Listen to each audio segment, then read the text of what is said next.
Good news. Chi-Si has been reborn. Bad news. He has entered a classic, tragic love story featuring a domineering male lead.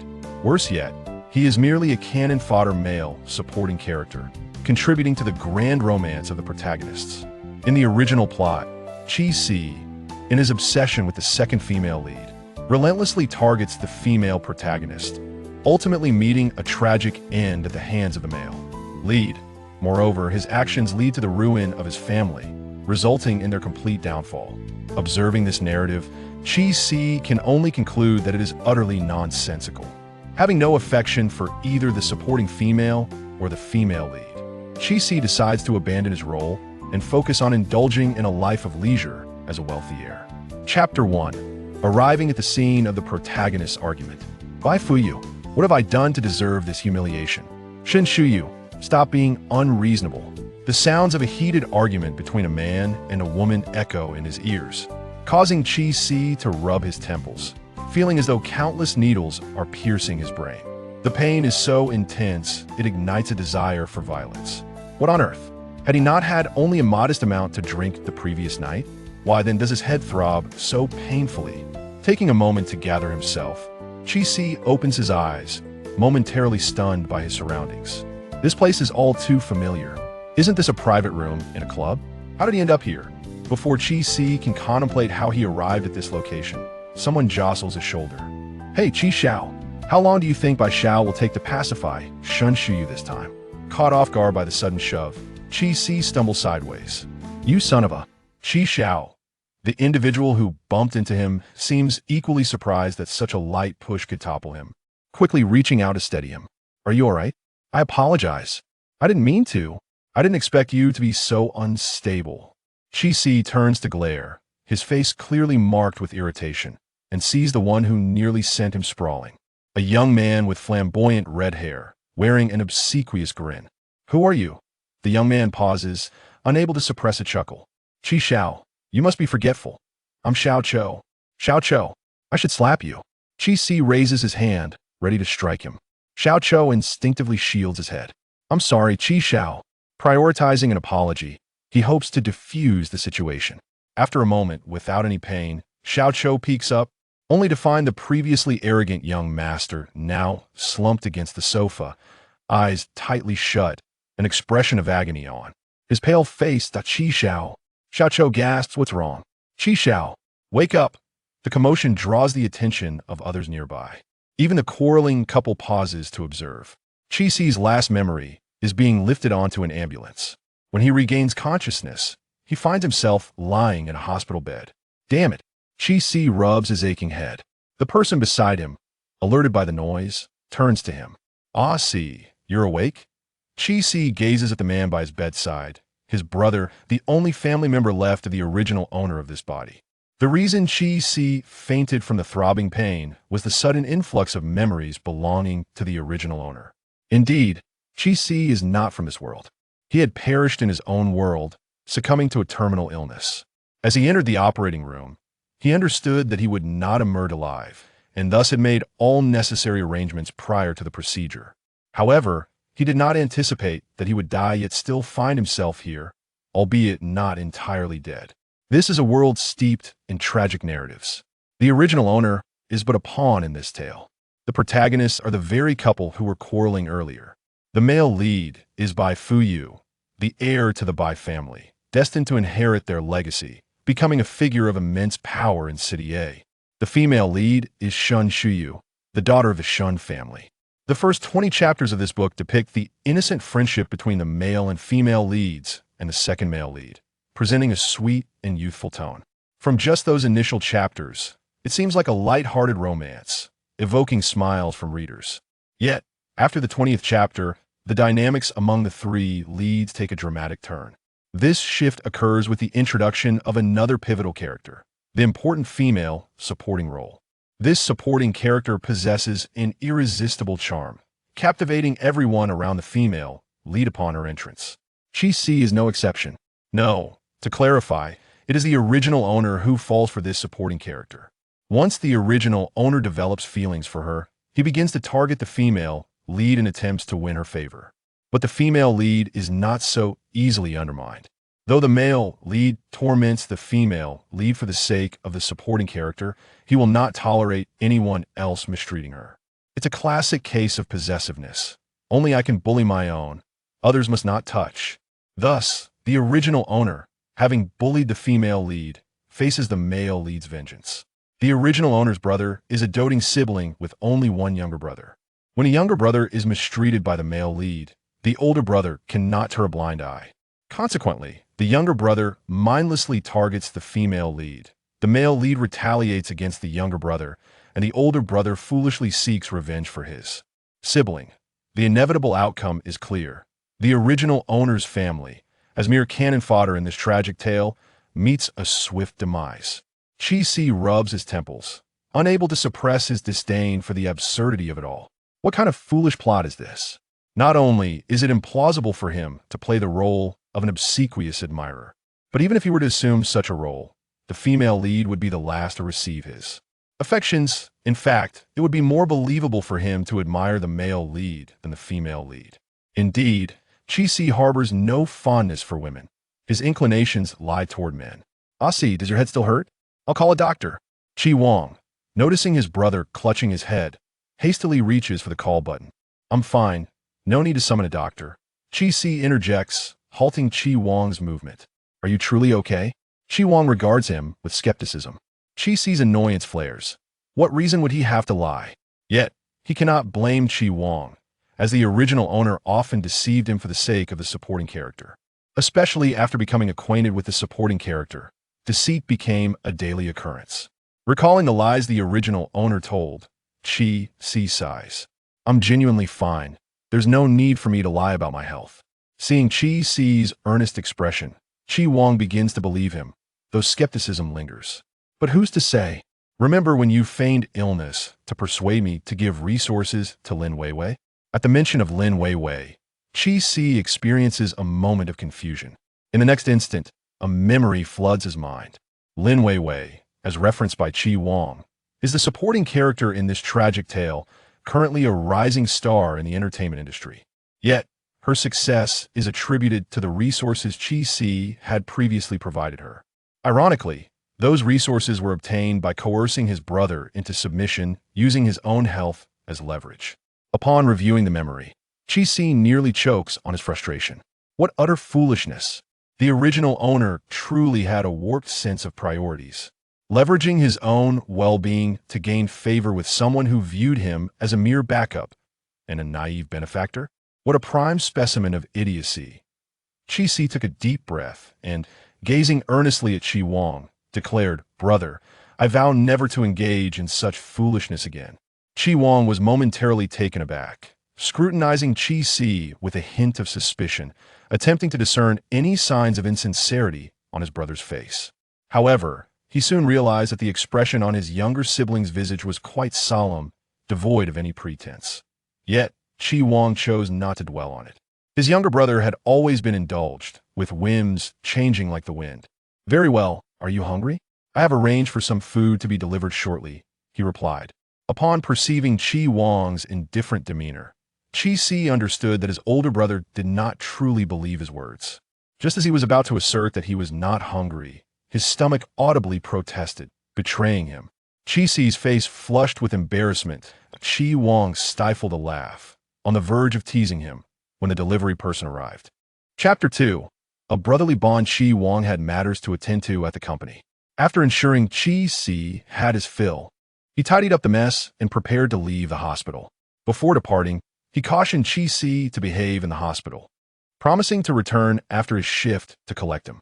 Chi-Si frowned and replied, "I'm perfectly fine now. I can return home by myself." With a cold glare, Chi Wong warned, "Dare to step out of this hospital, and I shall break your legs." Chi-Si retorted, "Wait a moment. Is the original protagonist's brother truly this ruthless? How could he forget that in the narrative? Chi Wong was always accommodating to Chi-Si. How could such a violent threat arise?" Observing the fear in Chi-Si's expression, Chi Wong felt a sense of satisfaction as he turned to leave the ward. In the elevator, Chi Wong inquired of his assistant, "Was I too harsh with Si just now? I hope I didn't frighten him." The assistant quickly replied, "Not at all. This is actually for the best. It prevents the young master from recklessly leaving." Finding logic in this, Chi Wang nodded, arranged for someone to keep an eye on him. Inform me immediately of any developments. Understood, Mr. Chi, the assistant acknowledged. Once Chi Wang departed, Chi Si slumped in defeat, his shoulders sagging as he collapsed onto the hospital bed behind him. Naturally, the young master resided in a private VIP room, free from the disturbances of other patients. Lying there, Chi Si contemplated his current predicament. The original protagonist's tragedy began when he targeted the female lead for the sake of Lin Weiwei. According to the timeline in the book, he had already antagonized Shen Shuyu for Lin Weiwei's sake. In other words, he had already offended the male protagonist, Bo Fuyu. However, upon meticulously reviewing the memories of the original protagonist, Chi Si discovered discrepancies between those recollections and the book's narrative. Within the text, there was scarcely any private interaction between Chi Si and Bo Fuyu. Their encounters primarily revolved around Chi Si's targeting of Shen Shuyu, leading to Bo Fuyu retaliating against him. The scenario from yesterday, in which Chi Si and Bo Fuyu shared a private room at a club, simply did not exist. Furthermore, aside from the conflicts arising from Shen Shuyu and Lin Weiwei, the text made no mention of any other interactions between Chi Si and Bo Fuyu. Yet, in the original memories, Chi Si recalled a connection with Bo Fuyu and Shen Shuyu that traced back to their school days. In his recollection, they were classmates in high school. However, Chi Si had been frail and rarely attended school, resulting in a lack of familiarity with Bo Fuyu. Their acquaintance was limited to a few exchanged words, and their families had some business dealings.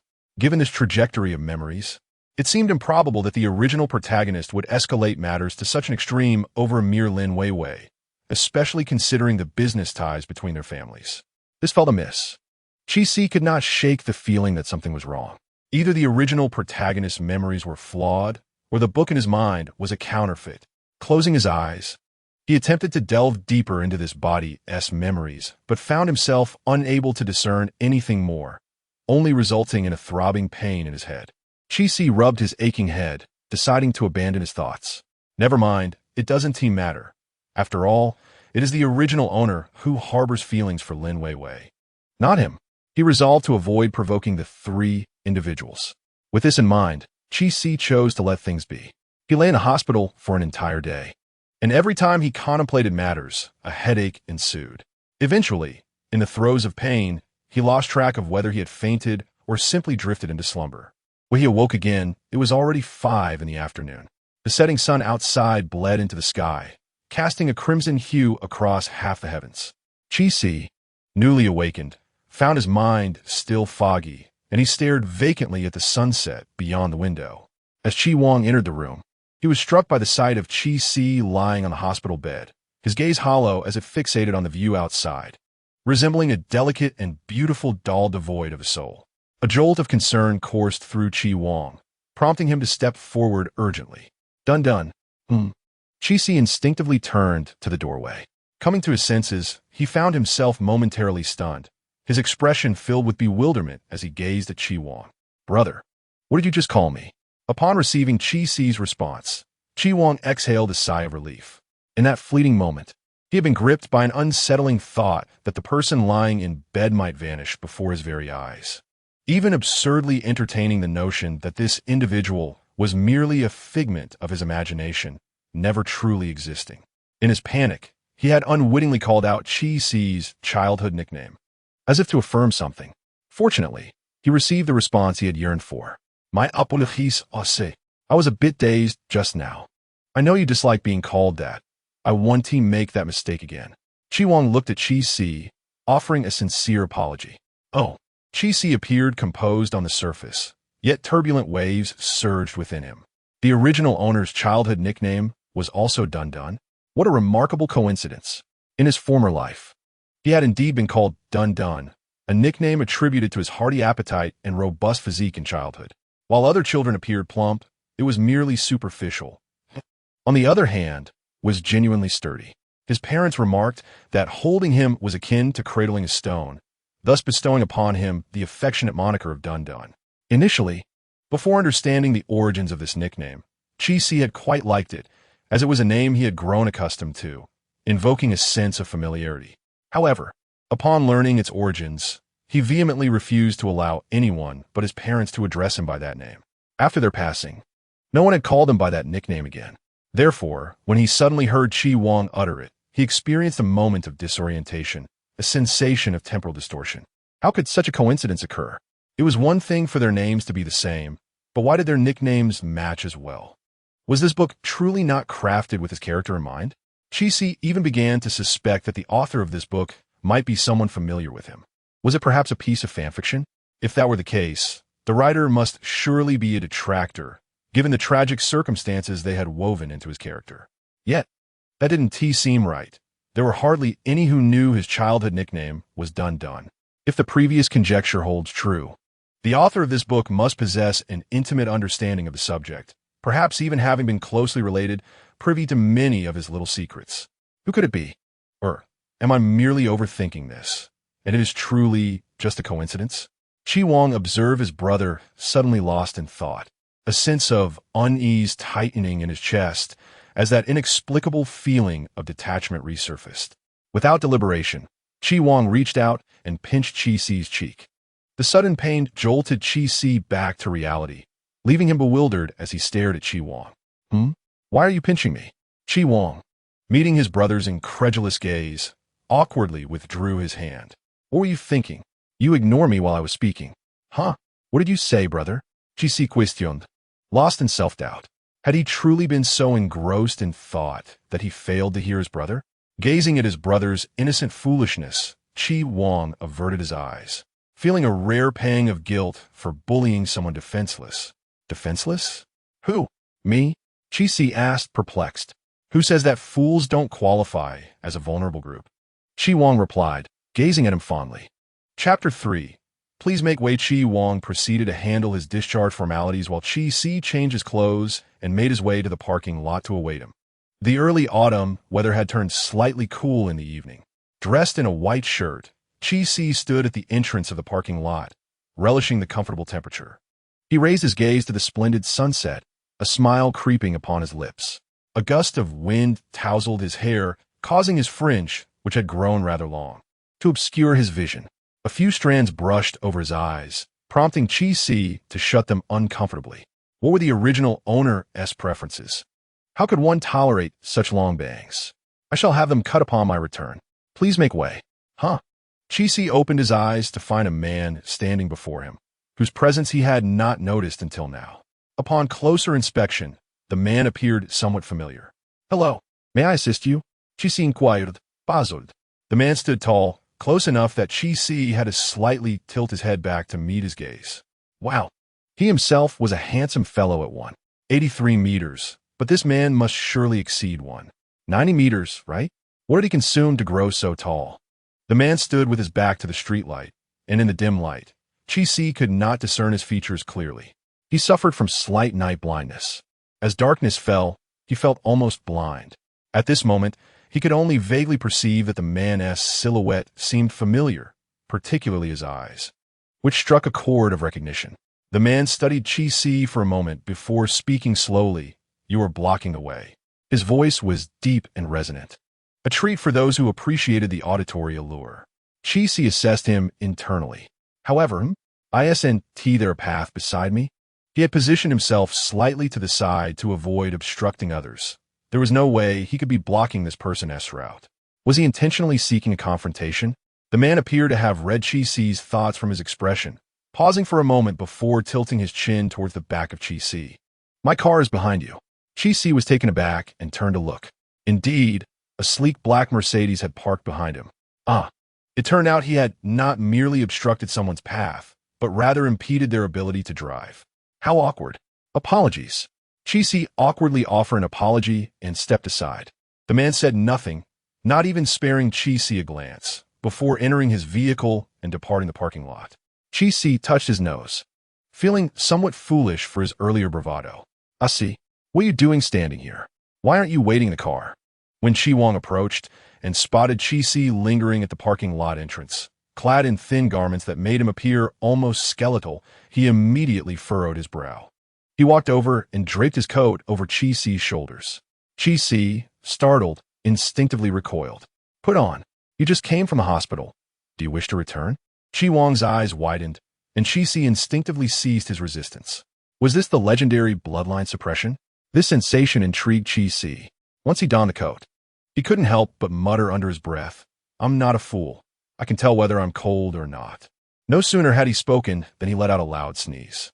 Chi Si thought, damn, must it be so face-slapping? Raising his gaze to meet Chi Wang's sardonic expression, he silently closed his mouth and fastened the buttons of the coat. Upon returning home, Chi Si intended to head to his room for a shower. After lying in the hospital for an entire day, he felt utterly overwhelmed by the scent of antiseptic, which was quite unpleasant. "What do you feel like eating tonight?" Chi Wang inquired while removing his coat and rolling up his sleeves as he made his way to the kitchen. Chi Si momentarily paused, then replied, "Anything is fine. You decide, brother. I'm off to take a shower. Go ahead, but don't take too long. Make sure to dry your hair before coming out." Chi Si envied the original owner of this life. In this household, apart from the regular cleaners who came at designated times, it was mostly just the two brothers, Chi Si and Chi Wang. For every meal, if Chi Wang had the time, he would invariably be the one cooking. Chi Wang's culinary skills were exceptional, which had consequently refined the original owner's palate. The love and care Chi Wang bestowed upon his brother were evident in the minutiae of daily life.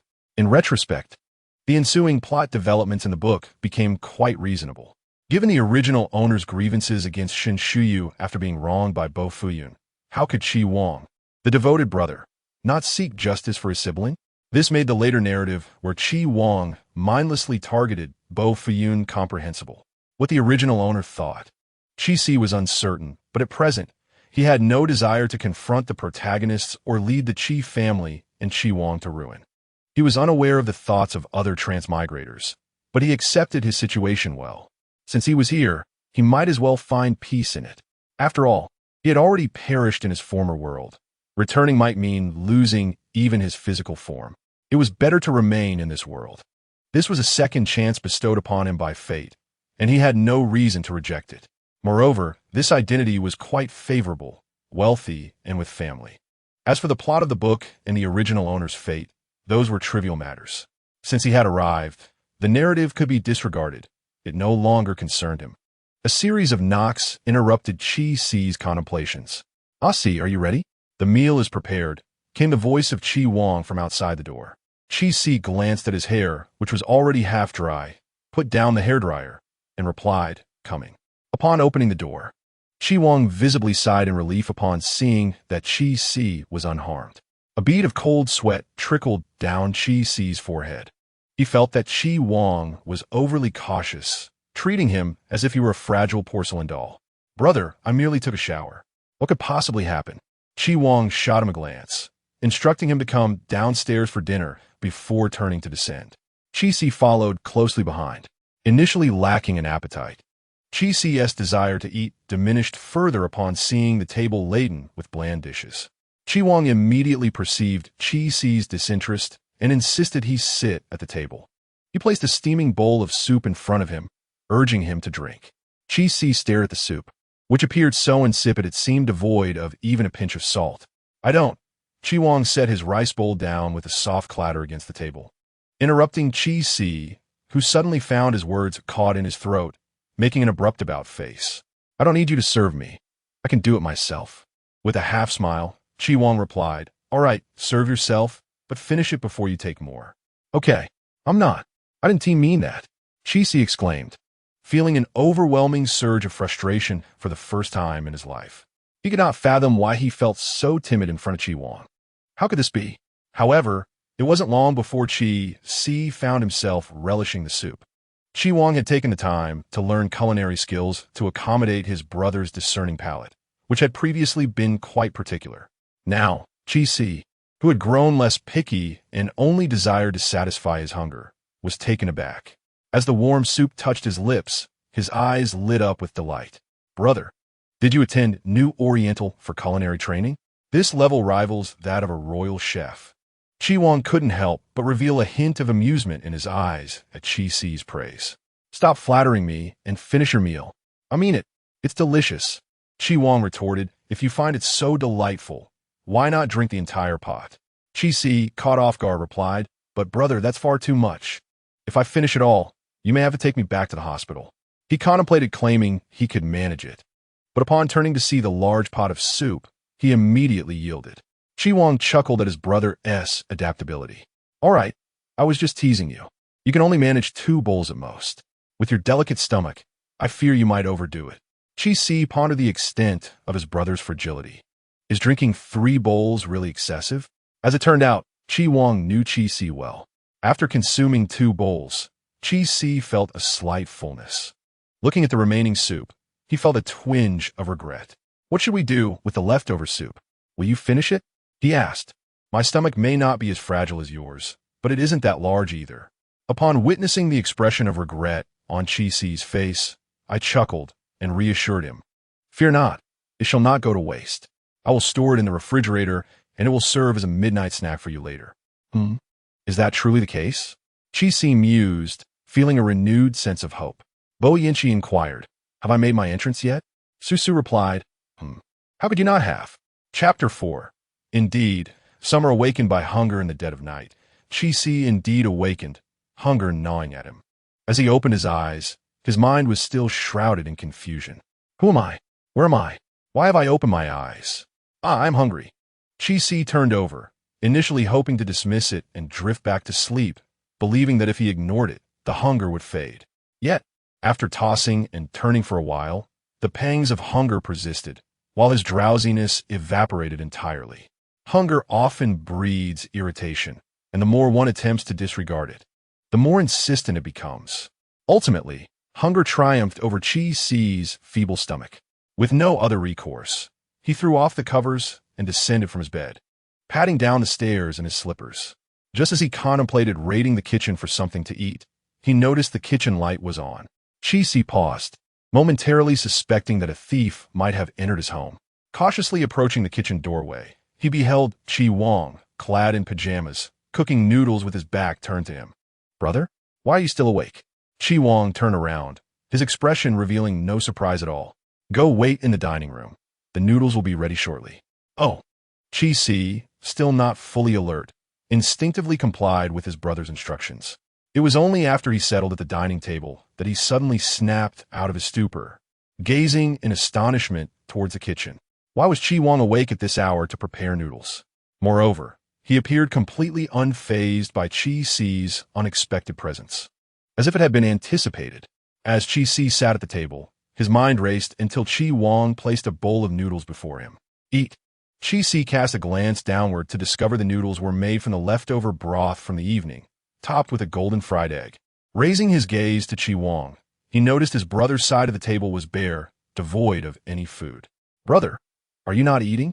Surely you did not come down to steal my late-night snack? I'm not eating. I made this specifically for you. Were you not hungry? Hurry and eat, then promptly return to sleep. Chi-Si stared blankly at Chi-Wang. A midnight snack made just for him? How could Chi-Wang possibly know he was hungry? He had not informed him beforehand. A psychic bond between brothers? Nonsense. Seeing Chi-Si's bewildered gaze fixed upon him, Chi-Wang, still not partaking in the noodles, inquired with curiosity, What is it? Do you not wish to eat? Not that. Chi-Si shook his head, his tone slow as he voiced his confusion. Brother, how did you know I was hungry? Chi-Wang looked at him with puzzlement. Do you not usually arise around this time for a midnight snack? You were actually a few minutes late. I was just about to come and fetch you. Ah. Chi-Si was taken aback.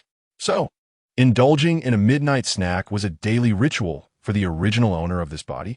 No wonder he found the sensation of hunger so excruciating. It was akin to someone else's 3 meals a day. Thus, was the original owner accustomed to 4 meals daily?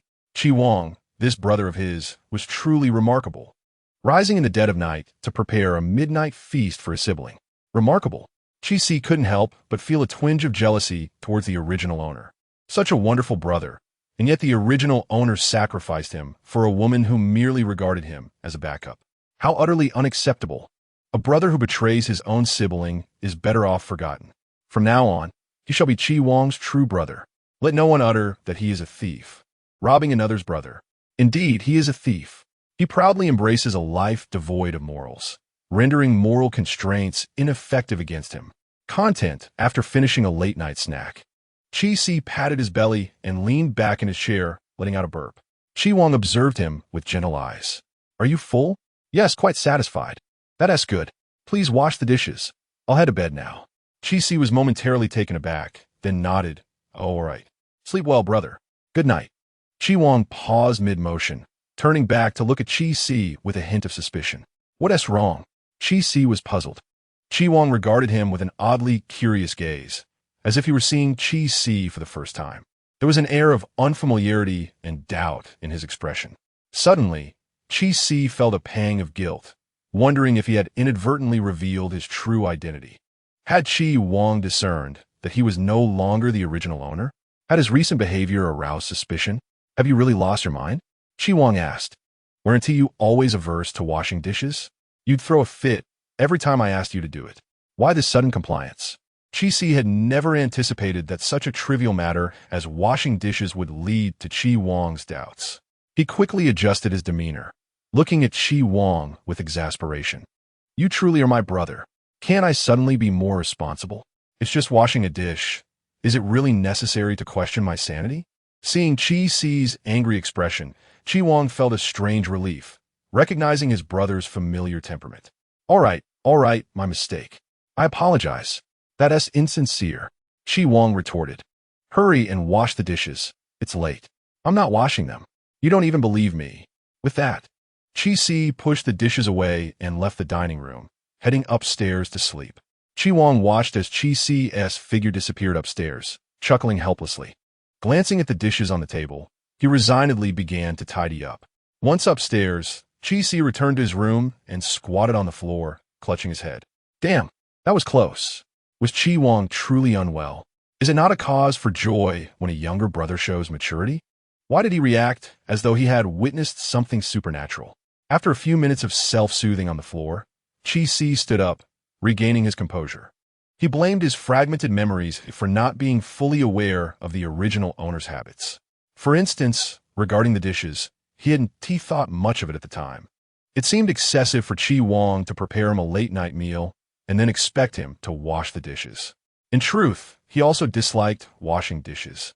So he hadn't compromised his character. He hoped Chi Wang hadn't developed any suspicions. Otherwise, he would have to think of a way to cover it up, which was quite bothersome. Chi Si raked his fingers through his hair and collapsed onto the bed. After a satisfying meal, drowsiness easily overcame him, though he had initially been contemplating strategies. Unbeknownst to him, he had drifted into slumber without realizing it. Upon awakening the next day, he discovered that daylight had already dawned. A glance at the clock revealed it was 10 in the morning. Chi Si felt a twinge of astonishment. It had been many years since he had risen so late. Prior to his illness, he had never had the luxury of sleeping in. After falling ill, he found himself with time to rest. Yet the torment of his afflictions rendered his sleep nearly as restless. Such a profound slumber until 10 in the morning was a rarity he had only experienced in his childhood, when his parents were still alive. It was evident that Chi Wang was certainly not at home at this hour. According to the original owner's memories, Chi Wang was always an early riser, departing for the office well before 8 each morning. How arduous it must have been. In his previous life, Chi Si was not dissimilar to Chi Wang. He too was consumed by work, often leaving early and returning late, sometimes managing less than 2 hours of sleep in a day. This relentless pace ultimately deteriorated his health. Even after falling ill, he did not find respite, as those under his command relied on him for their livelihoods, while predatory competitors were ever watchful. He could not afford to relent. It was only when he could bear it no longer that he was admitted to the hospital for treatment. During the final stretch of his life, he experienced a fleeting moment of ease. Thus, in this lifetime, Chi Si was resolute in his determination not to repeat the exhausting cycle that had ultimately benefited others at his own expense. Yet, as he contemplated the arrangements he made before his demise, a sardonic smile crept upon his lips. Would those who learned that he had sold all his shares and donated his assets be driven to fury? He hoped they would not perish from rage, but rather suffer just enough to linger in torment. Chapter 5. Starting with a loan of $500,000 before heading to work. Chi Wang had prepared breakfast for Chi Si, keeping it warm in the kitchen. Several hours passed, and the meal still emanated warmth. As Chi Si savored the comforting breakfast, a contented sigh escaped him. Had the original owner, somehow, saved the galaxy in a past life? How else could he have such a wonderful brother? If he were his biological sibling, he would wake from dreams with a smile. After relishing his meal, Chi-Si pondered his next course of action when his phone rang. The caller ID displayed Lin Weiwei. Chi-Si arched an eyebrow. She was the significant female, supporting character from the original narrative. After a moment as contemplation, he answered the call, curious to discern what this captivating character, who had bewitched the protagonist of the story, wished to discuss. "Hello, Chi Xiao, what are you up to?" Lin Weiwei's voice floated through the line, soft and melodious, tinged with a hint of sweetness. Truth be told, this voice would be considered heavenly to most men's ears. No wonder the original owner had been utterly enchanted by Lin Weiwei. Unfortunately, for Chi-Si, he was not interested in women. Moreover, it was evident that her tone was deliberately crafted. "Is there something you need?" Chi-Si inquired with a cool detachment. He could have easily chosen to ignore the call, yet his curiosity about Lin Weiwei's intentions compelled him to engage. As a character with more narrative presence than even the female lead, it was difficult for Chi-Si to suppress his intrigue. On the other end of the line, Lin Weiwei was likely taken aback by Chi-Si's sudden coldness. After a brief moment of surprise, she continued in her usual tone, "Mr. Chi, the situation is as follows. I'm currently facing a bit of trouble, and I was wondering if I could borrow some money from you." Chi-Si was astonished. He hadn't anticipated that Lin Weiwei would come to him for financial assistance. Was this part of the original storyline? Indeed, it was. A scene from the book flashed through his mind. Lin Weiwei had participated in a variety show where the production team required guests to call their friends to ask for money. The one who borrowed the most would win. At that time, she had called the original owner, who was pursuing her. The moment he received the call, he immediately transferred 1 million without waiting to hear how much she needed. Subsequently, Lin Weiwei had never returned the money, and the original owner, never mentioning it, allowed her to act as though it had never happened. Reflecting on this, Chi-Si felt a surge of anger. Damn it! That money was earned through the sweat and toil of Chi Wong, who labored tirelessly day in and day out. It was one thing for the original owner to be oblivious to his brother's struggles, but to treat the fruits of his labor as if they were freely given was utterly infuriating. Taking a deep breath to suppress his ire, he composed himself and inquired, "How much do you need?" Lin Weiwei was indeed recording for the show, and she had chosen to call Chi-Si because she was confident he would not refuse her. Her certainty stemmed from past experiences. Whenever she needed anything, Chi-Si would promptly rush to her side. All she had to do was hint at her desires, and he would swiftly deliver. Lin Weiwei was overly self-assured. Thus, when she heard Chi-Si ask how much she wanted, she momentarily faltered. It was perfectly normal for someone to ask for an amount when borrowing money, yet Lin Weiwei felt an inexplicable disquiet. 50,000 would suffice. More would be even better, she thought, suppressing her unease. She recalled that the highest amount borrowed by any guest was 30,000, so she confidently stated 50,000. Based on her past experiences, Chi-Si would undoubtedly acquiesce, and the money would be in her account in an instant, perhaps even more. At that moment, Lin Weiwei was convinced of her impending success. On the show, she appeared self-assured and composed as she gazed into the camera. Meanwhile, her fans stifled their laughter, covering their mouths to avoid giving away the ruse. There were many fans of the couple formed by Lin Weiwei and Chi-Si, especially since the original owner had pursued her without any subtlety, garnering significant attention. Lin Weiwei's rise to fame was not only due to the resources provided by the original owner, but also because of the grandiose manner in which he sought her affection. An actress of decent looks with commendable works, pursued fervently by a wealthy heir, was bound to attract interest. All these factors combined essentially signify that she has seized the opportune moment, advantageous circumstances, and the support of people. Under such conditions, it is exceedingly difficult for Lin Weiwei not to achieve fame. The confidence radiating from Lin Weiwei at this moment appeared to her fans as a declaration of dominion. The expressions of the other guests present were filled with envy and regret as they prepared themselves for the impending failure of their mission. However, what surprised everyone was that Chi-Si chose to deviate from the expected script this time. 500,000? When do you intend to repay it? What? Everyone was momentarily stunned. Lin Weiwei, too, thought she had misheard and incredulously asked once more, "Mr. Chi, what did you say?" Chi-Si reiterated his previous statement. I'm asking when you plan to repay the money? Lin Weiwei was momentarily at a loss for words. The expressions of those around her shifted dramatically, their gazes towards Lin Weiwei suddenly becoming intricate. Hearing Lin Weiwei's hesitant tone, Chi-Si promptly became alert. What? Don't tell me you have no intention of repaying? Of course not. Lin Weiwei's countenance changed, and she immediately denied it. Then what do you plan to repay? Chi-Si inquired again. Soon, Lin Weiwei said, steeling herself. The awkwardness of the situation was palpable, and she merely wished to conclude the call as swiftly as possible. She had anticipated that by saying this, Chi-Si would refrain from further chatter and lend her the money, allowing for a quick resolution. To her astonishment, Chi-Si responded again. All right then, please write me an IOU. Huh? Lin Weiwei was genuinely taken aback by Chi-Si's request. She could not fathom that Chi-Si would ask her to write an IOU. The fans present were equally dumbfounded. Everyone shared Lin Weiwei's sentiments, questioning whether Chi-Si had been coerced. After all, how could this devoted admirer of Lin Weiwei utter such words? The expressions of the guests gradually turned nuanced as they observed Lin Weiwei. Wasn't it said that this young master of the Qi family was utterly infatuated with her? Lin Weiwei often took advantage of Chi-Si's affections, boasting in front of others. Despite relishing the pursuit, she maintained an air of distress.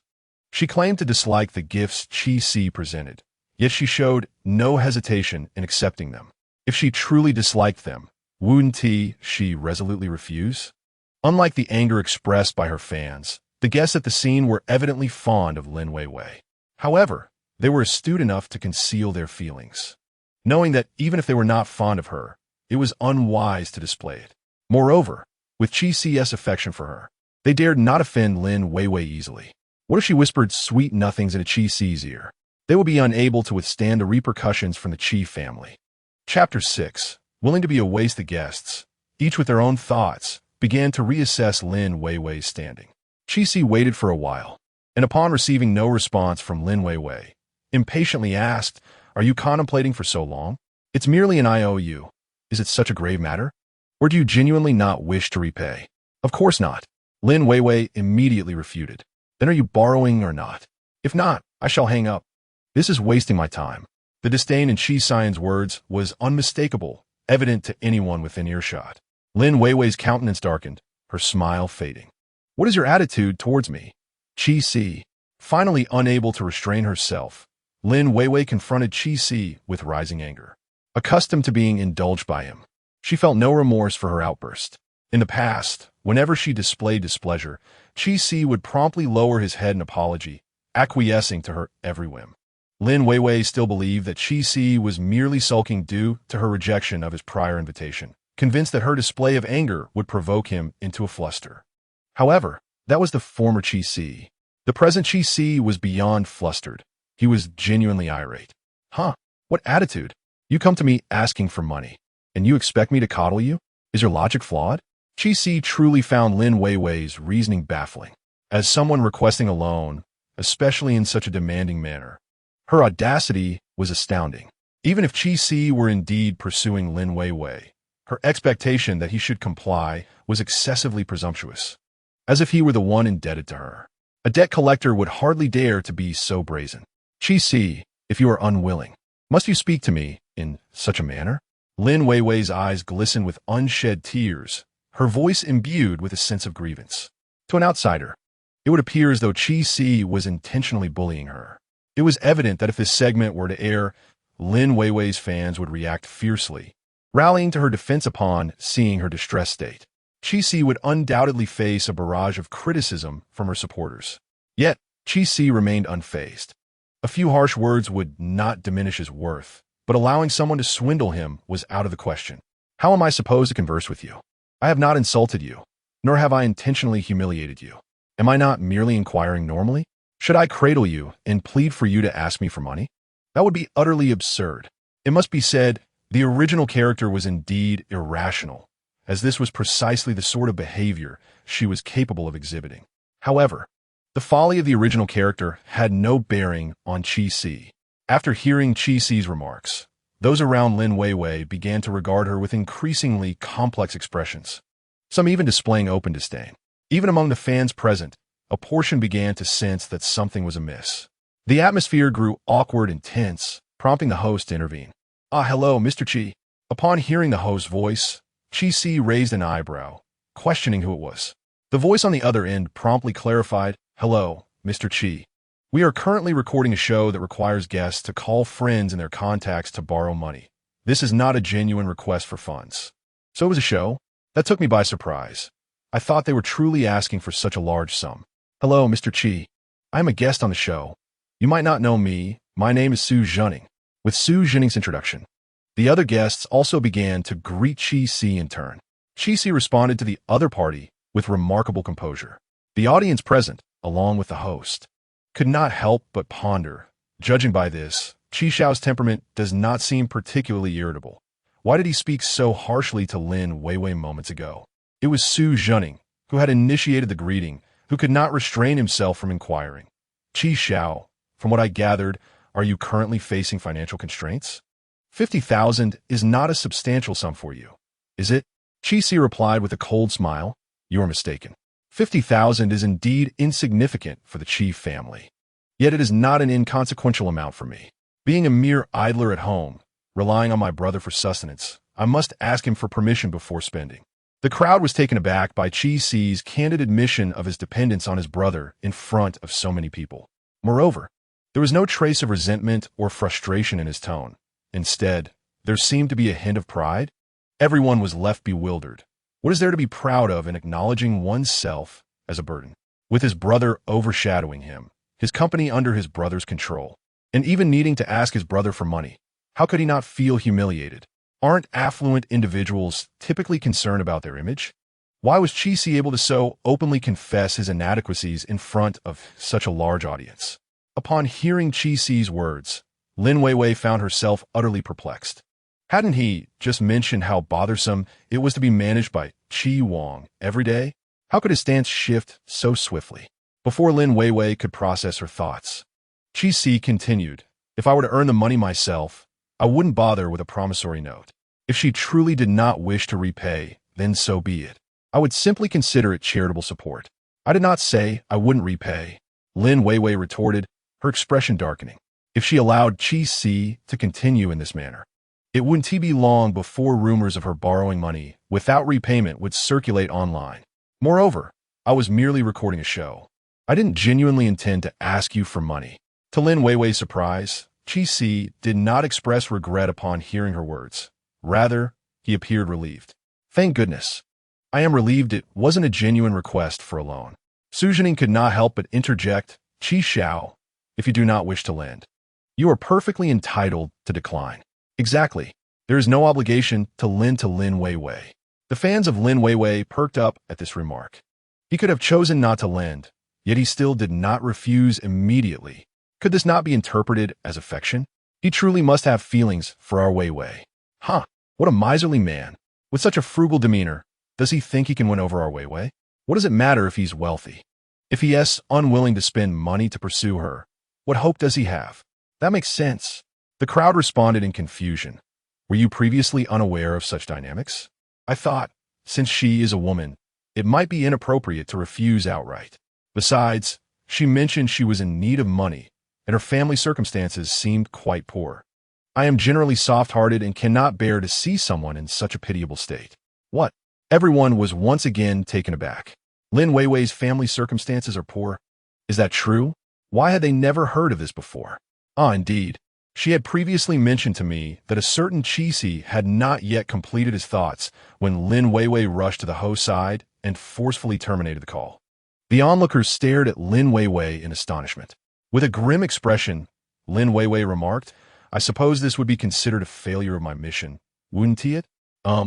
Yes, Chi-Si replied, gazing at the disconnected phone with a sense of inevitability, a malicious smile playing on his lips. It seemed that Lin Weiwei's attempts to continue stepping on him to rise further would prove challenging. In the original narrative, Chimong was indeed hindered by his younger brother, largely due to the original protagonist's resentment towards Chimong's constant oversight. Subsequently, spurred on by Lin Weiwei's manipulations, the brothers drifted apart, ultimately leading to Chimong's downfall. Presently, however, Chi found no issue with being managed by Chi and even relished the prospect of being a pampered younger sibling. He was curious to see how Lin Weiwei would endeavor to further incite discord between him and Chi this time. Chapter 7. Do not provoke a brother complex. Chi, with deliberate intent, made such remarks during the variety show Lin Weiwei was recording, inevitably leading to their exposure online. Lin Weiwei, now a rising star, boasted a considerable fan base. In contrast, while Chi also possessed a notable online presence, it was not entirely favorable. Particularly, Lin Weiwei's supporters were fiercely protective. Thus, when the video surfaced, many viewers, oblivious to the context, hastily condemned Chi, propelling him onto the trending topics. However, this surge in notoriety was precisely what Chi desired. After all, he was not the one anxious to diminish the heat. The reason Chi chose to speak those words while Lin Weiwei was engaged in a phone call was that he was acutely aware she was recording a live segment. This meant that any occurrences were irrevocable, with no opportunity for post-editing remedies. Even if subsequent versions omitted Chi's statements, the live broadcast had already circulated widely. What did it matter how many fans Lin Weiwei had? The internet was rife with onlookers, not all of whom were her supporters. Moreover, there were always those within the industry who harbored disdain for Lin Weiwei. He was confident that her competitors would not let such a perfect opportunity to strike past them by. Nonetheless, the situation would not escalate so swiftly. Chi remained unperturbed. After all, Lin Weiwei was a significant supporting character in this tale, nearly usurping the protagonist's role. It would be far too simplistic to topple her with ease. Before he could bring Lin Weiwei down, however, troubles found their way to Chi first. A portion of Chi enterprises was intertwined with the entertainment industry. Thus, he was privy to relevant news faster than many others. No sooner had Chi trended than Chi received the information. The afternoon meeting was promptly canceled, and a phone call was made without delay. Kasa, you can't seem to stay out of trouble for even a single day. Chi distanced the phone from his ear upon hearing Chi furious voice. Once the outburst subsided slightly, he brought the device back closer. Brother, please don't be so agitated. Allow me to explain. Go ahead, explain. I'm eager to see what kind of flowers you can conjure up.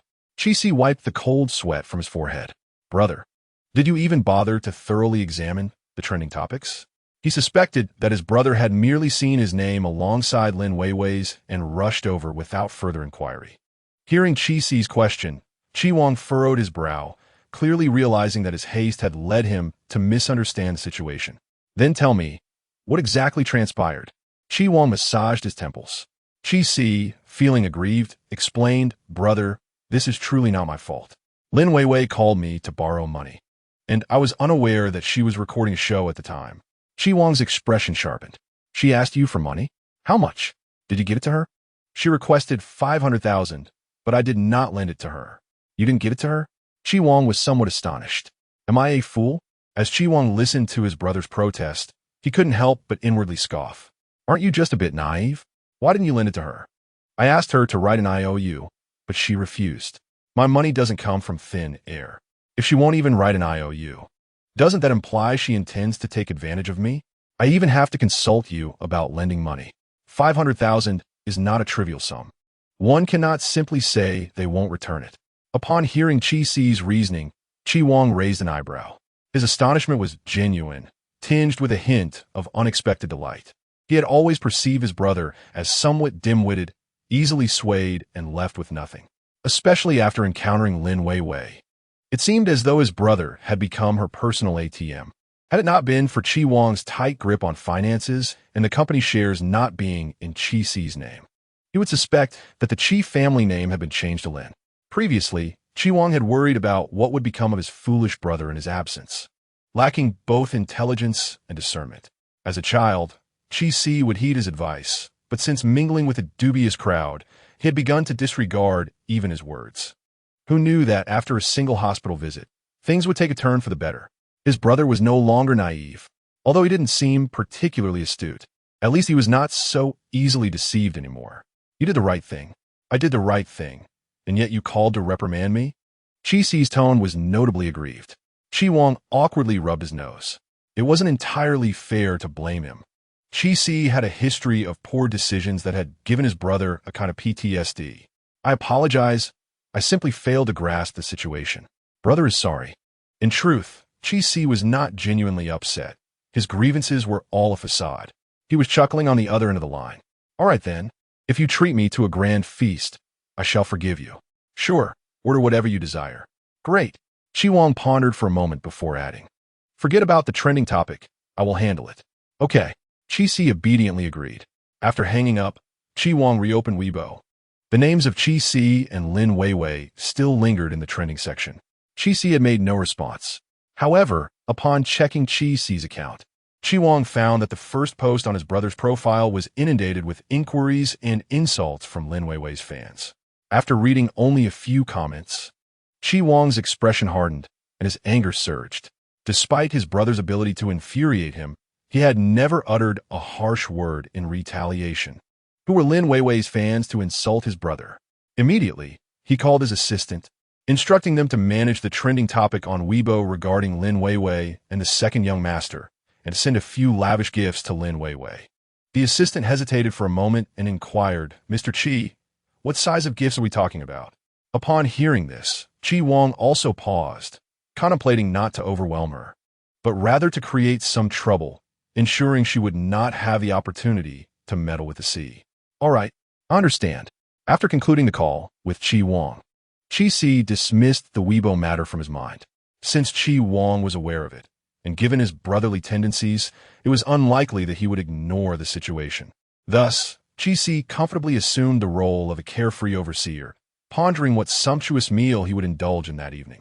In fact, to prepare for this feast, he had deliberately skipped lunch. Before the clock struck the end of the workday, Qi Si hailed a cab to the company. The security guard at the entrance was initially perplexed upon seeing a taxi stop at the door, wondering who would arrive at the office at this hour. However, upon spotting Qi Si alighting from the vehicle, he promptly granted him entry. Once Qi Si walked past, the guard was left in bewilderment, pondering how this young master had opted for a taxi today. Surely, his newly acquired limited edition sports car hadn't broken down yet again? The thought of such a possibility caused the guard to wince, for the whims of the wealthy can be quite extravagant. Qi Si ascended effortlessly to the top floor and entered Qi Wang's office without hindrance. No one within the company dared to impede his progress. Second young master, Mr. Qi is currently in a meeting and may be some time. Would you like to wait here? The assistant queried.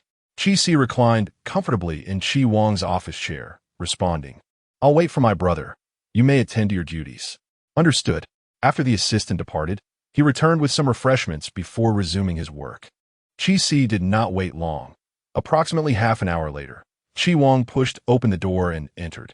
Upon seeing Qi Si seated in his chair, he paused momentarily, then exclaimed with surprise, A C? What brings you here? Qi Si's gaze remained glued to the computer screen, his eyes not blinking as he replied, I came to take you out for a grand feast. Chapter 8. Night Blindness, AC? What are you doing? Qi Wang set down the documents he was holding and approached his brother, curious to discover what captivated him so. Standing beside Qi Si, he was taken aback by the display on the computer. Are you playing Minesweeper? Qi Si remained fixated on the screen, his tone filled with excitement. Brother, you have Minesweeper on your work computer. How cool is that? His own computer did not have such a game. Qi Wang's lips twitched. He couldn't fathom why having Minesweeper on a computer was impressive.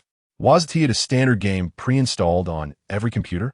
Yes, it's always been there, but I've never played it. My computer doesn't have it. This game is so interesting. Brother, teach me how to install it. I want one too. Seeing Qi Si's earnest expression left Qi Wang momentarily speechless. Typically, it's pre-installed on computers. What? Really? Qi Si glanced at the dwindling squares on the screen, hesitated for a moment, and selected one he believed was safe for mines. However, upon uncovering it, he triggered an explosion. Game over. With a sense of regret, Qi Si released the mouse and turned to his brother, Qi Wang, who stood beside him. Why can't I find it on my computer? Qi Wang leaned against the desk, chuckling softly as he looked down at his younger sibling. The system version is too advanced. You need to download it from a system for it to appear. I see. Qi Si replied, feeling enlightened. He considered himself quite adept at using computers and had played numerous video games, his skills not lacking. However, when it came to system functionalities, he often found himself bewildered. Apart from games and various basic office software, he was practically clueless about everything else. Hey, could you help me with Minesweeper on my computer later? Sure, are you hungry? I'll take you out for a feast. Chi Wong turned to grab his coat. Chi Si paused for a moment, glancing at the time on the computer, and was astonished to realize it was already past 6. He immediately sprang up. Let us go. A photograph of the two brothers leaving the office side by side was stealthily captured by an employee downstairs and shared in the company's gossip group. This guy can't even handle a day at work? Oh my. Is that the big boss with the young master? When did they become so harmonious? Coffee for survival. Weren't they just arguing at the office a few days ago? Did they reconcile so quickly? Earning money is tough.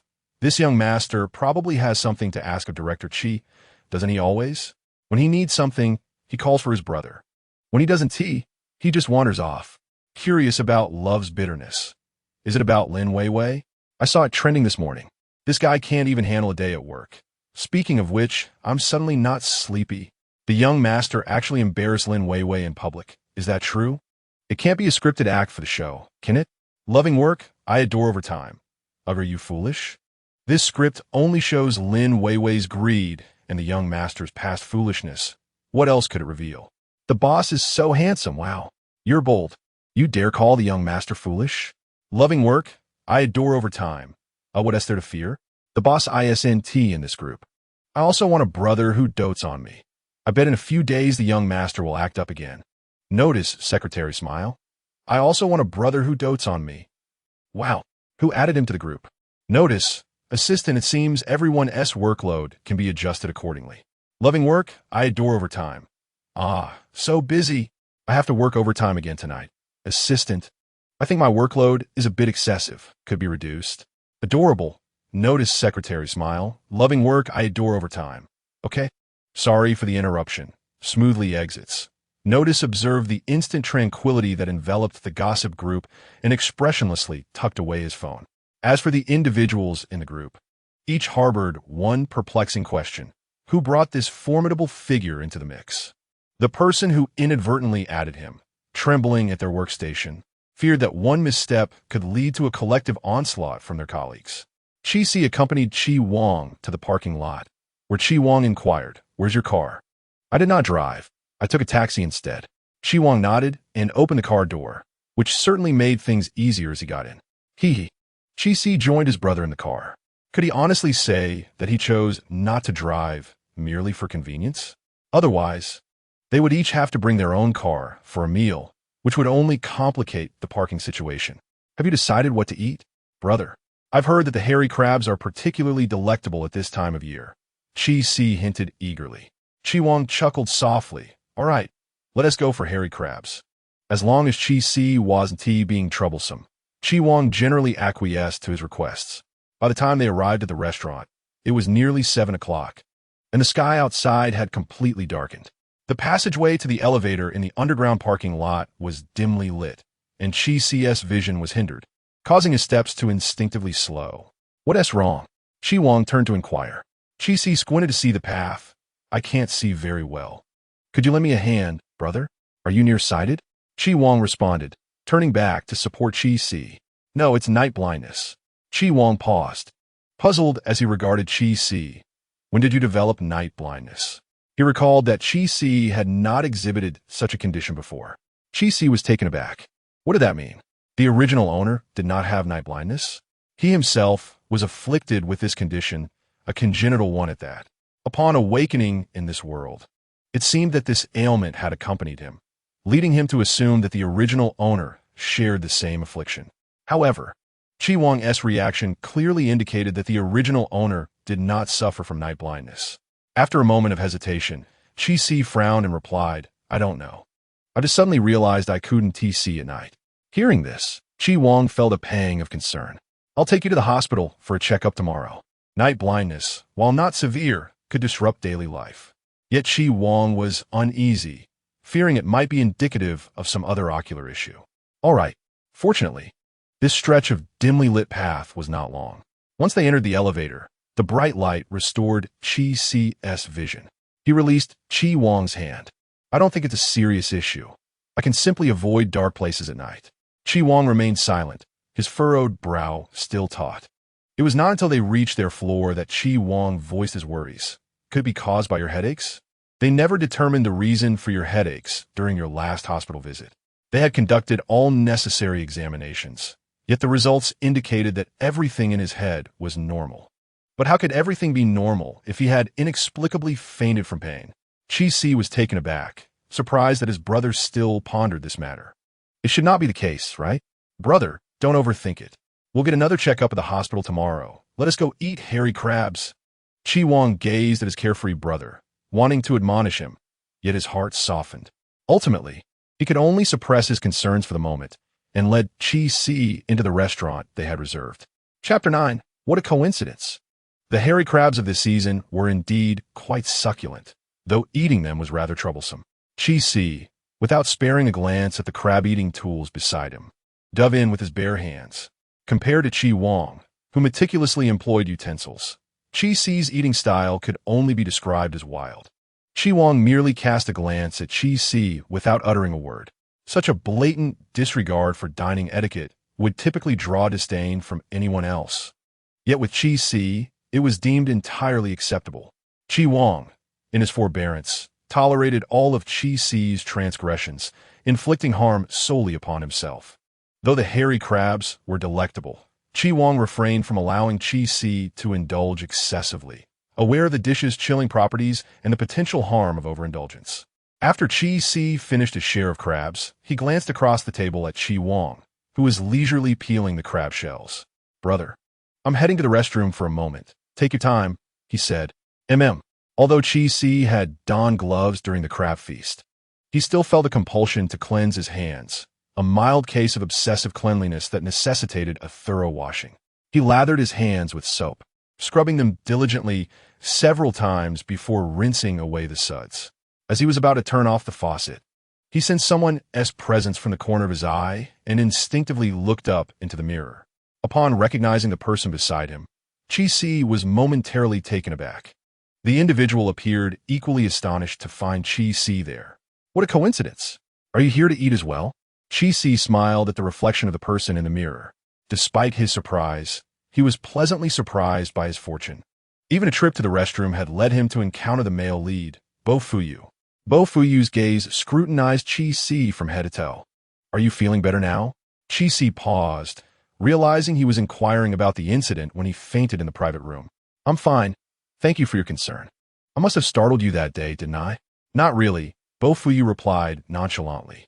At that moment, he had been busy soothing Shinshuyu while Chi Si was sent to the hospital by Xiao Chou, and he had only later learned the details. Their relationship had never been particularly amicable, and he had not felt inclined to inquire about Chi Si's well-being afterwards. Yet, he hadn't anticipated encountering him here. It seemed that Chi Si had indeed recovered. As Bo Fuyu appraised Chi Si, the latter reciprocated the scrutiny, piqued by curiosity regarding this prominent character. Previously, in the private room of the club, he had not had the opportunity to observe Bo Fuyu closely due to the sudden influx of memories that had overwhelmed him, leading to his hospitalization. Chi Si slowed his hand-drying motions, taking in Bo Fuyu's features before discarding the paper towel. I must take my leave now. You can continue washing, Chi Si remarked before turning to depart. Bo Fuyu remained silent, his gaze fixed on Chi Si's retreating figure in the mirror, filled with a sense of inquiry. Had Chi Si changed in some way? It was only after Chi Si's silhouette vanished that Bo Fuyu withdrew his gaze and exited the restroom after ensuring his hands were clean. Upon returning to the dining table, he regarded the man across from him, who appeared significantly more mature, with a newfound respect. Uncle, why did you take so long? I thought you had fallen in. I was just about to call for help. Bo Fuyu's lips twitched slightly. That was hardly the case. Had anyone else spoken to him in such a manner, they would have likely faced reprimand long ago. I merely ran into an acquaintance in the restroom, he replied. Bo Fuyu felt the need to clarify matters, lest his uncle genuinely believe he harbored some unspoken troubles. Is he your friend? Bo Yinchi inquired, to which Bo Fuyu replied, Not quite, uncle. You know, It's that young master from the Chi family. Bo Yinshi's expression darkened slightly. Ah, him. Last time we went out together, I'm not sure who invited him along. During the outing, something unexpected occurred, and he suddenly collapsed due to an illness. Xiao Chou had to call an ambulance to take him to the hospital. Upon hearing this, Bo Yinshi recalled seeing that young master in the hospital parking lot, his complexion appearing rather poor. He seemed frail, as if a mere gust of wind could sweep him away. Truly a fitting embodiment of the term delicate. What ailment does he have? Bo Yinshi's question was innocent in intent, yet sounded almost accusatory. Bo Fuyu couldn't help but chuckle at this. I'm not sure. I didn't ask, he replied, shaking his head. But from what I observed earlier, it doesn't seem to be anything severe. Bo Yinshi remained silent, engrossed in peeling a hairy crab. Noticing his uncle's reticence, Bo Fuyu, believing himself to be perceptive, tactfully shifted the topic. By the way, Bo Yinshi lifted his gaze toward Bo Fuyu. He swallowed hard, hesitating before speaking. Uncle, I heard that you've acquired the IP rights to Fengqi. Have you decided on the cast yet? Fengqi had become exceptionally popular this year. Although the novel had concluded some time ago, it initially gained traction only within a small circle. However, at the beginning of the year, it was recommended by a well-followed promotional account. The account itself boasted considerable traffic, and the quality of the book, both in terms of the author's skill and the storyline, was exceptional. Once promoted by that account, it unexpectedly skyrocketed in popularity. Previously, Bo Fuyu had heard that several companies were vying for the film rights to Fengqi, yet the author remained reticent. He was unsure how his uncle managed to secure the copyright, and not just any rights, but exclusive ones. Had it fallen into the hands of others, he had been prepared to invest heavily to secure a role. After all, money can indeed grease the wheels of opportunity, and no one would turn down financial incentives. Discovering that the rights had landed with his uncle felt akin to a flood washing away the Dragon King's temple. Having always held a certain apprehension toward his uncle, Bo Fuyu would typically avoid troubling him. However, this time he had no choice but to muster the courage to approach him. Bo Yinshi set down his utensils, took a nearby wet wipe to clean his hands, and chuckled softly. I thought you could hold off until the meal was finished. Bo Fuyu's face flushed, feeling embarrassed as he looked at his uncle. Go on, who do you wish to recommend? Bo Fuyu hadn't anticipated his uncle's directness, leaving him momentarily at a loss for words. Bo Yinshi regarded him, a knowing smile gracing his features. I've given you the opportunity. Are you certain you won't speak? If you wait until later, you might find there's no chance left. Wait. It's a friend of mine. Her acting skills are exceptional. So, uncle, could you possibly grant her a role? It doesn't have to be a leading one. It matters not if one is not the protagonist. There exists an abundance of supporting roles within the script. Ah, supporting role? How could it be merely that? Bao Fuyu grew agitated. Bao Yinshi, with a calm demeanor, remarked, Did you not assert that you are not the main character? Is it not sufficient to simply provide a role? That was not my intent. At least grant her a role akin to that of the second or third female lead. Bao Yinshi chuckled, although her smile did not reach her eyes. Chapter 10. Memories of Qi. See, what is your relationship with this friend of yours? Bao Yinshi inquired. Bao Fuyu stammered, unable to articulate a definitive answer. Bao Yinshi lifted a glass of wine beside her and took a sip. You see, Fuyu, I am a businessman and I never engage in unprofitable ventures. If you wish to introduce someone, that is permissible. However, the role she secures will depend upon her own capabilities and the value she can create. Bao Fuyu gazed at his uncle, his earlier confidence beginning to wane. Uncle, just give her a chance. She is truly exceptional. That is easily arranged. Following the rising wind, there will be open auditions. Since your friend is so talented, I trust you will pass with flying colors. Bao Yinshi raised an eyebrow. What?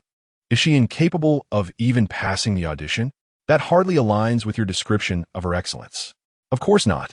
She will undoubtedly succeed. Bao Fuyu quickly replied. Then there is no issue at all. Encourage your friend to audition and let her earn her role through her own merit. Is that not more convincing? Bao Yinshi looked at Bao Fuyu with a sincere smile. Bao Fuyu realized that his uncle was gently declining his request. Yet, even with this understanding, he could not retort, for Bao Yinshi's reasoning was impeccable. Moreover, he dared not persist in his insistence, for inciting Bao Yinqi's ire would yield no benefit for him. What you say is true, he conceded reluctantly, pondering how to appease her upon returning home. I thoroughly enjoyed the hairy crabs today. Thank you for your hospitality. You are too kind. If you enjoyed it, I shall invite you again next time, Bao Yinqi replied with a smile, remaining silent otherwise. Both uncle and nephew understood this exchange to be merely a formality. The bond between Bao Yinqi, Bao Fuyu, and the entire Bao family was rather tenuous, characterized more by a facade of harmony than genuine affection. Qi returned to his seat, discovering a neatly arranged plate of crab meat before him. He paused, glancing across the table at Qi Wang. What are you staring at? Eat. Did you not express a desire for it? Qi Wang responded with an air of nonchalance. Qi felt a surge of gratitude. Brother, you are too kind. Sister-in-law will be fortunate. Your mouth cannot be stopped even while eating, Qi Wang teased. This meal left Qi feeling utterly satisfied. Witnessing his younger brother's contentment brought Qi Wang a sense of fulfillment as well. Brother, could we indulge in such lavish feasts more often?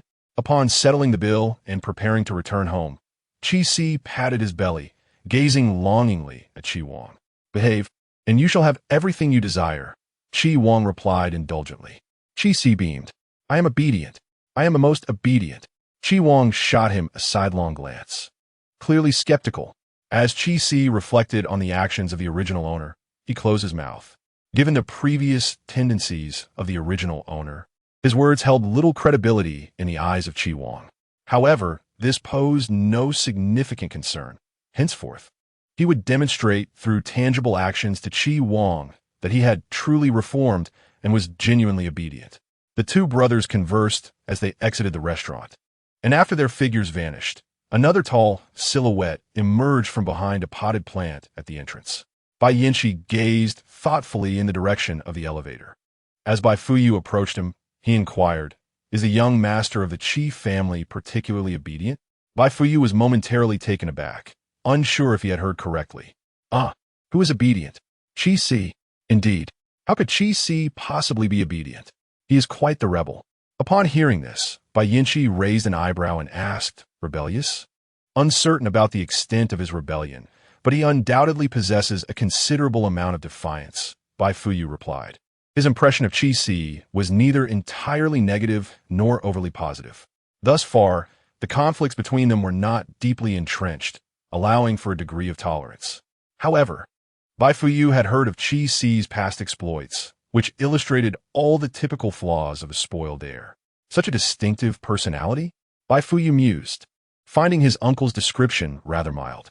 Yet, I recall Qi was not this irritable during his school years, he expressed with a hint of confusion. You were classmates? Bai Yinqi asked, astonished. We shared 3 years as classmates in high school, though I was not well acquainted with Qi. He seemed to have health issues during that time, frequently absent from school. Logically, such a student would not have lingered in Bai Fuyu's memory, as not just anyone could secure a place therein. The reason he remembered Qi was twofold. Firstly, Qi's status as the young master of the Qi family, with whom the Bai family maintained business relations, naturally drew his attention. Secondly, Qi's strikingly attractive appearance was simply unforgettable. He did not possess conventional handsomeness. Rather, during high school, Qi's appearance was androgynous, often mistaken for a girl. Bai Fuyu himself had once made that error. He believed his tolerance for Qi surpassed that of the average person, primarily due to the profound impression left upon him at their first meeting. The first time he encountered Qi was on the first day of their freshman year. At that time, Qi truly appeared frail, standing amidst the crowd with an ethereal pallor, almost sickly white. His hair was slightly long, and combined with his ambiguous looks, not only Bai Fuyu, but even the teachers initially mistook him for a girl. It was only during roll call that they discovered he was the young master of the Qi family, and indeed a boy. Bai Fuyu felt a twinge of disappointment, pondering why he was not a girl. However, Qi did not remain for the entirety of the opening ceremony that day, leaving early due to illness. He did not return to school the following day either. It was not until a week later that Bai Fuyu saw Qi again at school. His complexion still not quite healthy, appearing somewhat wan and unwell. Later, he frequently took leave, and, throughout the semester, The days he encountered Chi-Si at school barely exceeded 30. Yet, infuriatingly, despite such a severe absence from classes, Chi-Si's final exam results eclipsed those of most students at the institution. Bo Fuyu, who had previously shown little interest in academics, relying on the wealth of his family and believing he could avoid starvation without studying, was profoundly disheartened upon witnessing Chi-Si's remarkable grades at the end of the first semester. How could someone who diligently attended classes every day fare worse than someone who often skipped school? This realization ignited a fervent desire within Bo Fuyu to excel in his studies, astonishing his family, who believed he had finally matured. In truth, Bo Fuyu's newfound dedication stemmed from a bruised ego, a desire to measure himself against Chi-Si. Even now, the parents of the Bo family remain oblivious to the real reason behind Bo Fuyu's sudden passion for learning. Unsurprisingly, he would never divulge the truth to them. After Bo Fuyu's words, the name Chi-Si left an indelible impression on Bo Yinchi's mind. Chapter 11. Beyond expectations. The day following Chi-Si's extravagant dinner with Chi Wang, the online sentiment shifted dramatically. The previous night, upon returning from dinner, the internet was rife with criticisms of Chi-Si, branding him as lacking grace and deserving of his unrequited affection. However, a mere night had transformed the narrative. The production team released a meticulously edited version that deliberately downplayed Chi-Si's request for Lin Weiwei to write an IOU. They rearranged the sequence of their dialogue, ultimately suggesting that Chi-Si had been aware of the filming all along and was merely playfully teasing Lin Weiwei for the sake of entertainment. The previously circulating live broadcast records were also suppressed. Consequently, would have been a torrent of condemnation for Chi-Si transformed into a space of light-hearted banter. Not only did the vitriol cease, but commoners also began to engage in humorous exchanges. Witnessing this unexpected turn in public relations, Chi-Si, even as one of the individuals misrepresented, could not help but admire Lin Weiwei's adept team. They had successfully altered public perception. Moreover, it was evident that Lin Weiwei's team exhibited greater acumen than she, understanding that offending Chi-Si would yield no benefits for her. Thus, rather than allowing Lin Weiwei to play the victim and incite her fans against Chi-Si, they opted to resolve the conflict. They even hoped Lin Weiwei would take the initiative to mend fences with Chi-Si. Yet Lin Weiwei appeared decidedly reluctant, having always been the recipient of Chi-Si's charm. She assumed he would inevitably come to her seeking reconciliation. Observing Lin Weiwei's unwavering confidence, her manager felt a twinge of uncertainty. However, recalling Chi-Si's previous attentiveness to Lin Weiwei, the manager dismissed her doubts. Very well. If Chi-Si approaches you again, treat him with more kindness. Antagonizing him would serve you no good. Understood, Lin Weiwei replied impatiently. Her manager, noticing her dismissive attitude, opened her mouth to offer some counsel. Contemplating in silence, she recalled Chi-Si's previous demeanor towards Lin Weiwei, realizing she might have been overly anxious.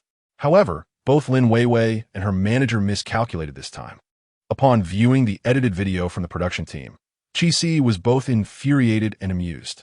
He could not even be bothered to confront the production team directly and instead shared a recording of the live stream, accompanied by a perplexed emoji.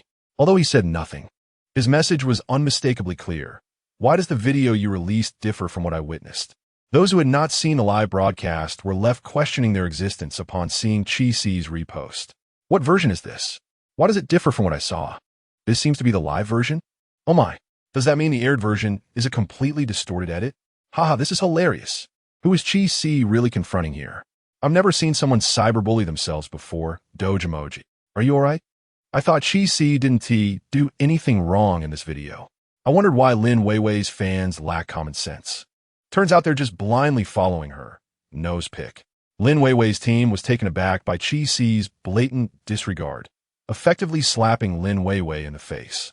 They had already begun damage control for the live stream recording, deleting all high-heat content while neglecting the less popular material, believing that as long as it lacked heat, it posed no threat. Little did they anticipate that Chi-Si would personally share a video from a little-known fan account.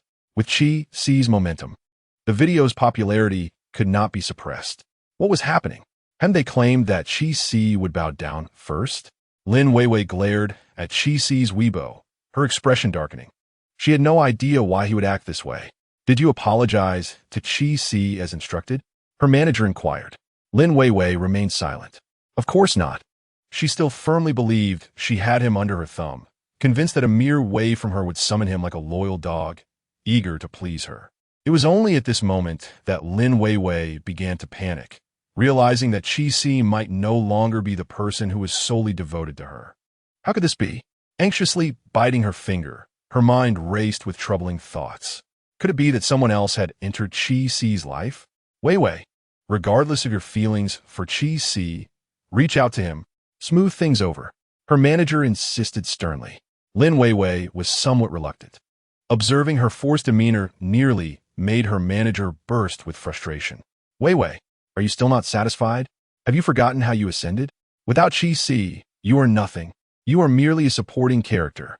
Lin Weiwei felt a surge of defiance. It wasn't only Qi Si who had extended an olive branch to her.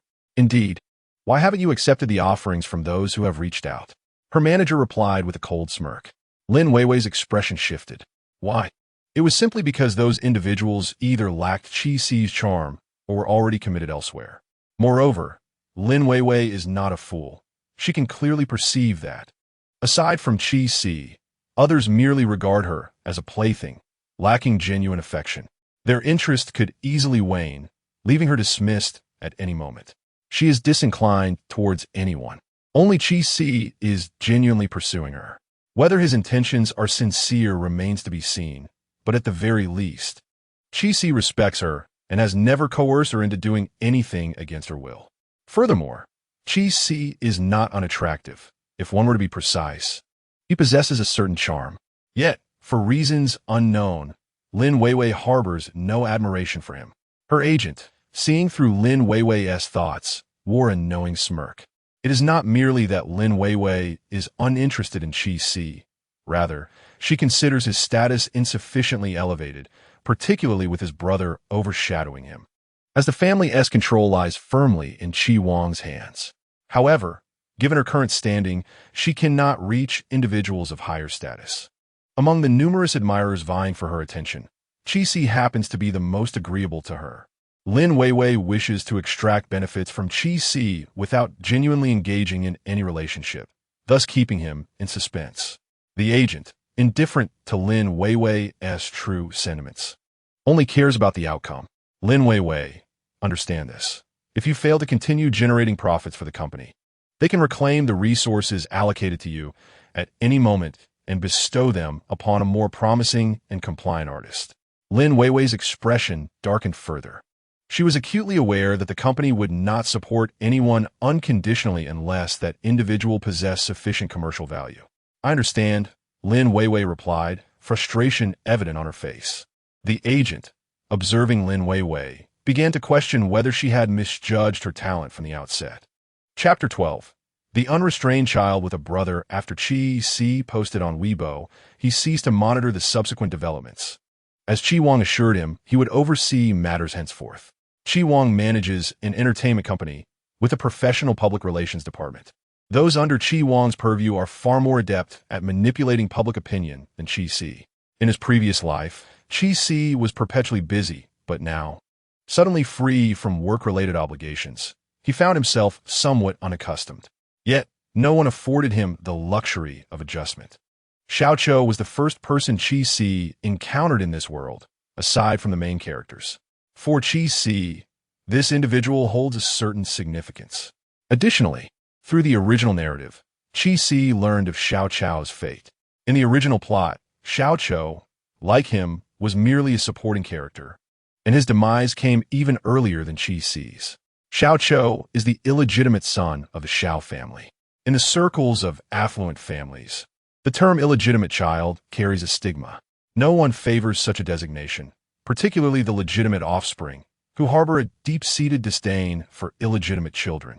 Xiao Qiu was brought into the Xiao family at the age of 13, publicly declared as an adopted son. However, he bore an uncanny resemblance to the head of the Xiao family, making it impossible for anyone with sight to deny their relationship. Thus, Xiao Qiu, The ostensible adopted son of the Xiao family is regarded as an illegitimate child within elite circles. The original protagonist harbored a disdain for illegitimate children. His association with Xiao Chou stemmed merely from the comfort Xiao Chou provided in his service. Life in the Xiao family was far from pleasant for Xiao Chou. In pursuit of a more gratifying existence and support, he endeavored to ingratiate himself with the affluent young scions. Although these young masters and mistresses looked down upon Xiao Chou and deemed him unworthy of their company, they would not reject a jester capable of amusing them. The original protagonist similarly regarded Xiao Chou as less than human, offering rewards when pleased and resorting to violence when displeased. Thus, Xiao Chou endured a life devoid of dignity. Subsequently, when a young master of the Xiao family offended the uncle of Bo Fu, the family, in an attempt to appease the Bo clan's wrath, cast Xiao Chou into the fray. Bo Yinchi was not one to be trifled with, promptly sending Xiao Chou to prison. Shortly after his incarceration, a dispute with fellow inmates led to his untimely demise at their hands. However, upon unraveling the intricate narrative and relationships, Qi Si discovered that Xiao Chou was not truly the illegitimate child of the Xiao family. In fact, he was the legitimate scion, while the current young master was the one deemed the illegitimate offspring.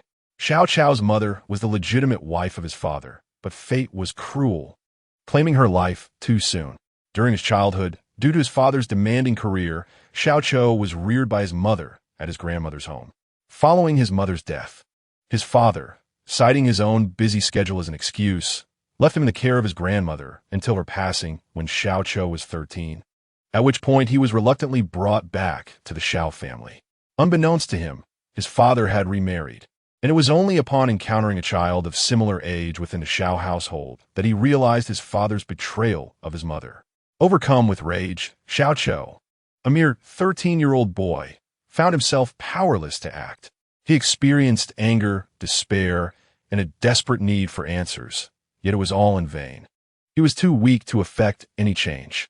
He believed that if he grew strong enough, he could exact retribution upon the Xiao family, avenging his mother and himself.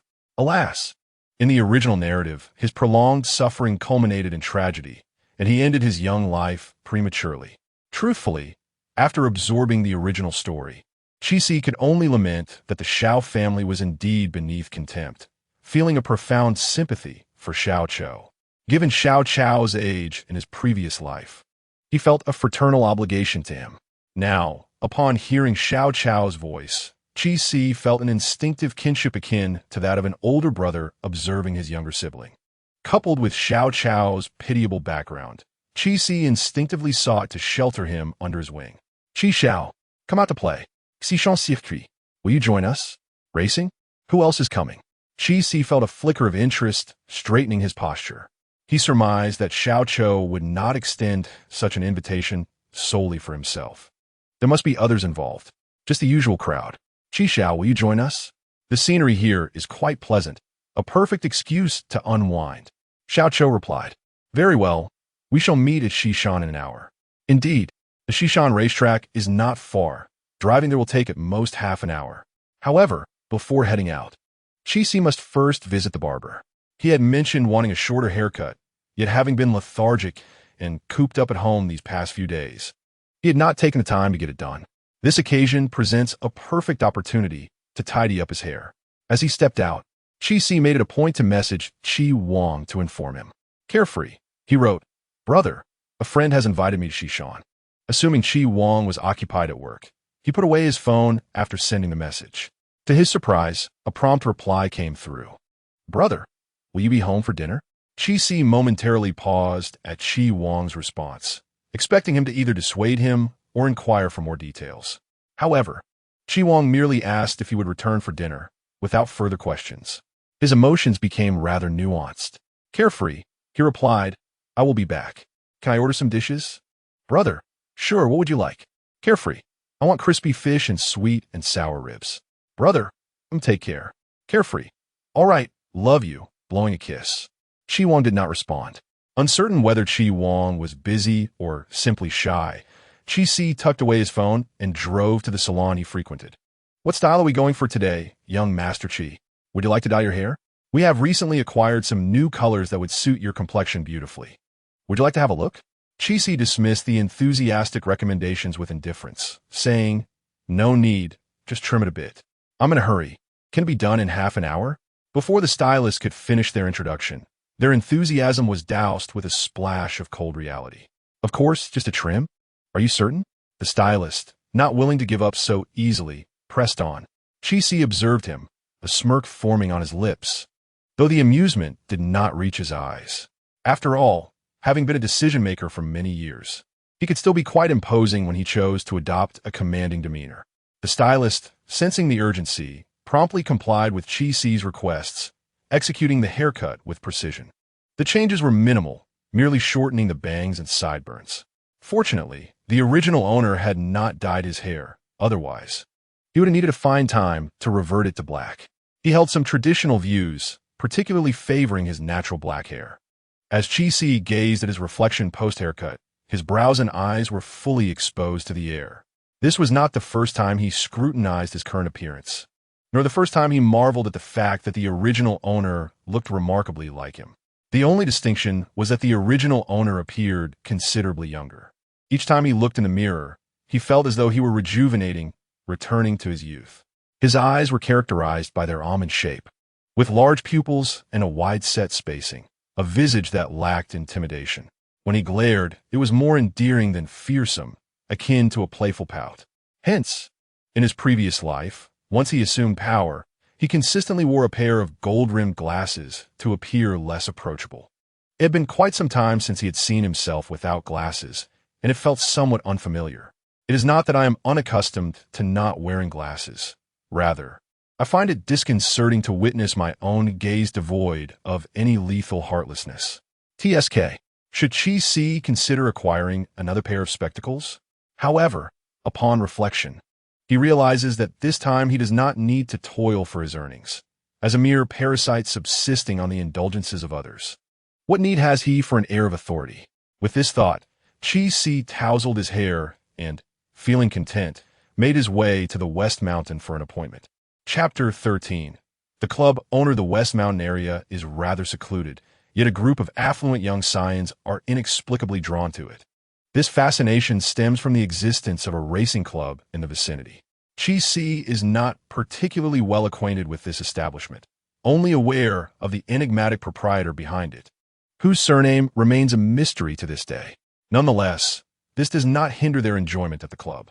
There are no stringent prerequisites for entry. Individuals of all backgrounds may gain access, provided their driving skills are commendable. The club is a melting pot of individuals, yet once inside its confines, no one dares to cause a ruckus. There was a time when someone, undaunted, clashed with another racer within the club. The regulations were clear, physical confrontations were strictly forbidden, but that individual chose to disregard the rule. Ultimately, both parties involved were expelled from the club and compelled to pay exorbitant compensation fees. The aggressor hailed from family of merchants, who took pride in their status and acted with impunity due to their affluent background. Following that incident, however, he vanished from the upper echelons of society. The other participant, witnessing this, hastily offered an apology, nearly forfeiting half of his wealth to safeguard his standing and avoid becoming the subject of gossip. Since that occurrence, no one has dared to disturb the tranquility of the racing club at West Mountain. The owner of the club, while not to be trifled with, allows a considerable degree of freedom to its members, provided they adhere to the established rules. The entry threshold is notably low. Even someone with mediocre racing skills, like the original protagonist, can gain admission, underscoring the club's inclusivity. Upon arriving at the club's entrance, Chi-Si spotted Xiao Cho waiting at the gate. He drove his car up, halted before him, and lowered the window to inquire. "Oh, who are you waiting for?" Upon seeing Chi-Si, Xiao Cho's face broke into a broad smile. "Chi Xiao, am I not waiting for you?" Chi-Si chuckled softly. "What's the matter? This isn't my first visit. Do you think I could lose my way?" Xiao Cho did not dispute this, simply grinning at Chi-Si. Chi-Si sighed inwardly, contemplating how foolish the young lad appeared. No wonder he could not outmaneuver his cunning and ruthless younger brother depicted in the book. "Get in the car." Xiao Cho froze, astonished, thinking he had misheard. "Chi Xiao, Are you asking me to get in your car? Where else would you find a vehicle to enter? Qi regarded him as one might look at a simpleton. Xiao Chou glanced around, realizing that indeed, Qi's car was the only one present. Hurry up, dawdling is a waste of my time. Qi expressed his impatience. Xiao Chou, not daring to hesitate any longer, quickly opened the rear door. He was too apprehensive to sit in the front passenger seat. What are you doing? Qi frowned. I'm getting in the car, Xiao Chou stammered, looking bewildered at Qi. As Qi gazed at his foolish demeanor, he couldn't help but chuckle in exasperation. Am I your chauffeur? He asked. Xiao Chou paused, momentarily stunned, before closing the rear door and approaching the front to open the passenger seat. As he settled into the passenger seat, a dreamy haze enveloped him, as if he were lost in a reverie. Until today, he had never dared to dream of riding in Qi's car, let alone occupying the front seat. It felt utterly surreal. Qi cast a sidelong glance at the dazed Xiao Chou, a hint of concern stirring within him. It was evident that he could not compete with Zhao's brother from the Xiao family. Qi remained silent, aware that the conflicts within the Xiao family were not for an outsider to meddle in so blatantly. Remarkably, Xiao Chou adjusted his mindset with great speed. By the time they reached the parking lot, he had returned to his usual self, betraying no signs of unusual behavior. Mr. Qi, will you be participating today? Xiao Chou inquired. Qi contemplated his mediocre skills and, for the sake of his own safety, shook his head. No, I'm here to watch the competition. By the way, who is participating today? What are the stakes? Zhang Xiao and Lin Xiao are both competing. Oh, and Bo Xiao is here too. Bo Fuyu? Yes. Xiao Chou suddenly leaned closer to Qi, lowering his voice in a conspiratorial manner. I also heard that the club star player is attending today. However, it's uncertain whether he will compete. Qi's curiosity was piqued. What are the stakes today? He asked. You wouldn't believe it, Mr. Qi. The prize this time is a 10% development right to the Wangjiang area. They're playing for that much? Qi exclaimed in astonishment. Indeed, Xiao Chou echoed, equally incredulous. When he first heard the news, he thought it was a jest. It wasn't until they arrived at the venue that he realized it was true. I truly wonder who the owner behind this club is. To casually offer a 10% development right to Wangjiang is quite impressive. Yet, it might not even belong to him. Perhaps he merely secured a venue. Qi was aware of the Wangjiang project, as it had been mentioned in the original text. The development rights were in the hands of Bo Yanqi. Bo Fuyu had gained leverage within the Bo family due to his connection with his uncle. It could be said that without Bo Yanqi's assistance, Bo Fuyu would not have risen to become the head of the Bo family. However, the original text never disclosed how Bo Fuyu secured his association with the Wangjiang project. Qi stroked his chin thoughtfully. If he were to clinch the top prize, he could potentially eliminate the future threat to the Qi family represented by Bo Fuyu. Just as this thought emerged, Qi swiftly dismissed it. Firstly, even if he did secure the top prize, as Bo Fuyu's uncle's nephew, he would find other means to participate in the project. Secondly, he lacked the skill. His driving abilities were quite average. Among the racers present, many were professional drivers, and he would merely be a source of easy competition. That is a possibility, but still impressive. Xiao Chou's voice snapped Qi back to attention. What's wrong? Do you wish to try your hand at it? Qi asked. Xiao Chou scratched his head sheepishly. I just want to have some fun. I never thought about placing. Besides, my car isn't up to par. In the Xiao family, the predicament of Xiao Chou is well known. His current attire is merely a facade, a precaution taken by the Xiao family to avoid excessive scrutiny. Yet, this is as far as it goes. Appearances are all that matter. Consequently, Xiao Chou does not possess a fine vehicle. I recall that you never engaged in such trivialities before. What has changed? Do you now desire that 10% development right? Xiao Chou's expression shifted, the smile that perpetually graced his face faltering. Indeed, he yearned for it, fully aware of how unrealistic his aspirations were. He had steeled himself for the inevitable mockery from Qi, just as he had in the past. He was accustomed to it. However, the next moment brought a surprising remark from Qi. You seek the development rights to secure your position within the Xiao family, do you not? But have you considered this? Acquiring those rights merely benefits your younger brother. Do you genuinely believe that this will grant you immunity within the Xiao family? Even if your father were to view you more favorably because of this, it would only lead to a more dismal existence for you. The current matriarch would never allow you to overshadow her own son. Chapter 14. Such a grand gesture. Xiao Qiu was acutely aware of these truths. He merely wished to take a gamble. Yet, the words that flowed from Qi Si's lips, rather than being a mere critique, resonated with a sincerity that suggested genuine concern for his well-being, urging him to reconsider. This sentiment was both subtle and hard to believe. Noticing Xiao Qiu's silence, Qi Si assumed he was overstepping his bounds. Do not overthink it. I am merely offering a word of caution. How you proceed is entirely your own decision. Having delivered his warning, Qi Si felt no obligation to interfere with Xiao Qiu's choices. No, I'm not overthinking it. I just find it hard to believe, Xiao Qiu murmured. And I think you're absolutely right. Qi Si raised an eyebrow, surprised by Xiao Qiu's receptiveness. He had presumed the young man would dismiss his advice. So, you have decided not to participate? Indeed, I shall not partake. Moreover, my vehicle is ill-suited for this track. I would not place well even if I raced. Deep down, he understood that competing against those with top-tier vehicles left him at a distinct disadvantage. He would merely be a participant without a chance of victory. Just as long as you comprehend that, Qi Si remarked, patting Xiao Qiu on the shoulder. Come, let's enjoy the spectacle. Following Qi Si, Xiao Qiu glanced at the racetrack, feeling a twinge of regret. Yet, he quickly reconciled with the thought. Qi Si was correct. There was no need to gamble his safety on an uncertain outcome, nor was it necessary to pave the way for his foolish brother. It was easy to arrive at this conclusion, for Xiao Qiu was not one to dwell in despair. What perplexed him, however, was Qi Si's attitude. Why had Qi Si chosen to counsel him? After finishing his remarks, Qi Si paid no heed to Xiao Qiu's thoughts, turning his attention to the bustling crowd in the stands. Oh my, so many people? It's a veritable sea of humanity. Xiao Qiu elucidated that this match appeared to be open to the public, attracting not only the usual attendees, but also a considerable number of unfamiliar faces. Qi Si raised an eyebrow as he surveyed the nearly full audience in the outer stands, a pensive expression crossing his mind. Qi Xiao, let us proceed inside.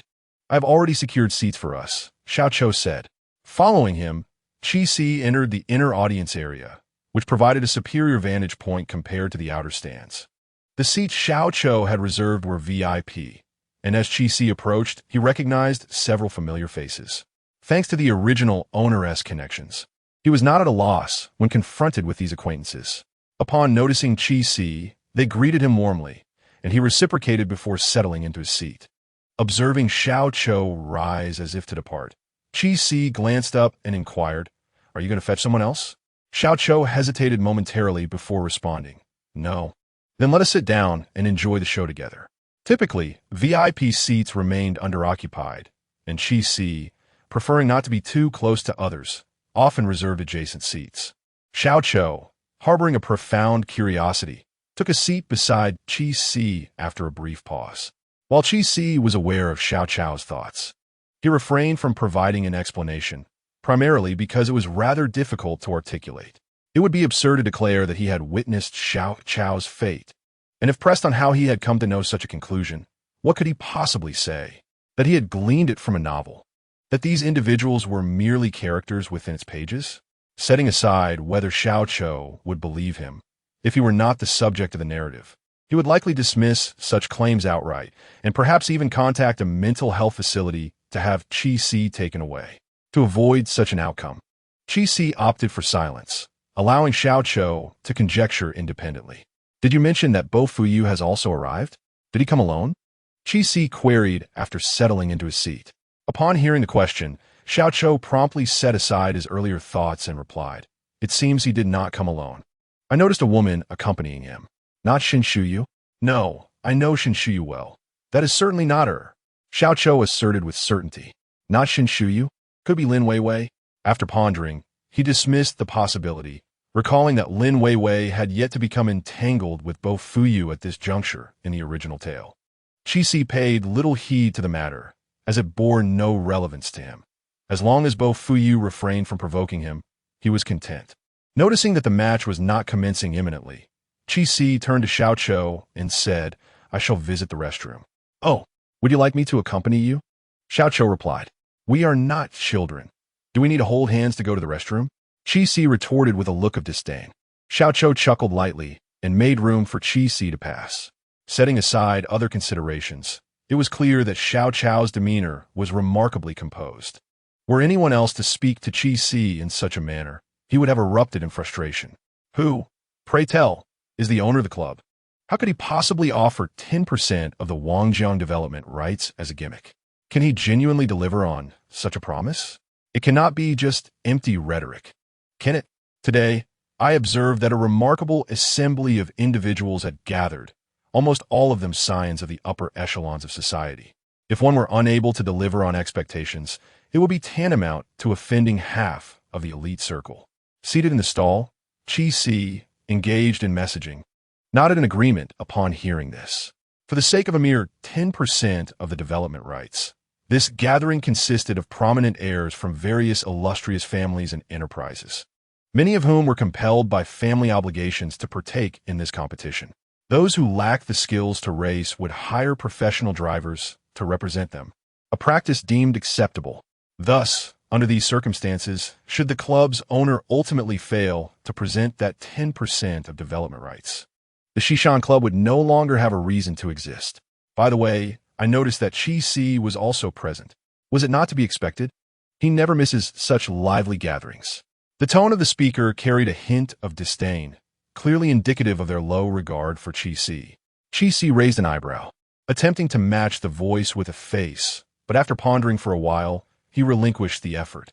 Indeed, however, it seems he is not racing this time.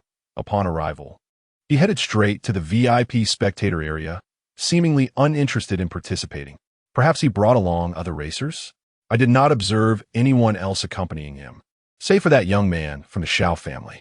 Regardless, his participation or lack thereof would not sway the outcome. He was merely a lightweight. The voices outside gradually faded away as Qi sat in the stall, glancing at the message just received from Qi Wang. Brother, the Qi family has also dispatched someone to participate. Attaining a ranking is of little significance. What matters is the experience. Just observe, do not engage personally. Qi replied, with my mediocre skills, I would merely be a pace car. Brother, if I discover you on the track, I will lock all the cars in the garage away from you. Qi, you shall not. Whoever races is a fool. Brother, I have heard that Bo Yinchi from the Bo family has also arrived. Be cautious and avoid causing any trouble. Upon reading Qi Wang's message, Qi raised an eyebrow. Bo Yinchi was here too? Had she come with Bo Fuyu? Qi, what are you talking about, brother? I am so well behaved. How could I possibly cause trouble? After responding to Qi Wang, Qi opened the stall door, washed his hands, and turned to return. Feeling his phone vibrate in his pocket, he pulled it out.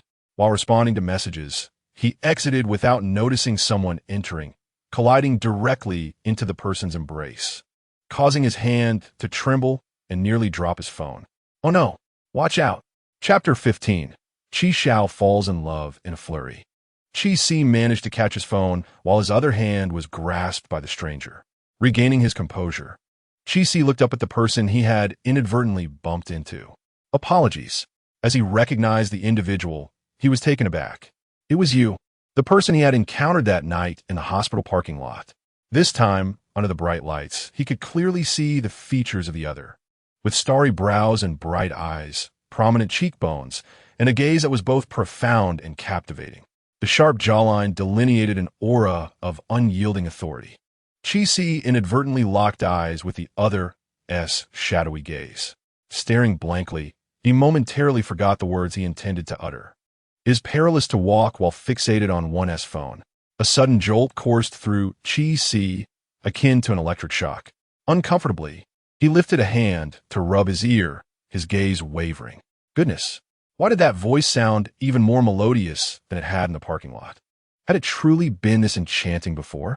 Just then, a message popped up. I usually don't behave this way, Qi instinctively clarified. Upon hearing his explanation, the other said nothing, releasing the grip on Qi's arm before sidestepping him to enter the restroom. Qi should have departed, yet gazing at the figure's retreating silhouette, a sense of reluctance welled up within him. This moment of hesitation allowed the other to resolve his matters. Bo Yinchi stood in front of the sink, washing his hands. Through the mirror, he noticed Chi Si lingering at the door. With a slight raise of his brow, he scrutinized Chi Si unabashedly through the reflection. Chi Si met the man's gaze in the mirror, taken aback.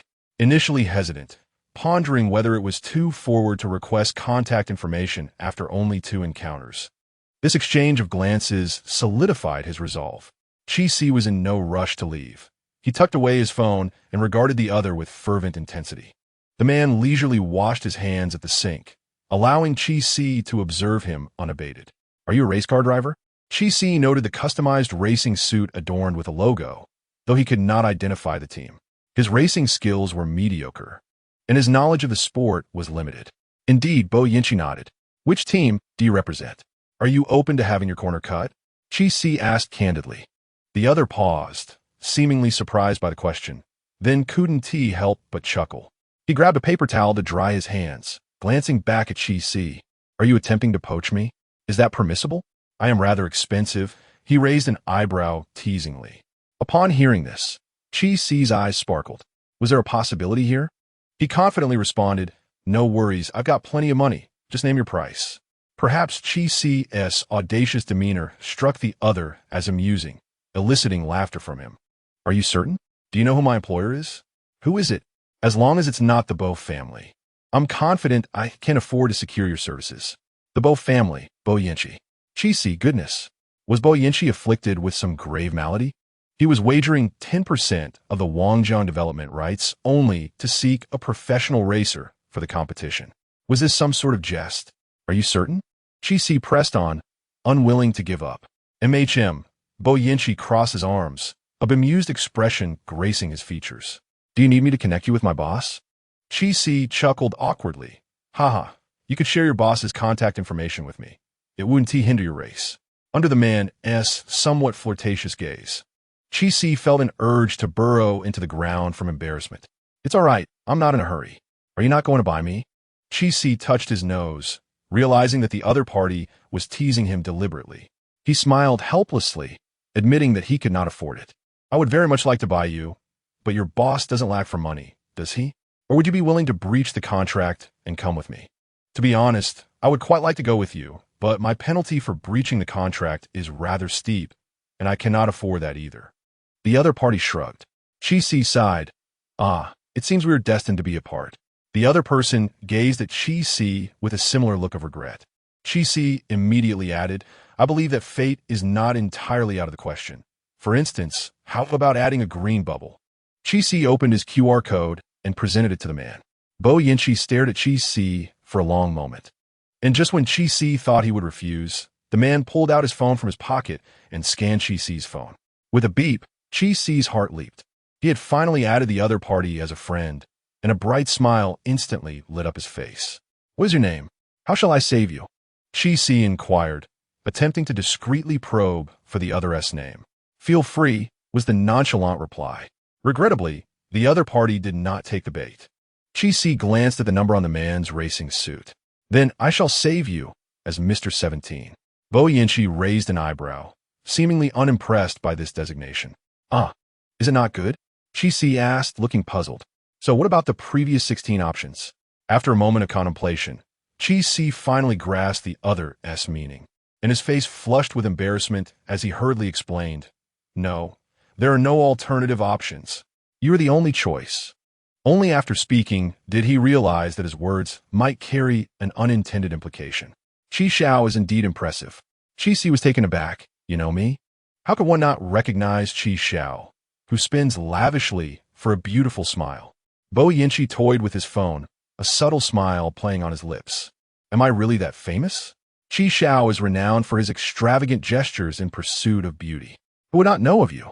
Upon hearing this, Chi Si's expression faltered, clearly recalling the foolish antics of his original self.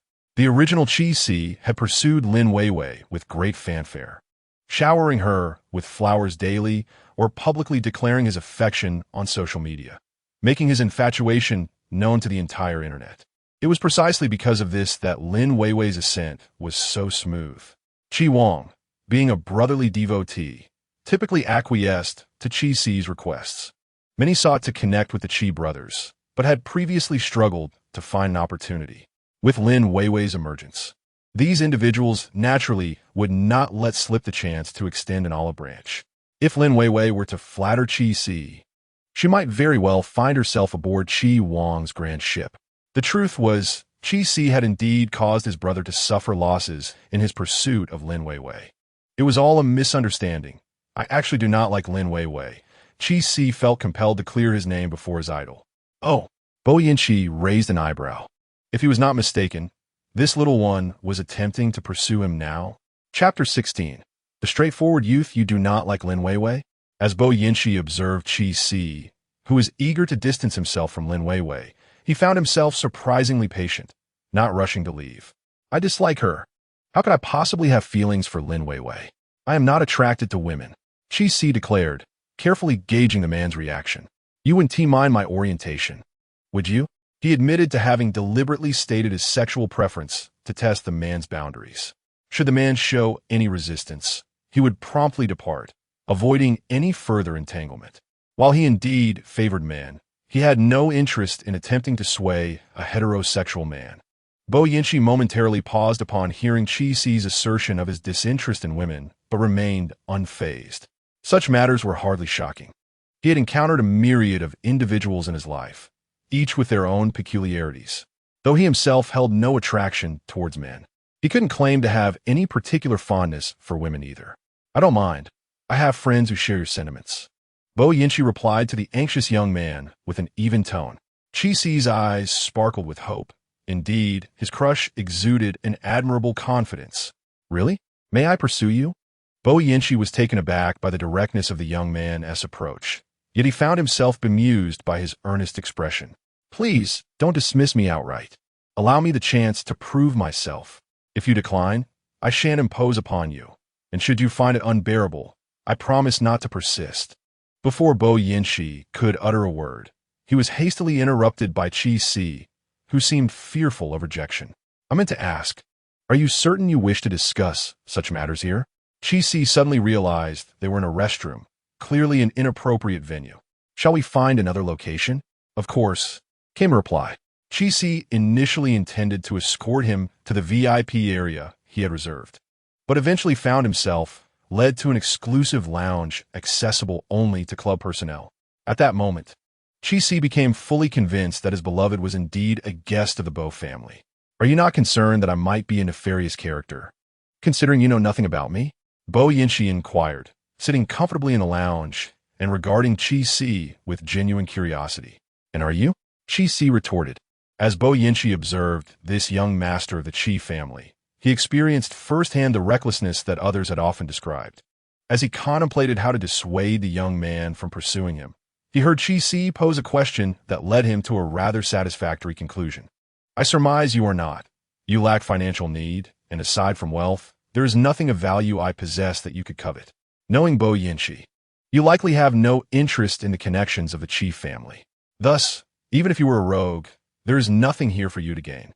Are you certain there is nothing? Bo Yinqi raised an eyebrow. Qi Si paused, then enlightened, exclaimed, Ah, there is one thing. You desire my charm. Bo Yinqi responded with a hint of amusement. Your confidence is indeed unexpected.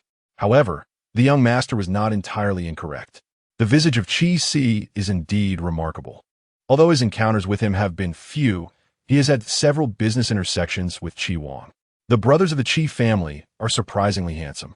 Due to their striking looks, when Qi Wang first took over the Qi family business, there were some audacious individuals who shamelessly expressed a desire to pursue him. However, they were unprepared for Qi Wang's seemingly harmless appearance, which belied a ruthless nature. Anyone who dared to offend the Qi family ultimately met with dire consequences. Bo Yinqi has also heard rumors that Qi Wang is excessively protective of his younger brother.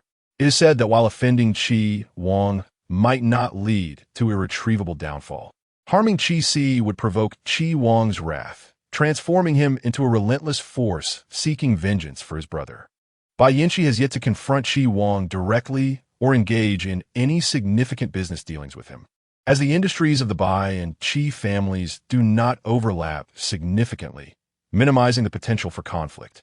However, upon observing the audacious young master of the Qi family before him, Bai Yanqi suddenly sensed that an encounter with this notorious brotherly protector might not be far off. "Young lad, you do not even know who I am, yet you dare to pursue me." "What audacity!" Qi replied with a flamboyant smile. "I have always been bold, and being young affords me the luxury of trial and error, does it not?" Bai Yanqi conceded that, at this moment, he felt a twinge of envy for this youth. Indeed, youthfulness allows for unbridled enthusiasm, regardless of the thorns that may lie ahead. Bai Yanqi chuckled. "Dear child, has your brother not imparted any wisdom? Youth is indeed your asset, but it should not be squandered recklessly." Qi tilted his head innocently. "I am not squandering anything. I am merely pursuing you. Moreover, I have bypassed the unnecessary phase of hesitation to save time. All you need to do now is provide me with a definitive answer. Can I pursue you or not? What if I say yes, but then ultimately reject you?" Bai Yanqi teased. Qi shrugged, exuding a carefree demeanor. "That would simply indicate that my charm was insufficient to win your affection." However, as he stroked his chin, a perplexed expression crossed his face. Bai Yanqi regarded him quizzically. "Are you truly unmoved? I cannot be considered unattractive, can I?" Bai Yanqi observed Qi, and to be fair, his appearance was indeed striking, quite exceptional, in fact. "If I am not unattractive, then why would you remain indifferent?" Qi inquired, his eyes reflecting genuine confusion, not mere pretense. He truly believed that no man could remain unaffected by his allure. If someone else looked at Bai Yanqi with such confidence, he might deem them delusional. Yet, in the case of this brazen youth, Bai Yanqi found him unexpectedly endearing. Bai Yanqi considered the significant age gap between himself and Qi, which inevitably added a layer of indulgence to his gaze. However, the older man, inexperienced in matters of the heart, remained oblivious to the fact that when one finds another adult charming, it often marks the beginning of infatuation. Observing the self-assured, radiant child before him, much like a little son, Bai Yanqi scoffed. "Young one, do you have any idea how old I am this year?" Qi tilted his head, gazing at the man with a puzzled expression. "A bit older than me?" He appeared somewhat more mature, suggesting he should be older, yet he did not seem aged. Likely only a few years his senior. A difference of 2 or 3 years would be entirely acceptable to Qi. However, the very next moment, he heard the man chuckle softly. "What are you laughing at?" Qi inquired.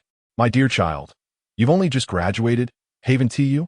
"Indeed," Qi nodded, acknowledging that this body had indeed only recently completed university. "Do you know how long it has been since I graduated?" "How long?" 10 years. 10 years. Chapter 17. Will you get hit for kissing me?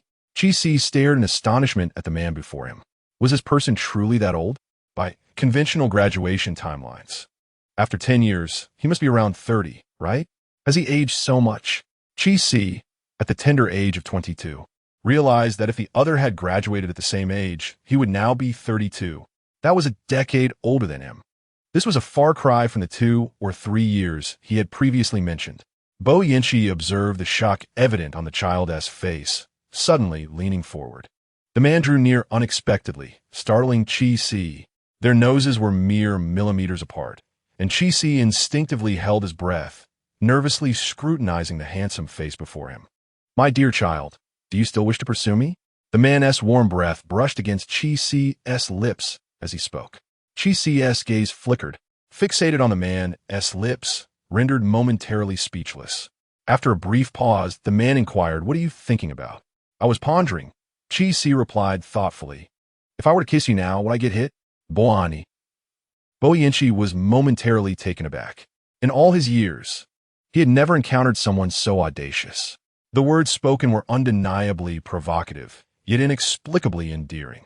Bai Yanqi straightened himself, regarding the bold youth before him with a bemused expression. "You truly are not choosy." This sentiment seemed slightly off, making him appear less valuable. Yet, Qi grasped the essence of what Bai Yanqi was attempting to convey. "I am indeed discerning. Although you are somewhat older, it's not apparent at all. Besides, you are handsome and well-built. I have a fondness for striking looks. Furthermore, it said that older individuals are typically more mature and caring. I've never experienced such a thing.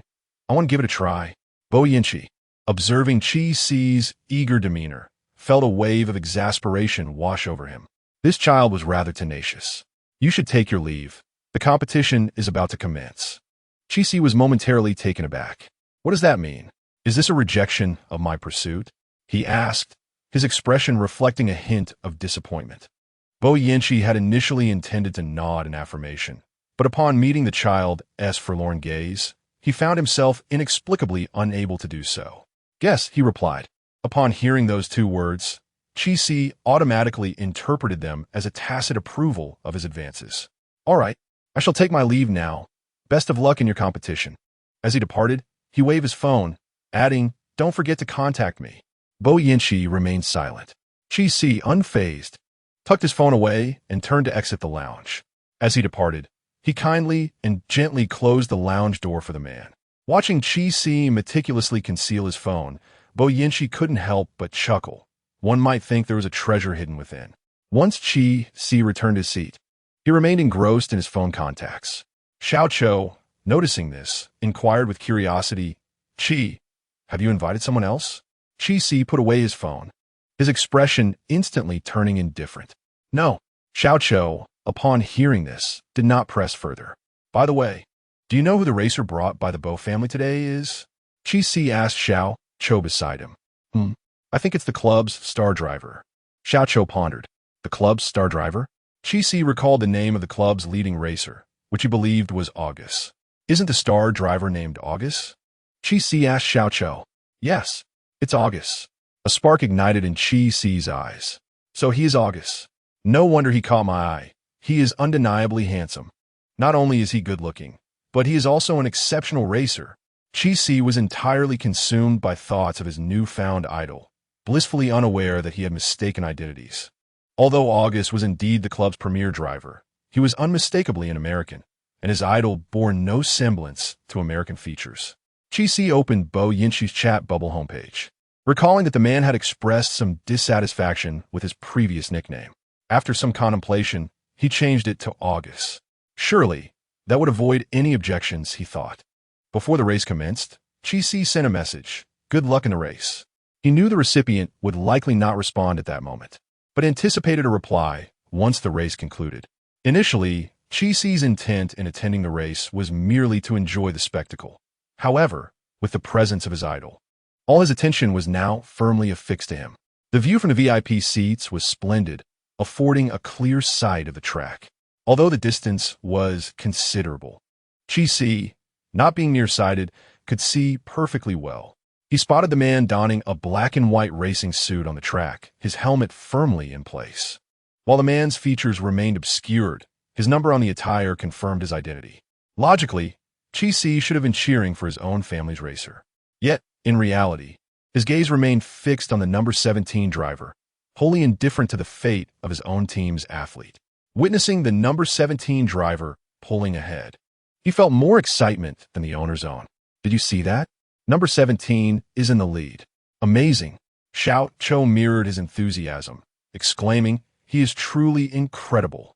That drift was spectacular. The audience erupted in fervor, the cheers deafening.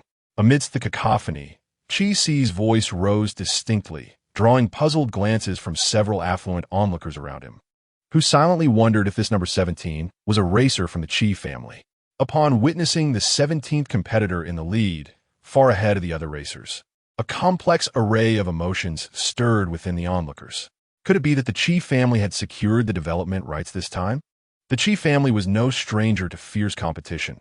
However, with only the brothers Chi Wong and Chi Si remaining, even Chi Wong, formidable as he was, would find it challenging amidst a pack of wolves. Yet, should they acquire the Wangjiang project, the Chi family might soar to new heights. Furthermore, if the Chi family were to forge an alliance with the Bo family, the prospect for others would grow increasingly bleak.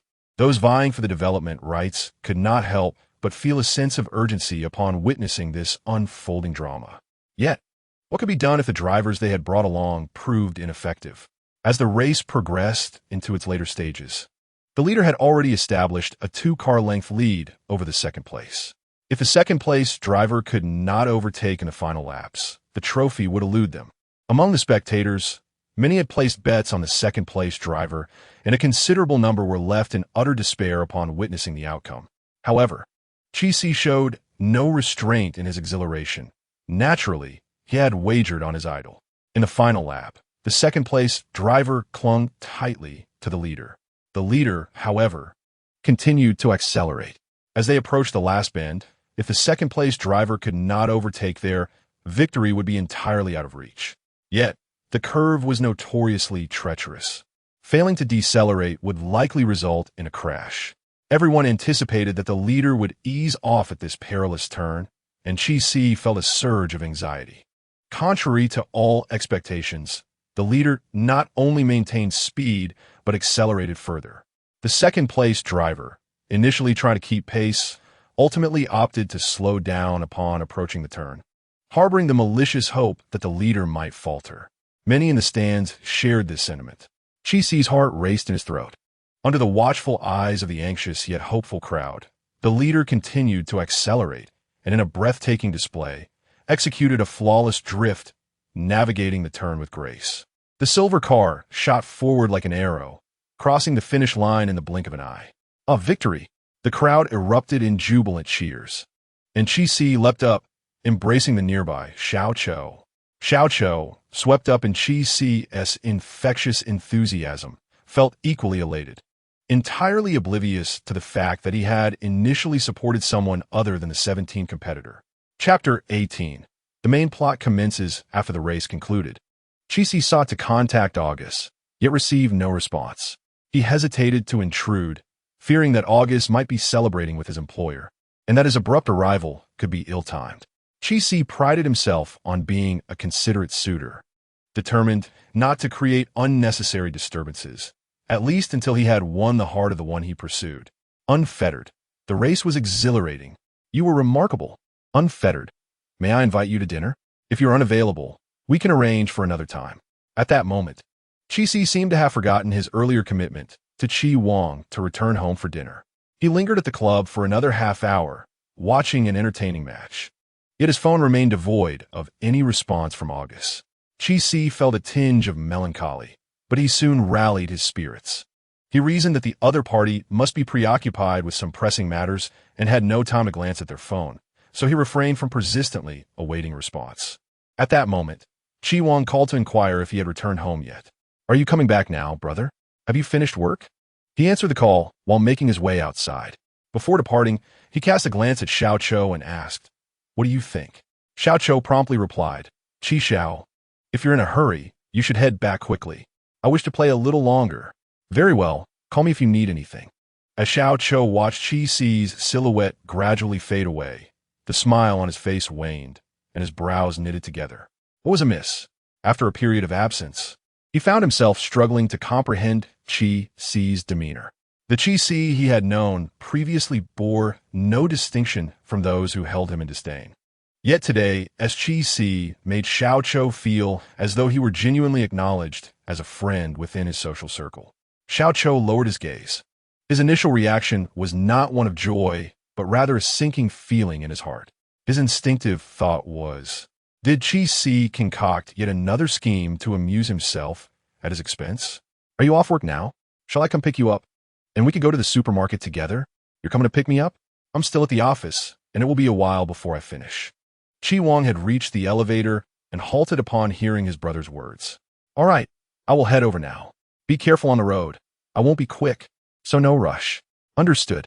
While conversing with Chi Wang, Chi-Si had his head slightly bowed, oblivious to the situation ahead. Upon ending the call and lifting his gaze, he spotted two figures not far away. Chi-Si was momentarily taken aback. Upon recognizing who they were, he instinctively sidestepped.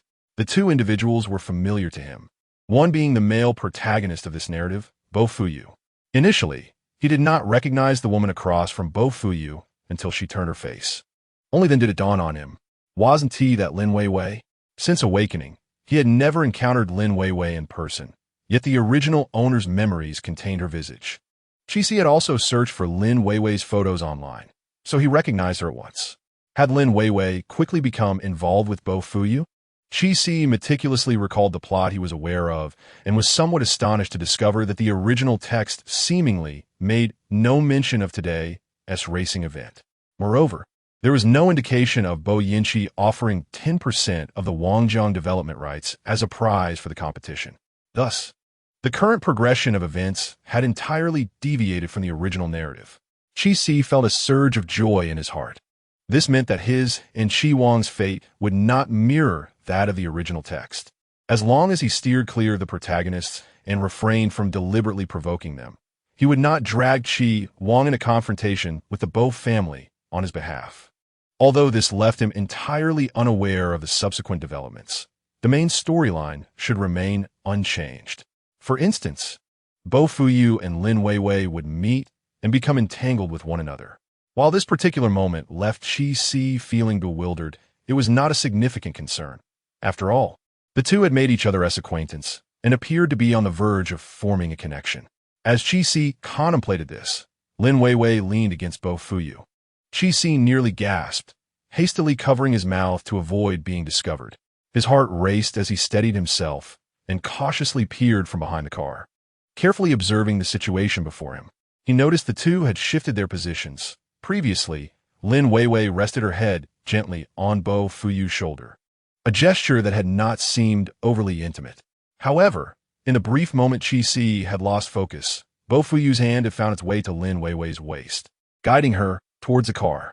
Goodness, the progression is alarmingly swift. Chi-Si marveled as he watched them board the vehicle, unable to contain his astonishment. Only after Bo Fuyu drove away did Chi-Si dare to emerge from his hiding spot, staring at the rear of Bo Fuyu's car until it vanished from the parking lot, stroking his chin in contemplation. Thus, they were embarking on a path of deep and tumultuous love, although the narrative seemed to diverge from the original text. Chi-Si couldn't shake off his concern that Shin Shuyu might still follow the tragic trajectory laid out in the original plot. He felt a profound conflict, for he believed Shan Shuyu endured far too much in the source material. Ultimately, she did end up with Bo Fuyu, yet she was left battered and broken, having lost a child and rendered unable to bear any more. Was the price of love truly this exorbitant? Must love come at such a cost? Nevertheless, Chi-Si had no intention of meddling with Shan Shuyu and Bo Fuyu. Sympathy was one thing, but risking his own life and that of his brother was an entirely different matter, a gamble that bore an immense price. Glancing at the time, he realized he needed to fetch his brother, lest he become anxious. He got into the car, temporarily casting aside the scene he had just witnessed. However, when he finally picked up Chi Wang, he found himself late, unexpectedly caught in traffic. By the time Chi-Si arrived at the company, it was already more than half an hour past closing time. Most of the employees had departed, yet the lights in Chi Wang's office on the top floor remained lit. Chi-Si assumed his brother was still at work, and he felt a sense of relief. "Brother, I'm here," Chi-Si announced as he pushed open the door to Chi Wang's office. Upon hearing his voice, Chi Wang looked up from his computer screen, a smile breaking across his face. "You're here? Sit and wait for a moment. I just need to wrap things up." "All right." Chi-Si settled onto the sofa, observing his brother as he diligently worked. When Chi Wang said a moment, it turned out to be a brief wait. Within 2 minutes, he shut down his computer and donned his coat. "Let us go." "So soon?" Chi-Si asked, surprised. "Yes." Chi Wang ruffled Chi-Si's hair affectionately.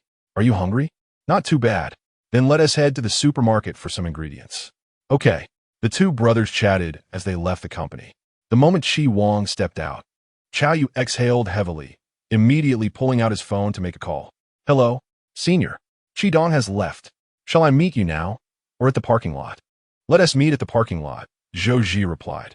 Under normal circumstances, they would have already clocked out, but who could have anticipated that Chi Wang would leave his office only to return after making a phone call to begin working overtime? Consequently, they too were compelled to stay behind and work late. Chapter 19. An unusual individual. Was today's race enjoyable? The driver was Chi Wang, using Chi-Si's car. His own vehicle remained at the company, awaiting the driver who would retrieve him tomorrow morning. It was quite entertaining. A sweet smile unconsciously graced Chi-Si's face at the thought of August. "Chi Wang, catching a glimpse of Chi C's expression in the rearview mirror. Felt a shadow of concern darken his gaze and inquired, "Have you encountered someone?" The last time he had seen such a smile on Chi Si was when the latter mentioned Lin Weiwei. Could it be that woman again? His informants had reported that Lin Weiwei was also at the Shishan area today. He had questioned whether she was deliberately seeking out Chi Si, yet he feared misjudging his brother. Moreover, Chi Si had mentioned returning for dinner together in the evening, and Chi Wang wished to avoid disrupting that meal. He planned to wait until after dinner to inquire further. Chi Si had been exceptionally well-behaved these past few days. Ever since Chi Si came of age, it had been a long time since Chi Wang had witnessed such a dutiful younger brother. He did not want to shatter this warmth over Lin Weiwei. However, seeing Chi C's current expression caused Chi Wang's heart to sink uncontrollably. He had indeed met someone. A smile deepened unconsciously on Chi C's face at the thought of August. Chi Wang tightened his grip on the steering wheel. "Who is it? Do I know them?" Chi Si pondered. Did his brother know the top driver at Shishan Club? Uncertain if he was acquainted, yet surely he had heard of him. August was so renowned. Since his brother had arranged for someone to replace Chi's company in a race, he must have been briefed on the driver's information. "It's August. Do you know him?" Chi Wang was taken aback. "August? The #1 racer at Shishan Club, do you mean?" "Yes, I know him." "Why? Did you meet him?" Upon hearing it was not Lin Weiwei, Chi Si discreetly sighed in relief. As long as it wasn't Lin Weiwei, he was content. "Well, I ran into him in the hospital parking lot last time, and today I chatted with him for a bit and even got his contact information." Chi Si chuckled softly. While such laughter might appear somewhat inappropriate on an ordinary individual, coming from Chi Si, it was rather endearing. Of course, this could also be attributed to the filter of a doting older brother. Chi Wang was somewhat astonished. "Really? He seems quite approachable." He recalled that August was an American, often characterized by his arrogance. Apart from the club owner, anyone else attempting to engage with him had been rebuffed. Before signing with Shishan Club, August had proclaimed that no one could defeat him on the racetrack. Such a declaration incited defiance among numerous drivers, leading to a surge of competitors challenging August during that period. Yet, August accepted challenges only from those ranked among the top drivers. The outcome was invariably the same. They all succumbed to August. Consequently, local racers faced considerable ridicule during that time. Eventually, a mysterious driver emerged and faced August in a match, narrowly defeating him.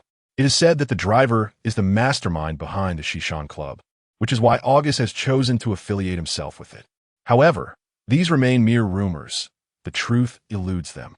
As for the identity of the owner of Shishan Club, it remains a mystery to this day.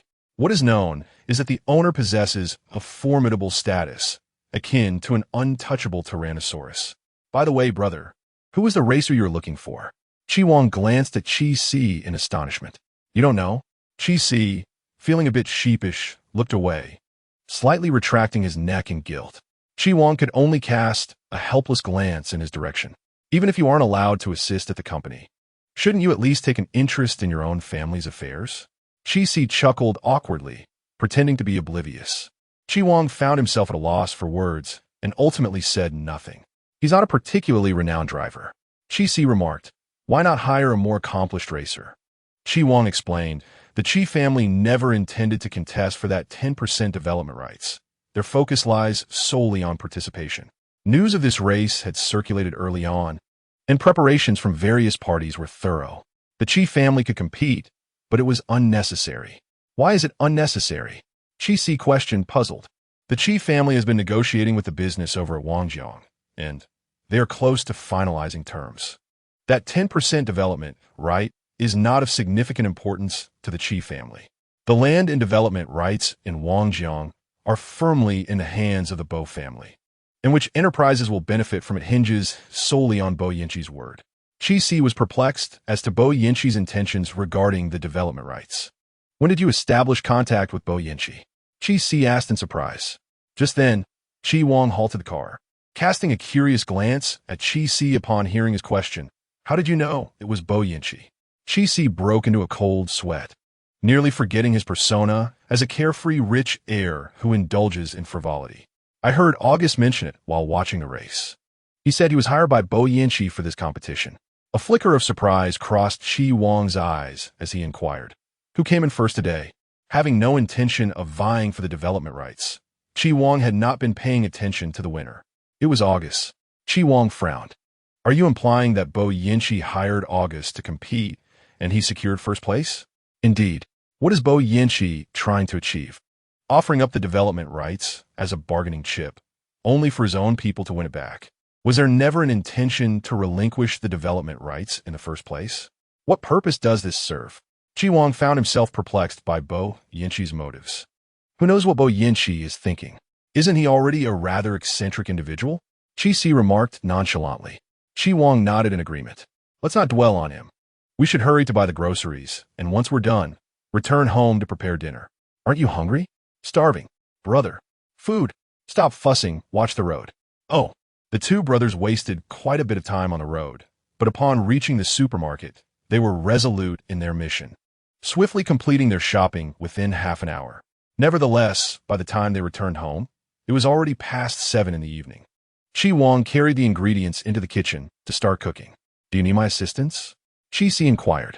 "Do not disturb me. Go play by yourself, and I'll call you when I'm done." "All right. I see that I am thoroughly disliked." Chi Si accepted this reality and, upon realizing that Chi Wong truly did not require his assistance, retreated to his room.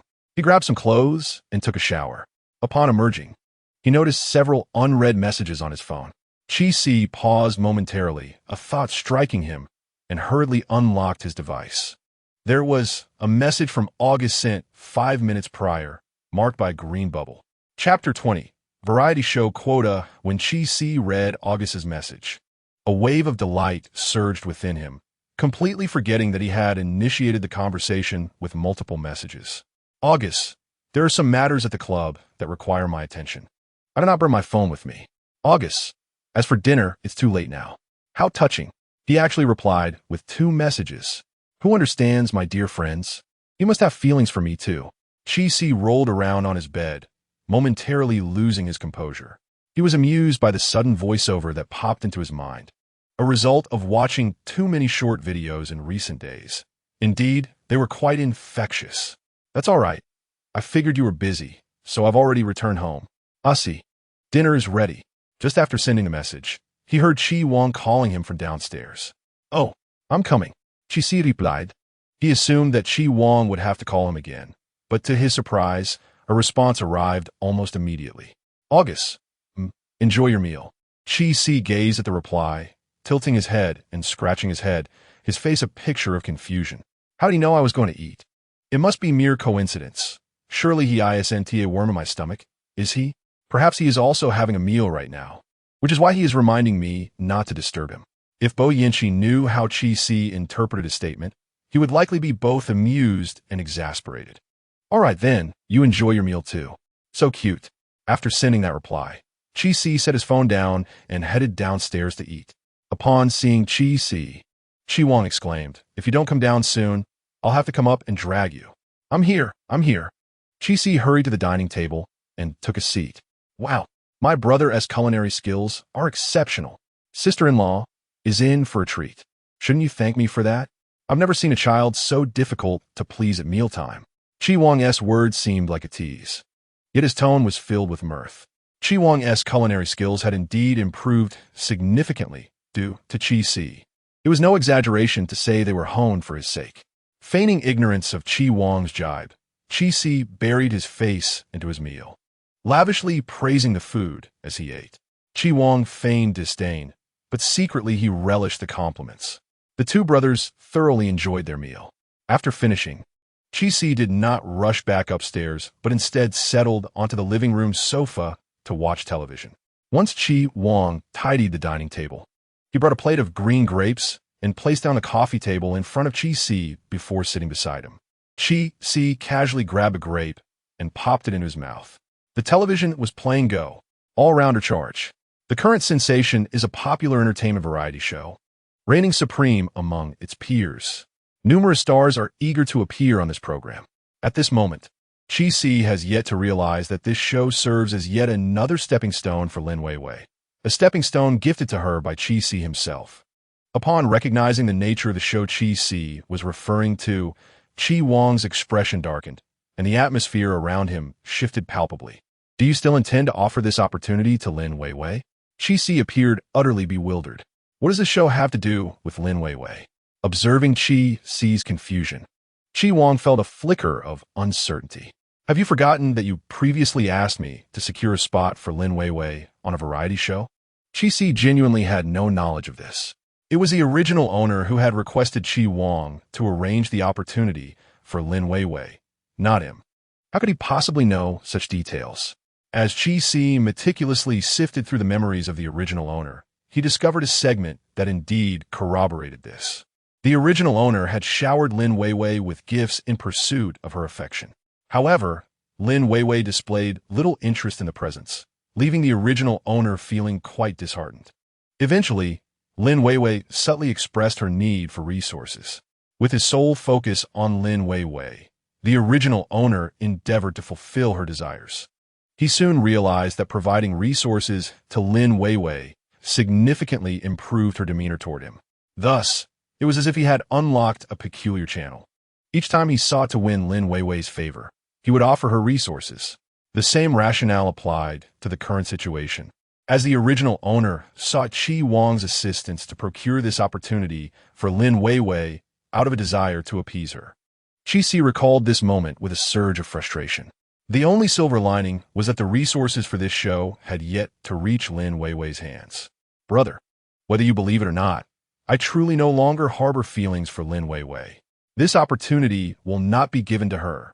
Chi Wang gazed at Chi Si with skepticism. Are you being serious? Absolutely. I have severed ties with Lin Weiwei. Why would I continue to demean myself? Moreover, when I returned tonight, I saw her at the Shishan parking lot, entangled with Bo Fuyu. Chi Wang paused, a look of disbelief crossing his face as he regarded Chi Si. Are you saying Lin Weiwei is involved with Bo Fuyu again? Indeed. Wait, what do you mean by again? Chi Si suddenly sensed an unsettling nuance in Chi Wang's words. Chi Wang halted, his expression a mix of complexity as he scrutinized Chi Si. Are you certain you no longer have feelings for Lin Weiwei? I am certain. Chi Si nodded emphatically, his gaze resolute as if he were preparing for battle. Observing Chi Si's expression, Chi Wang finally exhaled in relief. I refrained from telling you before, fearing it might upset you. Lin Weiwei is not as simple as you presume.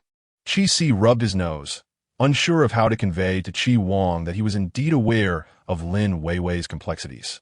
The way she ensnares both the male lead and the supporting character, compelling them to act against their very nature, is far from the actions of an ordinary person.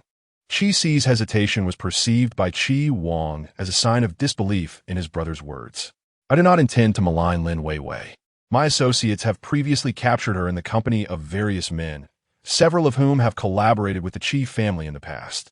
Chi Si, astonished, inquired, when did this occur? Why have you never mentioned it to me? It was quite some time ago. Back then, you were infatuated with Lin Weiwei, and I knew you would not believe me if I told you. Chi Wang replied. He was indeed correct. At that time, Chi Wang had not yet arrived. And given the original owner's deep affection for Lin Weiwei, had Chi Wang revealed this matter, the original owner might have thought Chi Wang was deliberately defaming Lin Weiwei. This could have led to a complete rift between Lin Weiwei and Chi Wang. Chi Si could not help but feel sympathy for Chi Wang. What sins had Chi Wang committed in his past life to be burdened with such a troublesome brother in this one? Brother, rest assured, I truly no longer harbor any feelings for Lin Weiwei. Chi Wang, uncertain if he believed Chi Si's words, gazed into his brother's eyes for a moment and asked, if that is the case, shall I not offer this opportunity to Lin Weiwei? What purpose would that serve? It is far better for me to take it myself. Chi Si promptly replied. Chapter 21. Confusion and unease. Chi Si lay on his bed for quite some time, his mind a blank slate. After a while, he sighed and turned over. Alas, I did not drink last night. How could I have blurted out my desire to participate in that variety show? The pivotal question was why Chi Wang had consented to it.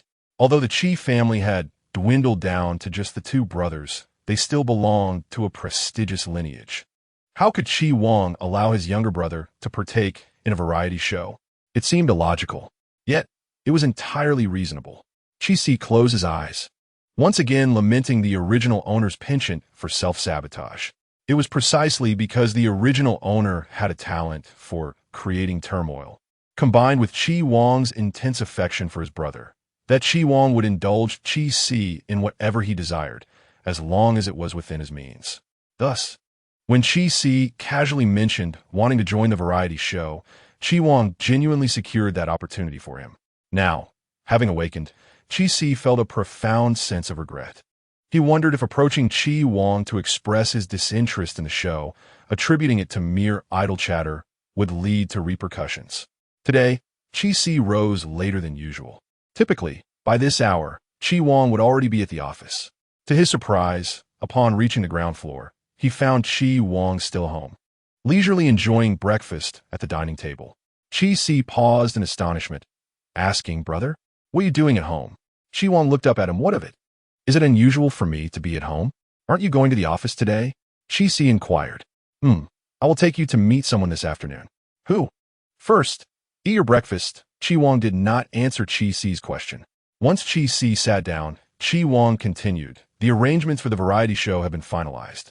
Since you wish to participate, go ahead and enjoy yourself without any psychological burden."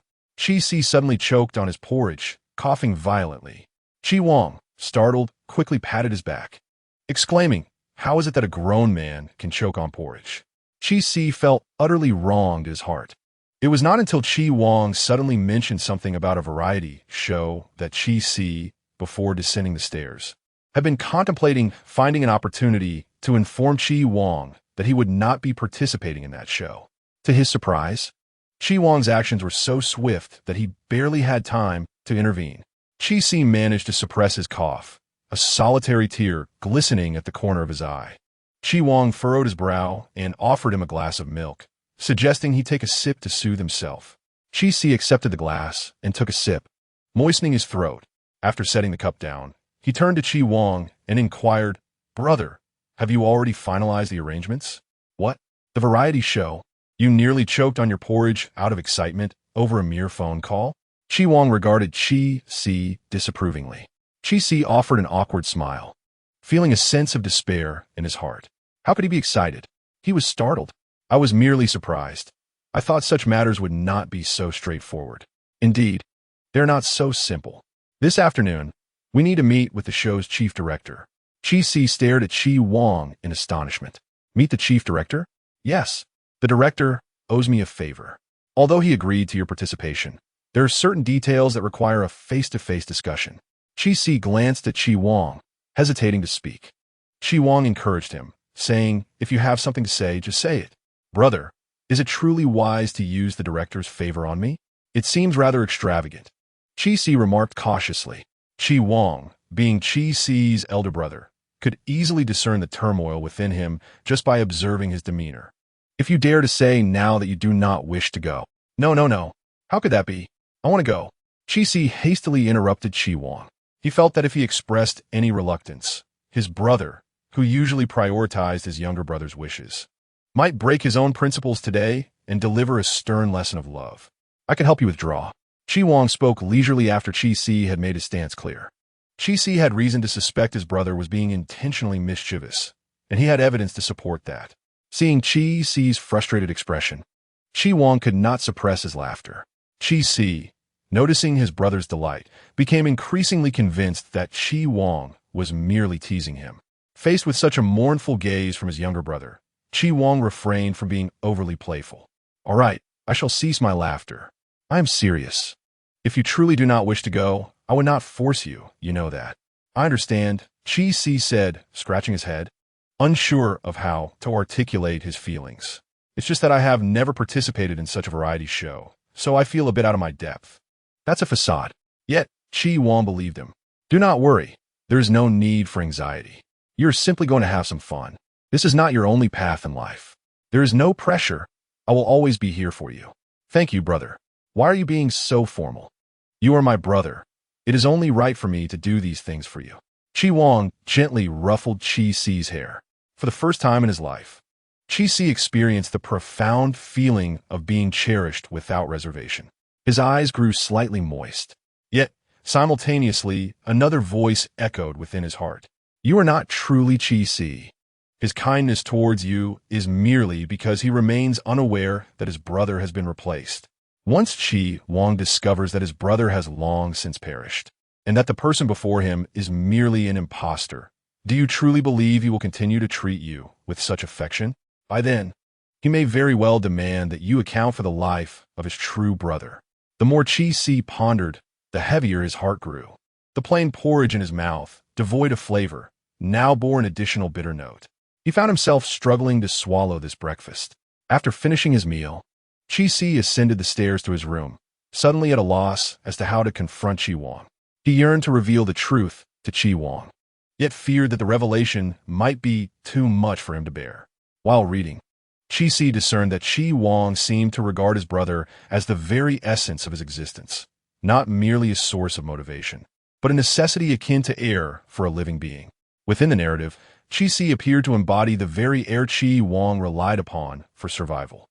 Chi-Si was uncertain whether this was a result of the narrative's constraints, as Chi Wang was bound by the character framework imposed upon him, unable to deviate in the slightest. Although it was true that Chi Wang was overly attached to his brother, the narrative suggested that his obsession with Chi-Si transcended mere sibling affection. The Chi Wang within the story resembled an all-encompassing automaton, providing Chi-Si with whatever he desired. Devoid of any independent thought, Chi-Si was uncertain whether the current Chi Wang had yet to break free from the original narrative's confines.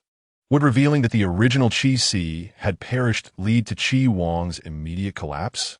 This was not the outcome Chi-Si wished to witness. Now, Chi-Si found himself somewhat greedy. He desired this familial bond while simultaneously wishing to escape the web of deception. Lying on his bed, staring at the ceiling in a daze for what felt like an eternity, he could not devise a satisfactory solution. Ultimately, he concluded that participating in a variety show might offer a temporary reprieve from Chi Wang. Perhaps if they were apart for a while, Chi Wang would realize that his life encompassed more than just his brother, and that he too could bask in his own brilliance. Perhaps he could even encourage Chi Wang to pursue a romantic relationship. Chi-Si stroked his chin, lost in thought. Maybe, once Chi Wang found his own partner, he would no longer channel all his energy and emotions solely into his brother. Chapter 22. Are you jealous? When Chi-Si met with the chief director in the afternoon, he had already composed himself.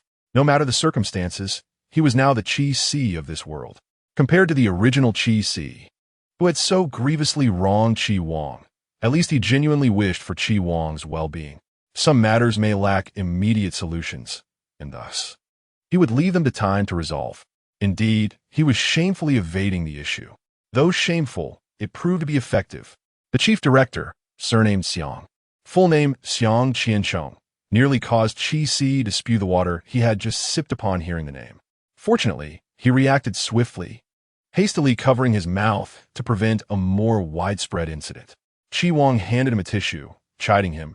At your age, how can you still be so reckless? How can I trust you to go out on your own like this? Chi-Si felt a wave of embarrassment wash over him. It cannot solely be attributed to him. After all, the director's name is indeed quite remarkable. Chi-Si felt that his uncharacteristic behavior was also the responsibility of director Xiang Qianchong. I apologize, director. My brother has been spoiled by me. I hope you will be more understanding. Chi Wang said to the composed Xiang Qianchong across from him. Haha, it's quite all right. My name does elicit such amusing reactions. Chi Xiao is not the only one to respond so dramatically upon hearing it. Xiang Qianchong waved his hand dismissively, laughing. Observing the seemingly harmless Chi Wang, Xiang Qianchong understood that when Chi Wang suggested he should be more tolerant, it was no mere pleasantry. It was a genuine request for him to take extra care. It could even be interpreted as a notification, implying that he was entrusting his brother to him and expected him to look after Chi-Si. Otherwise, he would be held accountable should anything go awry. Xiang Qianchong felt a headache coming on as he looked at Chi-Si. Were it not for the debt of gratitude he owed Chi Wang, no matter how much money Chi Wang might throw at him, he would never have agreed to allow Chi-Si onto the show. Chi-Si was not naive either. He could sense that Xiang Qianchong was not particularly eager to include him. However, since his brother had already leveraged a favor, He could not back out at this moment, as that would not only embarrass Yang Qianchong, but would also reflect poorly on his brother. Thus, Qi Si offered a sheepish smile to Xiang Qianchong. "Director, I apologize."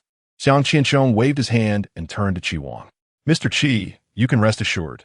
As long as Qi Xiao does not engage in any misconduct, there will be no issues."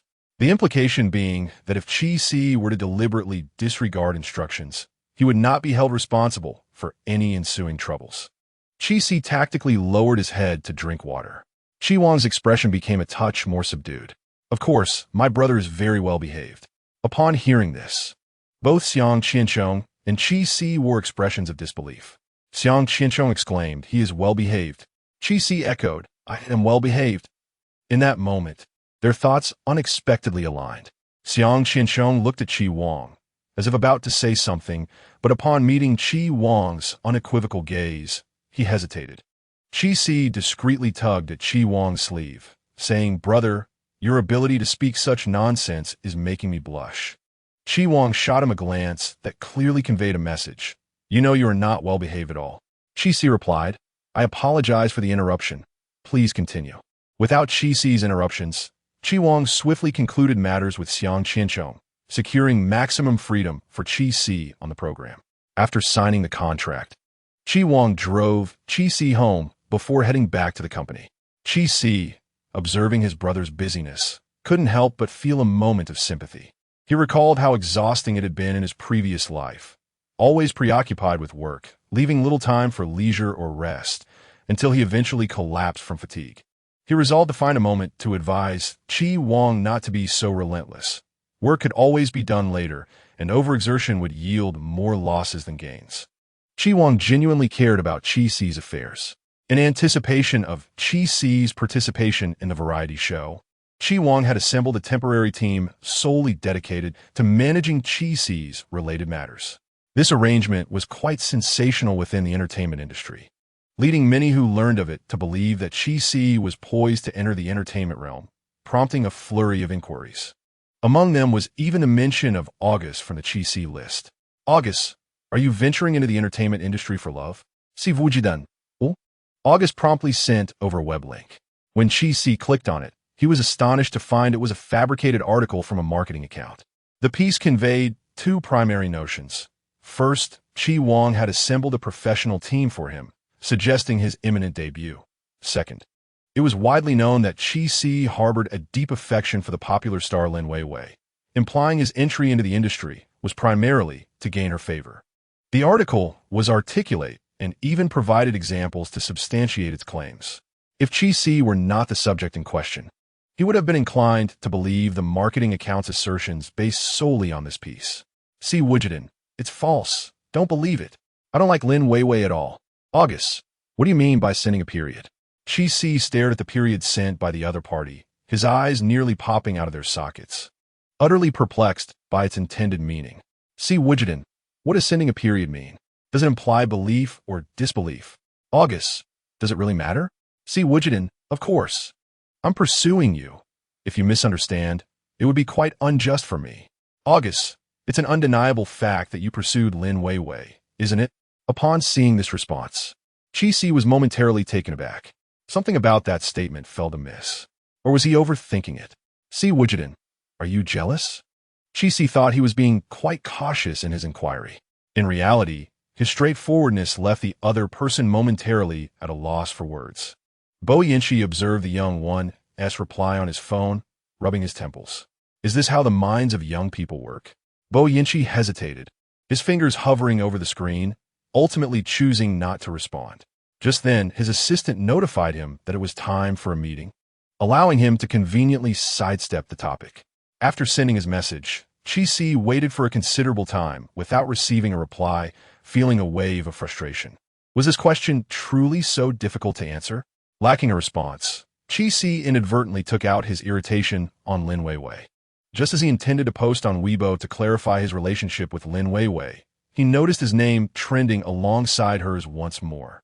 The previous trending topic had only just subsided, and now another one emerged.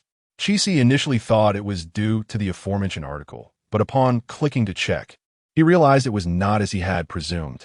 Chapter 23. the indispensable main cast before opening the trending topic. Chi-Si suspected that Lin Weiwei had stirred up yet another controversy. However, upon viewing the trending topic, he was astounded. It seemed there was no escaping the main cast members. Was there? This time, the trending topic had nothing to do with Lin Weiwei intentionally courting trouble with Chi-Si. Rather, it was due to the show Go all-rounder charge. At that moment, Chi-Si learned that not only was he part of the program, but the production team had also invited Lin Weiwei. Moreover, the released list included Shen Shuyu as well. Upon seeing the names of these two individuals, Chi-Si was overwhelmed with regret for having meddled in this affair. Why did he have to speak out of turn? Now, instead of evading them, he had inadvertently encountered them. It seemed impossible to escape. Chi-Si stared at the official announcement released by the production team, wishing he could bore a hole through his phone, making those two names vanish. After straining his eyes to the point of discomfort, he ultimately failed to achieve his desire. He tossed his phone aside and collapsed onto his bed, wearing an expression of utter disillusionment. However, Chi-Si did not remain despondent for long. He quickly rallied his spirits. He picked up his phone and sent a message to August. With reckless abandon, he wrote, "Did you see the trending topic? Do you believe I know nothing?" He continued, "My brother happens to have an available spot, and I was just bored and decided to join. I truly had no idea Lin Weiwei was also participating in this program. I swear." After sending his explanation, Chi-Si received no response, leaving him genuinely frustrated. He pondered whether it was truly necessary for him to become embroiled in the main storyline of this world. Could the narrative not progress without his presence as a supporting character? This thought made him chuckle. It sounded as if he were of great significance, though in reality, he was not. In the original narrative, it was Chi-Si who facilitated Lin Weiwei's opportunity to appear on the variety show. Now, despite not having given his spot to her, Lin Weiwei still secured a place. Chi-Si suspected that the opportunity had been granted to her by Bo Fuyu. Yet, one thing puzzled him. If Bo Fuyu was responsible for getting Lin Weiwei onto the show, why had he also included Shen Shuyu? Was he not concerned about the potential for conflict between the two on set? Shen Shuyu certainly endured considerable hardship in the original text. Though her temper was not particularly mild, it was her profound love for Bo Fuyu that rendered her submissive in his presence. Nonetheless, she still dared to argue with him. To put it another way, the suffering Shen Shuyu experienced at Bo Fuyu's hands was largely due to her stubbornness. Had she learned to yield before him, he would not have tormented her so mercilessly. Throughout the narrative, Chi-Si observed that Bo Fuyu was prone to explosive anger. When infuriated, he lost control over his temper and actions, subjecting Shen Shuyu to various forms of torment. After pushing her to the brink of exhaustion, he would later regret his actions upon regaining his composure. To Chi-Si, Bo Fuyu epitomized the archetype of an abusive partner. How could one remain close to such a person, especially during festive times? Thus, upon witnessing Shen Shuyu achieve a happy ending with Bo Fuyu at the story's conclusion, Chi-Si furrowed his brow in exasperation. If possible, Chi-Si wished to see Shen Shuyu awaken to her situation. If that proved unfeasible, he resolved to respect the fates of others. He would distance himself from these troubled individuals as much as he could. Go for it. All-powerful, charge forward was the title of the most popular culinary variety show at that time, already brimming with high ratings. Moreover, the high-profile topics surrounding the invited guests sparked intense discussions online as soon as the official announcement was made. What? Director, you truly understand. You actually managed to invite these two individuals together. Wait, isn't Chi-Si the young master of the Chi family? How could he possibly appear on a variety show? What of being a young master? Is it truly that prestigious? Isn't he just a good-for-nothing relying on his brother? Picking nose, I see. Chi-Si must have intentionally pursued this opportunity upon noticing Lin Weiwei was on the show, right? Makes sense. This aligns perfectly with the identity of a certain young master who's a devoted admirer of Wei. Dog emoji. Director, hurry up. I can hardly wait, haha. Chi-Si briefly glanced at the netizens' comments and chose not to dwell further. The contract was already signed, although he certainly had the means to breach it. Chi-Si deemed it unnecessary. Meanwhile, Chi Wang was infuriated upon seeing the show's roster. What does Xiang Qianqiu mean by this? Is he deliberately trying to vex me? Initially, this position was indeed meant for Qi Si to prepare for Lin Weiwei, but now, with Qi Si already on board, inviting Lin Weiwei seems a blatant act of defiance. Qi Wang immediately contacted Xiang Qianqiu to express his grievances. The response on the other end was equally exasperated. Mr. Qi, I truly regret this situation. I never anticipated it would unfold this way. What do you mean? Isn't it your prerogative to decide who appears on your show? Mr. Qi, I assure you, Lin Weiwei was not someone I invited. She was thrust upon me, and I found it impossible to refuse. Given the significant favor you've extended, how could I possibly mislead you?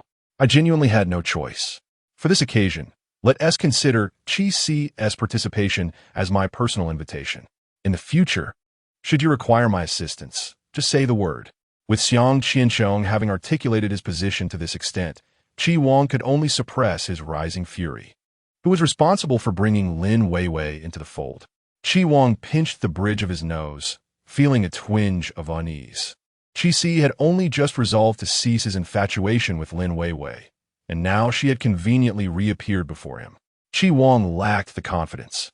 He feared that Qi Si's already tenuous resolve might reignite once Lin Weiwei fluttered around him for a few days. I never expected Lin Weiwei would so swiftly align herself with the Bo family. This time, it was someone from Bo Fuyu who facilitated her entry. As you know, I am merely a small director. How can I possibly contend with the Bo family? Xiang Qianqiu lamented. However, his words held a kernel of truth. Xiang Qianqiu dared to negotiate with Qi Wang precisely because he recognized him as a reasonable man. As long as it did not harm Qi Si, Qi Wang was generally quite accommodating. Indeed, many in the industry are aware of a surefire method. If one inadvertently offends Qi Wang, they can attempt to appease Qi Si. As long as Qi Si is kept content, one is essentially safe. In contrast to Qi Wang, Bo Fuyu is entirely devoid of reason.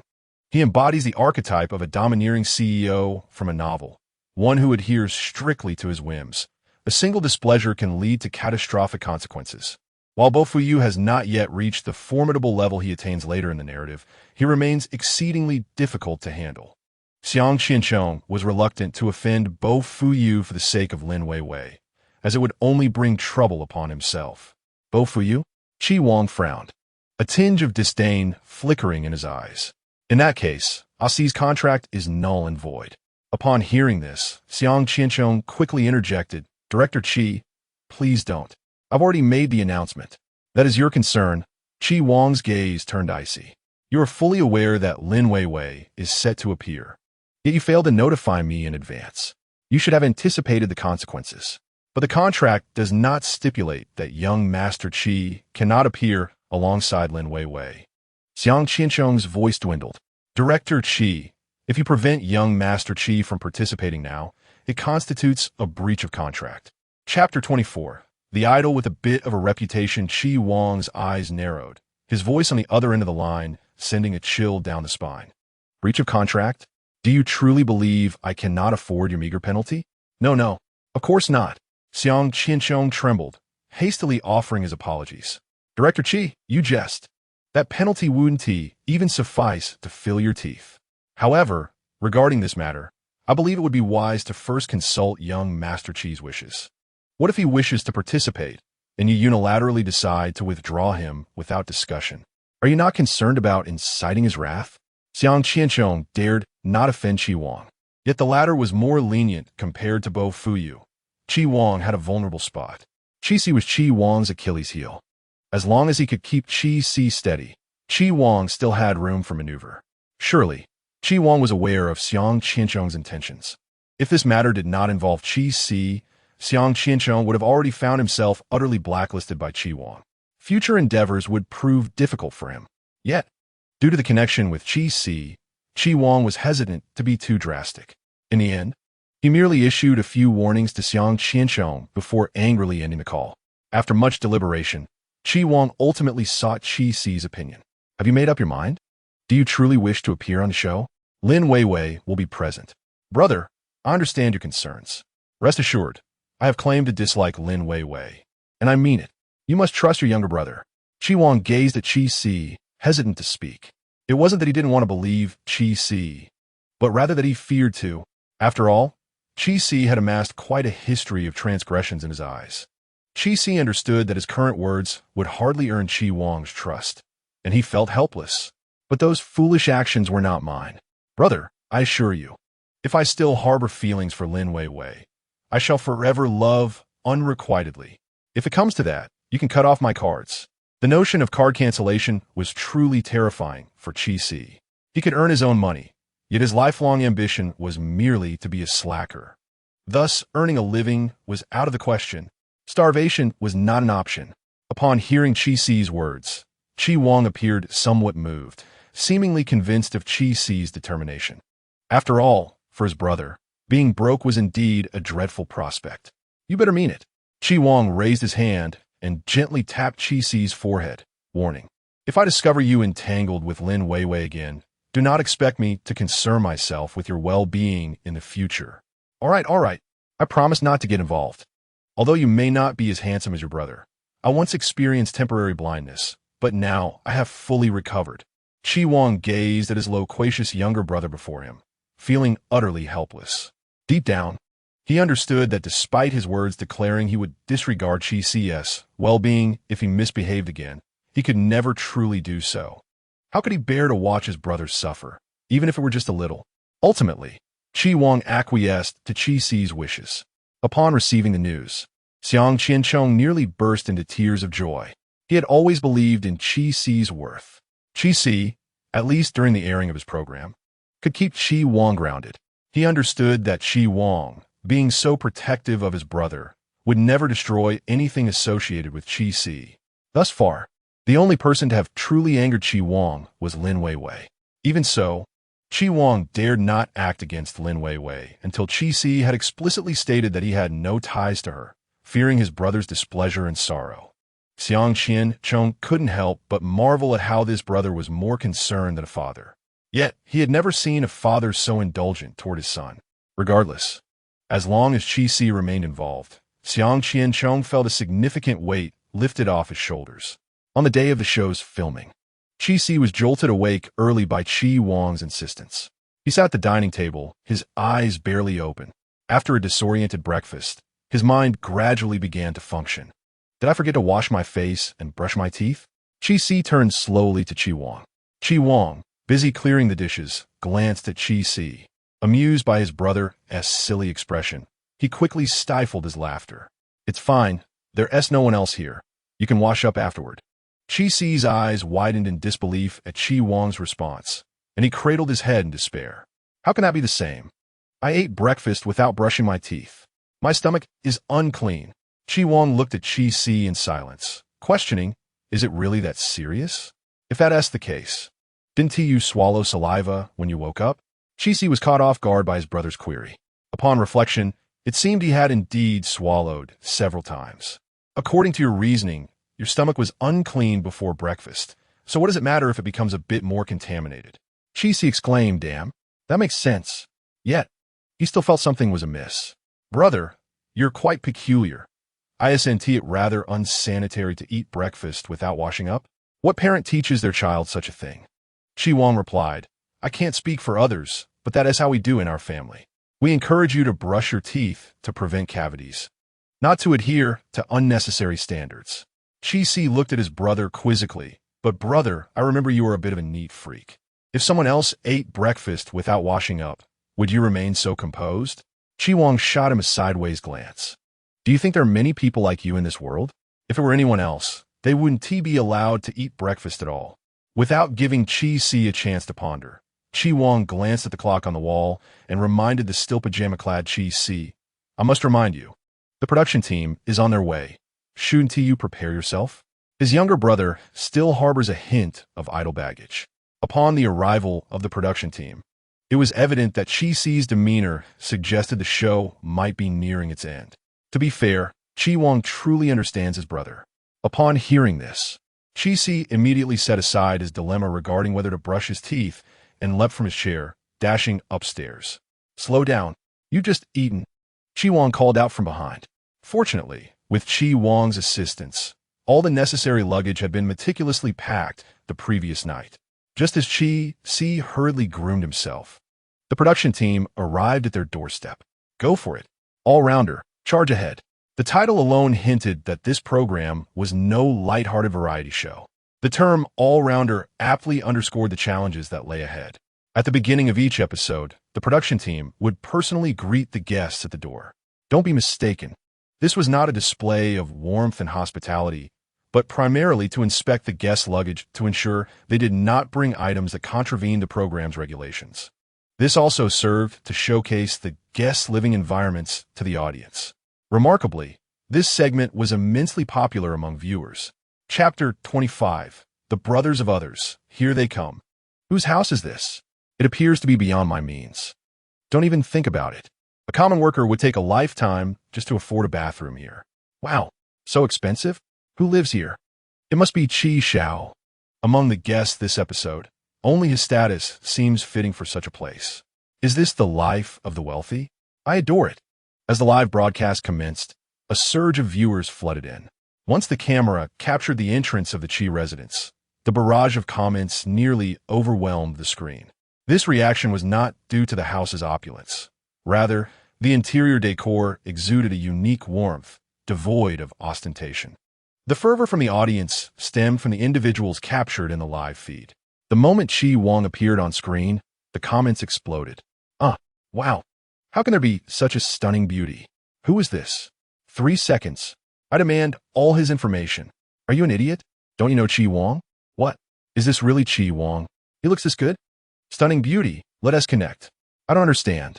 With Chi Wong looking like this, how did Chi-Si end up with Lin Weiwei? Confused. What do you mean? Our Weiwei is not lacking in beauty. Okay. Open your eyes and take a good look. Can anyone compare to this stunning beauty? But Chi Wong is a man and Chi-Si's brother. What use is that? Picking nose. It's no wonder the viewers were so astonished. Chi Wong's visage was truly not as renowned as his name. The online community was aware that the owner of Chi Corporation was Chi Wong, Chi-Si's elder brother. However, few had actually seen Chi Wong's appearance. Numerous articles about him circulated online, yet none featured a frontal photograph, only images of his back or profile.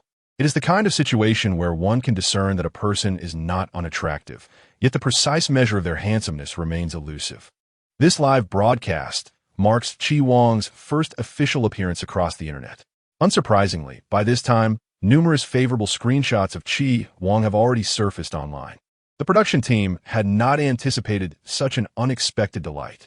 Only Xiang Qian, the chief director, after a brief moment of astonishment, calmly accepted this reality. Indeed, with Chi-Si participating in the program, how could Chi Wong, a devoted brother, not keep a vigilant eye throughout? Xiang Qian would wager that. Had it not been for the regulations of the production team, Chi Wong would have personally escorted Chi-Si to his destination. Hello, please come in. The C is still preparing and will be down shortly.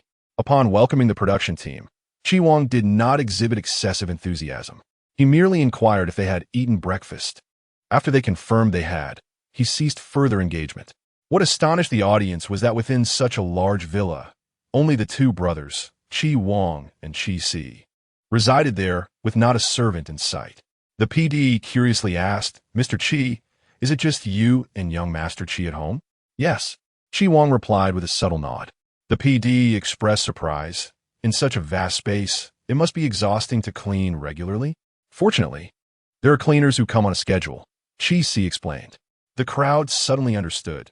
It was not that they had no hired help, but rather the household chores were attended to by professionals at set times. I recall reading an article about Chi Wong some time ago, which mentioned his strong sense of territoriality. Within his sphere of life, the only tolerable being is his brother, Facepalm. Goodness, is this blatant favoritism? Where can one find such an elder brother? What credentials are required? Is the process complicated? Well, it's just that you'll never qualify for it in this lifetime. Picking nose. Must you be so piercingly honest? Facepalm. After exchanging a few words with the PD, Chi Wong glanced at the time and stood up, stating, "I'll go check if a C is ready." "Mr. Chi, may we accompany you upstairs? Would you like to capture some footage, if that is all right?" The PD asked cautiously. Chi Wong furrowed his brow, visibly reluctant to allow strangers into his personal space. Observing Chi Wong's frown, the PD contemplated retreating. Just as he was about to abandon the request, Chi Wong said, "It's fine." The PD, taken aback by Chi Wong's unexpected acquiescence, was momentarily incredulous. Did he actually agree? Regaining his composure, the PD quickly expressed his gratitude. "Thank you. Rest assured, we won't film anything inappropriate." Meanwhile, in Chi C's room upstairs, he had tidied himself up, and after confirming there was nothing amiss in the mirror, he grabbed his neatly packed suitcase and opened the door. As he swung the door open, he was startled to find Chi Wong, who was about to knock. "Wow," Chi Si exclaimed, taken aback. "Brother, what are you doing at my door? You startle me." Chi Wong glanced at Chi Si and explained, "I noticed you hadn't come down for a while, so I thought I would check if you were ready. The production team has been waiting for you." No, we just arrived not long ago." PD, who had followed behind, quickly interjected. Chi Si then noticed the PD and the cameraman hauling a camera. Instantly, he beamed at the lens and greeted, "Hi. Good morning. Have you eaten?" "Yes, indeed." "Have you eaten, young Master Chi?" the PD inquired. "I have as well," Chi Si replied, gesturing towards the box beside him. "I'm all packed. Shall we leave now?" "Not just yet." The PD rubbed his hands together with a somewhat mischievous grin. "Before we set off, we have one more task to complete." "Task?" Chi Si looked at the PD in confusion. "Yes, before departure, we must check each guest's suitcase to ensure there are no prohibited items inside," the PD clarified. "What constitutes a prohibited item?" Chi Si asked.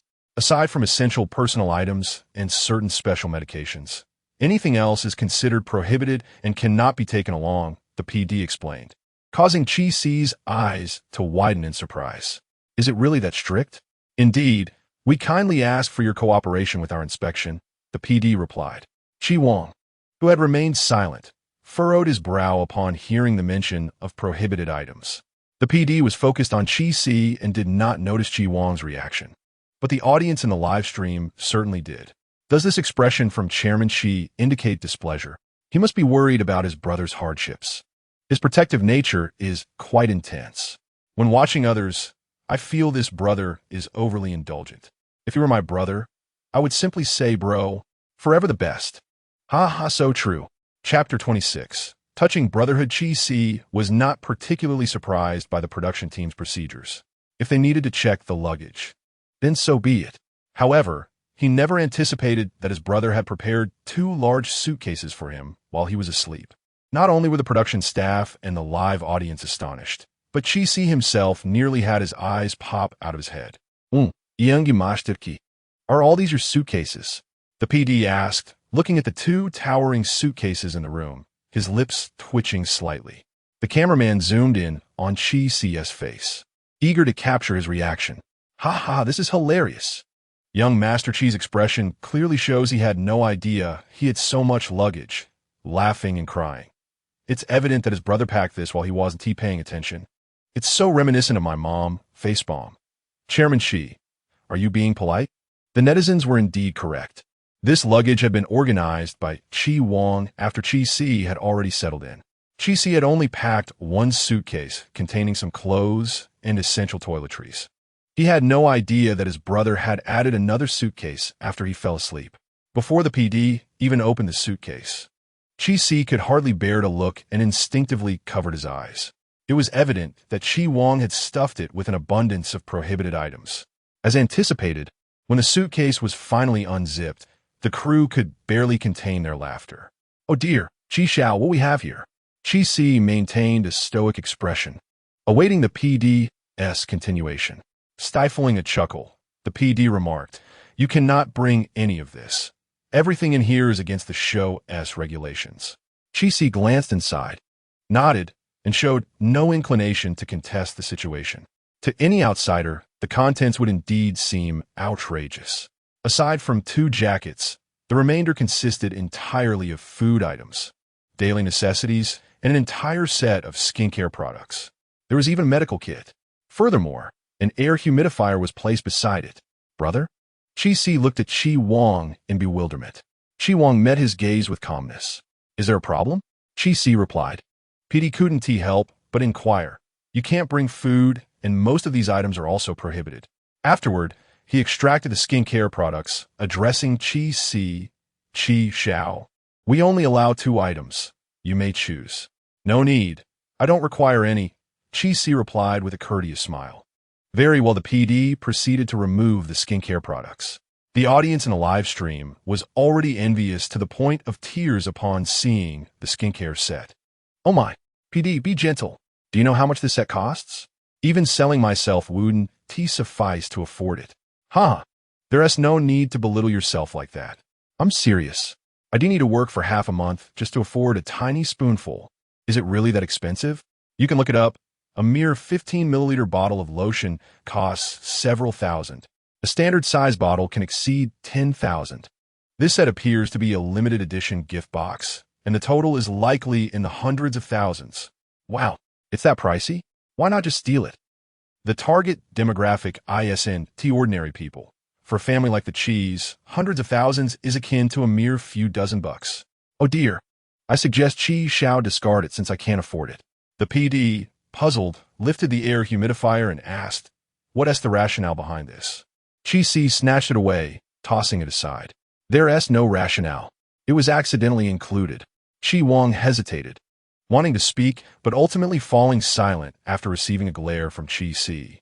The audience found the brothers' interaction utterly delightful. All right, the PD sighed in relief and picked up the medical kit. Before he could speak, Qi Wang intervened decisively, stating, "This must be brought." The PD paused, cautiously looking at Qi Wang, and asked, "May I inquire, Mr. Qi, is there a particular reason?" Qi also turned his attention toward Qi Wang. Yet this time, Qi Wang's demeanor was resolute, his gaze serious as he looked at Qi. "What are you staring at? You expect to complete this program smoothly and take this along?" The PD felt a wave of anxiety from Qi Wang's uncompromising stance. "Mr. Qi, could you elaborate on the reason?" "Due to certain irresistible circumstances, our production team is not entirely devoid of compassion. He has suffered from poor health since childhood, frequently plagued by various ailments. The medications here are those he commonly utilizes. Even if they are not immediately necessary, they will undoubtedly be of use in due time." Upon finishing his statement, Qi Wang directed the camera towards Qi. Qi's expression appeared somewhat numb, embodying a defeated, lethargic demeanor, perhaps a reflection of his disillusionment after exhausting all options. His reaction elicited a wave of laughter from the audience in the live stream. I find Qi Xiao incredibly amusing. He is so arrogant, yet so timid and delicate in front of his brother, laughing and crying. No, I think Qi Dong is quite entertaining as well. When Qi Xiao glared at him, he genuinely seemed too intimidated to speak. Ha ha. Which brother truly governs the other? Laughter. Why can't they mutually manage each other? Dog emoji. I envy such a familial atmosphere. Envy. My brother only bullies me, stealing my things every day. Crying. Is no one going to acknowledge that Qi Dong mentioned Qi Xiao often falls ill? The PD, upon hearing that these medications were essential for Qi, hesitated. After inspecting the medical kit, he discovered that, in addition to some common medications, there are also several specific treatment drugs. Qi Dong, would this arrangement suffice? These targeted medications can be taken by Qi Xiao, but the common ones may be unnecessary, right? We have professional medical staff on hand, and all necessary medications have been prepared, the PD suggested thoughtfully. It is indeed unreasonable to deny someone their medication. Yet carrying such a large medical kit felt excessive. Qi Wang frowned, clearly not entirely reassured by the production team. Qi quickly interjected, "That's fine. Don't listen to my brother. I'm not as fragile as he claims. My health has improved significantly, and I might not even need these medications." Qi Wang's expression darkened. "Qi, don't provoke me." Qi promptly sealed his lips. It was not that he couldn't endure a beating, but being punished on camera was simply unacceptable. Too humiliating. Watching Qi's sudden shift in demeanor, even the cameraman couldn't suppress a chuckle. Ultimately, Qi was unable to outmaneuver Qi Wang and complied by taking the medications. Of course, this was after the production team had made some cuts. Otherwise, he would have struggled to fit everything into a suitcase. As for the suitcase he had packed himself, several non-essential items had to be removed. In the end, everything was consolidated into one box. Qi gazed at the single suitcase in his hands, quietly exhaling in relief. In contrast, Chi Wang exuded a palpable low pressure, his brow furrowed, making it evident to anyone with eyes that he was displeased. Chapter 27. The production team begins to make moves. It was not until Chi-Si boarded the production team's vehicle and they had driven a considerable distance that he could still glimpse Chi Wang standing at the door through the rearview mirror. Chi-Si fixated on the mirror until Chi Wang's figure faded from view. The relationship between Chi Xiao and Chi Dong seems quite harmonious, doesn't it? Chi-Si glanced at his PD and nodded. Yes, after all, my brother is my only family in this world. The PD smiled awkwardly at the situation of the Chi family. Mr. Chi, have you ever watched our show? I have. It's quite interesting. Nonsense. Although it's undeniably popular. At its core, it is not an easygoing program. Its success stems entirely from its ability to stir things up. Almost every guest who has appeared on this variety show has been through quite the ordeal. There was even a female guest who, after filming, claimed to have lost 10 pounds in a month. The results were far more significant than any weight loss she achieved in her fitness classes. Despite the widespread knowledge that appearing on this show entails a rigorous experience, so many people still clamor to participate because it's popular. The show's inherent heat is enough to make anyone envious. Those lesser-known artists who appear on the program can attract a modicum of attention, and if luck is on their side, they might even achieve instant fame. Even negative notoriety counts as recognition. What artists fear most isn't the presence of haters, but rather the anonymity of being unrecognized. Mr. Chi, are you aware of who the guests are for this episode? The PD inquired. Chi-Si nodded, somewhat informed, but added, aren't there still 2 mysterious guests whose identities haven't been revealed? Indeed. Mr. Chi, would you care to take a guess? Guess what? I'm not part of your circle. How would I know? The people I can think of. Would you even invite them? Chi-Si looked at the PD with an expression that suggested he was being teased. The PD chuckled awkwardly. Well, that's not necessarily the case. Upon hearing this, Chi-Si raised an eyebrow. Oh, by your implication, you must have invited some remarkable individuals this time? Do tell, aside from me, which other young masters are bored to death? The PD replied. Are you referring to yourself? Ha ha ha ha ha. How is he so self-aware? It reminds me of someone with a dark expression. Are you talking about that self-aware scoundrel, Mr. Hong? Dog emoji. Ha ha ha, you are quite bold. The mysterious guest can't really be from some prominent family, right? In Chi-Si's livestream room, viewers speculated about the identity of the mysterious guest. In the livestream rooms of the other guests, they too were guessing the identity of the enigmatic figure. In Shun Shuyu's livestream, she wore a long white dress.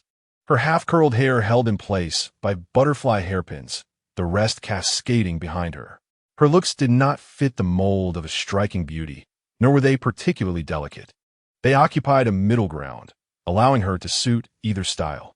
However, due to her long-standing preference for the innocent flower aesthetic, Shun Shuyu's appearance leaned in that direction. By a stroke of luck, she entered the entertainment industry, and her sweet, harmless image, combined with her spirited acting, garnered her a considerable fan base, propelling her to stardom. Yet, everything changed when Lin Weiwei also ventured into the industry. Lin Weiwei's trajectory closely mirrored Shun Shuyu's, and early in her career, she rode on Shun Shuyu's coattails, presenting herself to the audience as the little sister of Shun Shuyu. Furthermore, Lin Weiwei was more adept at navigating the industry and understanding what fans desired, gradually cultivating her own loyal following. At the outset, Lin Weiwei's popularity was utterly eclipsed by Shun Shuyu's. However, there now exists a subtle momentum suggesting that Lin Weiwei's acclaim may soon surpass that of Shun Shuyu, largely due to the advantageous opportunities bestowed upon her by Chi-Si.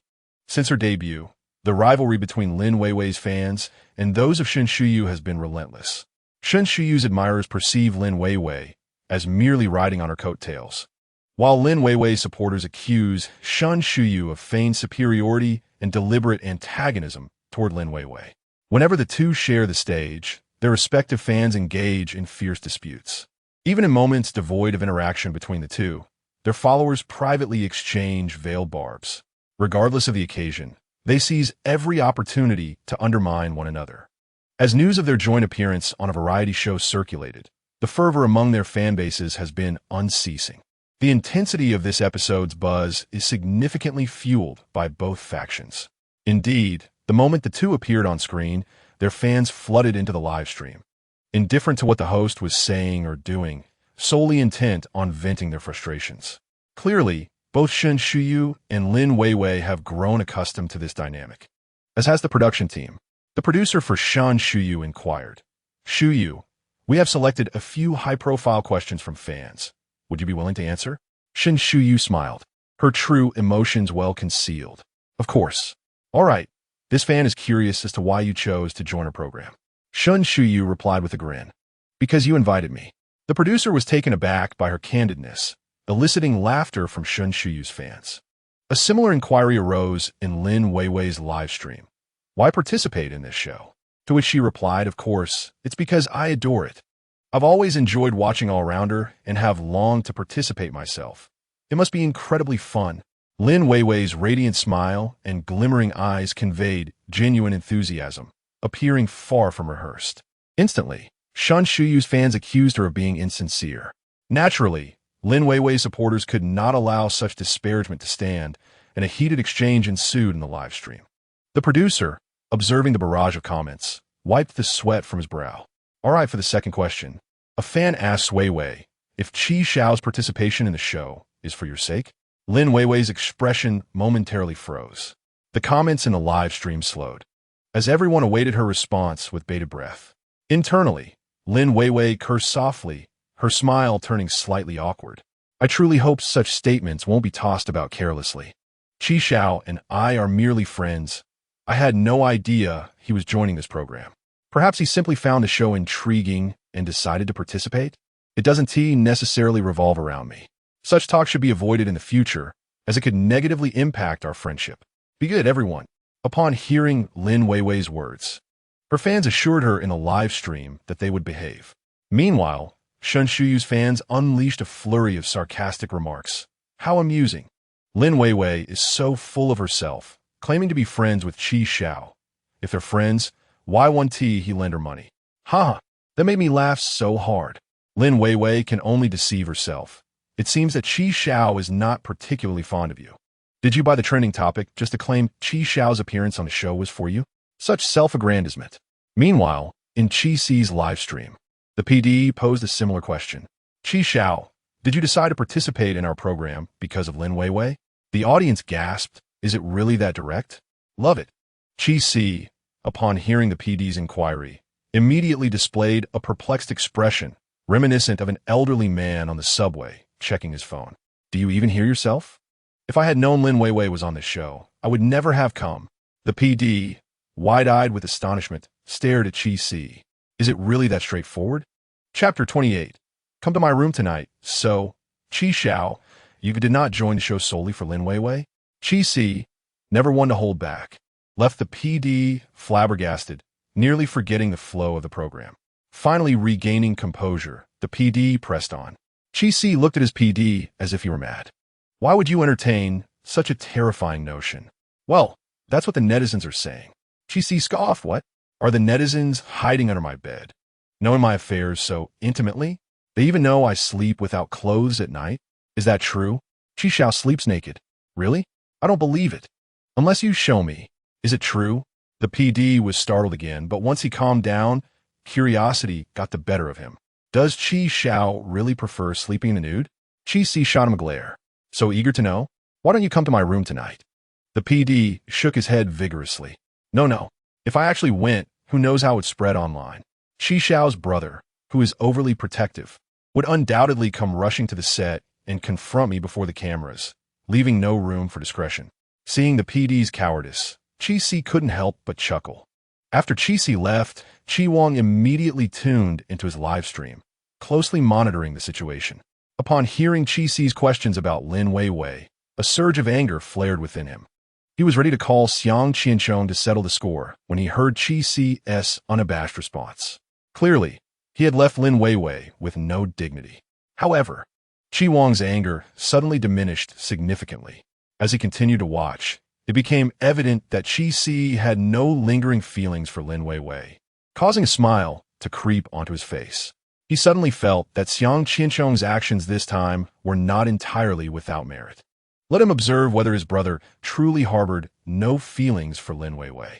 If it were true, then the sports car his brother had set his sights on last month was indeed within reach. But if it were false with that thought, a cold glint flickered in Qi Wang's eyes.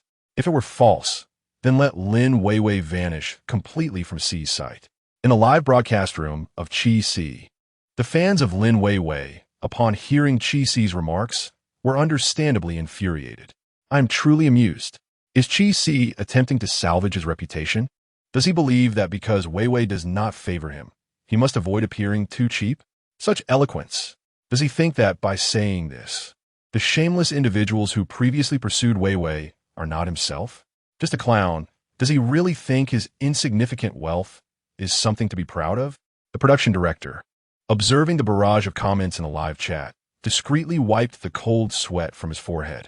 Fortunately, Qi Si was oblivious to the comments. Otherwise, he would certainly have erupted in anger. After routinely inquiring about a few relevant matters, the live stream concluded. Once the broadcast ended, silence enveloped the vehicle. Qi Si had no inclination to initiate conversation. Leaning back in the rear seat, he closed his eyes and began to catch up on sleep. The recent days had been so leisurely that Qi Si's biological clock had completely shifted. In the past, when work beckoned, he would rise at the break of dawn to prepare for the office.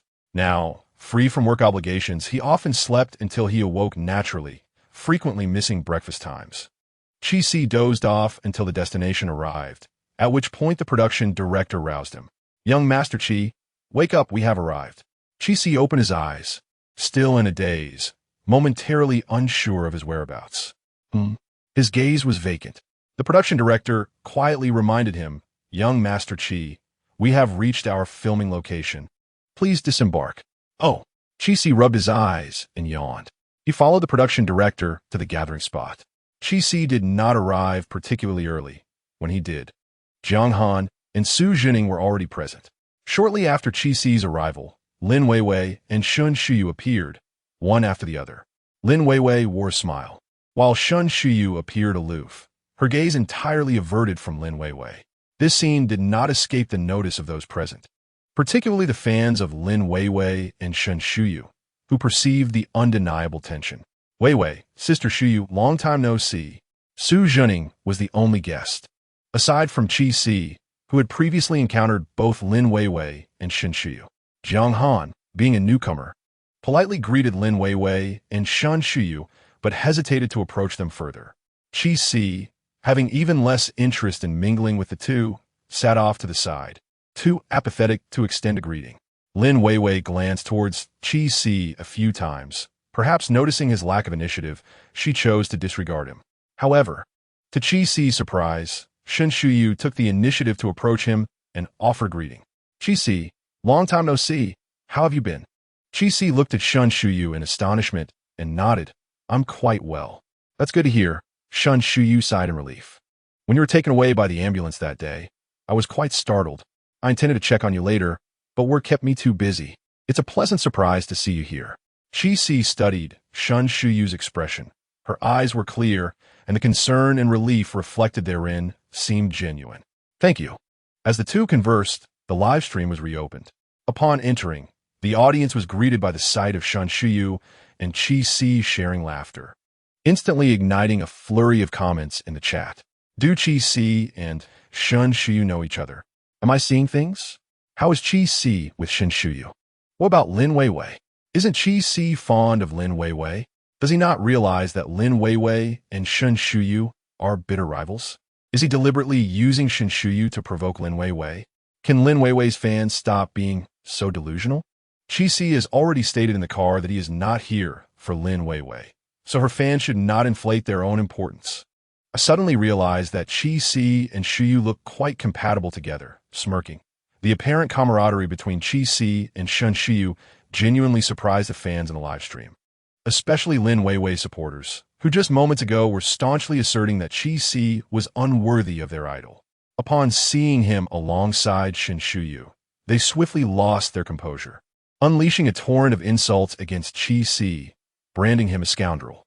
Qi Si's fans were left speechless, finding Lin Weiwei's supporters utterly irrational.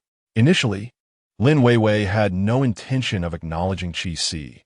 She awaited him to approach her and apologize. However, after a considerable wait, not only did Qi Si fail to make amends, but he also engaged in merry banter with the very woman she despised. Lin Weiwei struggled to maintain her smile as she pondered whether Qi Si had forgotten their past conflicts with Shen Shuyu. How outrageous! Even if he intended to provoke her, he shouldn't involve Shen Shuyu in his antics, she thought, as tears began to well in her eyes. Chapter 29. The tormented male, second, lead Lin Weiwei cast a subtle glance towards Qi Si, her eyes gradually reddening. To the viewers in the live stream, she appeared to be a figure of profound distress. Her overtly expressive gaze further convinced her fans that Qi Si was indeed bullying her, leading to a barrage of vitriol directed at him in the chat. However, these derogatory remarks swiftly vanished, along with the accounts that posted them. Although Qi Si had no desire to engage with Lin Weiwei, he was not oblivious to her presence. The moment she first glanced his way, he noted her gaze. Initially inclined to disregard her, he found her look somewhat nauseating. Thus, when Lin Weiwei again shot him a deliberately ambiguous glance, he met her gaze head-on, without reservation. The coldness in his eyes startled Lin Weiwei, causing her to instinctively avert her gaze. Qi Si regarded her with undisguised mockery. The audience observed the shift in expressions between the two, sensing an underlying tension. While Lin Weiwei's fans continued to vent their frustrations at Qi Si, others discerned the subtle intricacies between him and Lin Weiwei. Noticing Qi Si's emotional shift, Shen Shuyu quietly inquired, "I'm genuinely curious. Why did you decide to participate in this program?" Qi Si candidly replied, "Oh, I had a spot that I acquired earlier, and since it was just sitting idle, I decided to come and have some fun." Shen Shuyu paused, a hint of confusion crossing her features.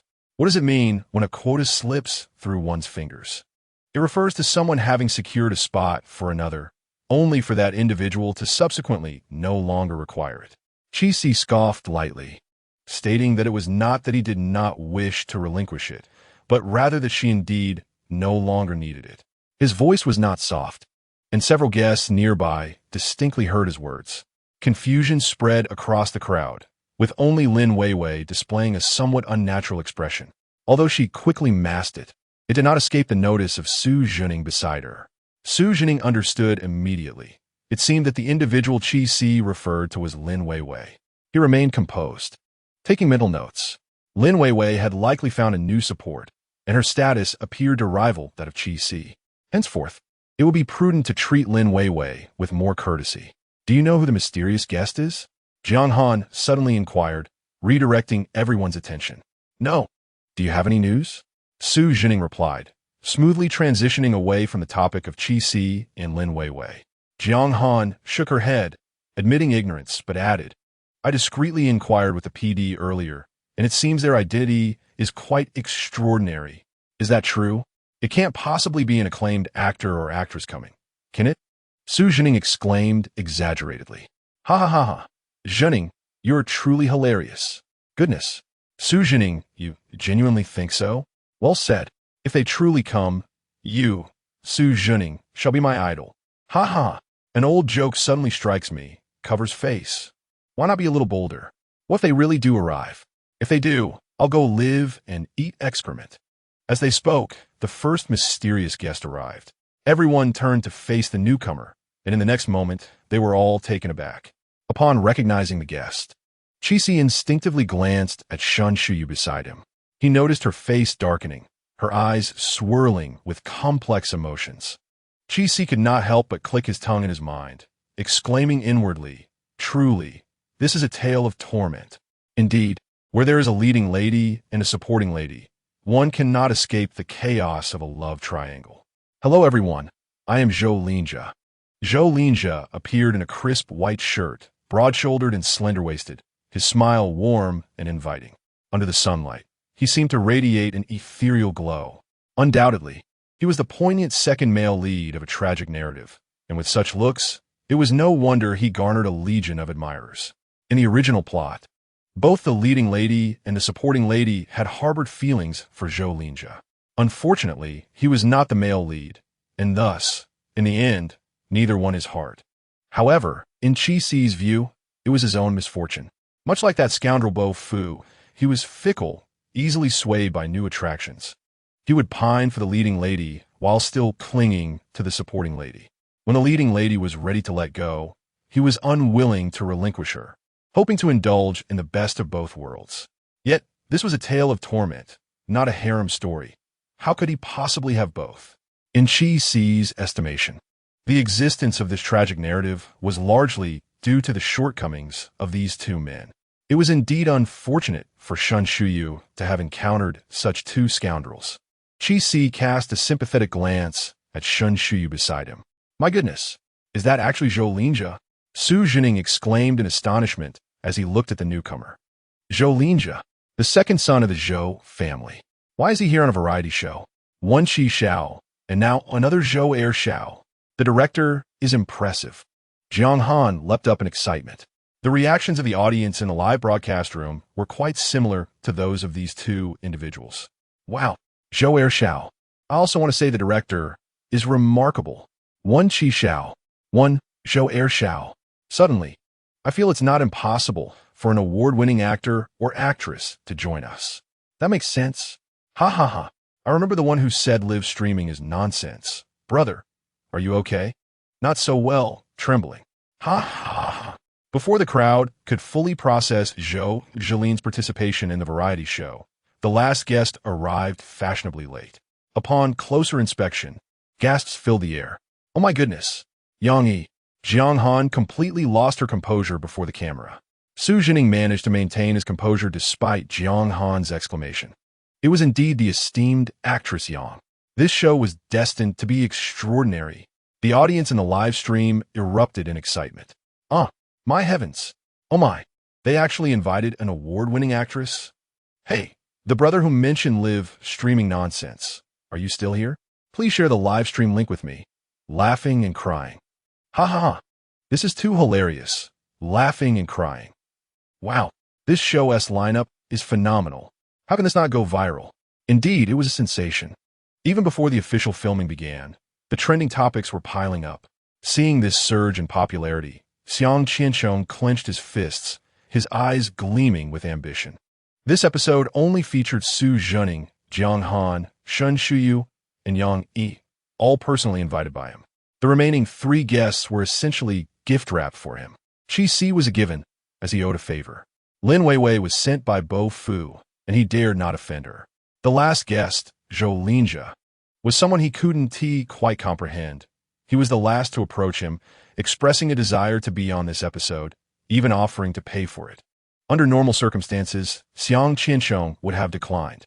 However, with two exceptions already made, what harm could there be in adding one more? Thus, the current situation came to be. Chapter 30. I am threatening you whether the season of Go. All-round charge can achieve new heights remains uncertain, but the explosive start is undeniably remarkable. In a mere brief appearance, it captured half of the trending topics. The moment Yang Yi graced the screen, the live stream abruptly went black. Where's the footage? Where's my goddess? Wow. Tomato, are you having issues? I can't believe it.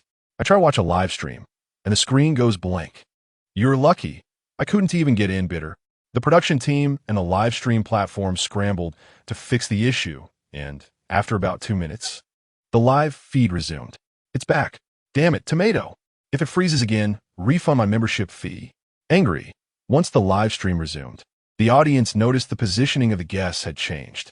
Aside from Chi-Si and Shun Shuyu remaining together, Lin Weiwei and Zhou Linjia stood side by side. Yang Yi took center stage, flanked by Jiang Han and Su Jining on either side. Between Chi-Si and Lin Weiwei, there existed a veritable ocean of people, a scenario that would have been virtually inconceivable in the past. Previously, Chi-Si would have undoubtedly positioned himself as close to Lin Weiwei as possible. Now, however, everyone was convinced that Chi-Si and Lin Weiwei had indeed reached an impasse. In response, Lin Weiwei's fans celebrated in the live stream, reveling in her escape from hardship. Meanwhile, other fans looked on with amusement, exclaiming how audacious Lin Weiwei's fans were. Although they shared disdain for Chi Si's sycophantic demeanor, they could not deny that, without him, Lin Weiwei might not have attained her current status. After all, Chi Si had played a pivotal role in her rise. Yet now, having achieved success, Lin Weiwei seemed ready to sever ties with her benefactor. Such a dramatic turn of events. Nonetheless, this was a matter between Chi Si and Lin Weiwei, and others should refrain from interference, lest they inadvertently involve themselves in a scandal that could tarnish their own reputations. Now that all the guests have arrived, let us prepare to set off, Xiang Qianchong announced, brandishing a megaphone. The guests were momentarily taken aback. Wait, set off. Where are we going? Isn't this our destination? Su Jining inquired. This is merely the assembly point. Our filming location lies elsewhere. Chi Si's eyelids flickered, a sense of foreboding washing over him. However, Xiang Qianchong remained enigmatic, merely advising, you will discover it when you arrive. For now, gather your belongings and board the vehicle. Wait, Yang interjected, raising a hand in protest. Confusion etched on his face as he asked Xiang Qianchong, I have just one question. Is my manager aware of this? Rest assured, Yang Yingho, the itinerary has been approved by all your managers, so there's no need for concern. You won TB sold off, the crew assured the guests, who collectively felt a twinge of unease. Given the circumstances, they reluctantly boarded the prearranged bus. They had anticipated a short journey, only to discover that they would be traveling for 2 full hours. The live stream had long since ceased. Chi Si, undeterred, succumbed to slumber during the ride. Upon awakening, he felt as though his neck might snap. Ouch, he exclaimed, rubbing his neck as he gazed out the window, regretting not bringing the massage device his brother had gifted him. Yet, where exactly were they? The desolate road outside the window revealed no sign of life. No other vehicles in sight. As the bus ventured deeper into the wilderness, Chi Si's brow furrowed in concern. A glance around the bus revealed that the other guests were mostly asleep, oblivious to their remote surroundings. Was Xiang Qianchong truly contemplating abandoning them in the mountains? Chi Si cast a wary glance at Xiang Qianchong, who was absorbed in his phone, and cautiously approached to take a seat beside him. Director, he said. You startled me, Xiang Qianchong exclaimed, nearly losing his composure as Chi Si's sudden appearance disrupted his focus. Chi Si gazed speechlessly at Xiang Qianchong, questioning how someone so timid would lead them to such an isolated place with no signs of civilization. Xiang Qianchong set his phone down and turned to Chi Si, inquiring if there was something amiss. Where are we headed? Are we not there yet? We shall arrive shortly, Chi Si replied, glancing out the window. Are you certain? There isn't even a house in sight. What's your rush? I assure you, we won't be lodging in the wilderness. Chi Si fixed his gaze on Xiang Qianchong's eyes, feeling an unsettling sense of skepticism. You had better hope so. If anything happens to me, my brother will have your skin. Indeed, I am threatening you, Chi Si admitted candidly, interrupting Xiang Qianchong before he could finish his thought. Though I'm quite irked. Your threat has proven effective, Xiang Qianchong replied. Rest assured, nothing will happen to you. Even if I were to encounter trouble, I would ensure your safety. Very well. Chi Si stood up contentedly, preparing to return to his seat. Upon turning around, he noticed that the others had also awakened, likely disturbed by his conversation with the director. Did I wake you? My apologies. I was merely inquiring about our arrival, concerned that the director might leave us stranded. The others, having observed the desolate scenery outside, could hardly harbor any anger at Chi Si's words. Where on earth are we? It's so desolate. Shin Shiyu gazed out at the barren road, feeling a sense of unease. It wasn't merely the fear of being abandoned by the production team. Her instincts whispered to her that their destination was likely far from pleasant. This ominous premonition resonated with the others as well. Events would soon confirm their suspicions. After a bumpy ride along a rugged mountain path, the bus finally halted at the entrance of a small village. Xiang Qianchong stood up and addressed the guests. Everyone, we have arrived at our destination. Please gather your belongings and disembark. Arrived? Where's this? What do we do? I feel as though I may have been scammed. Can I call the police? Go ahead. Give it a try, came the laughter in response. As they descended the bus, a few of them maintained their joviality, but once they stepped onto the ground, the smiles faded. The place was shockingly backward. The path leading into the village was nothing short of treacherous, muddy, and uneven. Although it was merely a few dozen meters, they had to drag their luggage along, and the state of their attire was sure to be dismal. Chi-Si's lips twitched as he turned back to the bus, dragging his suitcase. "Chi-Si, what are you doing?" Xiang Qianchong shouted after him. "I'm staying on the bus." "You can't do that. The bus is leaving shortly. Come back." Upon hearing that the bus would return, Chi-Si's eyes sparkled. "Is that so? Then I shall return with the bus." "Chi-Si, come back here." Chapter 31. Is a brawl inevitable? Chi-Si was merely bluffing. Having arrived at this place, there was no way he would actually turn back. Moreover, the circumstances before him were not particularly daunting. In his previous life, he had endured conditions far more grueling than these, making the current situation seem trivial. However, for the other guests, the reality was genuinely harsh. Each individual, constrained by the presence of the camera, refrained from overtly displaying their disdain. Yet, within their hearts, they truly found it intolerable. Thus, when Chi-Si turned to leave, although they did not react outwardly, each secretly wished for his departure, providing them with a justification to return home alongside him. However, to their dismay, the director unexpectedly pulled Chi-Si back, leaving them quite disappointed. "Aren't you the second young master of the Chi family? Haven't you always been rather arrogant? How could you be so easily manipulated by the director?" As the group traversed the muddy path at the village's entrance, their shoes were nearly unrecognizable in color. The bottom of their suitcases was caked with mud. Chi-Si merely glanced down, stamped his foot to shake off the mud, and then sat expressionlessly on his suitcase, awaiting the director's next antics. Meanwhile, the few who had initially been silent now wore their displeasure unabashedly, observing the mud on their clothes and luggage. Chi-Si found it unsurprising, as they were all privileged city dwellers, unaccustomed to such a backward locale. Unbeknownst to them, as they entered the village with their suitcases, Xiangchong had discreetly initiated a live broadcast. The reactions of the group were clearly captured on the screen for the viewers. "The guide is ruthless. What kind of place is this? It's so remote and underdeveloped. Oh no, my sweet, delicate lady has turned into a little dirty child, laughing and crying. Oh, if memory serves, the second young master has a cleanliness obsession. He won't just walk away if he is displeased. Will he? I think it's likely Chi-Si who will opt out first. Why do I feel that Chi-Si is handling this quite calmly? Everyone else looks rather unhappy. Yet he appears indifferent. It's all an act. He is definitely pretending." The audience was skeptical that Chi-Si truly remained unconcerned. How could a young master, raised in luxury by the Chi family, genuinely be unperturbed? Even Zhou Linjia could not suppress his impatience. How could Chi-Si possibly endure? Viewers in the live chat speculated on when Chi-Si would inevitably reveal his true feelings. Welcome, everyone, to the beautiful Yuna village. Upon hearing this, the guests exchanged incredulous glances at Xiangchong. Beautiful? Where's the beauty? Is it an infinite approach to natural splendor? Ignoring the guests' dubious gazes, Xiangchong continued. This episode's filming location is indeed Yunhe Village. So where are we staying?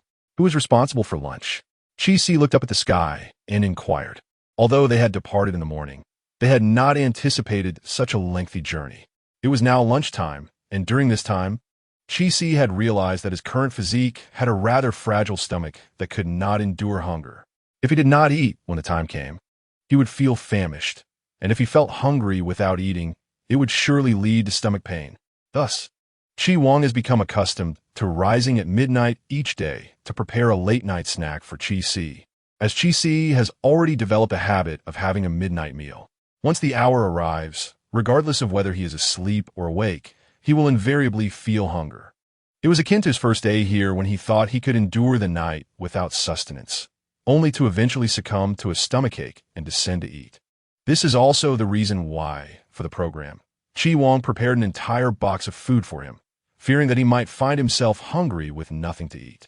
Chi-Si's predicament is one that concerns others as well.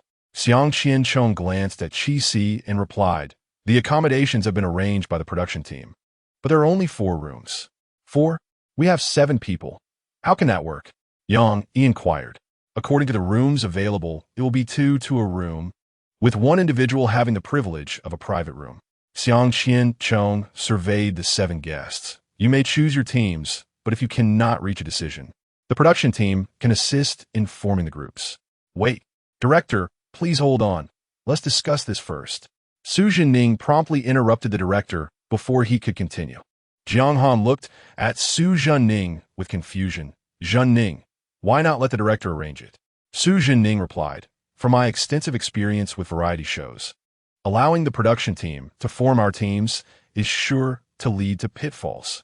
It cannot be that simple. The others shared his sentiment. Thus there are no objections to Su Jinning's remarks. Then how shall we allocate the rooms? Jiang Han asked.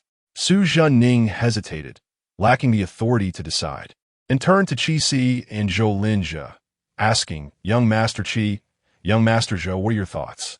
Zhou Linjia furrowed his brow, clearly not in the best of spirits, and remained silent. However, Qi Si was forthright. He glanced at the others and stated, we have 4 men and 3 women. So let the men share rooms in pairs, and the remaining 2 rooms can be discussed among the 3 ladies. This arrangement seemed the most reasonable. It was inappropriate to place one of the women in a room with a man. Everyone agreed without objection, and thus the 7 guests divided into 2 groups. The male guests deliberated on room assignments, while the female guests conferred separately. Su Jinning and Jiang Han quickly formed an alliance. Young Master Qi, Young Master Zhou, how about you share a room, and Jiang Han and I take another? What do you think? Su Jinning proposed. Jiang Han nodded in enthusiastic agreement. Both of them wished to avoid sharing quarters with these 2 formidable individuals, fearing the potential for unintentional offense. Qi Si naturally discerned the thoughts of the 2, yet he remained indifferent. I'm fine with that, as long as young Master Zhou has no objections. Zhou Linjia met the gazes of the 3 and forced a smile. I have no issues either. Excellent. It is settled then. Jiang Han and Su Jinning both breathed a sigh of relief. Meanwhile, among the 3 female guests, the atmosphere was even more tense than that of their male counterparts. The issue did not stem from Yang Yi, but rather from the discomfort between Shen Shuyu and Lin Weiwei. Neither wished to share a room with the other. Yet Yang Yi, as a senior, made them reluctant to voice their grievances. Just as Yang Yi was about to inquire who would be willing to share a room with her, Lin Weiwei interjected. I recall that actress Yang mentioned in a previous interview that her sleep quality is not very good and that she is easily awakened. Therefore, it might not be suitable for her to share a room with someone. Upon hearing Yang Yi's words, Yang Yi looked at Lin Weiwei and gently narrowed her eyes. Indeed, it was not insurmountable. Since Yang Yi had said so, Shan Shuyu naturally refrained from insisting on sharing a room with him. Then let Yang Ingho occupy a single room. Shen Shuyu stated calmly.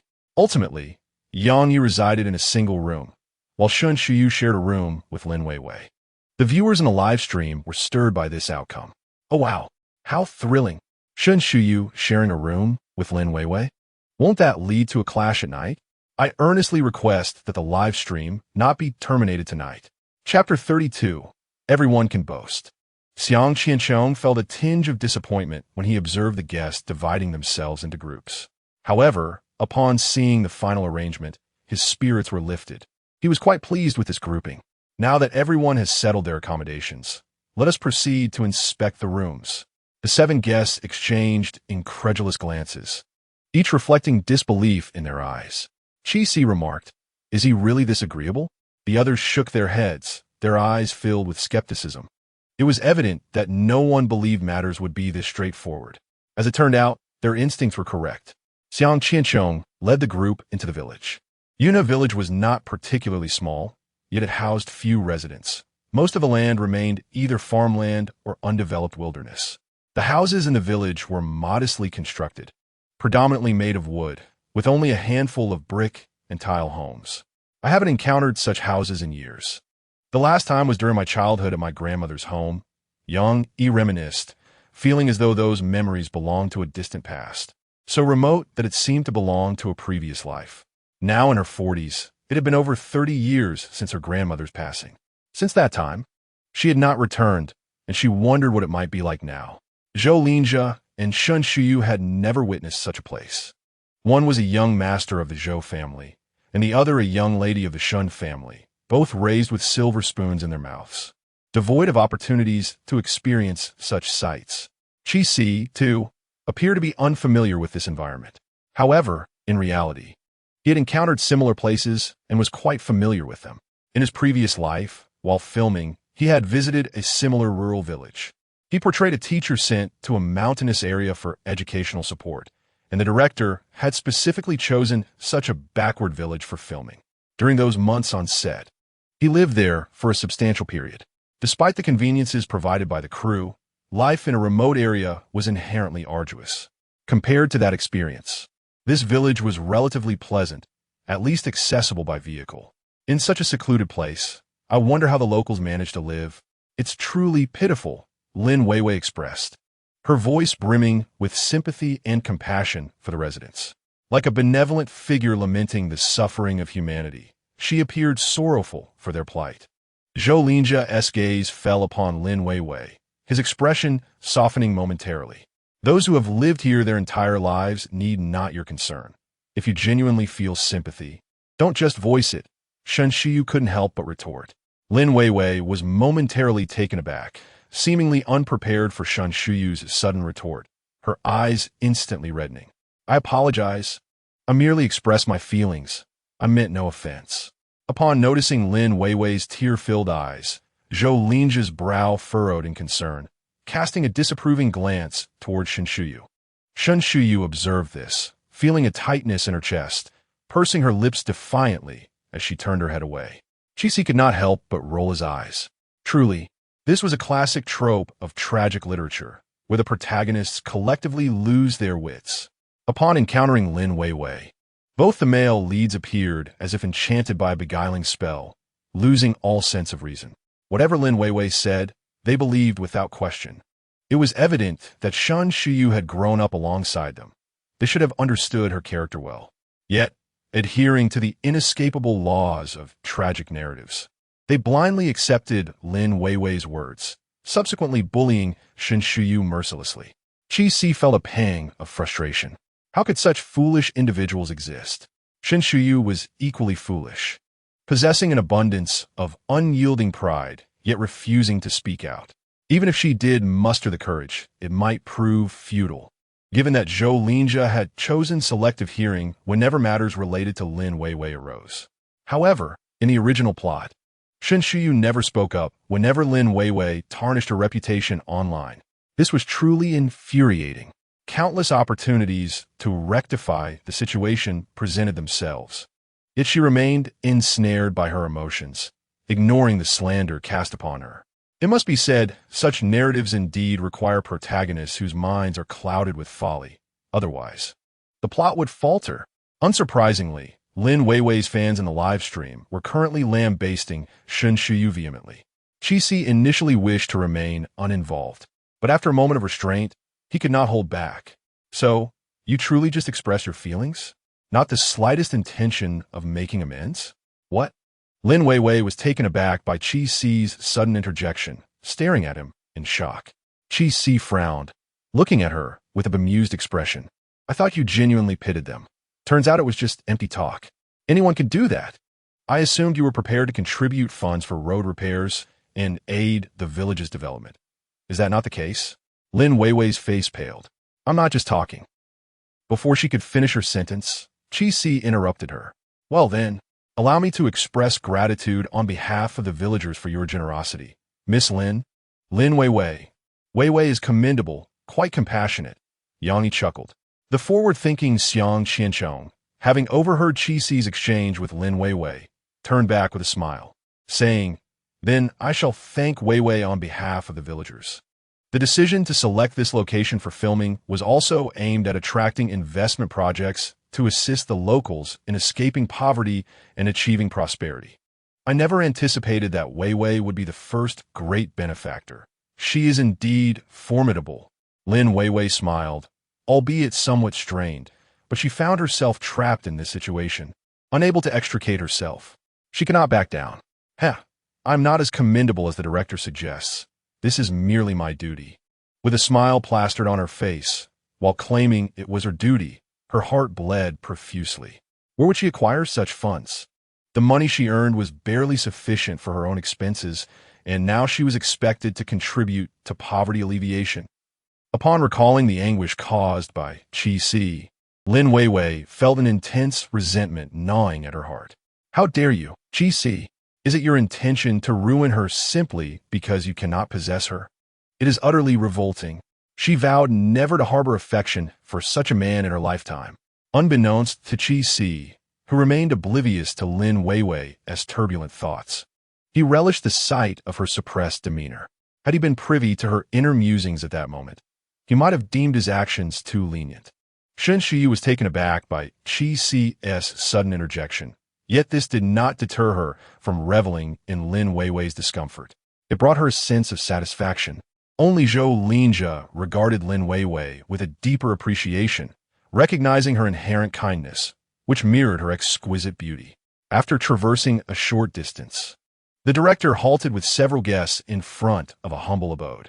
The house was a wooden structure featuring a small courtyard that, while not dilapidated, could hardly be deemed luxurious.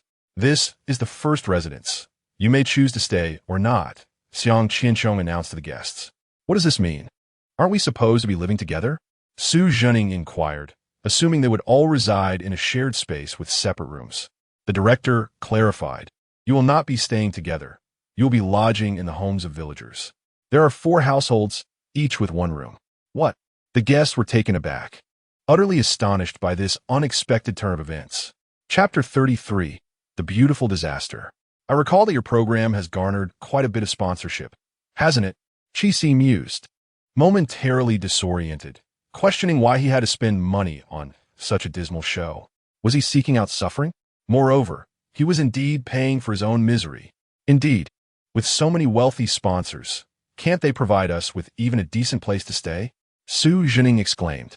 A look of despair etched across his face as he surveyed their accommodations.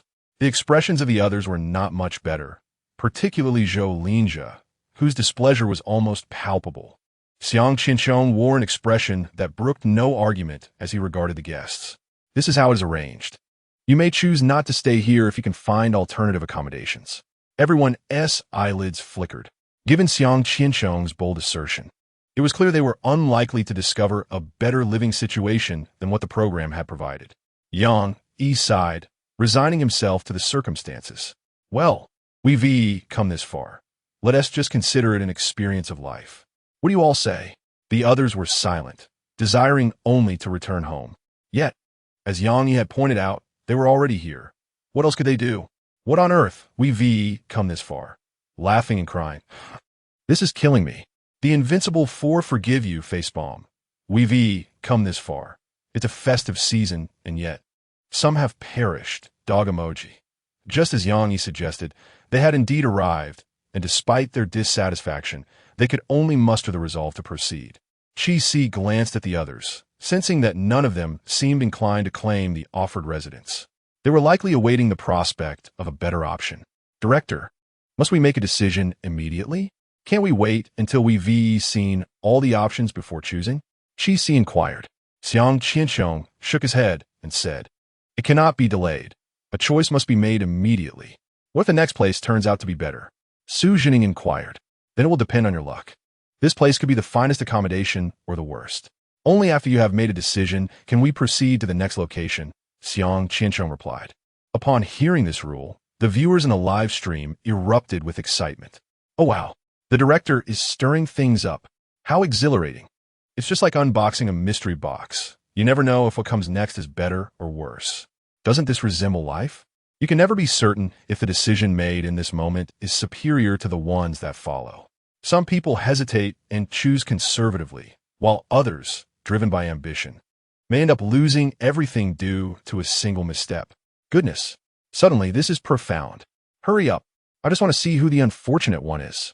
The fans were anxious that their beloved protagonist would not end up with the worst house, but in this blind box-style selection, no one could predict if they would be the unluckiest among them. Have you made your decision? Who will choose this house? Xiang Qianchong waited for a moment. Seeing no one step forward, he prompted, you must make a choice quickly. Otherwise, there will be no lunch. Upon hearing that there would be no food, Chi-Si immediately perked up. Are you all not choosing this place? Then I shall choose it. No one has any objections, right? Chi-Si asked the group. The others exchanged glances. Su Zhuning and Jiang Han shook their heads, indicating their lack of opinion. They were not keen on being the first to take the plunge. Yang, he also shook his head to signal, I have no objections. Naturally, Shen Shiyu had no objections either. Lin Weiwei, observing that everyone was in agreement, saw no reason to oppose, but she would not remain idle. She turned to Zhou Linjia, expressing her concerns. I have no strong opinion, but Qi Xiao. Wouldn't you consult Zhou Ershao before making this decision? Zhou Linjia looked at Lin Weiwei in surprise, seemingly not expecting her to mention him. The next moment, he felt a wave of gratitude. While everyone else overlooked him, only Lin Weiwei was considerate of his feelings. Chi-Si cast a cold glance at Lin Weiwei, responding, wasn't I just about to ask? Besides, if Zhou Linjia disagrees, would you and Shen Shiyu still want to live here? Lin Weiwei's expression stiffened, vexation brewing within her. What was wrong with Chi-Si? Why was he always so confrontational? Was it merely because she did not fancy him? This man was exceedingly petty. Qi Xiao, I was merely inquiring. Why direct such hostility towards me? Lin Weiwei gazed at Chi-Si with a look of grievance. Chi-Si, speechless, retorted, first, answer my question. If Zhou Linjia is unwilling to live here, will you come? Lin Weiwei faltered under his unwavering gaze, and with no choice but to respond, she said, of course. We can. Chi-Si scoffed, is that so? You made this decision all by yourself. Why didn't you consult your roommate on whether she is agreeable? Lin Weiwei's face paled, instinctively glancing at Shen Shiyu. Shen Shiyu met her gaze with an impassive expression. The next moment, with a facade of smile that belied her true feelings, she remarked, of course, I cannot compare to Miss Lin. Whatever she says is deemed absolute. Upon hearing this, Lin Weiwei immediately adopted a tearful expression, as if she had suffered an immense injustice. Shen Shiyu, disinterested in her theatrics, turned her head away. Yet, in the blink of an eye, she found herself meeting Zhou Linjia's discontented gaze, which held a hint of reproach. Shen Shiyu was taken aback, her heart sinking with a dull ache. She averted her gaze, refusing to look at Zhou Linjia. Despite having grown up together, when he used to be so protective of her, now he regarded her with such disdain for Lin Weiwei. Shen Shiyu felt a sting in her nose, nearly succumbing to tears before the camera. Chi-Si observed Lin Weiwei's performance in silence, thinking, you better not cry. Those unaware might think I am bullying you. But I have done nothing to you. Zhou Linjia, unable to contain himself, finally interjected, Chi-Si, enough already. Why are you always targeting her? Chi-Si turned to Zhou Linjia. Are you all right? If it weren't for you, would I even be able to converse with her? Stop the nonsense. Are you staying or not? If not, Lin Weiwei and the others will. Zhou Linjia was taken aback by Chi-Si's reaction, momentarily speechless. Taking a deep breath, he conceded, I will stay. Given the circumstances, he had no choice but to agree. Chi-Si rolled his eyes at Zhou Linjia and muttered under his breath. You could have just said that from the start. Truly a disaster, this blue-faced calamity. Nearby, Yang could not help but chuckle at Chi-Si's remark. Su Zhuning and Jiang Han also wished to laugh but dare not do so as openly as Yang Yi. After all, Yang Yi had connections and was unafraid of Zhou Linjia's wrath, while they were apprehensive.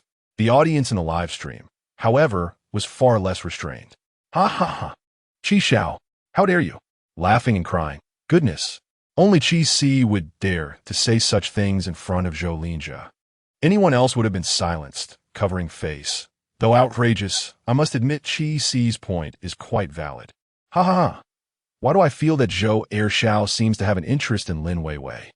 After Chi-Si and Zhou Linjia confirmed their accommodation, the others proceeded to the next location. Chi-Si was not curious about the others' lodgings. He was solely focused on having a meal and chose not to follow. Zhou Linjia, preoccupied with thoughts of Lin Weiwei, set down his luggage and followed after the others. Chapter 34. Accommodation conditions. The first house belonged to the Yu family, consisting only of a grandmother and her grandson, as the other adults were working away from home. However, Qin Chong did not deceive the guests after choosing the house. They were immediately treated to steaming hot meals. Before Chi-Si and Zhou Linjia entered, Granny Yu had already prepared the food. Once they stepped inside and settled their belongings, she promptly brought the ready dishes to the table. Zhou Linjia, eager to join the others in house hunting, suggested they eat later and left with the group.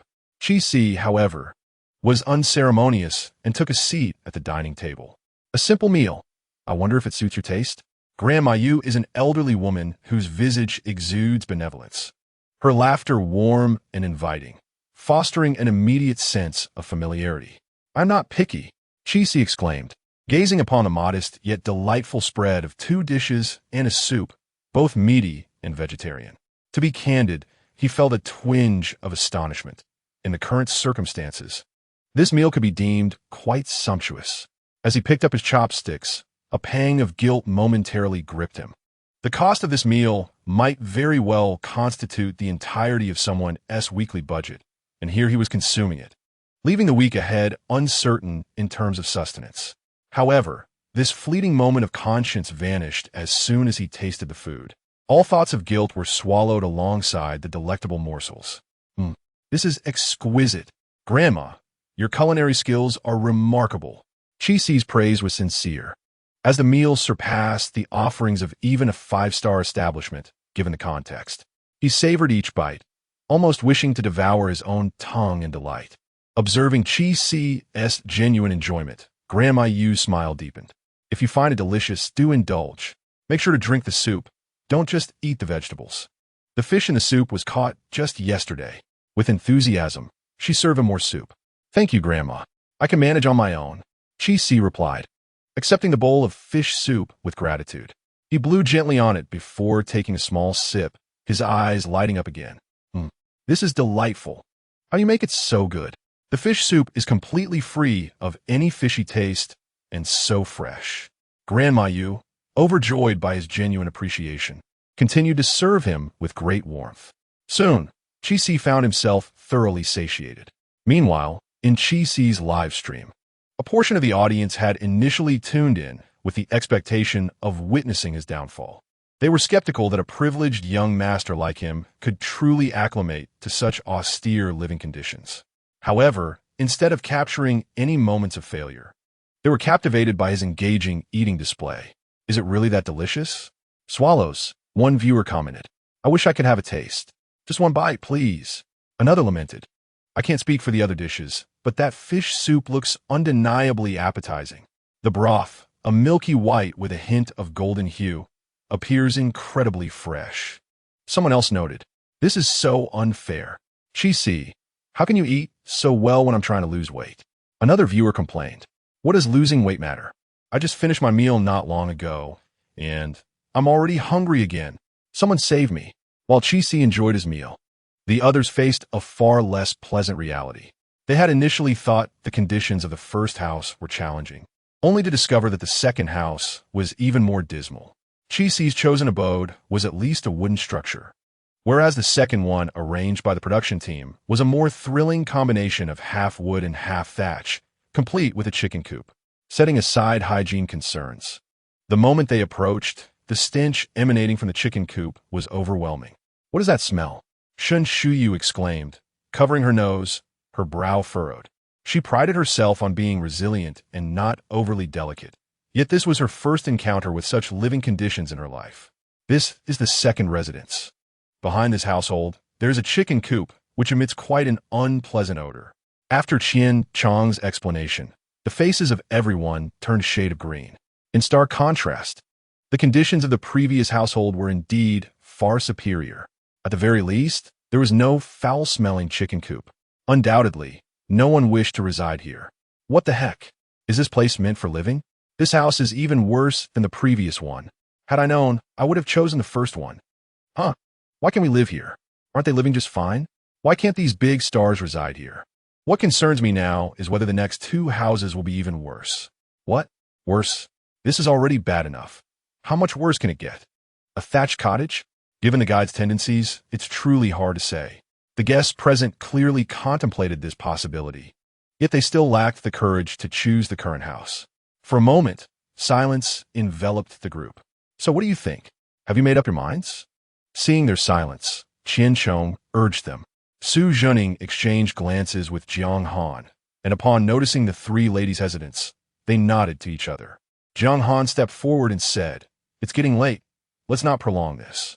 If none of you, Miss Yang, Sister Shuyu, and Sister Wei Wei, have any objections, then my brother Zhening and I will choose this place." Yang Yi nodded, indicating her agreement. Shen Shuyu let out a sigh of relief. She truly could not tolerate the odor any longer. "Since you all prefer this place, we won't contest it. Let us proceed to the next one," Lin Weiwei said with an understanding smile. "Ha ha! Thank you, Sister Weiwei." Jiang Han maintained a cheerful facade while internally mocking the situation. "Which eye of yours saw that we liked it? It's merely because you didn't want it that we chose it." Su Zhening and Jiang Han carried their luggage through the doorway of this household. The hosts were a mother and son. The mother, Lin Xiuyun, and her son, Zhang Sheng. Lin Xiuyun was in poor health and unable to perform heavy tasks around the house, so her son, Zhang Sheng, who was still in middle school, often took on the physical chores. Lin Xiuyun's husband worked in a distant location, returning only once a year during the new year. When Su Zhening and Jiang Han entered, Lin Xiuyun was alone, as Zhang Sheng had yet to return from his studies. Lin Xiuyun had already prepared a meal, and after they set down their luggage, the two sat down to eat. The others continued onward. Upon reaching the third household, everyone was somewhat astonished. After passing through the first two homes, no one dared to harbor high expectations for the third. They believed that if the third household had conditions similar to the first, it would be considered fortunate. To their surprise, the third household turned out to be a rare find in the village, a charming two-story building made of bricks and tiles. Wow, the conditions of this household are remarkable. Compared to the previous two, this is practically a mansion in the village. Could it be that the next two households are just as fortunate? Those who chose the previous ones are truly unfortunate. Laughs and cries. Is this scripted? The remaining three individuals were all women, and suddenly their living conditions improved remarkably. What an extraordinary coincidence. Some viewers in the live stream speculated that this must have been orchestrated by the production team. Otherwise, how could it be that the house suddenly became better just when it was time for the female guests? However, the astonishment on Shen Shuyu and her companions' faces was genuine as they beheld the quaint little house before them. Am I not mistaken? Yang Yi rubbed her eyes, having passed two previous households, and felt that this little house appeared almost unreal. Shen Shuyu and Lin Weiwei shared a similar sentiment. "Director, are you certain this is the third residence?" Lin Weiwei inquired, her surprise evident. Xiang Qianchong leisurely remarked, "If you do not wish to stay here, there is an unoccupied thatched cottage next door. We could prepare it in time." No. That's unnecessary. This place is quite satisfactory." The three women promptly declined. Who would want to reside in a thatched cottage? Chapter 35. We change our residence. This household consisted of 4 family members, more than the previous 2, and their living conditions were significantly better. "You may discuss amongst yourselves who will stay here," Xiang Qianchong announced. The 3 female guests exchanged glances. Shen Shuyu, uninterested in Lin Weiwei's reaction, turned to Yang Yi and said, "Sister Yang, why don't you stay here?" Before Yang Yi could respond, Lin Weiwei timidly interjected, "But wouldn't it be uncomfortable for Sister Yang, given that this family is rather large?"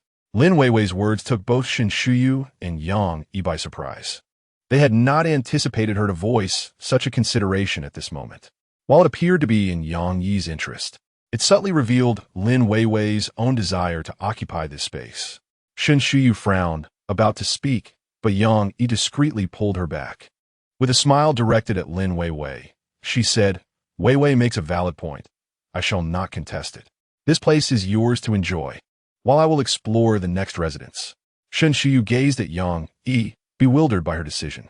However, Lin Weiwei was already smiling as she responded, "In that case, we shall graciously accept." Yang Yi cast a deep glance at Lin Weiwei, smiled softly, and remained silent, turning to follow the director to the final household. In the live stream, Yang Yi's fans began to express their discontent. What does this mean? Just because she likes this place, she assumes she should stay? How does she know the next place will also be good? Shen Shuyu has already suggested that Sister Yang stay. Why is Lin Weiwei interjecting? The house isn't solely for Shen Shuyu. On what grounds does she make decisions? Moreover, Wei Wei is merely considering Sister Yang's comfort, fearing she might be disturbed. Is that a fault? This is laughable. Has Lin Wei Wei stayed there before? How could she presume it would be noisy? If she desires better conditions, she should state it plainly instead of feigning concern. Yang Yi's fans were known for their laid-back demeanor, typically avoiding conflicts, yet this time they clashed with Lin Wei Wei's supporters, which was quite rare. Unbeknownst to Yang Yi, Zhou Linjie returned to his own residence after Lin Wei Wei had chosen her accommodation, leaving Yang Yi to follow the director to the final dwelling.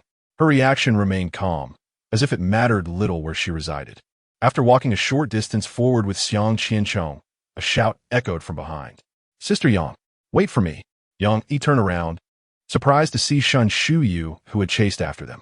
"What brings you here? Aren't you going to eat?" Shen Shuyu shook her head and replied, "It's fine. I can eat later.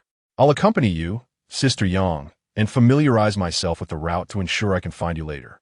Yang Yi chose not to expose Shen Shuyu's intentions, smiling and nodding. "All right, let us go." The residences of the four were not far apart, approximately a 5-minute walk. However, everyone fell silent as they approached the last dwelling. Shen Shuyu's expression darkened as she looked at the director and asked guide, "Are you certain this is the place?" Xiang Qianchong nodded without a hint of guilt. "Yes, this is it. How can anyone live here?" Shen Shuyu gazed at the thatched hut, feeling a wave of guilt wash over her, believing that Yang Yi had to endure such conditions because of her. Yang Yi, however, quickly came to terms with the situation. Well, at least it's a place to stay. The house was indeed in poor condition, small and dilapidated. The roof was thatched, raising concerns about its ability to withstand heavy rain. In the live stream, Yang Yi's fans erupted in outrage. "What? This place is livable? Has Xiang Qianchong lost his mind? Wait, are the guests really expected to stay here? Is safety guaranteed? This infuriates me. It's all Lin Wei Wei's fault. If it weren't for her, how come my goddess end up here? You're being hypocritical. If it weren't for Yang Yingho staying here, it would be Lin Wei Wei and Shen Shuyu. So what?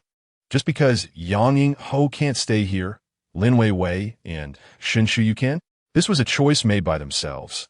If Yang Yi didn't agree, then it's her own fault. Shen Shuyu is just a latecomer. If she is so concerned about Yang Yi, why doesn't she switch places with her? Just as this was said in the live stream, Shen Shuyu turned to Yang Yi and said, "Sister Yang, let us switch. You stay with Lin Wei Wei, and I'll stay here." Yang Yi looked at Shen Shuyu in astonishment. "You want to switch with me?" "Yes." Shen Shuyu nodded firmly. "But why? You think this place is unsuitable for living, so why would you want to switch with me? If I can't stay here, how can you?" Shen Shuyu suddenly felt a bit embarrassed. "I'm fine. I'm still young. I can tolerate a little hardship." Yang Yi raised an eyebrow. "Are you implying that I'm old and incapable?" No, that is not what I meant," Shen Shuyu exclaimed, hurriedly shaking her hands to deny it. Flustered and at a loss for words, beads of sweat forming on her forehead, Yang Yi couldn't help but chuckle at Shen Shuyu's flustered demeanor. "All right, I'm just teasing you. But really, it's unnecessary. I can stay here, and my health isn't as poor as you think." Yang Yi smiled. Shen Shuyu's face flushed, and she quietly defended herself. "That is not what I meant. It's fine. I'll stay here. It's quite nice and peaceful." Yang Yi reassured her, no longer teasing Shen Shuyu, as she picked up her luggage to enter the house. "You should head back now. The food over there must be getting cold." Seeing Yang Yi step inside, Shen Shuyu pondered for a moment before following her in. Suddenly, I sensed a subtle atmosphere between the two individuals. Shen Shuyu genuinely cares for Yang Yi, which does not appear to be feigned. I recall Shen Shuyu mentioning that she was a fan of Yang Yi in the past. The mystery is unraveled. In Chapter 36, it is evident that it is a fan's affection for their idol. Shen Shuyu followed Yang Yi into the house, and Yang Yi merely glanced back at her without uttering a word. The last household they visited was that of an elderly recluse, a grandmother by the surname Jiang, affectionately referred to as Grandma Jiang by the villagers. Living alone and without children to care for her, her living conditions were understandably modest. From outside, Yang Yi had mentally prepared himself for the worst. After all, they would only be filming here for half a month, so he thought he could endure it. However, upon entering, he was pleasantly surprised to find that the interior was not as dire as he had anticipated. The house was tidily kept, far better than he had imagined. "This is much better than I expected," Yang Yi remarked, eliciting a slight sigh of relief from Shen Shuyu. Nevertheless, the fans in the live stream remained unsatisfied, questioning how anyone could reside in such a place. They were aware that the production team had already made arrangements, rendering any changes nearly impossible. Consequently, their grievances were directed at Lin Weiwei. Even though they knew that Lin Weiwei would likely choose this house regardless of her silence, they were incensed by her earlier comments. "No matter, just vent." Grandma Jiang, trembling slightly, served lunch at the table, inviting Yang Yi and Shun Shuyu to join her. Given her circumstances, the meal was modest and perhaps not visually appealing. This prompted a wave of sympathy from Yang Yi's fans in the live chat, who lashed out at Lin Weiwei once more. Lin Weiwei's supporters, understandably upset, were not about to let Yang Yi's fans have the last word, leading to a heated exchange. In contrast, Yang Yi himself seemed unfazed. Sitting at the dining table, he picked up his chopsticks and sampled Grandma Jiang's cooking. "Delicious. Grandma Jiang, your culinary skills are remarkable." His praise brought joy to Grandma Jiang, who enthusiastically served him more dishes while also encouraging Shen Shuyu to partake. Shen Shuyu hesitated slightly. Yang Yi turned to her and asked, "Would you like to stay and eat a bit, or do you prefer to return to your meal?" Shen Shuyu hesitated. Noticing her indecision, Yang Yi suggested, "The food over there should be better. You should hurry back to eat before it's too late." Upon hearing this, Grandma Jiang realized that Shen Shuyu and Yang Yi were not together. "Child, you must be staying at Wang Jiamin's house, right? You should go eat there. The food is better. Hurry, or you'll miss out on the good stuff," Grandma Jiang urged. Yang Yi continued to focus on his meal, indifferent to Shen Shuyu's decision. After watching him for a moment, Shen Shuyu inquired of Grandma Jiang, "Grandma Jiang, may I stay and eat with you? I don't eat much. Just a small portion will suffice." Grandmother Jiang gazed in astonishment at Shen Shuyu, exclaiming, "One bite of rice? Oh dear, there is plenty of food here." As she spoke, she filled Shen Shuyu's bowl to the brim and pressed a pair of chopsticks into her hands. "Hurry, eat while it's hot. Aren't you going to Wang Jiamin's home? My cooking can't possibly compare to theirs." "No, Grandma Jiang. I find her dishes far more delectable," Shen Shuyu replied. "Huh, isn't it fragrant? I'm not boasting. But whenever something happened in the village, they would always call on me to cook." Grandmother Jiang chuckled, her joy evident. "It's only because my health isn't what it used to be that they no longer seek my help." "Really? You're quite impressive," Shen Shuyu beamed, flattering Grandmother Jiang, who was overjoyed. Yang Yi placed a slice of meat into Shen Shuyu's bowl, urging her, "Eat first. It will hurt your stomach if it gets cold." Shen Shuyu froze, her eyes wide with surprise at Yang Yi's unexpected kindness. Yes, yes. Quickly eat, dear. It's been ages since it's been this lively here. I tend to chatter when I'm happy." Noticing Shen Shuyu's hesitation, Yang Yi inquired, "Do you have a cleanliness obsession?" "Don't worry, I use the other end of my chopsticks to serve you, so there is no saliva." "What? No, no." Shen Shuyu quickly clarified, realizing Yang Yi had misunderstood her reaction. "I don't have a cleanliness obsession. I'm just a bit taken aback." Yang Yi raised an eyebrow and offered her another piece. "Go on, eat." Shen Shuyu's cheeks flushed, her eyes sparkling as she gazed at him. Lowering her head, she savored the meat he had given her, finding it to be the most exquisite she had ever tasted. "So delicious. Absolutely delightful," she exclaimed. As long as it's good, eat your fill. There is plenty to go around." Grandmother Jiang was the happiest of all. In the live stream, Yang Yi and Shen Shuyu's fans observed the scene with a sense of intrigue. "Why do I sense something unusual in their atmosphere?" "Me too. Wow. Is Shen Shuyu blushing?" "Wait, why are you blushing, sister? It's just a couple of pieces of meat." "Honestly, this moment feels so romantic." "I knew something was off." "Shen Shuyu, could it be that you have feelings for Yang Yi?" Isn't the age difference a bit significant? Didn't we say Yang Yi is Shen Shuyu's idol? Isn't this the typical fan reaction? Whatever. I'll just ship them for now. Seeing the direction of the live stream featuring Shen Shuyu and Yang Yi, Xiang Qianchong knitted his brows. Is this how contemporary youth engage? He found it baffling, but was greatly astonished, deciding not to intervene. With such high viewership, wasn't it merely shipping a couple? So be it. Thus, the subsequent footage of Shun Shuyu and Yang intentionally leaned towards an ambiguous atmosphere, yielding unexpectedly positive results. After lunch, Shun Shuyu returned to Wang Jianmin's home. Upon seeing Shun Shuyu, Lin Weiwei exclaimed in surprise, "Sister Shuyu, you're back? I'm so sorry. We thought you weren't returning, so we didn't save you any food. You're not upset, are you?" Wang Guifang, Wang Jianmin's wife, was also taken aback and quickly added, "Oh, young lady, haven't you eaten yet? There remains a small portion of rice in the pot. May I prepare a stir-fried rice for you?" Shun Shuyu cast a cold glance at Lin Weiwei's performance, initially disinclined to engage. Upon hearing Wang Guifang's remark, she finally spoke. "Annie, there's no need to fuss. I've already eaten." "Truly?" Wang Guifang assumed Shun Shuyu was merely being stubborn, reluctant to trouble her. "Auntie, I assure you, I have dined. I had my meal at Grandma Zhang's." "You've already eaten there? Well then, should you feel hungry, do let me know. Do not hesitate. The production team has provided for this, so you should take advantage of it." Shun Shuyu found herself both amused and exasperated by Wang Guifang's insistence. "All right, I understand. Thank you, Annie." After lunch, the director graciously allowed the guests some time to rest, rather than immediately assigning them tasks. Qi unreservedly retreated to his room for a nap, although Xiang Qiancheng had been somewhat mischievous in deliberately selecting such accommodations. He had not descended to the madness of requiring the two to share a bed.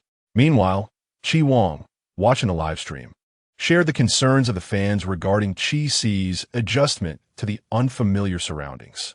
Ironically, while they fretted, Qi had already fallen into a deep slumber without a hint of discomfort.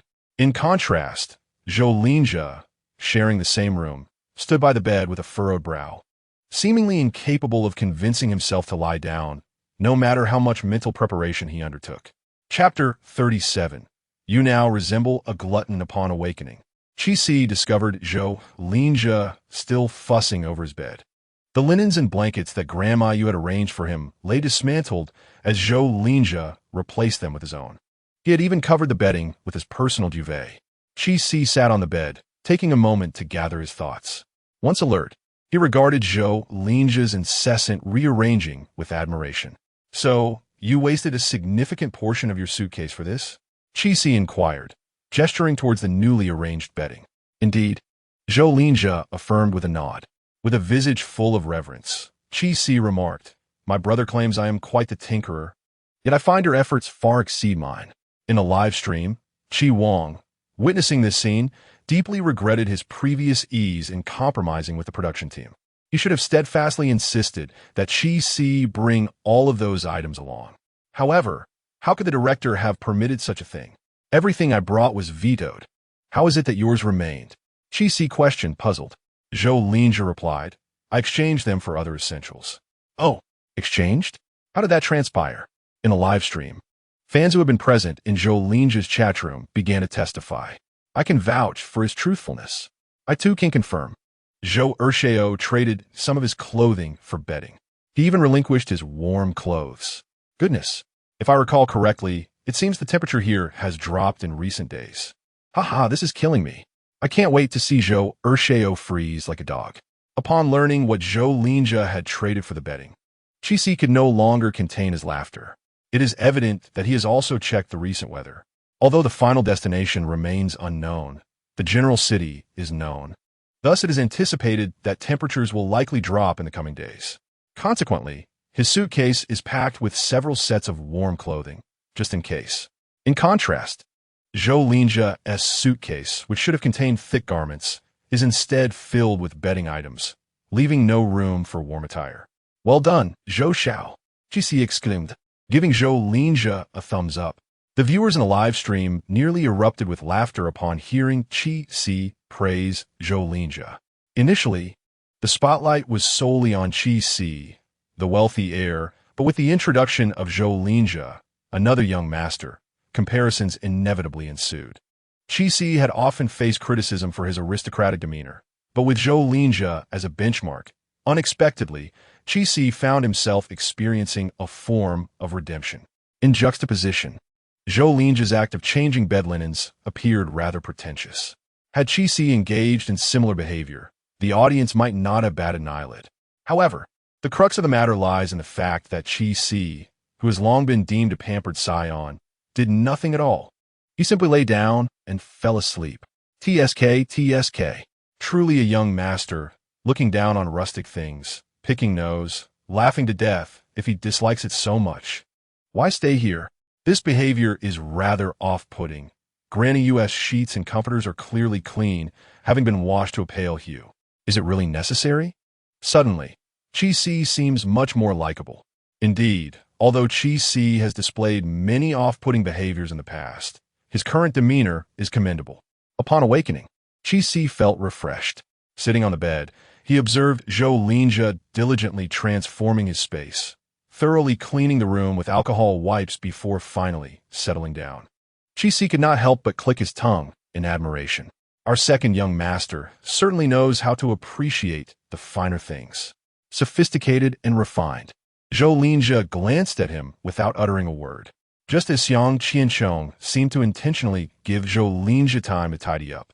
The director soon called for a gathering right after Zhou Linjia finished arranging his belongings.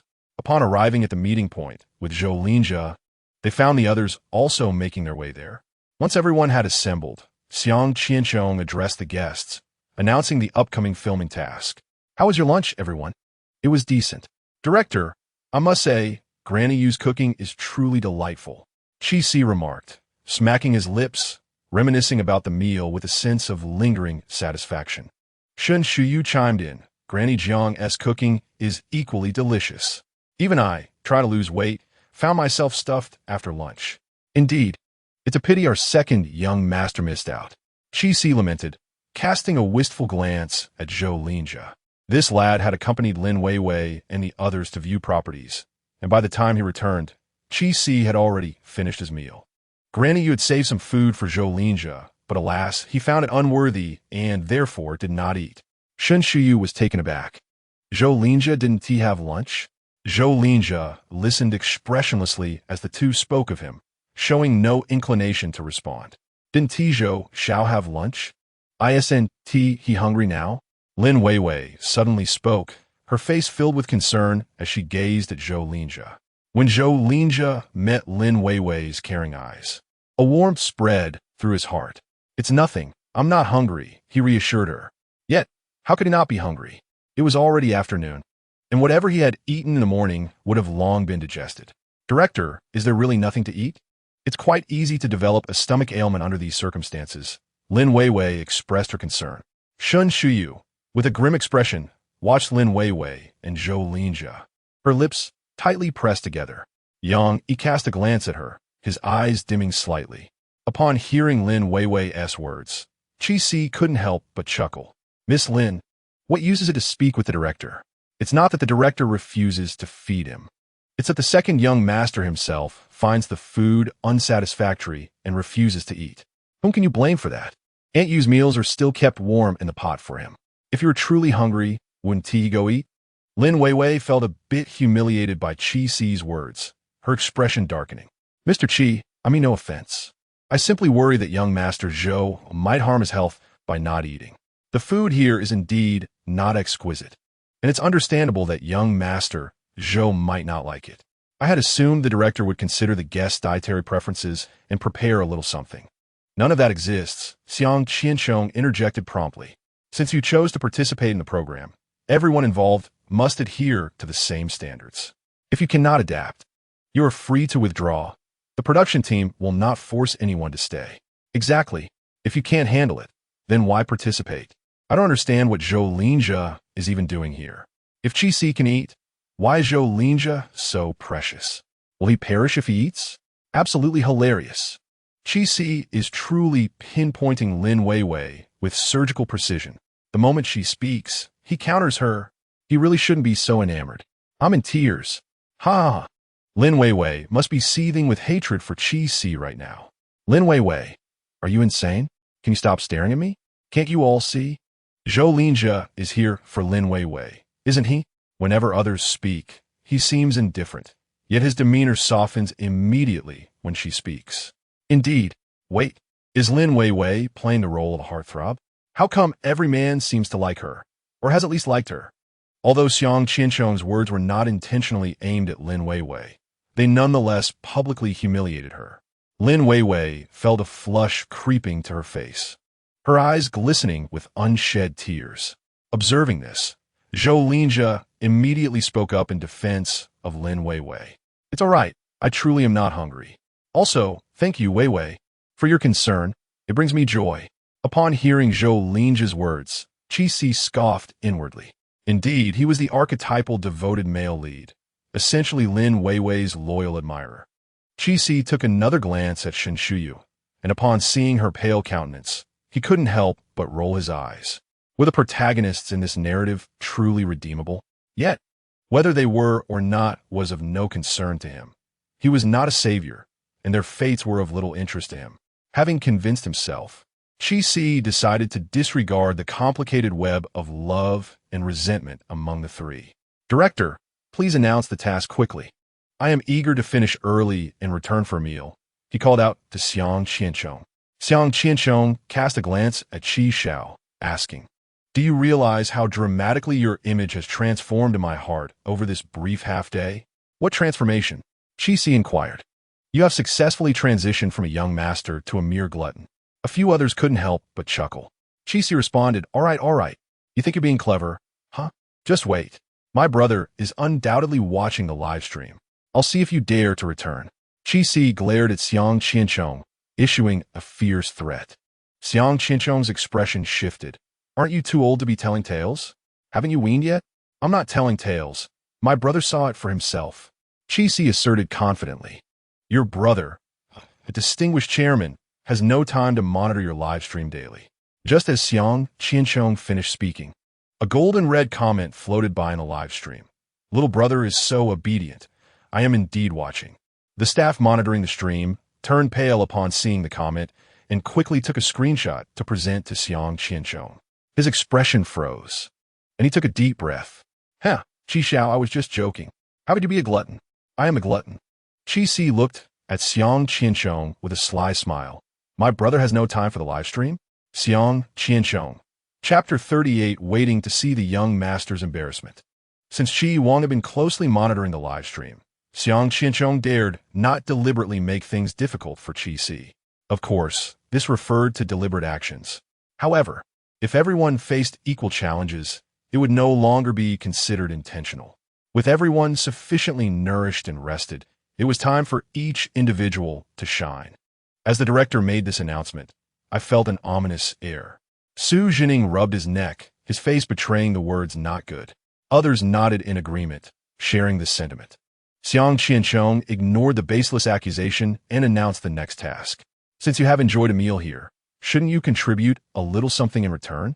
The director, sensing the urgency, said, if you have something to say, please be direct. Our time is quite limited. Su Jining, unable to contain himself, urged the director to get to the point. Xiang Qiancheng frowned. What time are you in such a rush for? Are you hurrying to eat? Exactly. Man is iron. Rice is steel. If you aren't enthusiastic about eating, there's something wrong with your mindset. Qi Si chimed in quietly. Xiang Qiancheng took a deep breath, suppressing the words glutton that were on the tip of his tongue. Ha, I agree with that statement. Xiang Qiancheng probably regrets inviting Qi Si now. The tone of the program seems to have taken a turn, facepalm. I think the director meant to say glutton. Are you out of your mind? Chairman Qi is still seated in the VIP section. I'm sorry. Chairman Qi, I wasn't insulting Qi Xiao. I was just helping the director articulate his underlying message. Xiang Qiancheng, you think you're so noble. You're so impressive. Do you want me to pretend to be kind? Angry. Although Qi Wang was always present in the live stream, he wasn't fixated on the screen. After all, as the chairman of such a large enterprise, he hardly had the leisure to watch the stream all day long. Most of the time, Qi Wang relied on his assistant to monitor the live broadcast, recording the content for him to review later when he had the leisure. It was merely unfortunate for Xiang Qianchong that he happened to interrupt Qi Wang just as he was watching. Ignoring the jibes from Qi Si and Su Jinning, Xiang Qianchong read the upcoming tasks with an impassive expression. Ladies and gentlemen, today marks your first day here. To acknowledge the arduous journey you have undertaken, lunch has been pre-arranged by the production team. However, the emphasis on that however immediately alerted everyone that the main event was about to unfold. Lunch, of course, was not a complimentary affair. Thus, the guests were required to exert their own efforts to cover the cost of their meal. Upon hearing Xiang Qianchong's words, several guests responded with an air of indifference, evidently having anticipated this twist. After delivering his announcement, Xiang Qianchong was met with silence, leaving him somewhat disheartened. Aren't you going to react? The guests responded with bewilderment. Qi Si inquired, what kind of reaction do you desire? A beating? Xiang Qianchong quickly composed himself and continued. The method of compensating for your meal is quite straightforward. You may choose to assist villagers in need of help, completing tasks for them in exchange for corresponding rewards to cover your meal expenses. And take note, this is not merely for today's meal. Every meal henceforth must be earned in this manner. Understood, we are essentially here for labor reform, Jiang Han succinctly remarked. Su Jinning sighed. This isn't the all-capable Chong Chong. It's clearly a transformation tale, well summarized. But please refrain from summarizing next time. I can't stop laughing. Just look at the expressions of the other guests, especially Zhou Linja's, ha ha ha. Oh dear, the second young master's face has turned green, ha ha. Qi Si found himself again engulfed in self-doubt, questioning why he had chosen to participate in this variety show. Was it merely to avoid wasting a spot for Lin Weiwei? Yet, Lin Weiwei was here as well. Now, he found himself enduring hardships on this show. The price was rather steep. Suddenly, Qi Si felt somewhat foolish. A glance at Zhou Linja revealed that this young master's expression was hardly more favorable than his own, providing a modicum of balance. At least he wasn't alone in his folly. God, may I pose a question? Qi Si raised his hand. Xiang Qianchong looked over. Go ahead. Must the payment for meals be conducted in this manner?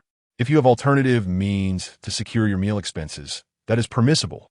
However, one crucial point to remember, you cannot use your own money, and meal expenses must be obtained solely from within this village. In other words, should Qi Si wish to spend his own money to purchase food from the villagers, that would not be feasible, as the production team had not granted them the right to use their own funds. After hearing Xiang Qianchong, Qi Si pondered deeply. At this moment, Xiang Qianchong remained oblivious to the gravity of the situation, thinking of how entertaining it would be to see a few young masters unable to eat when they could not utilize their own money. The others were less of concern, as they were artists and had to maintain their public image before the cameras. Even if one harbors discontent within, it is essential to maintain a facade of composure. Thus, from the outset, Xiang Qianchong eagerly anticipated the reactions of Qi Si and Zhou Linja. Clearly, the audience shared this anticipation for the responses of these two individuals. Therefore, our mission this episode is to devise a means to avoid starvation. Yang inquired. This interpretation is quite accurate. Are you certain there are no other special tasks? Su Jinning regarded Xiang Qianchong with a hint of skepticism. Xiang Qianchong gazed skyward, remarking, as the saying goes, I do not wish to hear it. No worries, I shall go make some money. With that, Qi Si turned on his heel and departed. Zhou Linja hesitated for a moment before following suit. Observing this, the others paused briefly, then decisively fled as well. I have not finished speaking. Do you lack basic manners? Xiang Qianchong bellowed, but his words fell on deaf ears. The staff monitoring the live broadcast audaciously accompanied the scene with the sound of crows flying overhead, eliciting near uproarious laughter from the viewers. Chapter 39. The Enchantress of the Supporting Role Go. All-purpose Chong adopted a complete live broadcasting format. This meant that, aside from necessities such as using the restroom, bathing, or sleeping, the guests were under constant observation by the cameras, visible to the audience at all times. Consequently, the opportunity for any guest to air in front of the lens was nearly non-existent. Under the scrutinizing gaze of the live cameras, even the slightest mistake would be magnified, potentially becoming the proverbial straw that breaks the camel's back. Thus, the guests endeavored to present their best selves on camera. With the notable exception of Chi Si and Zhou Linjia, these two young masters were utterly unconcerned with such superficialities. Their demeanor remained consistent whether on camera or off. Upon returning to their room, Chi Si collapsed onto his bed, exhibiting no inclination to earn his keep. Zhou Linjia stood at the bedside, contemplating Chi Si for a couple of moments. "Are you simply going to lie there?" Zhou Linjia asked. Chi Si turned his head to regard him, countering, "What else should I do? Aren't you going to make some money? Why the urgency?" Zhou Linjia frowned, replying, "Dinner time is approaching." "I'm aware, and so?" Chi Si replied with a smile, "Isn't there still Zhou Shao? Surely he would not indulge himself at my expense." Zhou Linjia's expression momentarily blanked, seemingly taken aback by Chi Si's retort. Chi Si continued, "The director merely stated that we need to earn our own sustenance, but did not prohibit me from partaking in my roommate's food." Xiang Qianchong, who was observing the live feed, thought, "How careless of me. He has indeed found a loophole. Is it still possible to rectify this?" Just as this thought crossed his mind, a shimmering comment floated across the screen. "Younger brother is so clever. My brother is truly astute." Xiang Qianchong exclaimed, "Are you two brothers ever going to cease this nonsense?" Noticing that Chi Si remained visible in the live stream, Xiang Qianchong could only resign himself to the tears of relinquishing the modification of rules. However, it brought him some solace that, despite Chi Si's penchant for clever schemes, the loopholes were not readily accessible to him. Zhou Linjia, regaining his composure, coldly rejected Chi Si's proposal. "It is impossible. I shall not provide you with any sustenance. Must you be so heartless? We are, after all, roommates. As we are not well acquainted, if you wish to dine, you must find a way yourself." "Fine. So be it." Chi Si gestured a middle finger towards Zhou Linjia. The viewers in the live stream, amused by the banter between the two young masters, could not help but comment, "Indeed, what a young master. You cannot deny it. Chi Si's notion is rather clever," laughing and crying. "The idea is commendable, but the one who should cooperate is rather uncooperative." Dog emoji.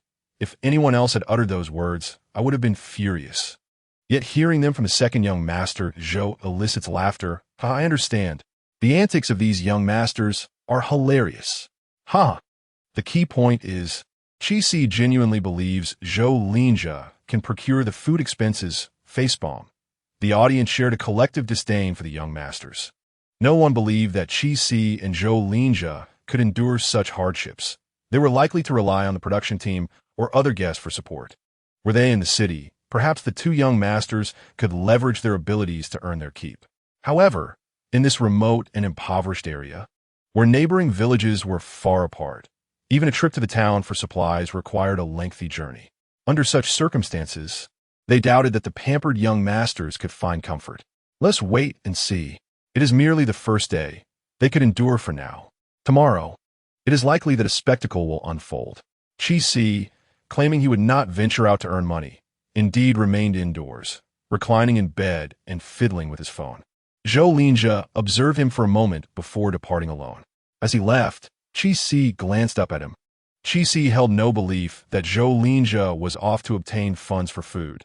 It was likely he was seeking Lin Weiwei instead. Although Chi Si appeared engrossed in his phone, he was mentally piecing together the narrative concerning Zhou Linjia. The memories of Chi Si's body contained scant information about Zhou Linjia. This indicated that prior to Chi Si's arrival, the original owner had little interaction with Zhou Linjia. As Chi Si organized the storyline in his mind, he deduced from the novel's timeline that during this period, Zhou Linjia and Lin Weiwei were merely in the initial stages of their acquaintance. TSK, how affectionate they are so early on. Compared to the original owner, Zhou Linjia was not vastly different. He merely exhibited a modicum more restraint in his affection, while the original owner was rather overt. Yet, it was evident that Zhou Linjia sought little. Chi Si pondered what was so remarkable about Lin Weiwei. One by one, upon encountering her, they seemed bewitched, desperately drawn to her. Did she possess some enchanting aura? Otherwise, by ordinary reasoning, how could a woman, still unfamiliar, surpass a childhood friend with whom one has grown up? Yet, the narrative defied logic. Zhou Linjia appeared to fall in love with Lin Weiwei at first sight, without a flicker of internal conflict, choosing her over Shen Shuyu. If it were simply a matter of selecting love over friendship, Qi Si thought it reasonable. After all, life is about choices and sacrifices. If coexistence is truly unattainable, then following one's heart is beyond reproach. Yet, the melodrama of this narrative lies in the fact that both the male protagonist, Bo Fuyu, and the second male lead, Zhou Linjia, despite their clear preference for Lin Weiwei, cannot seem to let go of Shen Shuyu. In the initial stages, when Shen Shuyu is reluctant to relinquish her hold, both Bo Fuyu and Zhou Linjia find her insufferable, wishing fervently for her to vanish from existence. However, once Shen Shuyu decides to free herself from their entanglements, they become discontented, persistently provoking her. Ultimately, they subject her to relentless torment, leaving everyone with a fate far from favorable. As a reader, Qi Si feels compelled to exclaim, "What a wretched novel!" Bah! Frustrated, he turns over in bed, continuing to ponder the subsequent developments of the plot. To the audience in the live stream, this scene appears as though he has encountered something displeasing on his mobile device. What is he looking at? Why is he so upset? TSK. Truly the temper of a young master. Even playing with his phone can provoke such ire. Could it be that he is watching his own live stream? What? Does that mean Qi Xiao can see the comments we are posting? There are no regulations mandating the confiscation of guest phones during filming, allowing them to use their devices. However, the signal here is poor, making internet access a challenge. The live stream operates on satellite internet. Otherwise, the broadcast would not be possible. This is why Xiang Qiansheng is indifferent to their phone usage. The audience, believing Qi Si to be browsing online, is unaware that he is merely pretending to engage with his phone without doing anything at all. Deep in thought, Qi Si is suddenly jolted by a vibration from his phone. A green bubble notification appears. Chapter 40. Is anyone going to manage him? Qi Si's train of thought halts. His phone is set to privacy mode, only indicating that a message has arrived without revealing its content. Puzzled, he glances at his device, wondering who might be messaging him at this moment. Knowing he is filming a show, it is uncommon for anyone to contact him. Curiosity piqued, he opens the green bubble to discover which of his so-called friends has sent an ill-timed message.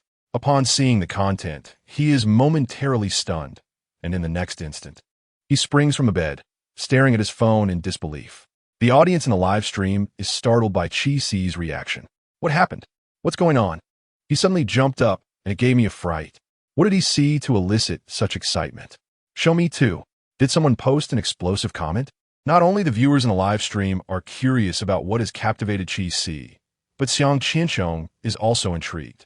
However, the cameras in the guest room are fixed in place, unable to capture the screen of the phone. Xiang Qiansheng wonders if the message could have been sent by Qi Wang. In reality, Qi Wang is equally curious about what Qi Si has encountered. Qi Si gazes at his green bubble in disbelief. Fixating on the sender's ID, he momentarily fell into a daze, even raising a hand to rub his eyes. Upon lowering his hand and glancing again, he was astonished to discover it was not a mere illusion. Qi Si felt a surge of excitement. The viewers in the live stream, witnessing his reaction, were filled with curiosity. What on earth is happening? This insatiable curiosity is driving me insane. Could it be a message from Lin Weiwei? Don't drag our Weiwei into this. She is busy with tasks and has no time to message someone like him. Oh my, has Lin Weiwei's fandom suddenly elevated? Has she connected with young Master Zhou, leaving Qi Si behind? The live stream buzzed with commotion, mirroring the tumult within Qi Si's heart. August, has the variety show commenced? Qi Si was taken aback that August had taken the initiative to message him. This must signify concern for him, right? Yes, indeed. It was concern. Qi Si, unabashed. August, what prompted you to message me all of a sudden? Qi Si continued, yes. I'm currently filming a variety show. You can see me live. After sending this message, he suddenly realized that he was, in fact, live. This meant that August could potentially see him on camera. The thought caused Qi Si to feel uneasy, and he hastily sprang up from his bed. Casting a glance at the camera across the room, he abruptly understood he was live, quickly raising his hands to tidy his hair and attire. In the live stream, viewers were left bewildered by Chi Si's antics. He can't possibly just be realizing he is live now, can he? I feel there's a strong possibility of that. Could it be the director messaged him to remind him about his appearance? Director, it wasn't me. I did not. The director bore the brunt of this misunderstanding.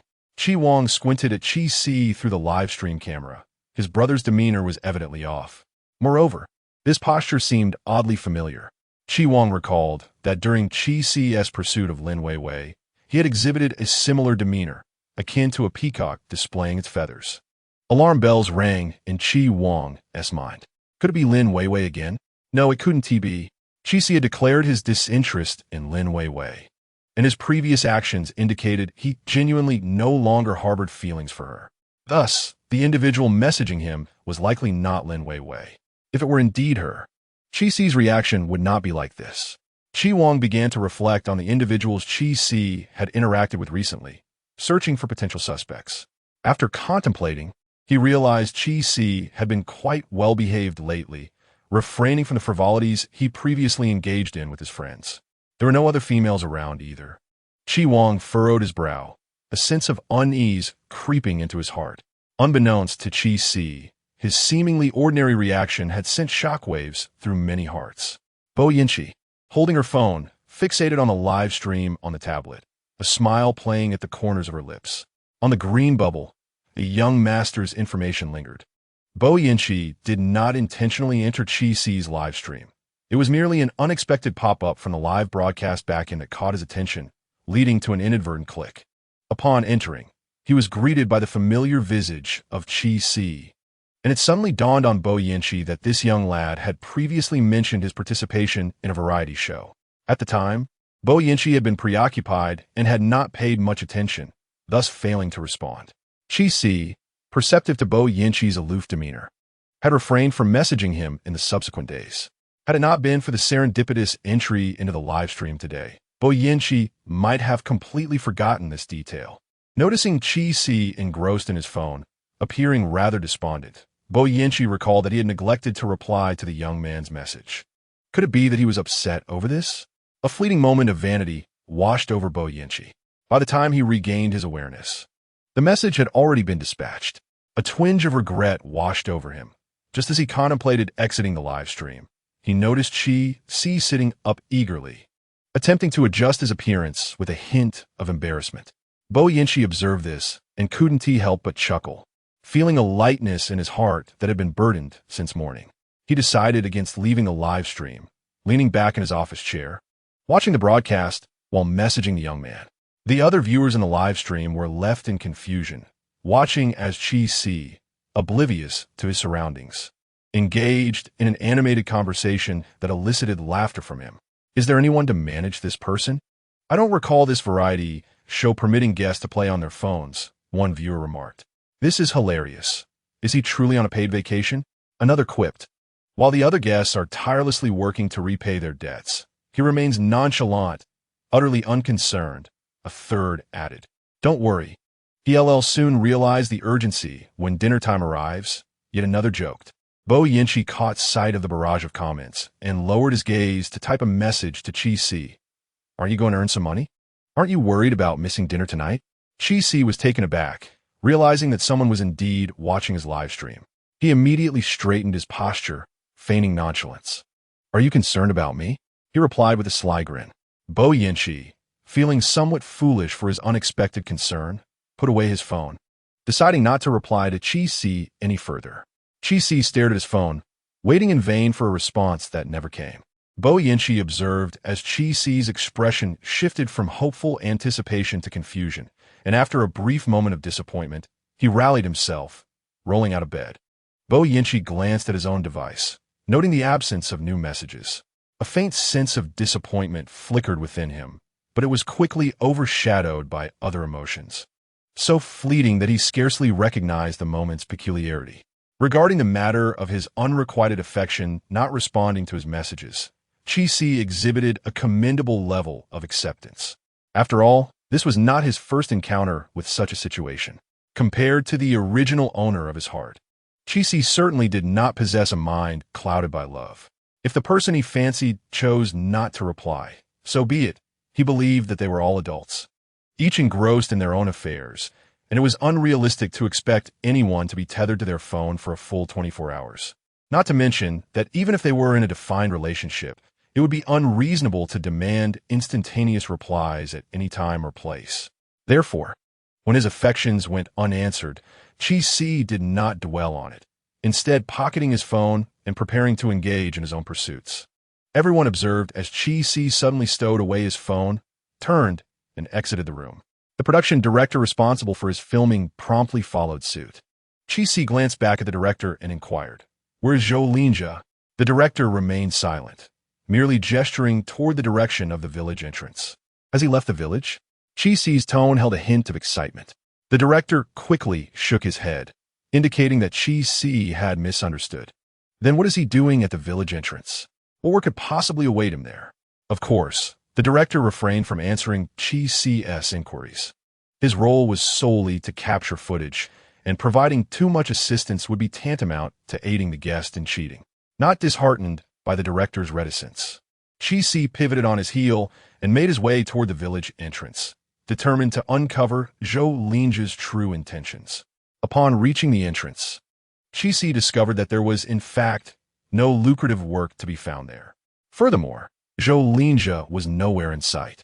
Didn't you say Zhou Linjia was at the entrance? Where's he? Chi-Si turned back to question his director. The director shook his head, signaling his own uncertainty. The viewers in the live stream could not contain their comments. Young master, you've been lounging in your room for so long. Zhou Linjia must have left. Exactly. He has his own matters to attend to. How could he possibly wait here indefinitely for you? So what is Zhou Linjia up to? I just came from where he is. Zhou Linjia is still at the village entrance, just a short distance away at the local convenience store. What is he doing at the convenience store? I must go see. Though Chi-Si could not view the barrage of comments in the live stream, he did catch sight of the nearby convenience store at the village entrance. So there is a convenience store here? He had not noticed it upon his earlier arrival. The store was not directly positioned at the entrance, but rather somewhat tucked away. Had it not been for a deliberate search, one might easily overlook it. Upon entering the village, everyone had been exhausted and famished, eager to reach their destination for rest, hardly concerned with what amenities might surround the entrance.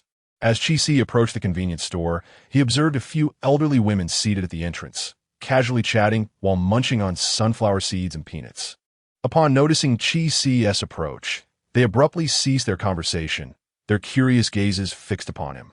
Chi-Si's complexion was fair and refined, a child of the city, certainly incomparable to those from the countryside. Most rural children were raised in a more carefree manner, spending their days climbing trees and working in the fields, resulting in sun-kissed skin. No matter how fair-skinned a child might be, none could rival Chi-Si's unblemished and delicate appearance.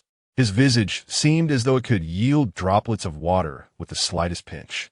Several middle-aged women, upon seeing Chi-Si enter the convenience store, could not resist gathering together to whisper, "This young man must also be here to film a program, right?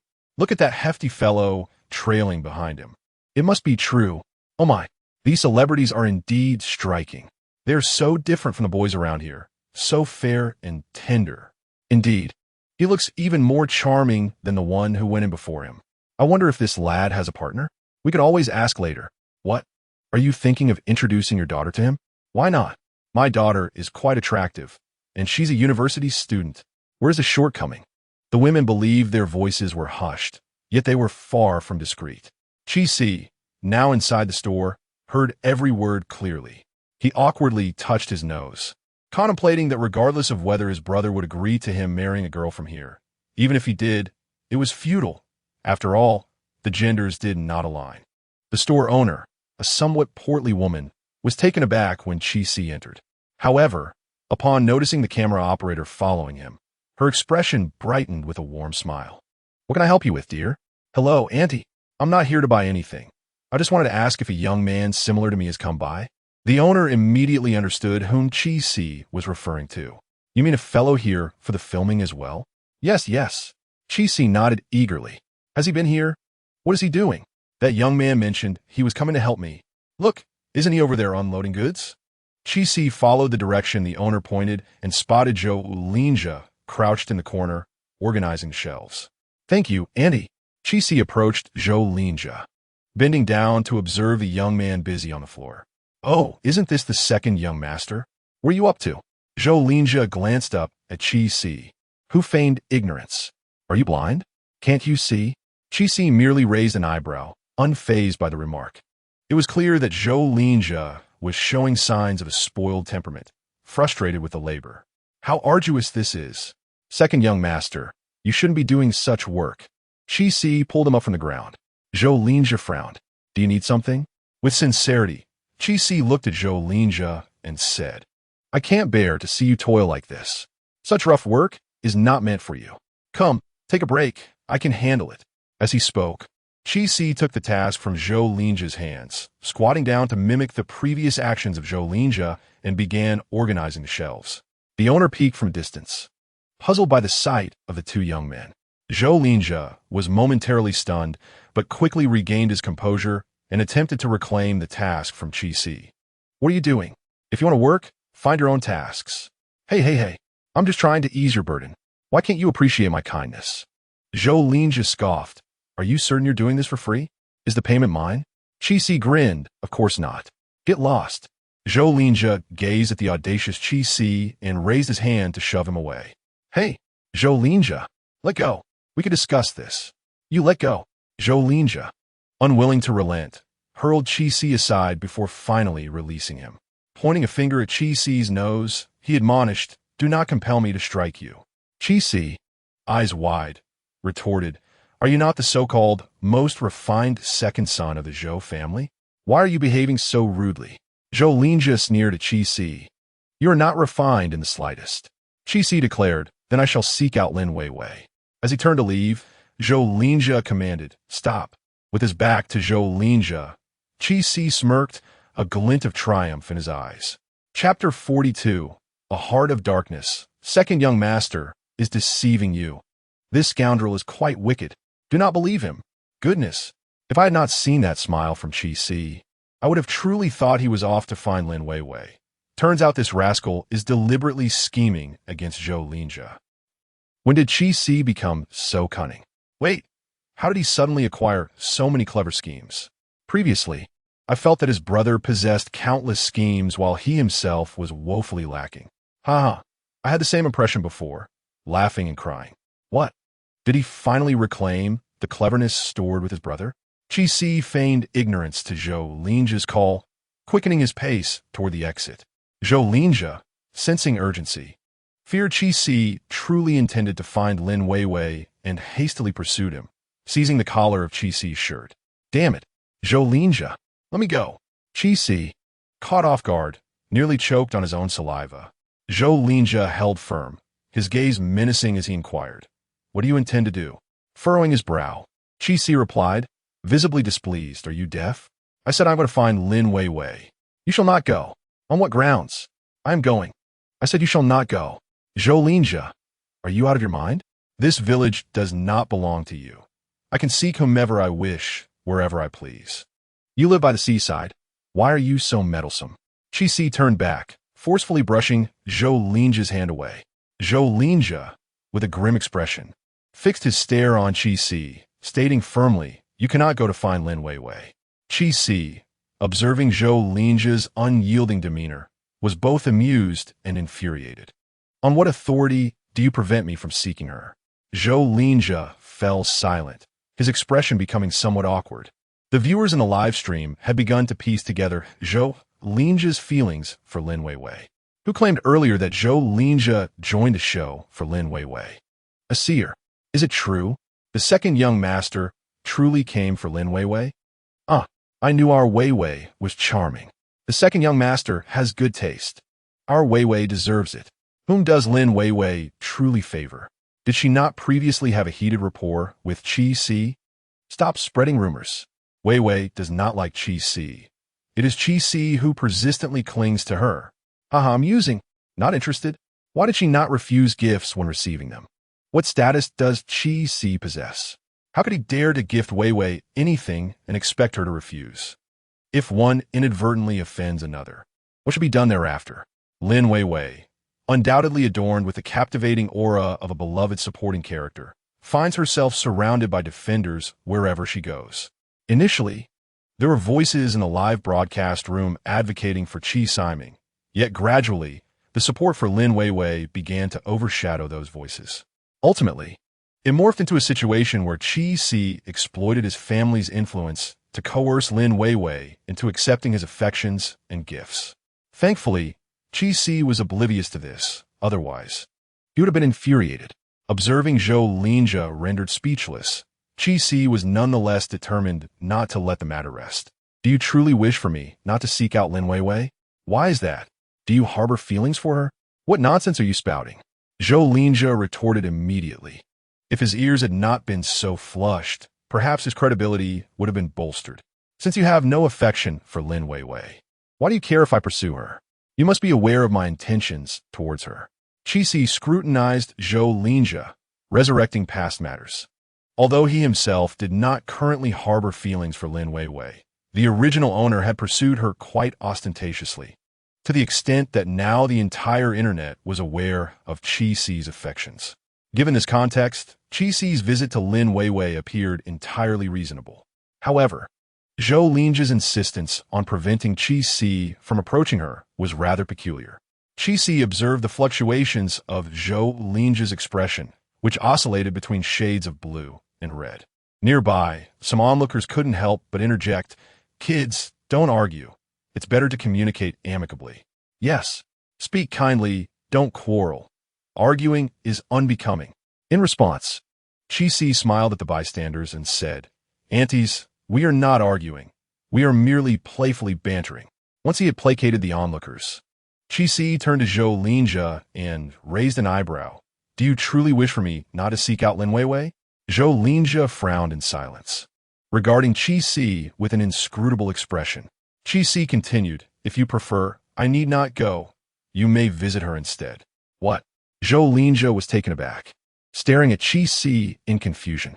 Qi Si elaborated, "You go find Lin Weiwei and hand over your responsibilities here to me.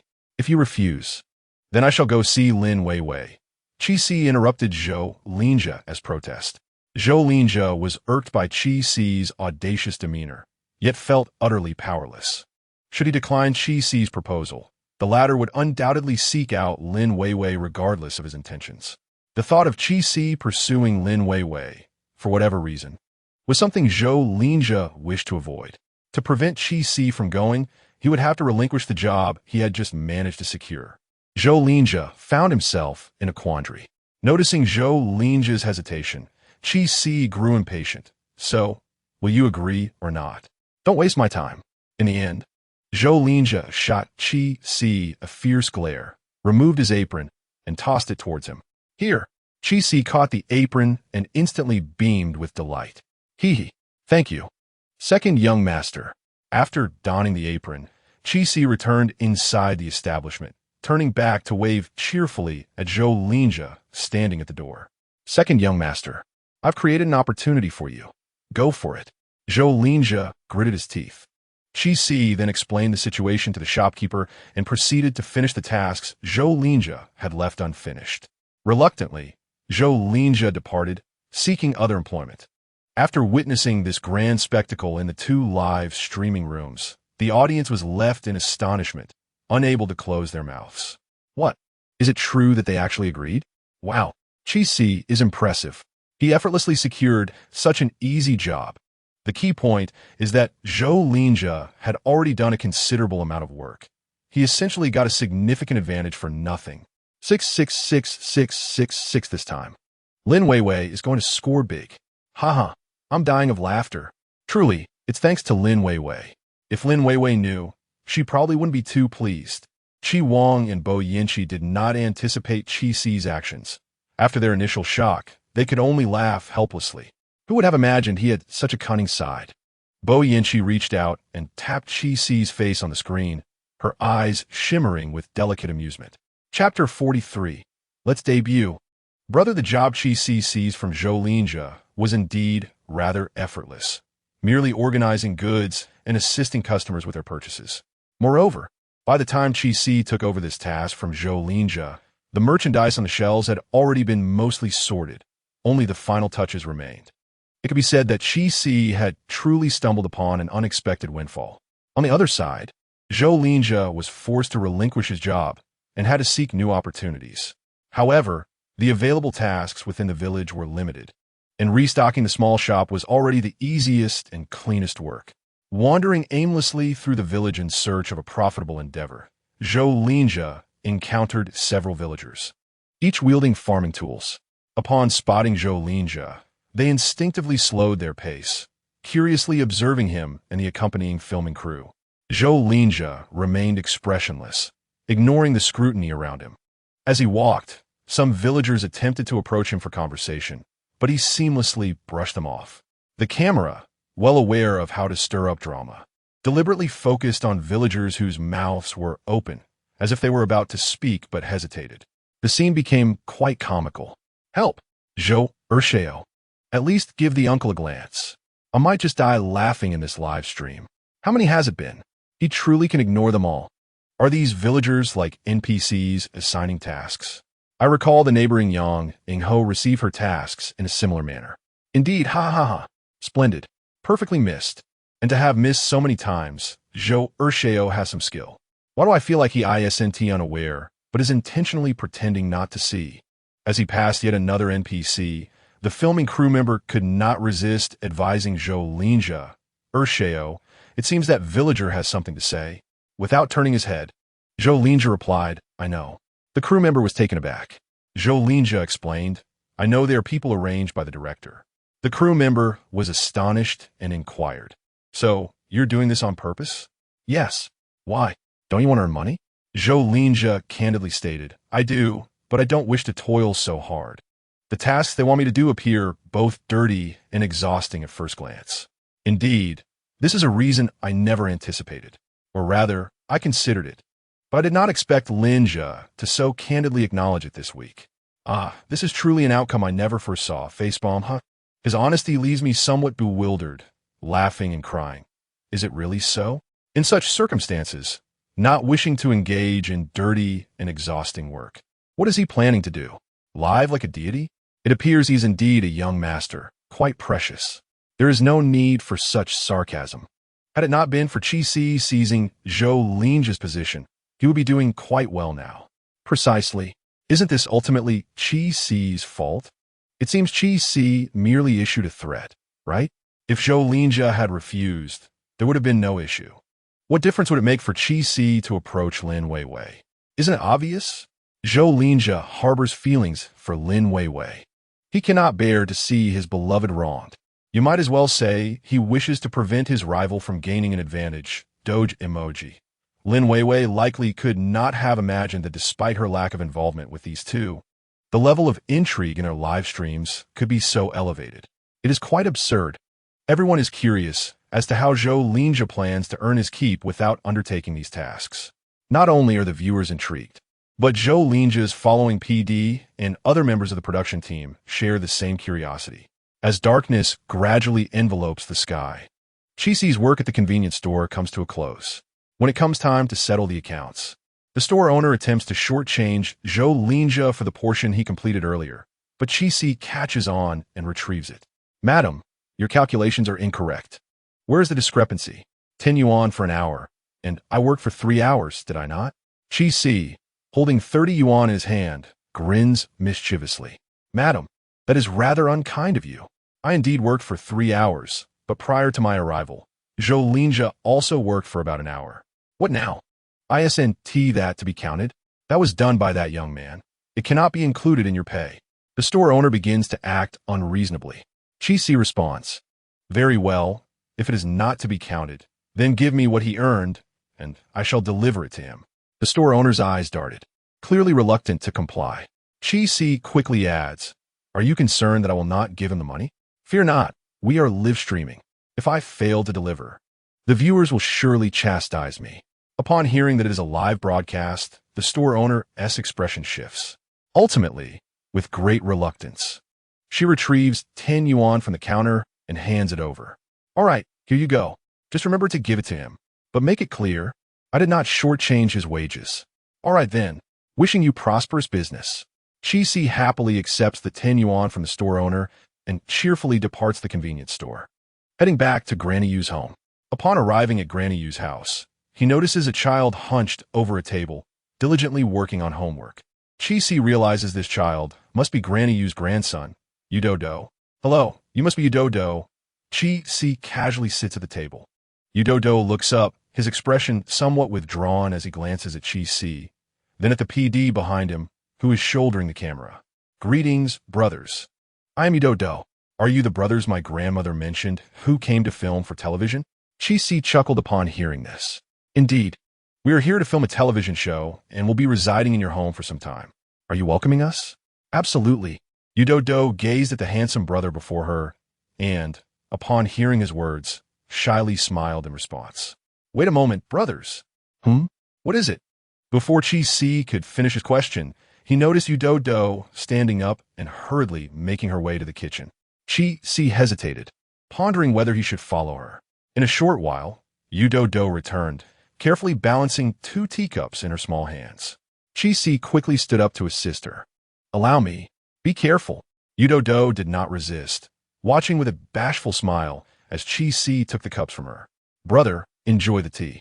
At merely 8 years old, Udo-Do was still learning the nuances of social etiquette, but she knew that her grandmother would always brew tea for guests. Thus, she emulated this gesture, preparing tea for Chi-Si and the other brother who was carrying the equipment. Chi-Si and the PD were momentarily taken aback. Wow, Dodo is quite impressive. This tea is splendid. Chi-Si lifted his cup, blowing gently on the surface before taking a sip. Praise ensued. He then turned to the PD beside him, saying, I'll take over your camera for a moment. You should have a sip as well. We must give due respect to the little one who worked hard to make the tea. The PD initially intended to decline, but upon hearing Chi-Si's words and seeing the eager little one gazing at him, he ultimately acquiesced to Chi-Si's suggestion. Chi-Si took the camera and aimed it at the PD as he sipped the tea. The PD, feeling somewhat bashful, raised a hand to shield himself. Chi-Xiao, please don't film me. I'm not photogenic. What is unattractive about you? I think you look quite dashing. You should debut, brother. The PD's face instantly flushed with embarrassment. The audience in the live stream erupted with laughter. Chapter 44. One more pitiful than the last. To be frank, this young man is indeed quite handsome. With such looks, a little grooming would make him more appealing than some of the current idols. No offense to certain fans. Take it as you will, it's not my concern. The sisters in front have a strong survival instinct, laughing and crying. There is no helping it. Some fans truly act like they are possessed. We can't afford to provoke them. Goodbye. This group is genuinely relaxed, compared to the others. The rest seem rather unfortunate. Over here, Chi-Si was indeed enjoying a leisurely time. His work was the most effortless, albeit snatched from Zhou Linge's grasp. It was merely that these 2 young gentlemen deviated from the norm, while the others adhered strictly to the program script. Su Jining was paired with Jiang Han. Although Jiang Han was a newcomer, Su Jining was an experienced variety show participant, well aware of what the audience desired. Consequently, they were the first to receive tasks from the villagers. Of course, the tasks prearranged by the program were not all easy, and, fortuitously, these 2 drew the most arduous task, assisting the villagers in harvesting sweet potatoes. Initially, upon hearing they would be harvesting sweet potatoes, they were quite excited, expressing their eagerness to experience something new. Only after stepping into the fields did they realize the extent of their naivety. Su Jining and Jiang Han were not from rural backgrounds. They had never worked the land before. Staring at the expanse of verdant leaves, Jiang Han asked in confusion, Where are the sweet potatoes? I don't see any. Could it be that they haven't tea-borne fruit yet? Su Jining looked equally perplexed. A nearby villager chuckled and exclaimed, They are ripe. This entire field is filled with them. Sweet potatoes? Jiang Han tiptoed to peer closer. They're underground. You must dig them out. What? Sweet potatoes grow underground? I thought they hung from the vines like watermelons. Jiang Han said, astonished. He gazed at the lush green foliage, mistakenly believing that sweet potatoes, akin to watermelons, dangled from vines above the ground. Ha, this is hilarious. I know sweet potatoes are tubers. Why is he so clueless? Covering face? I had no idea either. I thought they grew on stalks like corn. Nervous sweat unbelievable. How could you not know? It's rather embarrassing. Why is it embarrassing not to know? Not everyone grows up in the countryside. City kids simply haven't encountered it. Can't they ask if they don't know? Indeed, you city kids are so remarkable. What superiority are you flaunting here? Who is flaunting anything? Aren't you the one arguing? What is the matter? Are you feeling inferior because you're from the countryside? I'm from the countryside, and I don't feel inferior. The food you city folks eat is still grown by us rural people. Who is more noble? Not all rural people have seen every crop. Can this really spark an argument? Let us pause for a moment. This doesn't seem to be related to whether one is from the countryside. I recall this being covered in textbooks. The discussion over a single sweet potato suddenly erupted into a debate in a live stream. At the edge of the sweet potato field, Jiang Han and Su Zhening were also immersed in an enlightening experience. Once they clarified that sweet potatoes were buried underground, they embarked on their journey of excavation under the guidance of the villagers. This task was not particularly difficult, but it was indeed exhausting. They had to bend over and toil with tools in the soil continuously. Initially, they worked separately, digging out the sweet potatoes and placing them into baskets. However, they soon realized that this method was both tiring and slow, putting a strain on their backs. Eventually, they decided to cooperate. One would toss while the other would collect. When fatigue set in, they would switch roles. Though they devised a strategy, both were novices and their speed was understandably slow. After several hours of labor, they had not even completed an acre by nightfall.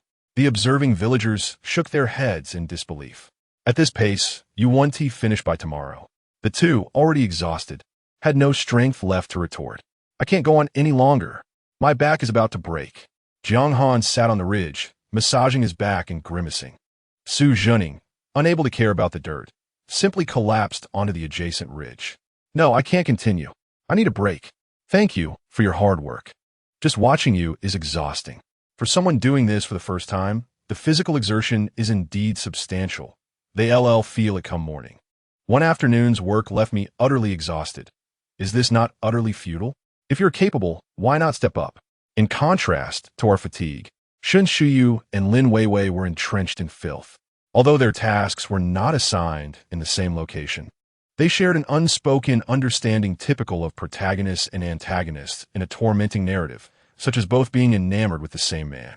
Presently, they drew similar blind boxes, one tasked with feeding pigs and the other with herding ducks. Shun Shuyu was to feed the pigs, while Lin Weiwei was to herd the ducks.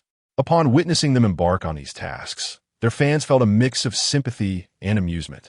Shun Shuyu had never fed pigs before, and she was required to prepare the pig feed herself. She could hardly cook a meal for herself, let alone prepare food for pigs. In a live broadcast, Shun Shuyu's fans experienced a whirlwind of emotions. I know I shouldn't, but I can't help feeling a twinge of envy for a pig right now, one lamented. I understand. This is Shun Shuyu's first time cooking, and it's for pigs. Another exclaimed. Ha ha ha. Are Shun Shuyu's fans insane? Do you really want to compete with pigs for food? A third joked. Meanwhile, Bo Fuyu, watching the live stream, felt a tinge of displeasure upon hearing that Shun Shuyu's inaugural meal was being consumed by pigs before he had even tasted her cooking. At that moment, gazing at the pigs in the pen, he felt an unsettling urge. The pork should be delectable. The pigs, having waited endlessly without a morsel, shivered collectively. Ultimately, with the villagers' assistance, Shun Shuyu managed to prepare a pot of pig feed and carried it to the pen. Shun Shuyu, the pampered daughter of the Shun family, had never encountered a live pig before and was now required to enter the pen to feed them. The difficulty was not to be underestimated, especially with the psychological barrier she faced. Chapter 45. He finally went mad as Shun Shuyu endeavored to fortify her mental resolve. Lin Weiwei's fans invaded the live stream, launching a barrage of mockery. Really? It's just feeding a pig. Is it that serious? One scoffed. So melodramatic. Another chimed in. The pig won't bite you. If you're that scared, just go home and be a princess, someone else added. Oh, but she's a pampered young lady. She's different from us, another remarked. She isn't even admitted to being a wealthy heiress. Who knows if it's just an act? Someone rolled their eyes. Didn't Shun Shuyu claim she knew Bo Fuyu? I believe Bo Fuyu and Zhou Linjia are friends, and it seemed like Zhou Linjia didn't want to engage with her at all, another noted. Haha, that just shows they're not actually close. This woman hasn't spoken a single truth. Someone retorted. If that's the case, Zhou Linjia's attitude towards Wei Wei suggests that Wei Wei appears more like a wealthy heiress, and they must have known each other previously. After completing his task and settling today's meal expenses, Qi Si resumed his leisurely existence. He spent some time with Yido before leaving her to her homework and retreating to his room. After taking a shower, he reclined on his bed, engrossed in his phone. Initially, he intended to send a message to August, but upon reflection, he considered that August might be preoccupied and relinquished the idea. Instead, he opened the live streams of others. Due to a novel he had read, Qi Si had developed a keen interest in Shen Shuyu and Lin Weiwei, prompting him to promptly search for their streams. To mitigate any speculation from netizens regarding his lingering feelings for Lin Weiwei, he first clicked on Shen Shuyu's live stream. Upon entering, he was taken aback by the chaotic barrage of comments flooding the screen. In the next moment, the interface of his phone froze. Why is there no internet? Qi Si raised his phone towards the window in search of signal. However, the bars indicating network connectivity remained utterly unresponsive. TSK. What a wretched network. Frustrated, Qi Si switched off his phone. Although he could not view the live stream, he had seen enough upon entering to glean the situation. Surprisingly, Lin Weiwei's fans had swapped her identity with that of Shen Shuyu. This current generation of fans is quite something. One could argue they were right, yet they mistakenly identified the wrong person. Conversely, one could assert they were incorrect, but they merely misidentified the individual. The more he pondered, the more amusing it became, leading him to lean back on his bed and chuckle aloud. He wondered how Lin Weiwei's fans would react upon discovering that she was not a wealthy heiress, while the seemingly unremarkable Shen Shuyu actually was. It would undoubtedly be quite entertaining. In Qi Si's live stream, viewers who had initially planned to explore other streams suddenly hesitated, perplexed by Qi Si's sudden fit of laughter. Has he finally lost it? That sudden laugh startled me. Is he all right? Should we call an ambulance? Ha ha ha ha ha. What could possibly be so amusing? Share it, so we can all enjoy a laugh. What on earth is he laughing about? Xiang Qiansheng noticed the situation with Qi Si and curiously inquired of the planner beside him. The planner shook his head, equally baffled. What could it be? Is there truly something amiss with his mind? Can an ambulance even reach here? Xiang Qiansheng rolled her eyes in disbelief. If the netizens were lacking in common sense, why should you be any different? If anyone's mind is in question, it seems more likely to be yours. The planner looked aggrieved. Why was she scolding him? Wasn't it the director who had asked first? Although they were unsure of what had provoked Qi Si's laughter, it did not deter them from observing the predicament of Shen Shuyu and Lin Weiwei. While Shen Shuyu faced a bit of a mess, it was relatively mild. After all, the pig was in its pen and not running amok. Lin Weiwei, on the other hand, encountered far more distressing circumstances. The task assigned to her involved a farm that housed dozens of ducks, each appearing neither particularly large nor small. Before Lin Weiwei even arrived at the duck house, the cacophony of quacking assaulted her ears, causing discomfort. At that moment, her expression remained composed, and she even exchanged cheerful banter with the villagers nearby.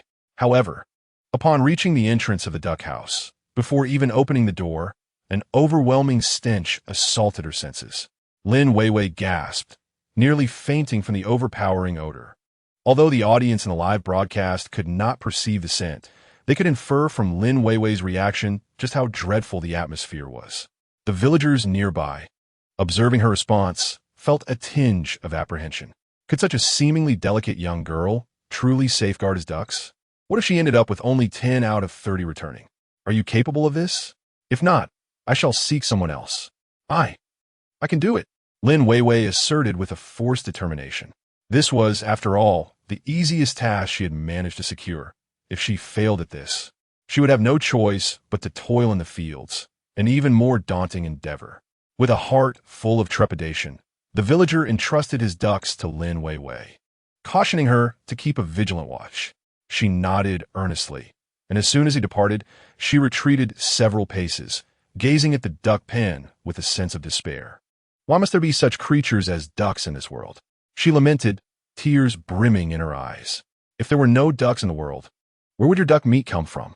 Oh dear, I truly pity Wei Wei. This task seems exceedingly arduous. Is there not something simpler? Is this even feasible? How do you let the ducks roam?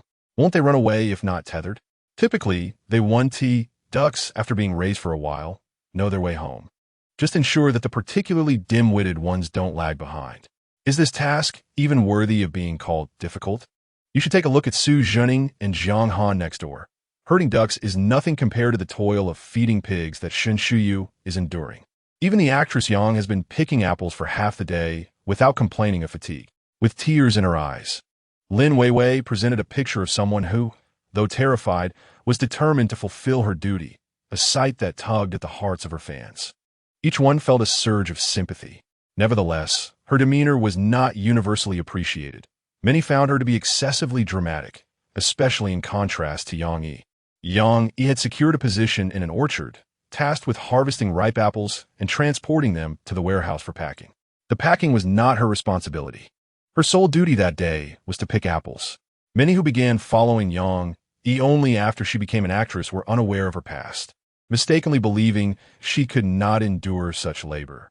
Prior to commencing, numerous skeptics predicted her endurance would be short-lived. In reality, not only did Yang Yi not falter, but she also adapted remarkably quickly. Gradually, her technique and speed began to rival that of the local villagers. A villager, taken aback, inquired, "You work quite efficiently, young lady. Have you done this before?" Yang Yi smiled and replied, "I did it as a child, but I'm a bit rusty now." "Well, you're impressive. My daughter cannot match your efficiency." Though Yang Yi was not significantly younger than the aunt beside her, her well-maintained appearance and lack of children made her seem far more youthful. To the aunt, Yang Yi appeared to be of similar age to her own eldest daughter. Yang Yi offered no further explanation, simply smiling as she continued her work. Meanwhile, in the live stream, Yang Yi's longtime fans were educating the newcomers about her. Yang Yingho was born in a rural area, spending her childhood living with her grandparents in the countryside. Later, she excelled in her high school entrance examination, gaining admission to the prestigious municipal No. 1 middle school. Before embarking on her career, Yang Yingho juggled work and study, thus acquiring a wealth of knowledge and experience. I always thought Yang Yingho came from a well-off family, one might exclaim. Indeed, her family's circumstances have improved significantly, but this prosperity is a testament to her own hard work and determination. In fact, her family struggled financially in the past. It is said that they nearly couldn't afford her high school tuition. My goodness, how inspiring. This is the quintessential tale of a strong female lead, isn't it? Chapter 46. The desire to dig a hole. Yang Yi was remarkably efficient in her work. The village was small, and the orchard was cultivated by her family, so the harvest was limited. Thus, she completed her quota within 2 to 3 hours. After receiving her day's wages, she prepared to return home for some well-deserved rest. As she passed by a villager's house, she heard the weeping voice of Shen Shuyu, filled with despair. Yang Yi paused, assuming Shen Shuyu was being bullied, and quickly turned towards the source of the sound. Upon reaching the doorstep, she heard Shen Shuyu crying out to her filming crew, "Wah, do I really have to feed this pig? Must I go in and feed it? Can't they just come out and eat on their own?" Yang Yi halted in her tracks, a peculiar expression crossing her face. It turned out she had misunderstood. Shen Shuyu was not being mistreated, but was simply reluctant to feed the pigs.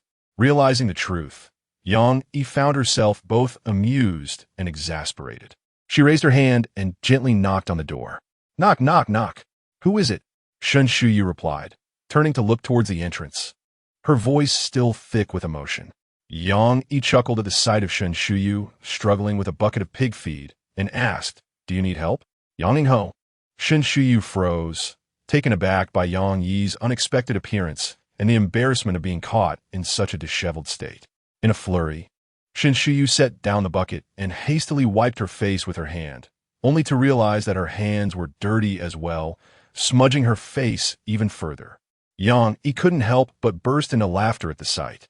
Shen Shuyu's cheeks flushed a deep crimson. Shaking her head, Yang Yi approached her, gently wiping away the dirt smeared on Shen Shuyu's face. Her touch was tender and her gaze warm.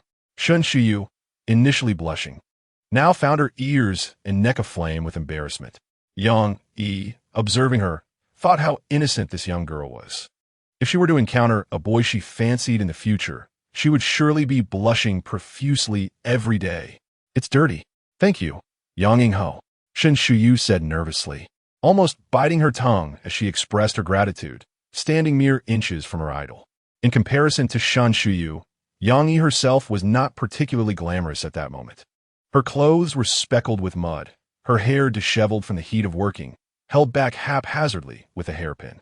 Her makeup had nearly faded, and she appeared far from the glamorous figure seen under the spotlight.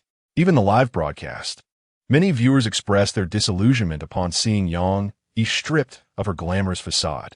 However, to Shun Shuyu, this unadorned version of Yang Yi was no less enchanting than the goddess she had seen on the silver screen.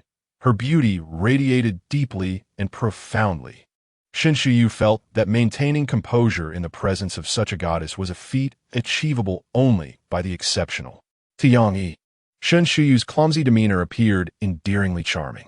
Yang Yi withdrew her hand and glanced down at the wooden bucket on the ground, which was filled to the brim with pig feed. Was it time to feed the pigs? Shun Shuyu nodded, suddenly jolting back to reality, and hurriedly urged, Yang Yingho, you should step outside.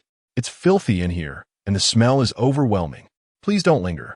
As she spoke, she reached out to gently push Yang Yi away, only to realize her own hands were not clean either. She quickly retracted her hand, fearful of inadvertently soiling the goddess. Shun Shuyu's cautious demeanor was not lost on the viewers in the live stream, eliciting mixed emotions among the fans.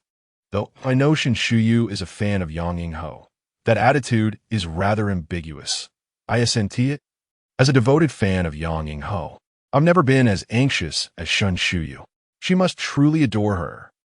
Crying, clutching a handkerchief. Honestly, Yang Yingho isn't exactly pristine herself right now. Isn't Shun Shuyu being a tad exaggerated? What do you know? If my idol were before me, even if they just crawled out of a pigsty, I'd be terrified of touching them and getting them dirty. Don't be so ridiculous, the one before me. I'll convey my thanks on behalf of your idol. Please unfollow. I'm serious. I'm not joking. Awkward smile. Huh? You're killing me. If your idol fell into a pigsty, you'd certainly still touch them. Who would dare not? Laughing and crying. Shun Shuyu fervently wished for Yang Yi to depart, not wanting her goddess to endure the overwhelming stench alongside her. Additionally, she was mortified at the thought of Yang Yi witnessing her feeding the pigs. It would be utterly embarrassing. Alas, fate seemed to delight in thwarting her desires. Not only did Yang Yi remain, but she also effortlessly lifted the bucket of pig feed Shun Shuyu had set down.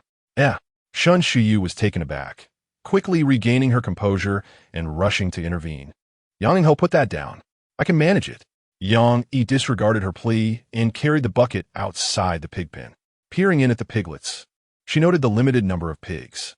With only 7 or 8 in total, of which 5 were piglets, they were a far cry from a large herd. Just these pigs, she remarked. Yang Yingho, please give that to me. I can handle it myself. It's dirty and smelly here. Why don't you head back? Yang Yi, however, was unperturbed by Shun Shuyu's protests and proceeded to open the door to the pig pen. As the door swung open, Shun Shuyu halted abruptly, her face paling as she anxiously observed Yang Yi's actions, too fearful to follow. Yang Yingho, be careful. Her reluctance to assist stemmed from genuine fear. Yang Yi glanced back at Shun Shuyu, offering a reassuring smile. It's all right. Domesticated pigs are generally gentle, so don't worry. How could Shun Shuyu not worry? While the piglets were manageable, the presence of 2 larger pigs posed a genuine risk of injury. Suppressing her trepidation, Shun Shuyu inched closer to the doorway. Yang Yi, though not particularly adept, methodically poured the pig feed into the trough. The pigs gathered closely around her, and Shun Shuyu watched as a large pig nudged Yang Yi, causing her to sway slightly. Shun Shuyu's heart trembled in response. Be careful, Yang Yingho. I'm fine, Yang Yi replied without turning her head, continuing to empty the bucket of feed into the trough before stepping back. Shun Shuyu hurried over to take the bucket from her hands, her expression filled with self-reproach and guilt. Yang Ing-ho, you don't need to help me like this. I can manage on my own. Yang, he couldn't help but chuckle. What can you manage? Standing outside the pig pen and crying? Shin Shuyu's face flushed crimson once again. Why did my goddess have to catch me in such an embarrassing moment? The viewers in the live stream erupted in laughter at Shin Shuyu's mortified expression, their amusement deafening. Ha ha ha. This is truly a social death. Ha ha ha. At first, I thought Shin Shuyu believed Yang Ing-ho hadn't heard her. In this village, soundproofing is non-existent. If there's any commotion at one house, soon enough, everyone else will know. How could Yang Ing-ho, standing right at the door, not have heard? Laughing and crying. To be fair, Yang Ing-ho is quite considerate of Shin Shuyu. With Yang Yi's assistance, Shin Shuyu successfully completed her task. After settling her payment, she intended to share half with Yang Yi, but Yang Yi declined. When they returned to their accommodation, Lin Weiwei had not yet arrived. Yang Ing-ho, may I visit you later? Shin Shuyu hesitated to ask as they parted ways. Yang Yi glanced at her in surprise. You can come anytime. Jiang and I is quite fond of you. Shin Shuyu smiled. Okay. Chapter 47. How can everything be so relatable? Yang Yi assisted Shin Shuyu in feeding the pigs, successfully completing the task. Meanwhile, Lin Weiwei also accomplished her task with the help of Zhou Linjia, albeit not without its challenges. Lin Weiwei was unfamiliar with handling ducks, and Zhou Linjia, a wealthy young master, was even less experienced. Prior to this, Zhou Linjia had never even seen live ducks. He had encountered a pet duck owned by a friend who lavished thousands on it, treating it like a cherished treasure, often cradling it and taking it for strolls. In Zhou Linjia's mind, ducks should be clean and affectionate. However, upon encountering a flock of noisy, filthy meat ducks, which left droppings everywhere, his expression changed dramatically. The livestream audience watched as the smile on Zhou Linjia's face vanished in an instant, replaced by the look of someone about to retch. Goodness, is their stench truly that potent? Though I've never raised ducks, I can attest that they can be quite foul. They mess everywhere. It's impossible to train them. I'm curious why they were raising ducks in the first place. Were they for personal consumption? Actually, they intended to buy a pet duck, but were deceived, only to discover it was an ordinary meat duck once they brought it home. Ha ha ha. In my childhood, I once raised ducks.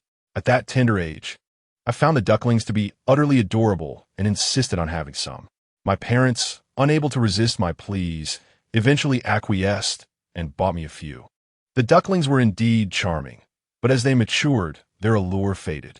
Eventually, those ducks inevitably made their way to our dining table, facepalm. How could you eat them after raising them yourself? That seems rather ruthless. No, I actually have a fleeting enthusiasm. I soon discovered that aside from their cuteness, ducklings were not easy to care for. They made quite a mess, and I found myself cleaning up after them. Eventually, I neglected them, and it was my parents who took on the responsibility of feeding them. Nevertheless, duck meat is truly delicious. Boo-hoo. Zhou Linjia couldn't help but laugh at the reactions of those who had raised ducks and those who hadn't. Lin Weiwei, upon witnessing Zhou Linjia's response, felt a pang of anxiety. Are you all right, second young master Zhou? Perhaps it's best to reconsider. I can manage on my own. I can't. I absolutely cannot. Lin Weiwei silently screamed in despair, while maintaining a facade of strength, trying to appear understanding. At that moment, Zhou Linjia could not let go of the opportunity to showcase himself in front of Lin Weiwei. After all, they were on camera. Retreating would tarnish his reputation. It's all right. I just need to adapt.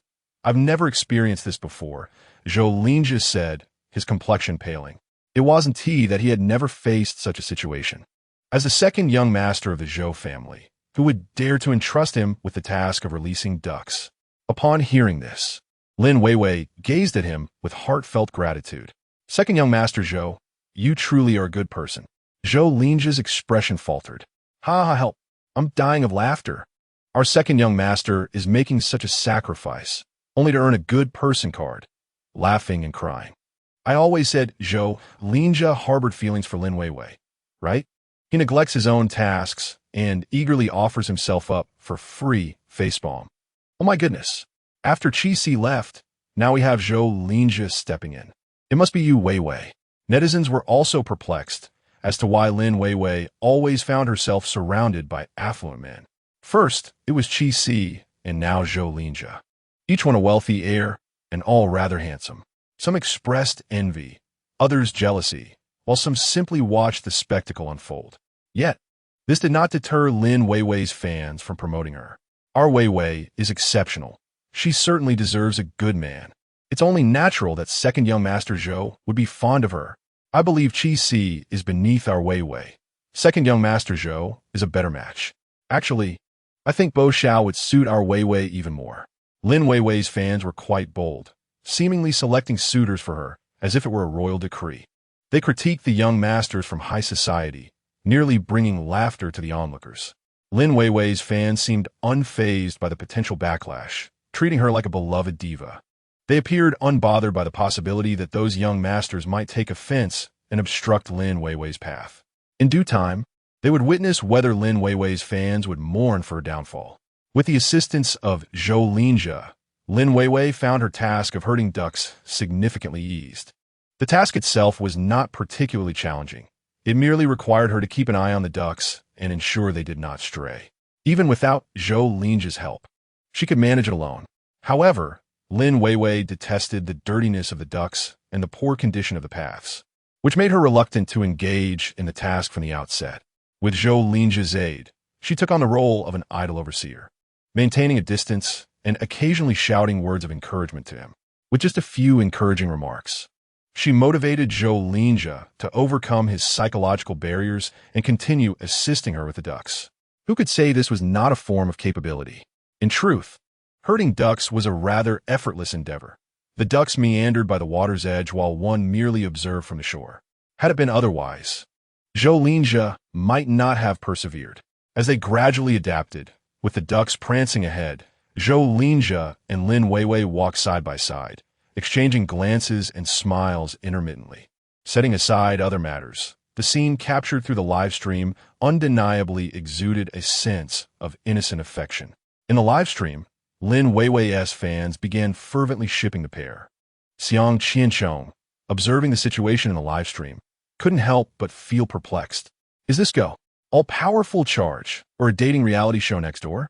The planner beside him looked bewildered, questioning which dating show would choose such a location for filming. This is not for love, it's for divorce. Xiang Qianchong felt even more frustrated. Why then, were these individuals so keen on shipping a couple? The planner finally grasped the director's frustration. As she glanced at the barrage of comments in the live stream, she too felt a sense of puzzlement. How could netizens find something to ship in everything? However, the planner's perspective diverged from that of the director. Witnessing the audience's enthusiasm for shipping, her eyes suddenly brightened. "Director," she exclaimed, startling Xiang Qianchong. "What are you doing? Trying to scare me to death and take over as director?" "I'm sorry. I just thought of a brilliant idea." The planner, undeterred by Xiang Qianchong's outburst, gazed at him with sparkling eyes. "Director, would you like our show's popularity to soar even higher?" Xiang Qianchong frowned, regarding the planner with suspicion. "What are you up to now?" The planner chuckled. "Since the netizens enjoy shipping couples, why not let them? We can introduce some ambiguous elements and allow the audience to make their own pairings. If they're happy shipping, we have no worries about popularity." "Nonsense. This isn't a dating show. What does it matter? It's all about increasing the buzz. Besides, look at the complex relationships among our guests. Don't you think we should capitalize on this topic? We're not actively guiding them. We simply want to interfere," the planner said meaningfully. "If the guests don't cooperate, they cannot force anything, can they?" Xiang Qianchong, upon hearing this, hesitated. Chapter 48. Are you planning to go on a hunger strike? During the time Lin Weiwei and Zhou Linjia were tending to the ducks, a minor incident occurred.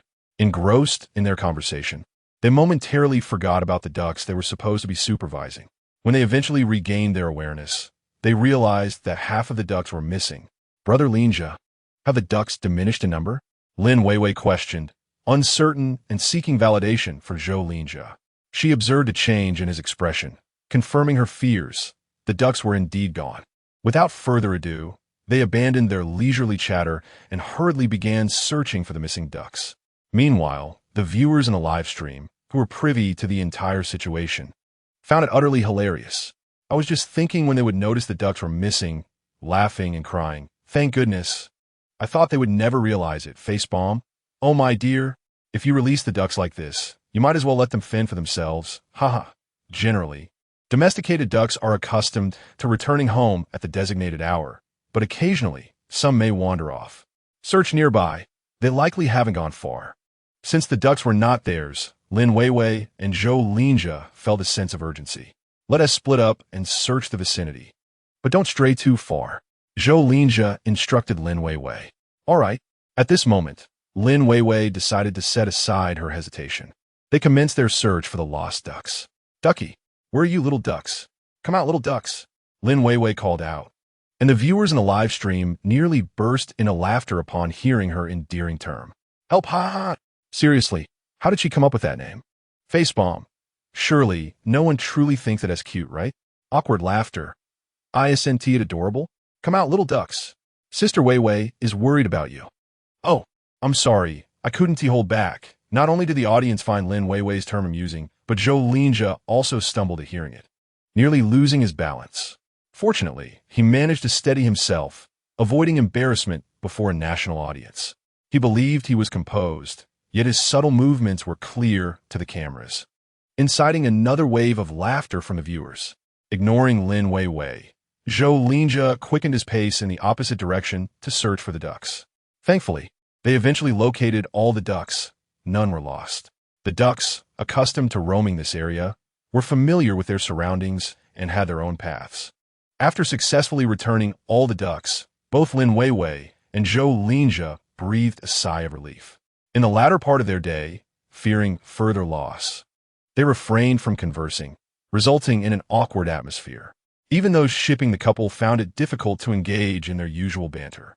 That evening, when Zhou Linjia returned to Grandma Yu's house, he found himself without a single penny to his name.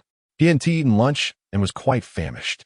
However, throughout the day, he had neglected his own tasks to assist Lin Weiwei, leaving him with no funds for dinner.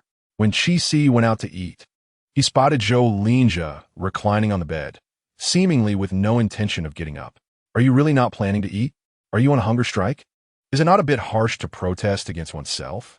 When Qi uttered these words, he completely forgot that the original owner had once committed such a foolish act. If one cannot recall, then surely one has not done it.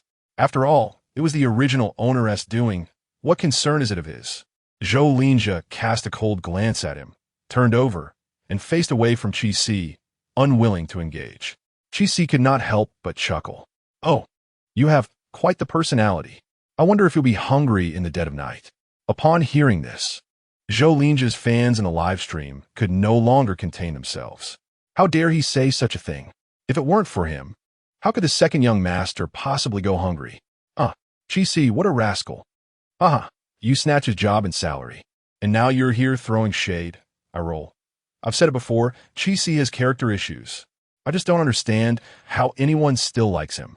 The barrage of comments vehemently condemned Qi, while he, having made his remark, opened the door and prepared to go out for a meal.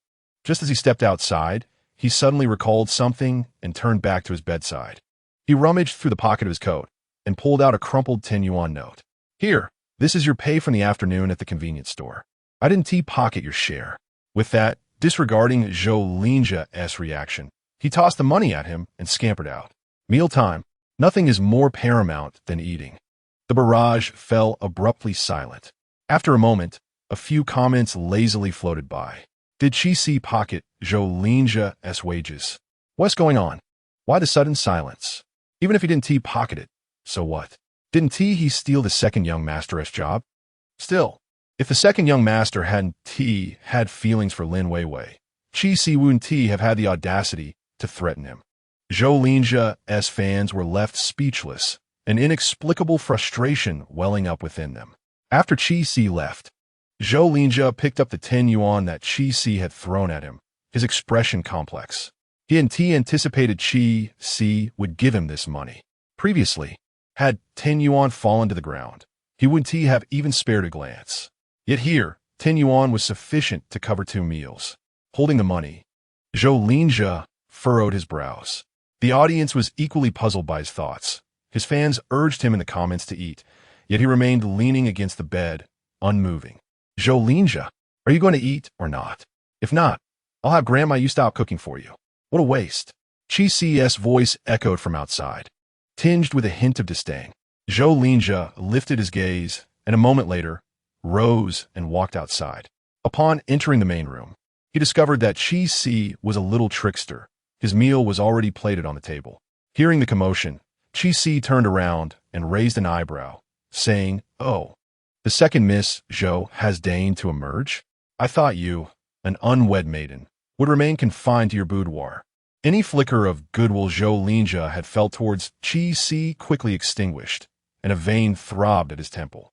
"Qi Si, don't push your luck." Zhou Linjia gritted his teeth and warned him. "No more nonsense." Oh dear, who knows? Before Zhou Linjia could even make a move, the nearby Granny Yu gently tapped Qi Si's forehead, chiding him. "How can you speak of your little friend in such a manner? He is a boy, and it is not appropriate to say such things." Qi Si, unperturbed, chuckled and replied, "Granny, I was merely jesting." "Zhou Linjia isn't upset, right, second young master?" Zhou Linjia shot him a sidelong glance and took a seat at the dining table. "Hurry and sit down to eat. You haven't had lunch. You must be starving." Granny Yu attempted to serve Zhou Linjia some food, but Qi Si intervened. "Granny, you should sit and eat your own meal. He can manage on his own at his age. Besides, didn't you leave food for him at noon? He chose not to eat it." Yu Daodu, standing nearby, chimed in with a serious demeanor. "Granny, don't serve the older brothers. Your chopsticks are dirty with saliva." Granny Yu raised her hand and playfully tapped Yu Daodu's forehead. "Are you complaining that your granny is unclean?" Yu Daodu, covering his forehead with a look of grievance, replied, "I'm not saying Granny is dirty. It's just that those city folks are particular." Hearing this, Granny Yu hesitated and set down her chopsticks. Qi Si, holding his bowl, laughed. "You little squirt, you know about this? I saw it on TV. That is how they portray it." Qi Si mimicked Granny Yu's gesture and playfully tapped Yu Daodu's forehead. "You little rascal, watch less of that nonsense on television. Focus on your studies. Do you understand?" "I know, brother. You eat meat. The braised pork that my granny makes is delicious. You should eat." Qi Si, observing Yu Daodu's earnest attempt to change the subject, chuckled softly and let it slide. "You should eat as well. Have more, so you can grow taller." Zhou Linjia watched as Qi Si energetically engaged with Yu Daodu and exchanged laughter with Granny Yu, a glimmer of intrigue in his eyes. Is this the Qi Si he remembers? Chapter 49. Joyful Rivals. Zhou Linjia scrutinized Qi Si's profile, reminiscing about his impressions of him. He realized that he was not well acquainted with Qi Si at all. He vaguely recalled that they attended the same high school, but they were not in the same class. And Qi Si rarely attended school during those years. Even their mutual classmates, Bo Fu and Shen Shuyu, were not particularly familiar with Qi Si, so Zhou Linjia was even less so. In his memory, he could only recall a few instances of catching a glimpse of Qi Si while visiting Shen Shuyu. The Qi Si from his recollection seemed perpetually frail, as if he could be toppled by the slightest breeze. After graduating from high school, he had not seen Qi Si again. All news regarding him had come from hearsay. Zhou Linjia found it perplexing. During high school, Qi Si had been a quiet presence, almost imperceptible, yet now he was so ostentatious. The contrast was striking. Zhou Linjia had also encountered Qi Si's brother, Qi Wang, a powerful figure in the Qi family. Zhou Linjia had attended social gatherings alongside his parents and older brother, where Qi Wang was also present. He had exchanged no words with Qi Wang, only catching a distant glimpse of him at the events. While his parents and older brother conversed with Qi Wang, he had merely listened from the sidelines. In stark contrast to the whimsical nature of Qi Si, Qi Wang indeed exudes a remarkable composure. Even his parents and elder brother express admiration for Qi Wang, stating that he has surpassed his father in many respects. Zhou Linjia finds himself perplexed. After all, they share the same lineage. So how could these two brothers differ so vastly? Could it be that Qi Si has truly been spoiled by Qi Wang? Is he rendered ineffectual? There exists a prevailing notion within elite circles suggesting that Qi Wang deliberately indulges Qi Si, intending to mold him into a useless individual. thus eliminating any fear of Qi Si contesting his authority. The notion that Qi Wang, a devoted brother, is merely a facade is something Zhou Linjia hesitates to conclude. Perhaps these brothers simply share a genuine bond. Moreover, Zhou Linjia's most vivid recollection of Qi Si stems from his ostentatious pursuit of Lin Weiwei, a spectacle that had captured the attention of the entire internet. Initially, Zhou Linjia held no particular grievances against Qi Si, as their paths seldom crossed. However, the affair with Lin Weiwei led Zhou Linjia to develop a certain discontent. It was only upon learning that both Qi Si and Lin Weiwei would be participating in the same program that he sought to secure a spot for himself. Zhou Linjia was convinced that Qi Si's presence was solely for Lin Weiwei's sake. Yet, as the day unfolded, Qi Si's demeanor left Zhou Linjia in a state of confusion. Throughout the day, Qi Si displayed an indifference towards Lin Weiwei, appearing less inclined to pursue her and more as if he held a certain disdain for her. Zhou Linjia, burdened with unanswered questions, found his meal weighed down by a sense of unease, almost leading to indigestion. After dining, Qi Si and Zhou Linjia assisted in clearing the table. Surprisingly, neither rushed to wash the dishes, leaving the audience in the live stream somewhat astonished. In contrast, the guests next door eagerly volunteered to wash dishes, eager to showcase their willingness. Why, then, were these two deviating from the norm? Qi Si, seated comfortably, glanced at the equally unmoving Zhou Linjia and gently nudged him with his leg. "Go wash the dishes," he urged. Zhou Linjia shifted his leg, retorting, "Why don't you go?" Qi Si, unabashed, responded confidently, "I'm sparing you the trouble. Otherwise, you won't have a single dish to eat off tomorrow." Zhou Linjia regarded him with a sardonic smile. "And why do you think I'm not going?" Qi Si's expression momentarily faltered. Nearby, Yu Dubu, who had been preparing to do homework, overheard their exchange and, without reservation, mocked, "You guys are so old yet can't wash dishes. How embarrassing. I can wash dishes." Both Qi Si and Zhou Linjia turned to Yu Dubu, momentarily taken aback into silence. What is going on with you two?" Being mocked by an 8-year-old, laughing and crying. This will spread. The wealthy heir is outdone by an 8-year-old. But really, 2 men in their 20s can't wash dishes? What joke. Honestly, I think it's quite funny. Consider their identities. These young masters from affluent families likely have housekeepers who handle such tasks. But wait, didn't I hear that Qi Si's family doesn't have a housekeeper? Just him and his brother. Do you think that Qi Wang, the devoted brother, would allow his sibling to do household chores? Only those watching the live stream alongside Qi Wang understood that Qi Si was not incapable of washing dishes. Rather, he simply lacked the inclination to do so.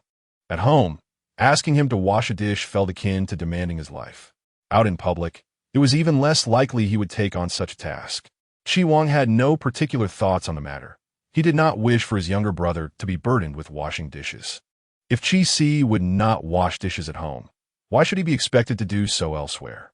Furthermore, had they not already paid for the meal?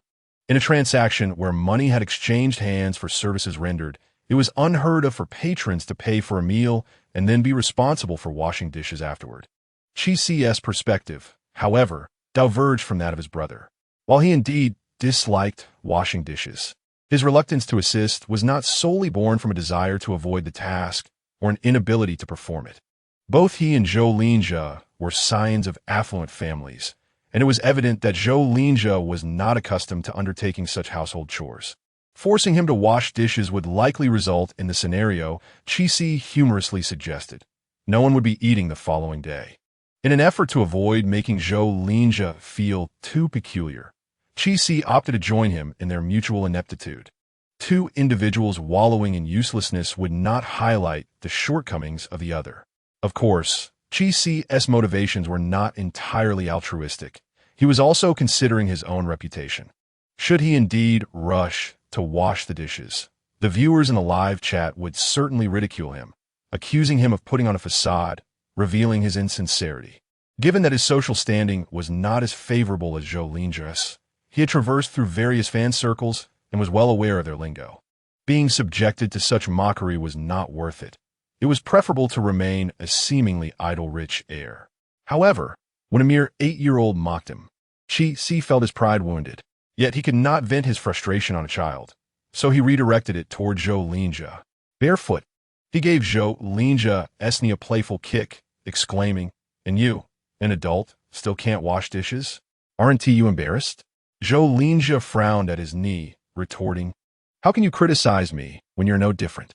I am certainly different. I know how to wash dishes." Chi shot back. "Then why don't you do it?" Zhou Linjia pressed. "I'm giving you a chance to shine." Chi replied with mock enthusiasm.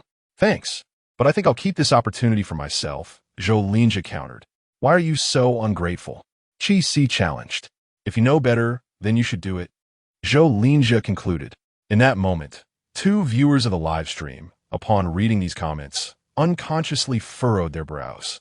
Mini scene. Bo Yinchi. When will I make my appearance? A knife at my throat. My wife still doesn't know my real name. And you're pairing her with other characters? With a blade pressed against his neck. Blood oozes out. Su. Wiping his neck, huh? Blood. Feigning death. Making an entrance? How laughable. You can't even manage a semblance of one. Chapter 50. Handle it yourself after dinner.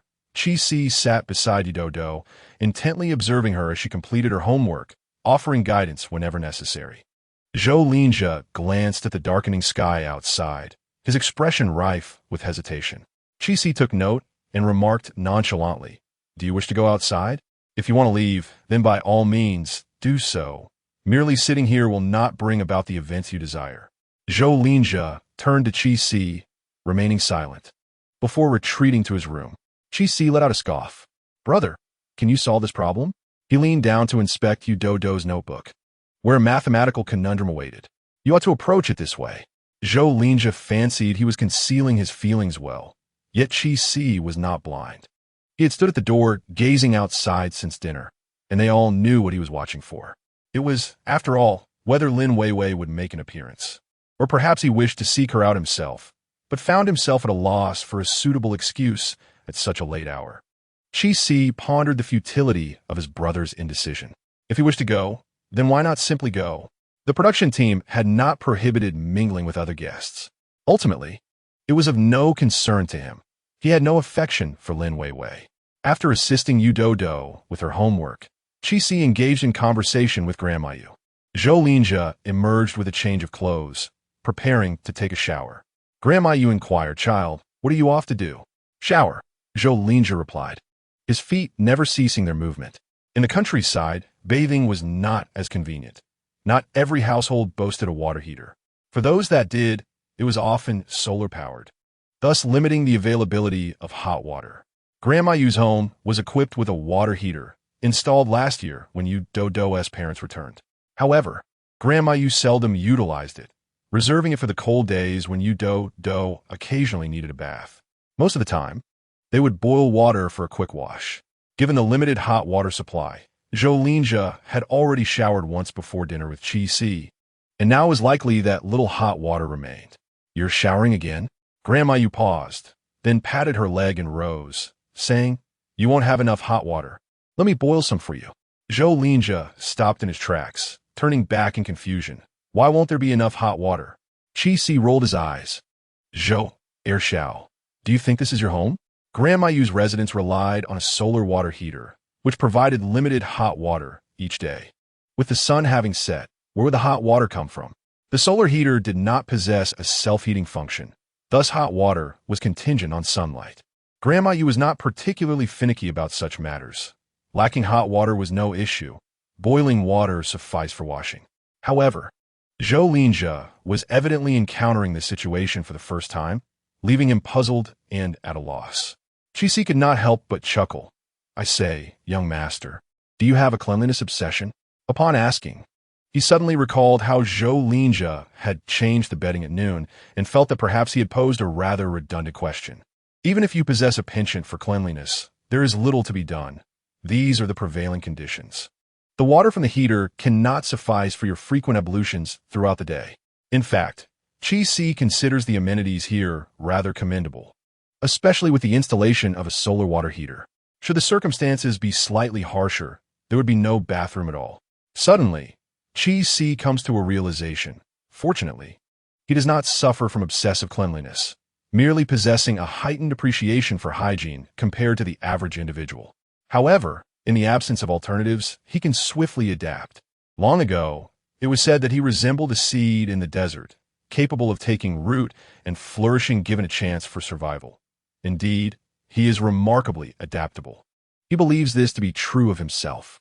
He is not one to deprive himself of comfort, yet neither is he one to shy away from hardship. Whether in abundance or scarcity, he remains untroubled. Chi Wang observes Chi Si, who is adjusting well at Grandma Yu's home during the live broadcast, his expression darkening slightly. Zhou Linjia ultimately failed to take a shower, just as Chi Si had predicted. The water in the heater had long been depleted by their use the previous night. Zhou Linjia lacks a clear understanding of the water's quantity, thus he had no instinct to conserve it during his bathing. Had it not been for Chi Si's deliberate moderation of the water flow, he would likely have succumbed to the cold midway through his shower. It is no longer summer, and being in the northern region, a hint of winter's chill has already set in. In rural areas, people retire early. Having just finished dinner a short while ago, Grandma Yu is already preparing to retire for the night. Chi Si glances at the clock, noting it is not yet 8 o'clock, and his face falls in disbelief. It has been years since he has gone to bed this early. It is quite absurd, yet with no other forms of entertainment available. The two can only retreat to their respective rooms. Unable to sleep, Chi Si is aware that Zhou Linjia is equally restless. The audience in the live broadcast shares their insomnia as well. Wow, really? Going to bed this early? Which young person goes to sleep at such an hour? On the other side, Lin Weiwei and Shun Shuyu are still playing cards with Wang Abeo's siblings. Only their group is still engaged. The other two groups have returned to their rooms early. This show is rather dull. Just as the audience finishes lamenting the monotony of the program, the live stream abruptly cuts to black. The viewers exclaim in confusion, "What happened to my stream? Where are my 4 broadcasts?" Xiang Qianchong observes the audience's outcry and scoffs. Bored? Then don't watch. The planner and producer beside him wipe the cold sweat from their foreheads, realizing that the greatest obstacle to the success of this show is the director himself. The following morning, while all the guests remain in slumber, the program's bus slowly enters the village. It halts at the village entrance, and a tall figure disembarks. Moments later, a staff member approaches, takes the luggage from his hands, and hands him a handheld camera. Your task this morning is to awaken the other guests and to live stream the entire process, capturing their reactions, Xiang Qianchong instructs. What about the female guests? Is it appropriate to simply enter and rouse them? The man replies, somewhat displeased. Toward the money. Your task is simply to wake them up. How you do it is entirely up to you. Chapter 51. You are so idle. It was early in the morning, barely before 7, when the live stream of Go, all-powerful charge, was launched. The early rising audience, upon receiving the notification, swiftly flooded in. Wow, so early. Early. But I still want to ask, what happened last night? Roaring, there wasn't even a prior notice before the stream ended. Frustrated, exactly. Xiang Qianchong, have you become too full of yourself? Do you dare to believe I will watch your rival's variety show? Angry, huh? Why does this perspective seem so peculiar? It appears to be from a first-person viewpoint. What is this about? Upon entering the live stream, the audience noticed something unusual. The visuals were not, as they had anticipated, facing the guests directly. Instead, it was shot from the audience's first-person perspective. Just as the viewers were engulfed in confusion, a deep, resonant male voice broke the silence. Good morning, everyone. I'm about to wake the others up, starting with the nearest, Grandma Yu's house. Let's go. Let us see if the two young masters are awake. Huh? Whose voice is that? It sounds somewhat unfamiliar, not like any of the guests. This doesn't seem right either. Is it from the production crew? To be honest, the voice is rather pleasant. Hey, what else with your focus? Isn't the main point to wake the guests up? Wake up. I want to see their waking moments. The less awake, the better. In rural self-built homes, sound insulation is generally poor. Grandma Yu rises early, bustling about before dawn. Chi Si, in a deep slumber, remains undisturbed. However, his roommate, Zhou Linjia, was not as fortunate, waking up with a weighty grievance. He and T slept well all night. During the first half of the night, The unfamiliar surroundings made it difficult for him to settle, tossing and turning in bed for quite a while. Just as he finally fell asleep around midnight, Chi-Si suddenly got up and left the room. Although he feared disturbing Zhou Linjia and refrained from turning on the light, his night blindness rendered him incapable of seeing anything without illumination, so he resorted to using the flashlight on his phone. When the phone light flickered on, it shone directly onto Zhou Linjia's face, jolting him awake. Initially, Zhou Linjia thought Chi-Si had merely gone to the restroom and would return shortly. However, after waiting for what felt like an eternity without Chi-Si's return, he inadvertently drifted back to sleep. But not long after, Chi-Si returned, again wielding the flashlight. Zhou Linjia was once more awakened by the blinding beam. At this point, his frustration had reached its peak, though he managed to suppress it.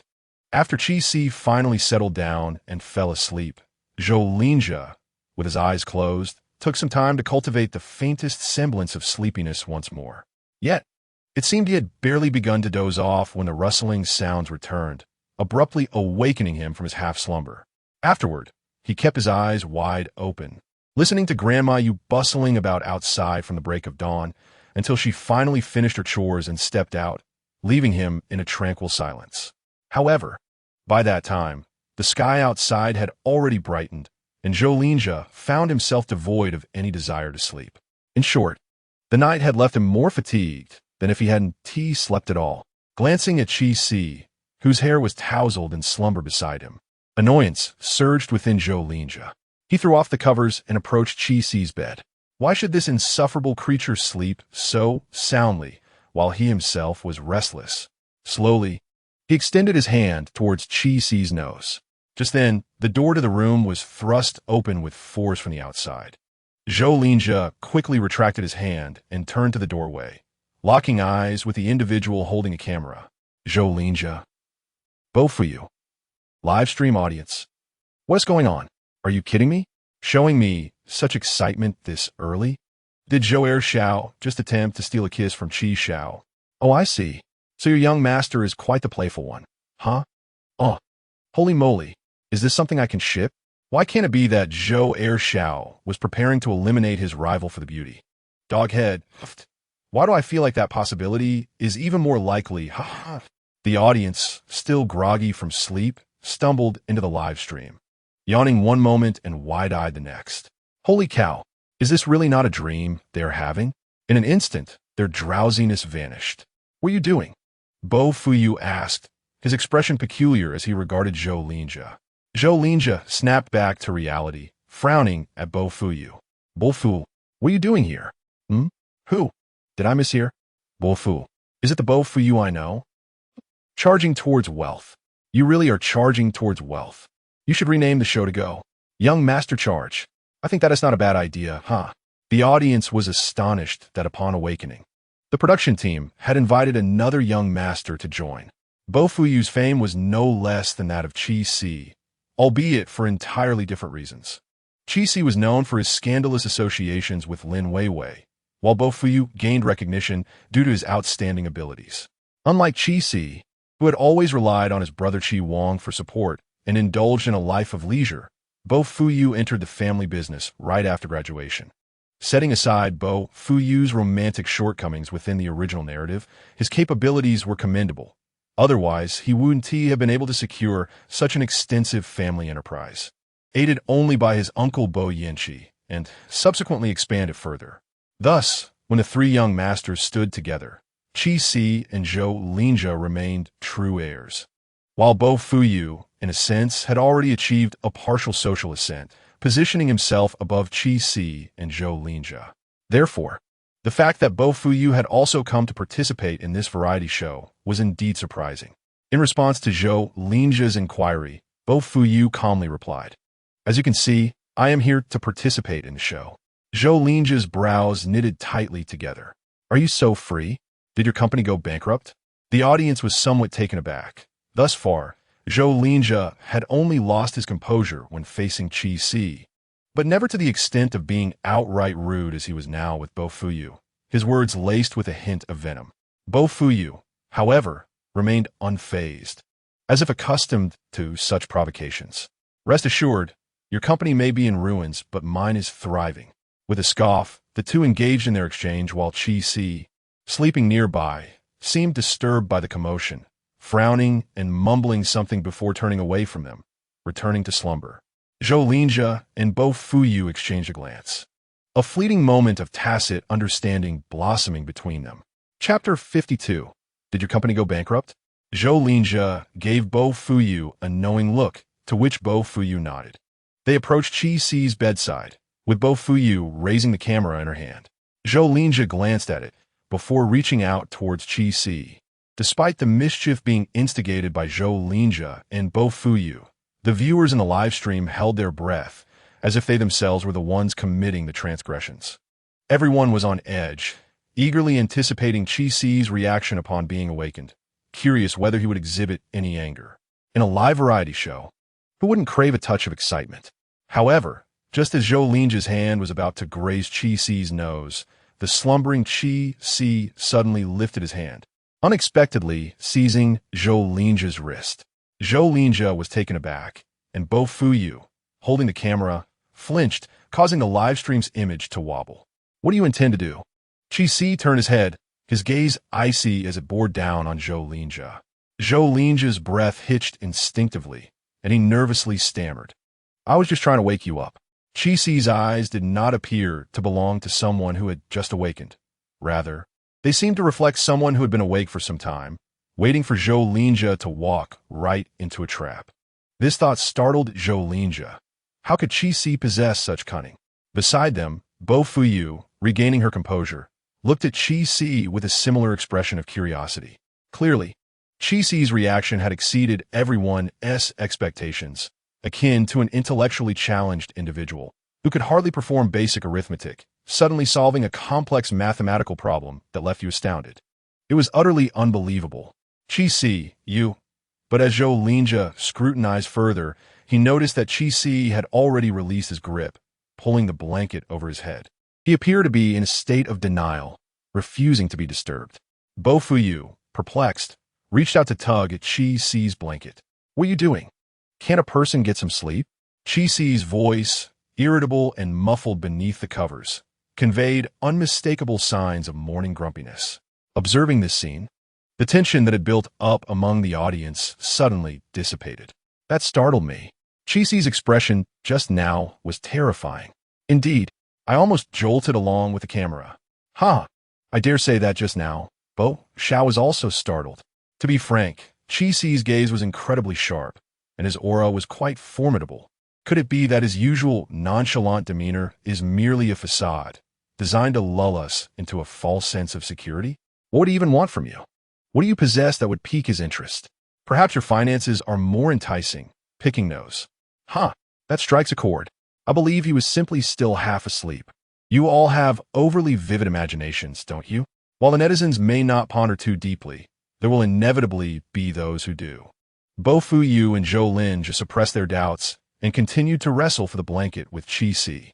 Get up. Stop sleeping. What are you doing? If you don't sleep, I still need my rest. If you keep this up, I'll tell my brother, and he'll come and discipline you. Chi Si, don't you feel ashamed? Always running to your brother to complain. Are you still a baby who hasn't weaned? Zhou Linjia found himself both amused and exasperated by Chi Si's incessant whining. Mind your own business. You're just jealous of me. Go ahead and tell your brother too. He is so arrogant. Why not take advantage of having an older brother to back you up? Ultimately, Chi Si found himself overwhelmed. As Zhou Linjia and Bo Fuyu joined forces to subdue him. With a face full of resentment, he rose from his slumber, his hair akin to a bird's nest, sitting on the bed and glaring at Zhou Linjia and Bo Fuyu. What are you doing here? Chi Si directed his gaze at Bo Fuyu, posing a question remarkably similar to Zhou Linjia's. Bo Fuyu, camera in hand, pointed it at Chi Si's face and replied, I'm here to participate in the program filming. Chi Si furrowed his brow. You have such free time? Did your company go bankrupt? Zhou Linjia let out a laugh. Bo Fuyu chuckled. This damned chemistry. Laughing to death. A double whammy. Bo Xiao, all right. So this is how you want to play? Chi Si looked at Zhou Linjia in confusion. What are you laughing at? Is there something wrong with my question? Zhou Linjia quickly shook his head. No problem at all. Good question. Ha ha ha. Chi Si frowned, suspecting Zhou Linjia might truly be losing his mind. Bo Fuyu took a deep breath, gritting his teeth as he addressed the two. Rest assured, my company is doing just fine, even if yours were to collapse. Mine would remain unscathed. Ha! Chi Si forced a couple of laughs, wanting to say, if you could just act like a decent person, no one's company would face ruin. Since you're awake, I shall move on to the next stop. With that, Bo Fuyu turned and departed, continuing his wake-up service. While washing up, Chi Si found himself pondering a singular question. Why is Bo Fuyu participating in this variety show? The current storyline has strayed entirely from the timeline of the novel. In the original text, Bo Fuyu had never appeared on this program, nor had Zhou Linjia. Could it truly be that his failure to adhere to the original plot has led to a complete unraveling of the narrative? Alas, this bodes ill. How can he possibly avoid disaster in advance? Bo Fuyu is truly a wild card, and Chi Si harbors concerns. Even if he refrains from provoking Lin Weiwei, Bo Fuyu might still irrationally target him. A solution must be devised to ensure that Bo Fuyu does not turn his attention to the Qi family. In the original text, the only one capable of keeping Bo Fuyu in check during the early stages was his uncle, Bo Yanqi. In the later stages, the ascent of Bo Fuyu was indeed facilitated by Bo Yanqi, which subsequently endowed him with the capital and capability to confront the Qi and Shen families. Had he managed to sway Bo Yanqi earlier, causing her to distance herself from Bo Fuyu, would she not have then refrained from assisting him? Without Bo Yanqi's support, it stands to reason that Bo Fuyu would struggle to ascend the social ladder. Chi Si suddenly pondered that this might not be an unwise strategy. However, the pressing question remains, how might he align himself with Bo Yanqi? The original text offers little insight into Bo Yanqi. She typically appears only when Bo Fuyu is in need of her backing. Chi Si had gleaned that Bo Yanqi possessed a rather irritable temperament and a strained relationship with the Bo family. It seemed her only patience was reserved for her nephew, Bo Fuyu. Chi Si found himself perplexed. Among the numerous children in the Bo family, why did Bo Yanqi exhibit such fondness for Bo Fuyu? Could it be that Bo Fuyu is, in fact, Bo Yanqi's son? The more Chi Si contemplated this, the more plausible it appeared, especially given the melodramatic nature of this narrative. He suddenly felt as though he had stumbled upon a significant revelation. Yet, in the next moment, his brow furrowed in concern. No, if Bo Fuyu were truly Bo Yanqi's son, how could he possibly hope to win her over? No matter how close a friend, one could hardly conspire against their own child. A headache ensued. Seeing Bo Yanqi, very well. I've arranged everything for my son, Bo Fu. Chapter 53. Helping brother with the dishes after indulging in his fanciful thoughts, Chi Si had finished his ablutions and returned to find Bo Fuyu, who had just come back from rousing the others. Now free of the camera, he had returned to the production team. As Chi Si settled at the dining table with his breakfast, he noticed Bo Fuyu's entrance and inquired, "Have you eaten?" Bo Fuyu did not respond immediately. Instead, he glanced at the modest breakfast before Chi Si, a bowl of plain porridge, 2 steamed buns, and a small plate of pickled vegetables. "Is this all you're having?" Bo Fuyu's tone bore a hint of disdain. Chi Si remained unfazed. "Well, are you going to eat?" "No, I've already had my fill," Bo Fuyu declined, taking a seat across from Chi Si, observing him as he elegantly savored his meal. Being watched while dining was somewhat uncomfortable. Chi Si set down his spoon, took a bun, and nibbled at it, then inquired, "What brought you to participate in the show?" Though Chi Si did not require an answer, he surmised the reason. It was likely due to Lin Weiwei. Bo Fuyu had secured Lin Weiwei's spot on the program, and it was inconceivable that he was unaware of his own participation. Lin Weiwei must have expressed her loyalty to Bo Fuyu. Therefore, it was not a sense of rivalry upon seeing Chi Si alongside Lin Weiwei that had prompted Bo Fuyu's hasty arrival. Chi Si speculated that Bo Fuyu's urgency stemmed from discovering that Zhou Linjia was also on the show. Particularly after witnessing Zhou Linjia's burgeoning interest in Lin Weiwei during the live broadcast, it seemed that while Bo Fuyu may not have held Lin Weiwei in high regard, his long-standing competitive relationship with Zhou Linjia, dating back to their school days, would undoubtedly stir unease, especially concerning romantic interests. It remains uncertain whether two individuals share a similar aesthetic or are intentionally vying for the same woman. First, it was Shan Shuyu, and now it is Lin Weiwei. Qi also finds these two rather toxic. If he were not certain that he resided within a conventional narrative, he might suspect that Bo Fuyu and Zhou Linjia harbored mutual affections.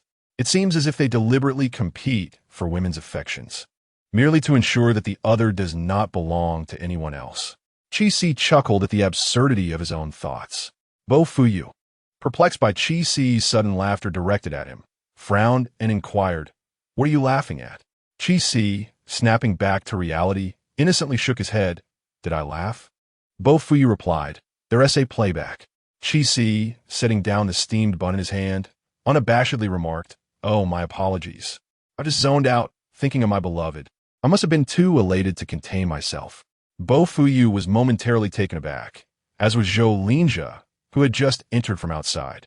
"Your beloved? Who?" The audience in the live stream reacted similarly, incredulously pondering, "Wow, is it that explosive this early in the morning? Did he just reveal that? Wait, isn't Qi enamored with Lin Weiwei? Perhaps the beloved he speaks of is indeed Lin Weiwei? He truly loves her. Utterly heartbroken." Both Bo Fuyu and Zhou Linjia instinctively assumed that Qi's beloved referred to Lin Weiwei. Observing Bo Fuyu's excited demeanor, Qi's gaze became somewhat nuanced. "Bo, why are you so eager? Who my beloved is seems irrelevant to you, doesn't it?" "Cough. I'm merely curious," Bo Fuyu acknowledged, regaining his composure. Qi smiled, casting a meaningful glance at Bo Fuyu and Zhou Linjia, saying, "I told you if anyone should be excited, it ought to be Zhou Ershao, not you, Bo." There was a subtle shift in the expressions of Zhou Linjia and Bo Fuyu, which Qi noted with barely suppressed amusement. "Come on. I wonder how long you'll keep this charade up." But as Bo Fuyu developed such a strong possessiveness over Lin Weiwei so swiftly, truly, this melodrama does not adhere to conventional storytelling. What does that mean? I can't comprehend. Hold on, let me sort this out. Vocal. Qi's words essentially disclose that his beloved is Lin Weiwei, right?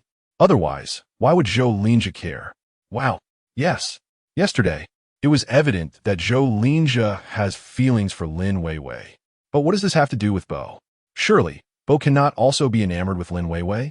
The audience in the live stream began to engage in a frenzy of speculation. Yet they could not have anticipated that the very conjecture they found most implausible would indeed be the truth. Qi's words caused Bo Fuyu's heart to skip a beat as he scrutinized Qi for a lengthy moment, feeling as though Qi might be privy to some hidden truth. Yet, in the next instant, he dismissed the thought, reasoning that even if Qi did know something, it would bear no significance. He has committed no crime, nor has he stolen anything from Qi. Why is he so flustered? After finishing breakfast, Qi gazed at the dishes on the table, determined not to shatter the lie he told the previous night. While watching the sleepy Dodo emerge from his slumber, "Dodo, come here, come here." "Good morning, brother Qi." "Good morning. Would you be willing to help your brother with a little task?" Qi grasped Dodo's hand, engaging him in discussion. "What do you need me to do?" "Brother Qi?" Dodo inquired, puzzled. Qi pointed at the dishes he had just used. "How about you help your brother wash the dishes?" Before Qi could finish his sentence, Zhou Linjia couldn't help but scoff.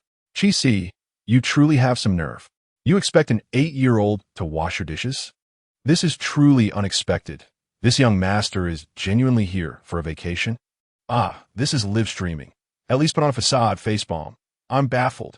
Why would we invite such a young master to participate? The child owes him nothing."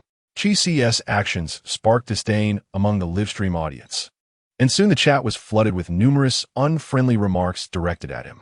Qi shot a disapproving glance at Zhou Linjia. "I hadn't finished speaking. Why are you interrupting? Is this the kind of etiquette your family upholds, to interrupt others' conversations?" Zhou Linjia's expression darkened. "What does this have to do with my family's upbringing? I simply cannot stand by while you bully a child." Qi retorted, "I already mentioned it. Could you please let me finish my sentence?" "Be quiet." Zhou Linjia attempted to defend himself, but Qi's sharp tone cut him off. Zhou Linjia fell silent. Beside them, Bo Fu had initially intended to speak, but upon seeing Zhou Linjia take the lead, he chose to remain silent. Now witnessing Zhou Linjia rendered speechless by Qi Si's rebuttal, he was even less inclined to provoke Qi Si further. Qi Si paid no mind to Zhou Linjia's thoughts, nor did he concern himself with whether his behavior would provoke the audience's ire. In his previous life, he had been overly concerned with the opinions of others, resulting in a burdensome existence. This time around, Qi Si was resolute. No one would dampen his spirits, save for Qi Wang. Those who provide sustenance differ from others. Yu Doudou looked up at the adults, bewildered by the sudden quarrel. Brothers, please don't argue. Grandma says arguing is for bad children, and bad children don't get to eat. Yu Doudou implored, gazing at Qi Si and Zhou Linjia. Qi Si turned his attention to Yu Doudou and immediately donned a broad smile. We're not arguing, Doudou. We're simply engaging in a friendly discussion. Yu Doudou's eyes darted between Qi Si and Zhou Linjia, clearly filled with skepticism. Friendly discussion, Doge.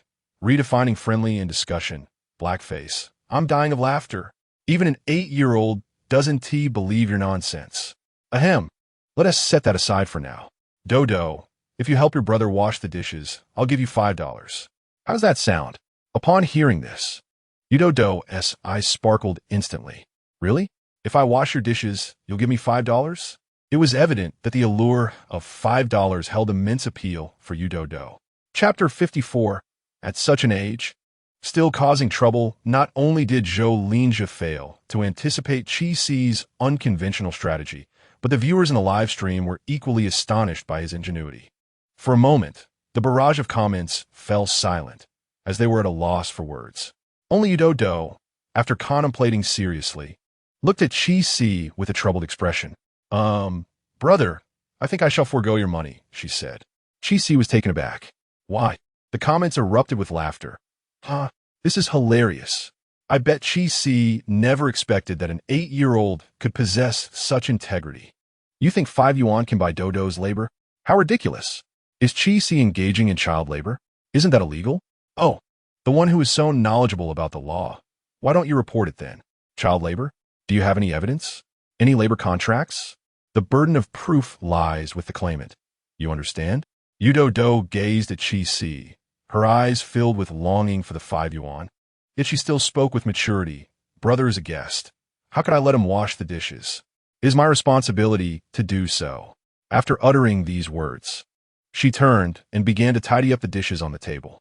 Qi Si and Zhou Linjia were momentarily stunned by her response, their emotions complex. This child's maturity made them feel somewhat ashamed.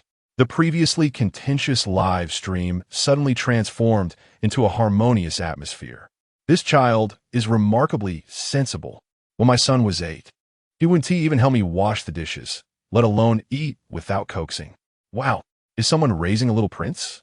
At 8, still needing to be cajoled to eat? Is this a giant baby? My son was already eating on his own by 3. I would just serve him the food, and he'd finish it without fuss. All right. I see a bunch of proud mothers comparing notes. Unlike me, at least he is still just a child. Yu Doudou was accustomed to household chores, her movements brisk as she cleaned. Before long, she had washed Qi Si's 2 bowls, wiped down the table, and swept the floor. Throughout this process, the 3 adult men merely observed her diligence, the scene exuding a peculiar harmony. I don't know why, but I feel like Doudou is the little mother, and these 3 are her silly big brothers. Suddenly, a comment like this flashed across the screen, prompting uproarious laughter among the viewers. Even the director, Xiang Qianchong, couldn't help but chuckle upon reading it. Who would have thought that the first person to trend on social media from this show would be the sensible Yu Doudou? Her maturity sparked discussions among netizens, especially those who were already parents who flooded the internet with inquiries about parenting strategies. Why are other people's children so well-behaved while there seemed to be little terrors? The responses were sharp and to the point. Why? What else could it be? Behind every unruly child, there is surely one or more unruly parents. Children are like blank slates. Whatever colors their parents paint upon them will dictate the hues in which they grow. A considerate child is undoubtedly a reflection of exemplary parenting. Otherwise, would one truly expect a child to be born a prodigy, spending less time online and dedicating more to learning? Where do all these mystical events arise from? The guests present were oblivious to the online happenings, and after witnessing Yu Daodu's diligent efforts, they took a rare moment to introspect. Once Yu Daodu completed her tasks, Qi pulled her to his side and offered her 5 yuan. Yu Daodu hesitated, insisting that she didn't need the money, as washing dishes was her responsibility. Qi replied, "I understand. This is a gift from your brother. Take it and buy some snacks." Yu Daodu felt slightly tempted, but remained hesitant. "Brother, you really don't need to. I can't accept your money. Besides, 5 yuan is quite a lot. If Grandma finds out, I'll be in trouble." Noticing her reluctance, Qi pondered for a moment and suggested, "In that case, I'll give you the money, but I can take you to buy something delicious. Is that all right?" Yu Daodu could hardly contain her excitement, even swallowing hard at the thought. Qi noticed and couldn't help but chuckle, pulling her along as they headed out. "Let us go. I'll take you to buy snacks. Recommend something tasty for me." "All right, I know the best one. I'll tell you." "Great. Then I'll count on you, Daodu." Zhou Linjia and Bo Fuyu watched as Qi led Yu Daodu toward the village's small shop, exchanging knowing glances before seamlessly following behind, curious about Qi's intentions. Upon arriving at the village entrance, the small shop had just opened, the shopkeeper yawning as she regarded the four. "So early? What do you want to buy?" "I brought my brother to get some food," Yu Daodu exclaimed excitedly. The shopkeeper glanced at Yu Daodu, then at Qi and Zhou Linjia, unable to suppress a smile. "Oh, it's you two. Earned money from me yesterday and returned to pay me back today?" Qi and Zhou Linjia felt a bit embarrassed at her words. "Indeed, one spends where one earns. Go on, help your brother pick out some good snacks." Qi nudged Yu Daodu towards the snack selection, not out of personal desire, but merely to provide an excuse to treat her. Being merely 8 years old, Yu Daodu instinctively chose the snack she liked. Whenever she declared something delicious, Qi would buy it without hesitation. When it came time to pay, the remaining change in his pocket was just enough to cover the total. In fact, they were slightly short, but the shopkeeper, considering his hard work from the previous day, graciously waived the small difference. Qi stuffed a bag of snacks into Yu Daodu's arms, exclaiming, "Here, your brother's treat." Yu Daodu stood frozen, staring wide-eyed at the snacks in her embrace before looking up at Qi. "Brother? For me?" She had considered sneaking a few bites while he ate, but she never anticipated that he would give her everything. "Yes, for you." As Qi observed Yu Daodu's reluctance to refuse, he promptly remarked, "You can't return it, and neither will I consume it. Thus, I shall have no choice but to offer it to other children." Upon finishing his statement, he cast a glance at the proprietress beside him. She immediately understood. "Having paid, I cannot accept returns unless there are quality issues." Hearing this, Yu Daodu reluctantly abandoned her idea of returning the item. With a sigh, she looked at Qi, adopting a demeanor reminiscent of an adult, and said, "Very well. I shall finish it all and ensure nothing goes to waste. Brother, you mustn't spend money so recklessly in the future. At your age, it's rather troubling how you still lack consideration." Qi's lips twitched. He thought to himself, "Isn't this all for you, you little brat?" "Haha, Yu Daodu is delightful. These two are so entertaining. I find their bond heartwarming." "Excellent. Qi has exhausted his funds. I'm curious how he plans to earn money today. Surely he won't resort to taking Zhou Linjia's job again." Dog emoji. Hurry it up.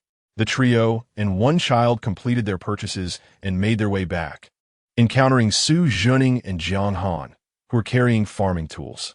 Following them were Shen Shuyu and Yang Yi. The group met on the narrow path, and having crossed paths earlier that morning, they were not strangers. However, Shen Shuyu's gaze held a certain complexity upon seeing Bao Fuyu. When Qi spotted Shen Shuyu, his eyes instantly lit up with excitement. This was a rare opportunity to witness the unfolding drama. Previously, upon arriving in this world, he had been sent to the hospital before grasping the intricacies of the character relationships, missing out on the gossip entirely. He could not afford to miss it this time. Despite their acquaintance, Shen Shuyu and Bao Fuyu were inexplicably ignoring one another in this show. After a brief exchange of glances, they tacitly averted their eyes. Qi felt puzzled. How were they able to resist? Particularly Shen Shuyu, who, according to the original narrative, should have been quite fond of Bao Fuyu at this juncture. They had been inseparable during their previous encounter in the private booth. A sudden realization struck Chi-Si. Could it be that after their quarrel in the booth, they had not reconciled? This was rather peculiar. As he rifled through his memories of the original text regarding Shun Shuyu and Bao Fuyu, he recalled that their relationship had been a repetitive cycle of arguments and reconciliations ever since Lin Weiwei's appearance. Shun Shuyu was easily appeased. A few humble words from Bao Fuyu would lead to her forgiveness. This had been a significant reason for Chi-Si's exasperation with Shun Shuyu after perusing the original text. Such romantic naivety was truly hopeless. However, after the demise of her child due to Bao Fuyu's actions, influenced by Lin Weiwei, Shun Shuyu's romantic infatuation had momentarily dissipated. Although she ultimately ended up with Bao Fuyu, Chi-Si felt there was something amiss in the narrative logic, yet he could not articulate what precisely fell off. Nevertheless, that was a later part of the story, and by then, they were already married. At this juncture, it appears that Shun Shuyu is still under the enchantment of a romantic infatuation with Bao Fuyu. However, the current circumstances suggest that Shun Shuyu seems rather indifferent towards Bao Fuyu. Could it be that Bao Fuyu failed to win her over last time? Or perhaps, due to the filming of a program, both are intentionally concealing their relationship from the cameras? Is Bao Fuyu truly the obedient type? Chi-Si regarded Bao Fuyu and Shun Shuyu with a puzzled expression, his gaze less than discreet, drawing the attention of Shun Shuyu across the way. She looked at Chi-Si with curiosity and asked, "What are you staring at?" Instinctively, everyone's eyes turned towards Chi-Si. "Huh?" Chi-Si snapped back to reality, blinking. "I was just curious as to why you came here with actress Yang. What about Lin Weiwei?" When Chi-Si mentioned Lin Weiwei, he noticed a fleeting moment of discomfort on both Zhou Linjia and Bao Fuyu's faces. How intriguing, with these four individuals together. One wonders whose tumultuous battlefield this will ultimately become. Upon hearing Chi-Si's inquiry, Shun Shuyu replied in a nonchalant tone, "How would I know about her affairs? She was still doing her makeup when I left." Chi-Si raised an eyebrow, glancing at Shun Shuyu and Yang, both of whom sported only light makeup, clearly having made little effort to beautify themselves. After yesterday's events, it was evident to all that the program was not merely a platform for guests to appear as beautiful ornaments. Regardless of how exquisite the makeup might be, it would inevitably end up in disarray. Knowing this, one could not help but wonder why Lin Weiwei would spend so much time in the morning perfecting her appearance. Perhaps she was aware that Bao Fuyu would be present, prompting her to take extra care with her makeup. With this thought, Chi-Si's gaze towards Zhou Linjia grew a touch more sympathetic. Clearly, Lin Weiwei did not put in such effort for Zhou Linjia, indicating that he held less significance in her heart compared to Bao Fuyu. "What were you all doing?" Yang inquired, looking at Chi-Si and the three others with Yudodo. Just as Chi-Si was about to respond, Yudodo interjected, "Sister, Brother Chi-Si took me to buy snacks. Would you like some?" "They're all courtesy of Brother Chi-Si." Chi-Si looked at the little one beside him in surprise, not expecting her to be so adept at returning favors. One must admit, her emotional intelligence certainly surpasses that of Bao Fuyu. Buying snacks so early in the day? Yang glanced at the bag in Yudodo's hands, which contained quite a few treats. Turning to Chi-Si, she asked in astonishment, "How much did you earn yesterday? Are you not spending it all today?" Chi-Si chuckled. "Of course. I'll find a way to earn more today." Yang gave Chi-Si a thumbs up, acknowledging, "I must admit I lack your open-mindedness. Best of luck." Suddenly, Shun Shuyu asked, "Chi-Si, what was your task yesterday?" Given that the money she earned from feeding the pigs barely covered her meal expenses, how could Chi-Si have so much left over for snacks? Upon hearing Shun Shuyu's question, Zhou Linjia's expression instantly darkened. Chi-Si chuckled softly, unfazed by Zhou Linjia's glum demeanor. Gratitude is owed to the generosity of Zhou Ershao. Shun Shuyu and Yang exchanged puzzled glances. Last night, they intended to watch the live stream replay, but the signal here was utterly abysmal. Sending a message took an eternity, and the video stuttered and froze after just a few moments. Ultimately, they resigned themselves to defeat. They wondered why the director was so kind as to not confiscate their phones, as if he had no fear of them playing around. With such a poor signal and network, even with phones, The only option was single-player games. I initially hadn't found a job, but upon seeing Zhou Ershao working at the convenience store, I shamelessly decided to tag along. Shen Shuyu's eyes widened in astonishment. Could this really be possible? One could actually earn money at a convenience store? Indeed, Qixi nodded, but the owner only needed one person. Zhou Ershao was incredibly kind. Seeing my frail condition, he graciously relinquished this easy job to me. Zhou Linjia? Was he rambling about? Frail? Who? Ha! I'm dying of laughter. Qixi's ability to fabricate nonsense is truly remarkable. Zhou Linjia's bewildered expression is hilarious. I bet he is also wondering what play Qixi is referring to. Zhou Ershao, director. This script is incorrect. I have never performed in this play. Zhou Linjia's temples throbbed slightly. Are you certain your words reflect reality? Was that job really offered by me? Was it not? Qixi looked at Zhou Linjia, innocently blinking. That was something you snatched from me. Zhou Linjia gritted his teeth. Qixi blinked once more. Are you certain it was I who took it? I distinctly remember saying you could refuse, but you chose not to. Qixi shrugged. This cannot be blamed on him. How could Zhou Linjia, having stepped back for Lin Weiwei, place all the blame on him? Zhou Linjia caught the insinuation in Qixi's words, feeling a surge of frustration, yet he could not explode in anger. He could only sulk to the side, unwilling to engage with this person. Qixi remained unfazed and turned to Shen Shuyu and Yang Yi, asking, "What brings you two out so early?" "We're off to earn some money. We don't even have enough for breakfast," Yang Yi replied with a wry smile. Qixi was taken aback. "You haven't had breakfast?" Yudo Do immediately chimed in. "Sister, come to my house for breakfast. My grandma made porridge this morning," adding with emphasis, "It's free." Yang Yi raised an eyebrow, bending down to meet Yudo Do's gaze, saying, "So generous? Is it really free?" Yudo Do nodded vigorously, clutching the snacks in her arms, and added, "I know your rules. Your director said no money means no food. But that's all right. You can use the snacks that Brother Qixi bought as payment." Qixi was astonished. This child's mind works so quickly. Is that permissible? This should count as payment, right? Qixi promptly turned to consult his PD. The PD glanced at Yang Yi and Shen Shuyu, ultimately deciding not to put the female guests in a difficult position, and nodded.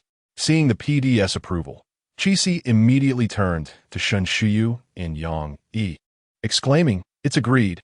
Let's go eat breakfast." Shen Shuyu felt a tad embarrassed. After all, it was Qix's money. Yang Yi felt no embarrassment and, noticing Shen Shuyu's hesitation, firmly pulled her to follow Qixi. "Come on, aren't you hungry? Let's eat first, then we can talk. If you feel awkward, you can always invite Qixi out to eat later." Upon hearing this, Shen Shuyu found a reasoning sound. Qixi led Yudo Do, followed by Shen Shuyu and Yang Yi, as the four of them briskly made their way back to Grandma Yu's house, seemingly oblivious to the two individuals trailing behind. Zhou Linjia and Bo Fuyu wore displeased expressions, one with a slight frown while the other appeared as solemn as water.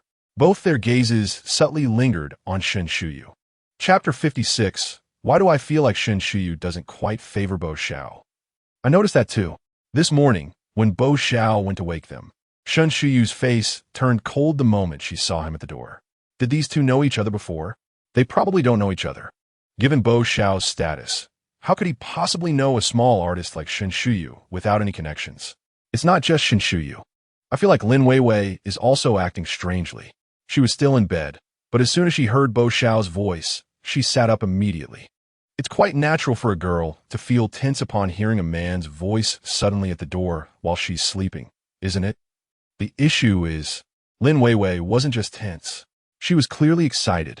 Her eyes lit up at the sight of Bo Xiao. She went from being half asleep to wide awake in an instant. Ah, that's right. The viewers in the live broadcast were not blind. Even though Shen Shuyu and Bo Fuyu were making efforts to conceal their feelings, the audience discerned the subtle cues in their micro-expressions and movements. Moreover, Lin Weiwei's reactions were exceedingly evident. The moment she saw Bo Fuyu, her eyes sparkled, and Bo Fuyu's camera would inadvertently pan towards her. It is worth noting that the camera was held by Bo Fuyu himself, thus it would naturally follow his actions. The camera wouldn't randomly linger on Lin Weiwei unless the person holding it wished to observe her. Xiang Qianchong, along with the program's planners and producers, understood the dynamics among these individuals, especially the connection between Bo Fuyu and Lin Weiwei. Lin Weiwei was introduced by Bo Fuyu, and even if their relationship wasn't overtly romantic, it certainly wasn't innocent. Director, what were you thinking? You invited all these troublesome people, the producer lamented, covering his mouth as if in pain. Xiang Qianchong replied with a deadpan expression, do you think I desired this? Look at these individuals. Which one of them am I able to easily manage? The producer surveyed the group and ultimately concluded that none could be easily dealt with. Aside from Lin Weiwei, only Shen Shuyu and Yang Yi had relatively lesser backgrounds. Lin Weiwei had Bo Fuyu's backing and was undoubtedly untouchable. Although Yang Yi lacked a wealthy lineage, she had elevated herself to a position of considerable influence, making her formidable as well. In the end, only Shen Shuyu appeared to have no significant background. However, being a rising star, Xiang Qianchong preferred not to target Shen Shuyu unless absolutely necessary, as it would invite unnecessary trouble. After surveying the scene, it became apparent that none were inclined to take action. The producer and the director exchanged a resigned sigh in unison. However, the planner beside them optimistically interjected, why the sighs? Isn't this more entertaining? Lin Weiwei has been introduced by Bo Fuyu. Zhou Linjia harbors affections for Lin Weiwei, and Qi Si once pursued her. Isn't this intricate quadrilateral relationship thrilling enough? Xiang Qianchong and the producer exchanged astonished glances at the planner's somewhat peculiar grin. The planner continued, no wait, it might not just be a quadrilateral. Not just a quadrilateral? How many sides are there? The producer could not help but inquire. His curiosity piqued. Shen Shiyu should know Zhou Linjia. When they conversed yesterday, her tone did not suggest unfamiliarity. Just moments ago, Bo Fuyu and Zhou Linjia exchanged glances towards Shen Shiyu that were far from those of strangers. Xiang Qianchong and the producer exclaimed in unison, huh? How did you deduce that? Why didn't they see it? If Shen Shiyu is acquainted with Bo Fuyu and Zhou Linjia, and perhaps there's a hint of something more, then we have a pentagonal relationship. The planner's excitement grew with each word. No. It should be a heptagonal relationship. Didn't a plethora of fans emerge online yesterday, shipping Yang, Yi, and Shen Shuyu? The planner chuckled. Adding Yang, Yi, and Shen Shuyu into the mix truly escalates the intrigue. Xiang Qianchong wiped the cold sweat from his brow. Indeed, it was difficult to deny the heightened excitement. However, one might question whether the planner's imagination had ventured too far. Regardless of the extent of her creativity, she was the planner. Even if the reality differed, she could craft the narrative in that direction. After all, don't audiences revel in melodramatic plots? Triangular romances have grown stale. Let us introduce a polyamorous affair. Wiping the sweat from his forehead, Xiang Qianchong hastily assigned the guests their task for the day to avert the planner from straying too far from reality. All the guests assumed that today would mirror yesterday, preparing to undertake random tasks for their meal stipends, only to find the director unexpectedly altering the format. Today is a collective task. You'll need to rely on your efforts to exchange task items for your meal stipends. Here are today's task items, Xiang Qianchong announced, placing a sign before several guests, adorned with illustrations of various items. Crucian carp, loach, snail. Wait, what is this? A snake? Yang Yi exclaimed, his voice involuntarily rising as he observed the final image. The others felt a chill run down their spines upon seeing the picture. No way, director. You want us to catch a snake? Shen Shuyu felt as if she might shatter. Snakes were her greatest fear. I can't catch that. I'm terrified. Can we change it? Lin Weiwei exclaimed, her face paling. Upon noticing Lin Weiwei's trepidation, Zhou Linjia immediately reassured. Weiwei, there's no need to fear. You won't be catching the snake. Qi Si examined the image for a moment, then timidly raised his hand. That doesn't seem to be a snake. It looks more like an eel. Everyone paused, instinctively turning towards Qi Si. Xiang Qianchong stifled a laugh. Qi Si is correct. That is not a snake. It is indeed an eel. Everyone felt a wave of embarrassment wash over them. Ha ha ha. I was momentarily taken aback, as I initially thought I had misremembered. Indeed, it is an eel. It is quite amusing to witness a group of entirely uninformed young masters and ladies who cannot distinguish between a snake and an eel. Hey, don't include our Chi Xiao in this. He knows better. What on earth? How does Chi Si know? The reason Chi Si knows is, of course, because he has consumed it before. He personally selected several particularly plump ones, thus he can recognize what an eel looks like. However, others in the online audience are oblivious to this fact, leaving them curious about how Chi Si acquired such knowledge. Even if it were not a snake, this creature is still quite fearsome. Lin Weiwei, with a face full of trepidation, exclaimed, "I dare not touch it.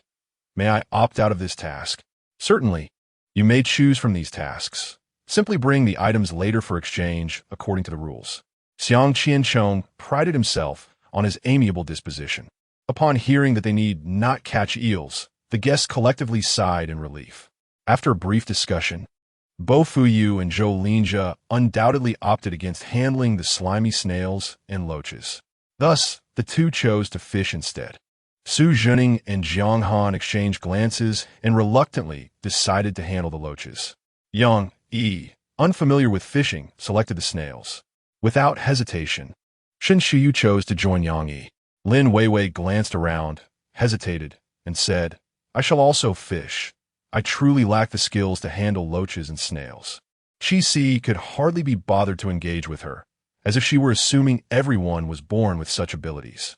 After some contemplation, not wishing to impose difficulty upon himself, he too chose to fish. The audience, witnessing this distribution of tasks, felt a spark of excitement. Would these four truly avoid calamity while fishing together? Their concerns were not unfounded. With 3 young masters and 1 delicate flower, it certainly resembled a battlefield. However, in reality, the quartet, equipped with fishing gear and small stools, sat by the riverbank as if time itself had halted. No one dared to shatter the silence. Chi Si, in particular, was disinclined to initiate conversation. He was merely there to observe. Noticing the stillness, he retrieved his phone from his pocket. Upon checking, he found that August had indeed not sent him any messages. Feeling slightly disheartened, he quickly regained his composure. If there were no topics of conversation, he would simply create one. With audacity, he texted, "August, are you there? I need to discuss something with you. Please reply if you receive this." After sending the message, Chi Si tucked his phone away, not anticipating an immediate response. Yet, the moment his phone was nearly in his pocket, a notification chimed in. Chi Si's eyes widened in astonishment. Chapter 57.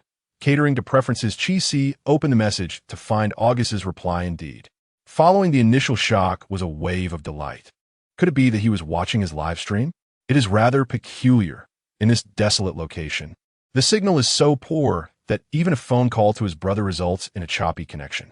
Yet, every time he messages August, the communication is seamless. This led Chi Si to suspect that Xiang Qianchong had perhaps specifically targeted their live stream, imposing restrictions on their group of guests. "August, what is it?" "Su Wu Jiban, you are actually here. Aren't you busy today?" "August, I am busy, so you had better get to the point quickly." Chi Su gazed at the response, took a deep breath, and reminded himself not to be angry. Although the other S words could easily provoke irritation, the person was undeniably handsome. For the sake of that face, he decided to forgive him. "Su Wujidan, your boss is Bo Yinchi, right?" On the other end, Bo Yinchi paused slightly upon receiving Chi Su's message. This seemed to be the first time he had heard his name mentioned by Chi Su on the green bubble. Previously, when Chi Su confused him with August, Bo Yinchi found no desire to correct him. He thought that someone like Shu, a reckless scion, would soon lose interest in him, likely forgetting about him after some time. Or perhaps Sisu would quickly realize his mistake. After all, August was well known, and few would confuse him. He had never encountered anyone like Shiu, who was aware of August, yet unaware of his nationality. Chi Su was the first. He had been waiting for Chi Su to discover the truth. Yet the latter seemed completely oblivious to the outside world, failing to notice anything at all.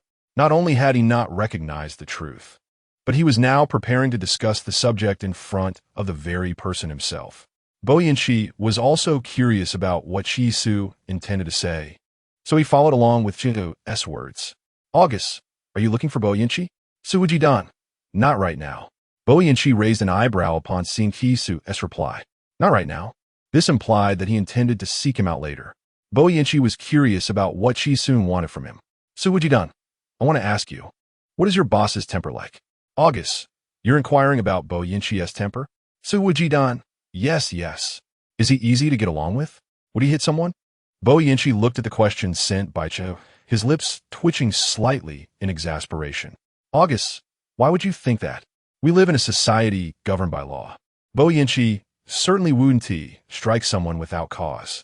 Upon reading this response, Qi breathed a sigh of relief. Thank goodness. If he doesn't hit people, then it will be much easier. Thus, Qi no longer needed to worry about inadvertently provoking Bo Yanqi during their future discussions and facing dire consequences. Wait. So Wujidan. So he won't hit someone without reason? Does that mean he might still hit someone? Bo Yanqi. Very well. You do grasp the crux of the matter. August. He does not hit people. Bo Yanqi felt somewhat helpless. Why was there so much concern over whether he would strike someone? What kind of trouble was Qi anticipating that he was so certain he would resort to violence? Bo Yanqi suddenly felt a mischievous urge to tease this young master, who was spoiled by his older brother. August. However, just because he doesn't hit people doesn't mean he wouldn't hire someone to do it. Qi froze for 2 seconds upon reading this reply. So Wujidan, what do you mean? So Wujidan, does this mean he would still hit someone? Damn, I knew it. As the only person capable of keeping the male lead in check, how could he possibly have a good temper? Qi pondered that if it were not for Bo Yanqi standing firmly on Bo Fuyu's side, and if he harbored no intentions towards the female protagonist or the supporting character, then he would undoubtedly embody the archetype of the ultimate antagonist. Is truly absurd. The author has bestowed such a glaring flaw upon the male protagonist. How could Qi and Qi Wang, mere pawns, possibly contend with Bo Fuyu? As Qi indulged in these chaotic thoughts, another message arrived from the other party. August, why do you ask? Whether Bo Yanqi strikes someone seems irrelevant to you. Does it not? A bitter smile surfaced on Qi's face. How could it not be relevant? The connection was monumental. He feared that if he approached Bo Yanqi before they became acquainted, he might inadvertently utter a wrong word or encounter some other misfortune, resulting in a severe beating. For a moment, Qi even contemplated retreating. Should he just let it go? It was not imperative to cultivate a good relationship with Bo Yanqi to thwart Bo Fuyu's schemes against his family. If all else failed, he could strive to build a rapport with Bo Fuyu and perhaps transform him into an ally. Such aspirations were indeed idealistic, yet to avert unforeseen complications, Qi decided that it was worthwhile to make another attempt with Bo Yanqi. Unreservedly, he inquired, "What hobbies does your boss have? Is there anything he particularly cherishes? Or perhaps someone he holds dear?" Except for Bo Fuyu, Bo Yanqi scrutinized the messages Qi had sent, his brows furrowing tighter with each line. The initial inquiries could be interpreted as Qi probing into his preferences. Yet what was the final question? From where did Qi derive the notion that he favored Bo Fuyu? August, why do you think Bo Yanqi likes Bo Fuyu? Unreservedly. Is it not so? Bo Fuyu is his nephew. Surely he must have affection for his own nephew. This seems quite reasonable. As Bo Yanqi read this response, he too found the logic somewhat sound. However, regrettably, he was no ordinary individual, and thus such common reasoning did not apply to him. His leniency towards Bo Fuyu stemmed solely from the kindness shown to him by Bo Fuyu's mother in the past, when it was entirely within his power to supplant the Bo family. Bo Yanqi chose to support Bo Fuyu as a means of repaying the debt of gratitude owed to Bo Fuyu's mother. Yet to outsiders, Bo Yanqi appeared to be quite fond of his nephew. Rumors circulated that should Bo Yanqi marry and have children in the future, not only would the Bo family's legacy be entrusted to Bo Fuyu, but Bo Yanqi's own enterprises would likewise be handed over to him. With such a combination, Bo Yanqi naturally became a figure that no one dared to offend lightly. However, these were merely rumors. Bo Yanqi was only 30 this year. Why would he be in haste to appoint a successor? Yet Qi was unaware of this nuance. He had not taken the time to understand Bo Yanqi's specific circumstances. He had only superficially grasped the situation and thus believed the rumors. Consequently, He assumed Bo Fuyu to be Bo Yinqi's designated heir. Moreover, the original text provided no account of Bo Yinqi's subsequent developments, merely stating that after entrusting the Bo family to Bo Fuyu, he departed abroad, and thereafter, no further mention of Bo Yinqi was made. According to Qi Si's interpretation, is this not merely delegating power to Bo Fuyu, while he himself seeks a favorable location abroad to await his demise? It is unequivocally a portrayal of a mere tool, meticulously arranged to grant Bo Fuyu the protagonist's advantageous abilities. Qi Si could not help but ponder, if he were to usurp the protagonist's advantages, could the protagonist still possess the remarkable prowess depicted in the original narrative and continue to fulfill his role? The vibration of his phone jolted Qi Si from his reverie. August. Indeed, he is a nephew, but how did you perceive his affections? Of course, it was derived from the novel. Not only did he support Bo Fuyu's rise, but he subsequently relinquished his own shares to Bo Fuyu. Is this not indicative of affection? It is nothing short of indulgence. However, Qi Si knew he could not voice this to the other party.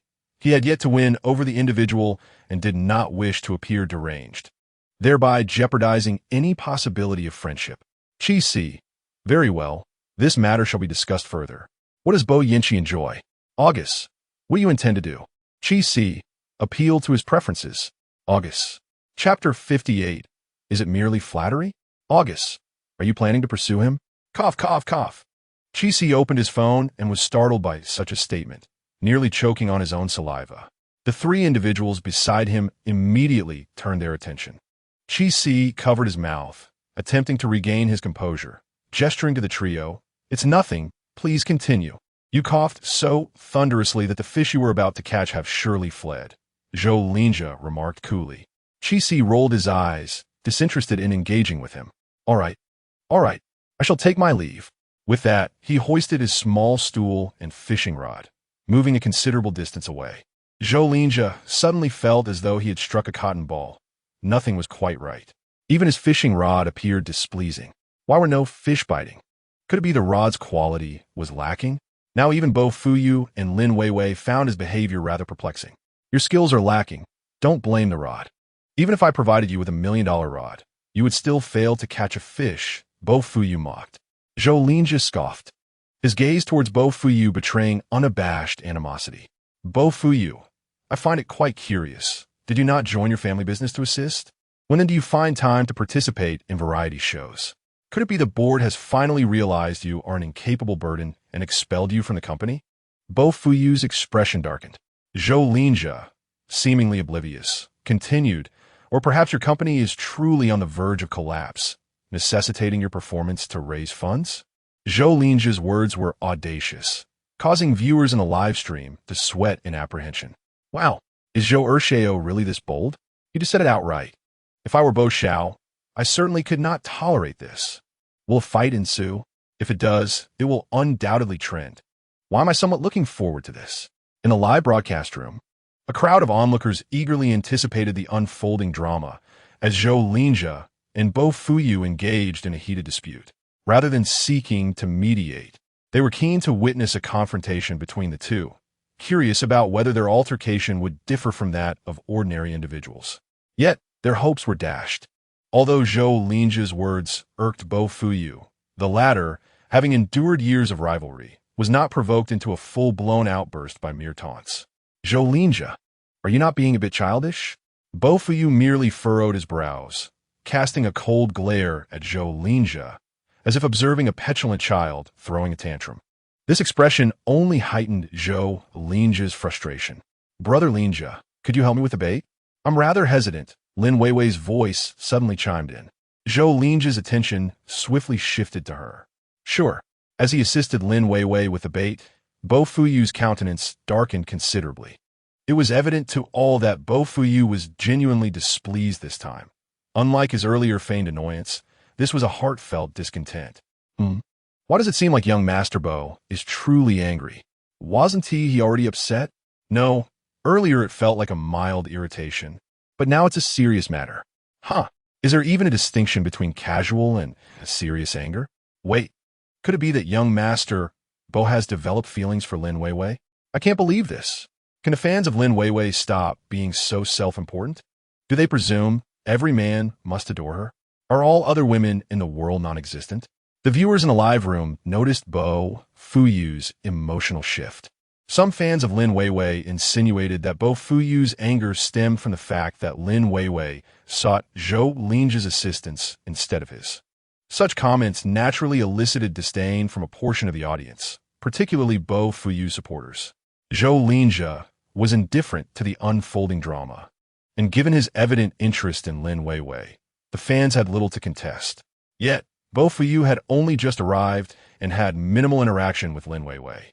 The fans' baseless speculations were not only insulting to Bo Fuyu, but also unsettling to bystanders. Fan behavior can inevitably influence the principal parties involved, and thus the actions of Lin Weiwei's admirers had sparked some discontent among Bo Fuyu's followers and neutral observers alike. Qi Si, upon hearing Lin Weiwei's voice, merely glanced up before returning to his messages. Are you mad or am I? Why would I pursue Bo Yanqi? What would I want with an older man? Then why did you say you were interested in me? I'm an older man too. Older? You're still young. Just because I don't see you as old doesn't mean you are. How can you compare yourself to him? He has a son as old as Bo Fuyu. Can you match that? Bo Fuyu has a son that old? Fin Yanqi furrowed her brow as she gazed at the message sent by Qi Si, her expression replete with confusion and bewilderment. Since when did Bo Fuyu become his son? How could he have fathered such a large son? When Bo Fuyu was born, he was merely 8 or 9 years old himself. If he truly possessed such prowess, even he would be in awe of his own capabilities. Qi Si, unabashed. Indeed, he is already capable of being Bo Fuyu's father. How can you possibly compare? Fin Yanqi, huh? Qi Si, unabashed. By the way, Fin Yanqi around 40 or 50 years old this year. Fin Yanqi, huh? Fin Yanqi stared at Qi Si's message, momentarily dumbfounded. Once she collected herself, she found herself both amused and exasperated. What kind of middle-aged man did he envision her to be in his mind? This was utterly absurd. August, you haven't done any investigation on Fin Yanqi at all? Qi Si, unabashed. Why would I need to investigate him? Upon hearing Qi Si's self-evident response, Fin Yanqi chuckled and shook her head. This person truly had no idea how to articulate his thoughts. How could he hope to win her favor like this? Without having prepared in advance, what could he possibly offer? Merely a tongue that spins sweet words? Chapter 59. Are you capable? August, since you claim you wish to cater to his preferences, shouldn't you first inquire about his likes? Qi Si, unabashed. Isn't that why I came to you to ask what your boss enjoys? August, it's hard to refute that. Fin Yanqi massaged her temples, unaware of how helplessly amused she appeared at that moment. After pondering for a bit, she sent a question back to Qi Si. August, may I ask why you wish to win over Fin Yanqi? It can't truly be that you have feelings for him, can it? Qi Si, unabashed. That certainly cannot be the case. Qi Si, unabashed. In truth, there isn't any particular reason, merely a desire to establish a good rapport.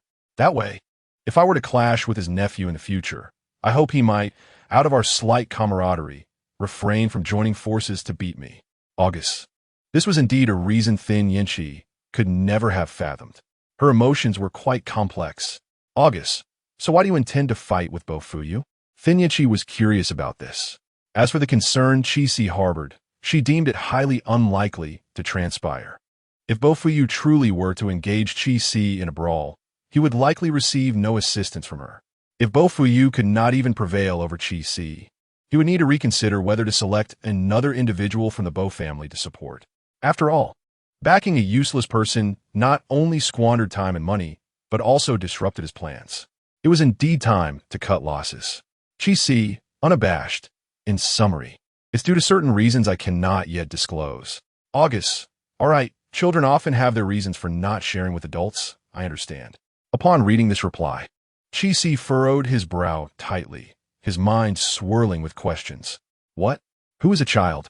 Is this person taking advantage of him? Very well. I wish for you to be my partner, yet you wish to take on the role of my elder? Qi Si possesses few admirable qualities, save for one, his remarkable resilience, akin to being impervious to blades and bullets. Unrestrained, he provocatively posed the question, "Do you aspire to be my father? If so, how about addressing me as daddy in a different setting?" To this, a startled cough escaped from Bo Yinchi, who never anticipated that this young lad could be so unabashedly forthright. Reflecting on Chi-Si's earlier inquiry, she suddenly realized that given Chi-Si's penchant for bold expression, a verbal clash with Bo Fu-yu would hardly be surprising. "Let us communicate respectfully," August interjected. Chi-Si merely shrugged. He found Bo Yinchi's pretensions amusing, while she perceived him as a child indulging in whimsicality. However, in truth, the age difference between them was negligible when considering Chi-Si's past life experiences. Bo Yinchi believed Chi-Si's words were merely youthful exuberance, yet only Chi-Si understood the sincerity behind them. He was indeed superficial, drawn to appearances, but not solely so. It was the allure of other qualities in a person that compelled his pursuit. After all, many attractive individuals existed, and even the alluring figures in nightclubs were not pursued by him. Why was that? While Chi-Si's impulsiveness was evident, he possessed the maturity to bear the consequences of his actions. He had long outgrown the reckless youth of 18, who charged ahead without thought, often finding himself in despair over the mess he had created in his life. Now, although trapped in the shell of a 22-year-old, his soul had matured beyond 28. He had risen from chaos to reconstruct order, and he could confidently declare that nothing, save for the inevitabilities of life, could defeat him. As long as he refused to concede, he had not truly lost. Thus, his pursuit of August was resolute. "Chi-Si, what are you doing? Your fishing rod has been swaying for ages." The sudden voice of Yang Yi broke his reverie. Chi-Si instinctively glanced at his fishing rod, which was indeed thrashing vigorously. He hastily stowed away his phone and gripped the rod, pulling it upward. To his surprise, the resistance was considerable, and he struggled to reel in the hook. How heavy could it be? Yang Yi observed as Chi-Si's rod bent, unable to lift whatever lurked beneath the surface, indicating a formidable catch awaited below. The commotion drew the attention of 3 others nearby, who abandoned their own fishing to gather around Chi-Si in curiosity.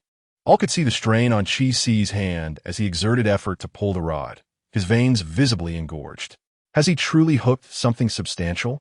Given Chi-Xiao's exertion, it must be sizable. What luck Chi-Si has. He has been sitting there glued to his phone and still manages to catch a fish. I doubt the quality of that fishing rod is sufficient. If it snaps, he'll lose both the fish and the rod. Laughter erupted in the livestream chat as viewers felt a tinge of anxiety for Chi-Si. The fishing rod appeared slender, seemingly incapable of withstanding such force, bending almost to a 90-degree angle during the tugging. The degree of bending in the fishing rod led everyone to believe it would snap at any moment. Perhaps we should just give up. It feels like the rod is on the verge of breaking. Lin Weiwei expressed her concerns. Do we have a net? Chi-Si, pull it towards the shore following the current, and find a net to scoop it up. Yang Yi suggested. Zhou Linjia immediately responded. We don't have a net. We didn't bring one. The truth was, no one had anticipated catching such a large fish. They had only hoped to catch a few small crucian carp in this modest stream. Who would have guessed Chi-Si would have such luck? Surely the villagers nearby must have a net? I'll go ask. Yang Yi said, turning to seek someone to borrow a net. Yang Yi, there's no need to go. Chi-Si called back without turning his head. The nearest houses are quite far. By the time you go and return, the fish will have escaped. Yang Yi halted in his tracks. Are you capable of handling this? Can you pull it up? Bo Fu-yu asked with a frown. Chi-Si, upon hearing this, immediately felt displeased. If I can't, can you? Step aside. Today, I will show you what I'm capable of. Pulling the rod like that might cause it to break. You should pull in the direction the fish is swimming, Zhou Linjia advised. Previously, it had been mentioned that Chi-Si possessed a remarkable tenacity. With Bo Fu-yu and Zhou Linjia belittling him, Chi-Si's determination surged. Without uttering a word, he continued to pull the rod upwards with great effort. Everyone held their breath in anticipation. The audience in the live stream eagerly placed bets on when the rod would finally snap. To everyone's astonishment, Chi-Si suddenly exerted force, and the rod was yanked upwards. Due to the sudden motion, he leaned back, almost losing his balance. Had it not been for Bo Fu-yu's quick reflexes, who grasped Chi-Si firmly, he would have been sprawled awkwardly on the ground. Once Chi-Si regained his composure, he glanced at his fishing rod, and all were taken aback. Chapter 60. The determined attempt to catch this fish. Where's the fish? Chi-Si, now steady, looked at his fishing rod only to find the hook, which should have held a large fish, completely empty. The others shared his bewilderment. Did it get away? Lin Weiwei wondered, scanning the surroundings. No, it's empty. It was just pulled up like that, Bo Fuyu affirmed. Zhou Linjia and Yang Es faces reflected their confusion as well. The audience in the live stream nearly erupted with laughter at this scene. What the heck? Ha ha! I'm dying of laughter. What is this? After all that effort, it turned out to be nothing. Laughing and crying. Bo Xiao, you're quite the gentleman. If you hadn't helped me, we could have witnessed Qi Xiao's iconic moment. Ha ha! Could it be that this is already an iconic moment? Dog emoji, my goodness. This fish is quite the tough one. I've seen lizards with broken tail survive. But this is my first encounter with a fish that has a torn lip trying to live. Yang exclaimed as she picked up the fishing rod and examined the hook. Initially, when she saw a small piece of something on the hook, she thought it was bait that hadn't been fully consumed. Upon closer inspection, she was astonished to discover it was a piece of fish flesh pierced by the hook. Upon hearing Yang Yi's words, everyone was taken aback, gathering around to witness the spectacle. Indeed, it was fish flesh. How absurd! Lin Weiwei gazed in disbelief at the morsel of fish flesh on the hook. Both Bo Fuyu and Zhou Linjia, upon seeing the piece of fish meat that had been snagged, shifted their focus to the fishing rod. This rod is of commendable quality, remarked Bo Fuyu. Zhou Linjia concurred. The fishing line is even better. It hasn't snapped despite all this. Their comments caught the attention of the audience in the live stream, who were immediately drawn to the fishing rod and line. Indeed, the quality of this rod and line is exceptional. Wow. Quickly, tell me the brand of this rod. My father loves fishing, but he keeps breaking his rods. He's already snapped 2 this month. Wow. Your father must be quite skilled. Unlike me, I can't catch a fish at all. As the viewers in the live stream inquired about the brand of the fishing rod, the manufacturer, surprisingly, appeared in the chat, claiming the rod they had produced. Consequently, that day, the brand's fishing rod sold out. The owner, overjoyed, couldn't contain his happiness and specifically called the program team to express gratitude to Chi-Si. Chen Chong had not anticipated that Chi-Si's fishing endeavor would yield such unexpected results, much to his delight. However, Chi-Si himself was utterly frustrated. The large fish that had taken the bait had escaped. Where could he go to seek justice? Was this fish unwell? What could it have done to evade capture? Was it truly necessary for it to be so defiant? Observing Chi-Si's reaction, others could not help but burst into laughter. Ha ha ha, Chi Xiao, take heart. It merely indicates that this fish and you are not destined to meet. Yang Yi patted Chi-Si's shoulder, suppressing a chuckle to console him. Lin Weiwei added with a smile, as the saying goes, a forcibly picked melon is not sweet. Chi Xiao, perhaps you should not force it. Oh, Lin Weiwei's words are quite intriguing. Though seemingly referring to the fish, she is actually alluding to people. What does this mean? Is Lin Weiwei trying to subtly convey to Chi Xiao that they are not meant to be? Goodness, you can all dissect a fishing tale into a comprehension exercise? Not destined? A forcibly picked melon is not sweet? Chi-Si scoffed, seizing the fishing rod, declaring, I shall see for myself whether this forcibly caught fish is truly fresh. The crowd had not anticipated such a reaction from Chi-Si, and laughter erupted once more. Meanwhile, Chi Wong, watching the live stream, shook his head in amusement. Noting Chi-Si's stubbornness regarding river fish, he contemplated preparing a grand feast of fish upon Chi-Si's return after the program. On the other side, Bo Yinchi leaned on her hand, a bemused smile gracing her lips as she stared at the live stream. Chi-Si seemed to possess a rebellious spirit. The more one urged him to give up, the more determined he became. Was he similarly obstinate when it came to matters of the heart? Bo Yinchi lightly tapped her fingers on the table, her gaze contemplative. Ultimately, Chi-Si was unable to catch the fish that had escaped, but he did not leave empty-handed. He subsequently reeled in several sizable fish, with the first one caught utilizing the very morsel of flesh left behind by the fish that had eluded him.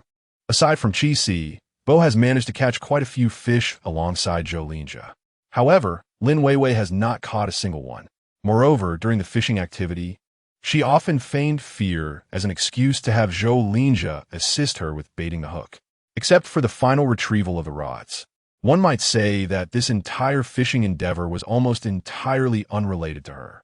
In contrast to Lin Weiwei's lack of contribution, Yang Yi and Shen Shuyu proved to be far more impressive. Particularly Yang Yi, who managed to collect nearly half a bucket of snails. Initially, Shen Shuyu was hesitant to touch them, fearing she might encounter something dreadful. Yet, upon witnessing Yang Yi struggle alone, she mustered her courage and began to imitate Yang Yi's technique, gradually becoming quite adept herself. However, by the time they concluded their work, Shen Shuyu had become quite dirty. When Yang Yi turned to see the mud smeared across Shen Shuyu's face, he couldn't help but burst into laughter. Shen Shuyu, puzzled, glanced over and inquired what was amiss. Once Yang Yi had his fill of laughter, he approached her and crouched by the riverbank. "What happened to your face? How did you manage to turn it into a mess while gathering snails?" he inquired, amusement dancing in his eyes as he scooped up a bit of clear water to gently wipe her face. Shen Shuyu was momentarily taken aback, but upon realizing the situation, her cheeks flushed crimson. Yang Yi raised an eyebrow, surprised to see her once fair complexion turn so rosy in an instant. He knew that some individuals were easily embarrassed, but had not anticipated that Shen Shuyu would be so sensitive. Her gaze darted away, perhaps unaware of just how red her face had become. Though feeling quite flustered, she obediently squatted by the river, allowing Yang Yi to splash water on her face. Her eyelashes fluttered, and her lips were pressed tightly together. To an observer, it was hard not to entertain thoughts beyond the innocent. As Yang Yi continued to wipe her face, his movements gradually slowed and softened. Shen Shuyu felt a slight tickle where he had touched her. She contemplated scratching, but decided against it. "Oh, who understands?" I understand. EU is truly the best." "What? What does EU is true mean? Are you shipping them already?" "Isn't it obvious? Just look at the atmosphere. My surroundings are already filled with pink bubbles." Whoa, it really feels like Yang Ingho dotes on Shen Shuyu. She has collaborated with other female guests before, but never cared for them in this way. Shen Shuyu's attitude towards Yang Ingho is also quite intriguing. She seems a bit aloof in front of others, yet turns shy and bashful in front of Yang Ingho. It's hard not to think otherwise. Just this scene right here. Just Yang Ingho's tender gesture. Just Shen Shuyu's bashful gaze and flushed cheeks. If you tell me 3 times they are innocent, I might believe you. I'm sorry, can I not ship them? QQ, Chapter 61. For the gossip, although a bit disheveled, everyone's haul today was satisfactory, successfully exchanging their gathered items for the necessary ingredients from the director. Among them, Su Zhening and Jiang Han had the least success, and they were also the most disheveled of the group. Caked in mud, as they approached from a distance, one might have mistaken them for living sculptures crafted from clay.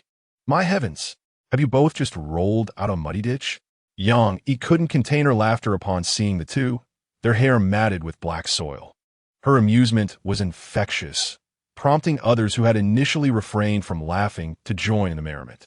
"Ha ha ha, weren't you supposed to be catching loach? How did you end up like this?" Qixi inquired, chuckling heartily.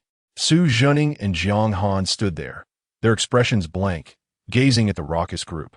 "Behold, loach," Jiang Han declared, tossing the basket in front of everyone. Curious, the others leaned in to peek inside.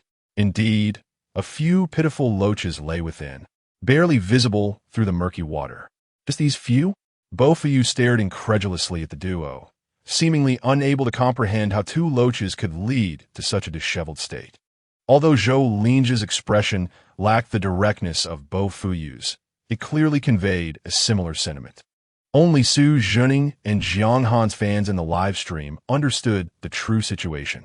Laughing out loud, you really can't blame them completely. Ha ha. If not them, should we blame the loaches for being too slippery? Covering mouth. Ha ha. What is happening? Why are you all laughing so joyously? Because ha ha.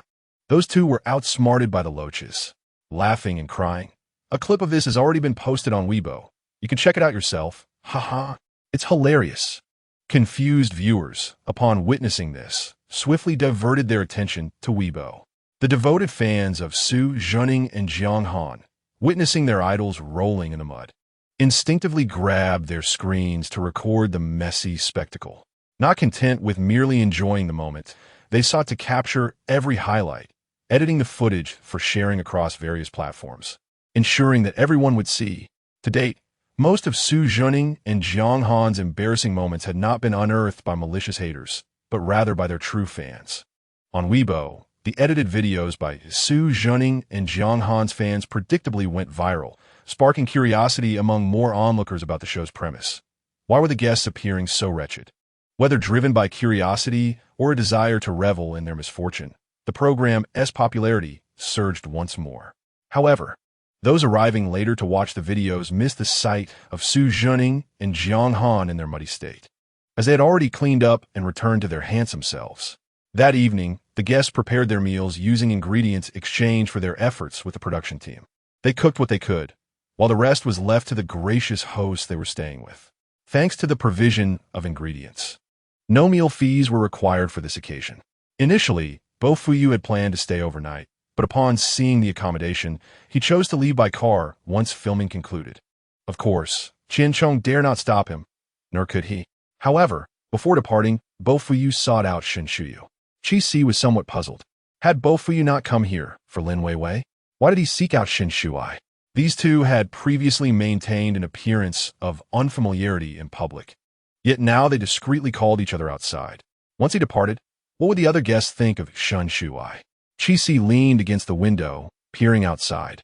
It seemed that Bo Fuyu was genuinely unperturbed about being discovered in his relationship with Shen Shuai, as their conversation took place beneath the jujube tree, a mere 50 meters from Granny Yu's house. Although there was some distance, Qi Si could only discern that the two appeared to be in a heated argument, the specifics of which were inaudible. When Zhou Linjia entered from outside, he spotted Qi Si hunched over the window. "What are you doing up there?" Zhou Linjia couldn't help but inquire. The live broadcast outside had concluded, yet the fixed cameras in the room remained operational. The live stream had not been terminated. Upon hearing Zhou Linjia's question, Qi Si turned back, surprised by his presence. He had assumed Zhou Linjia had taken the opportunity to seek out Lin Weiwei. "Nothing much. Just admiring the scenery outside," Qi Si replied. Zhou Linjia frowned, thinking that Qi Si must be slightly unhinged. What pleasant scenery could possibly exist here? Hadn't they seen enough over the past 2 days? Under Zhou Linjia's scrutinizing gaze, Qi Si's expression became laden with meaning. He was not observing the scenery, but rather the leading characters within it. Unable to contain his curiosity, Qi Si's eyes suddenly sparkled. "Zhou Shao, would you care to join me in exploring the scenery? Are you out of your mind?" Zhou Linjia's brow furrowed instantly, his gaze toward Qi Si tinged with caution. Qi Si rolled his eyes. Were it not for his desire to witness the unfolding drama, he would never have tolerated such behavior. "All right, fine. I'm the one with the issues. Just indulge a sick friend and accompany me for a stroll." As he spoke, Qi Si approached and nudged Zhou Linjia toward the exit. "Hey, I never said I would go with you. Let us go, let us go." Qi Si disregarded Zhou Linjia's refusal, pushing him out of the room. "Qi Si, I can hear you. If you take me out, how will you ever get close to Lin Weiwei if you're cooped up in here? Opportunities must be created. What nonsense are you spouting? Why are you blushing if it's nonsense?" As the distance between them widened, the room's microphone began to lose clarity in capturing their conversation. However, those few exchanges were enough to ignite the imagination of the audience. Wow, are young people today really this direct? Wait, so Zhou Linjia truly likes Lin Weiwei? I don't understand. What is so special about her? I told you our Weiwei is charming. Zhou Shao really does have feelings for her. Hold on, I can't decipher Qi Si's intentions. Does he genuinely not like Lin Weiwei anymore? Was he just trying to set up Zhou Linjia with her? This exchange between Qi Si and Zhou Linjia left the viewers in the live stream in a whirlwind of speculation, unable to grasp Qi Si's true motives. Despite Qi Si's earlier declaration of disinterest in Lin Weiwei, most netizens remained skeptical. Previously, he pursued Lin Weiwei with such fervor, only to abruptly declare his disinterest without any prior indication. Is this not rather hasty? It was not until I overheard the conversation between Qi Si and Zhou Linjia that the initially skeptical audience in the live stream began to waver. It truly appeared as though he had lost interest. After all, what man would be so nonchalant as to create opportunities for his rival? Even the most confident of men would struggle to do so. Could it be that Qi Si actually wished to see Lin Weiwei, but, having faced numerous rejections, felt too embarrassed and used Zhou Linjia as an excuse? Uncertain. Let us observe further, grabbing popcorn. Unbeknownst to Qi Si, the netizens were again crafting narratives about his past entanglements with Lin Weiwei. He exited with Zhou Linjia, yet did not adhere to his own suggestion of visiting Lin Weiwei. All right, you go find Lin Weiwei. I have other matters to attend to, so I want to accompany you. Upon stepping outside, he immediately nudged Zhou Linjia in the direction of Lin Weiwei's residence and stealthily turned to head towards where Bo Fuyu and Shun Shuyu were situated. Chapter 62. Never have I encountered such a cad. Zhou Linjia scrutinized Qi Si's retreating figure, narrowing his eyes. He too had noticed Bo Fuyu and Shun Shuyu in the distance. The two were clearly embroiled in a dispute. In the past, upon witnessing such a quarrel, he would have intervened, often siding with Shun Shuyu. However, now, upon observing their altercation, Zhou Linjia felt an urge to distance himself, no longer wishing to meddle. Previously, he believed he harbored feelings for Shun Shuyu and thus could not bear to see her suffer in any way. Yet now that he had discovered his true affections, his sentiments towards Shun Shuyu had faded. As he no longer favored her, it was only natural to avoid any suspicion. Before this moment, Zhou Linjia had maintained such thoughts. Seeing Qi Si approach that way made him furrow his brow, and, after a brief hesitation, he decided to follow. Why do you not answer my calls or respond to my messages?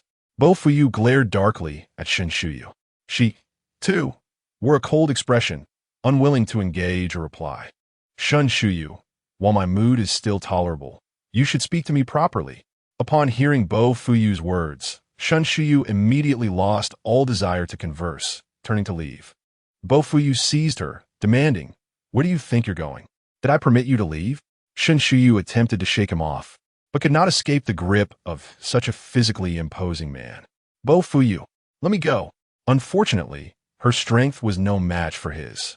From a distance, Qi Si observed their struggle, his heart tightening as he recalled the abusive behavior Bo Fuyu exhibited towards Shun Shuyu in the original narrative. Surely, Bo Fuyu would not stoop so low. Shun Shuyu was not even his wife yet, and this was a filming location. If he were to lay a hand on her, it would be difficult to justify afterward. One could not simply claim that Shun Shuyu had fallen on her own. Qi Si had no intention of intervening.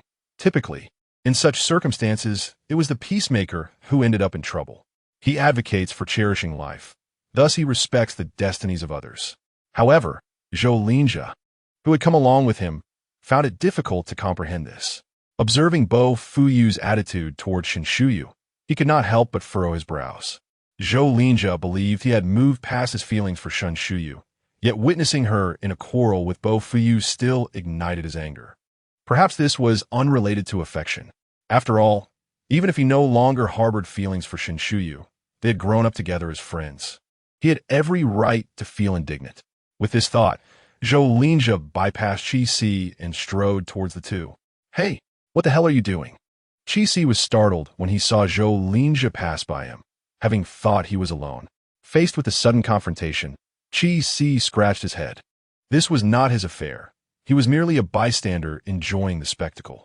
After a moment's hesitation, he opted not to intervene. If he did, things would surely become more thrilling. Zhou Linjia's abrupt appearance left both Bo Fuyu and Shun Shuyu momentarily stunned. Bo Fuyu, observing Zhou Linjia's dark expression, questioned, "What do you intend to do?" "What do you mean by that?" Zhou Linjia retorted, forcefully pulling Shun Shuyu away from Bo Fuyu. Yet Shun Shuyu's other hand was still firmly grasped by Bo Fuyu. Both exerted considerable strength, unwilling to relinquish their hold.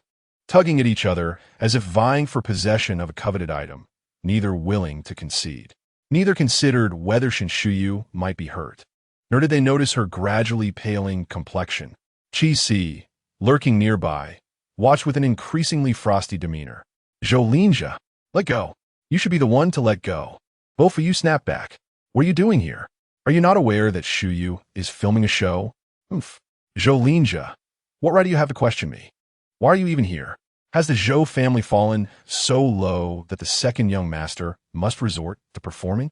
The two traded barbs, their grips on Shan Shuyu's wrist tightening. Unable to suppress her pain any longer, Shan Shuyu cried out, "You both need to stop." Yet neither paid her any heed, their eyes still filled with hostility as they glared at one another. Both of you let go. You let go first. Both of you release her. Shan Shuyu finally could not bear it any longer and struggled desperately. However, her efforts proved futile, as tears streamed down her face from the pain. The two men still refused to relent, prompting Qi Si to finally intervene. "I say," the three paused, instinctively turning towards the source of the voice. Qi Si approached with a cold smile, meeting the displeased gazes of Bo Fuyu and Zhou Linjia, and mockingly stated, "Are you two bullying a girl?" "Qi Si, this has nothing to do with you. I advise you not to meddle." Bo Fuyu replied coldly, "Oh, don't get me wrong. I have no interest in your petty squabbles. I merely wish to remind you both that Shan Shuyu has a show to film. If you break her wrist, who will bear the costs? Have you prepared a public relations statement to explain this?" Qi Si's words left Zhou Linjia and Bo Fuyu momentarily stunned, instinctively directing their gaze toward Shan Shuyu's wrists.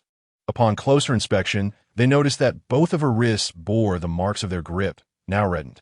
Shan Shuyu herself had turned pale, tears streaming down her cheeks. It was at this moment that they finally recognized the excessive nature of their previous actions, realizing the harm inflicted upon Shan Shuyu. "My apologies." Zhou Linjia hastily released his grip, a hint of regret etched upon his face. Qi Si observed the two, noting that Bo Fuyu, despite witnessing Shan Shuyu's injured wrists, had hesitated, casting a long glance at Zhou Linjia before finally relinquishing his hold. Qi Si nearly succumbed to laughter, unable to contain his exasperation.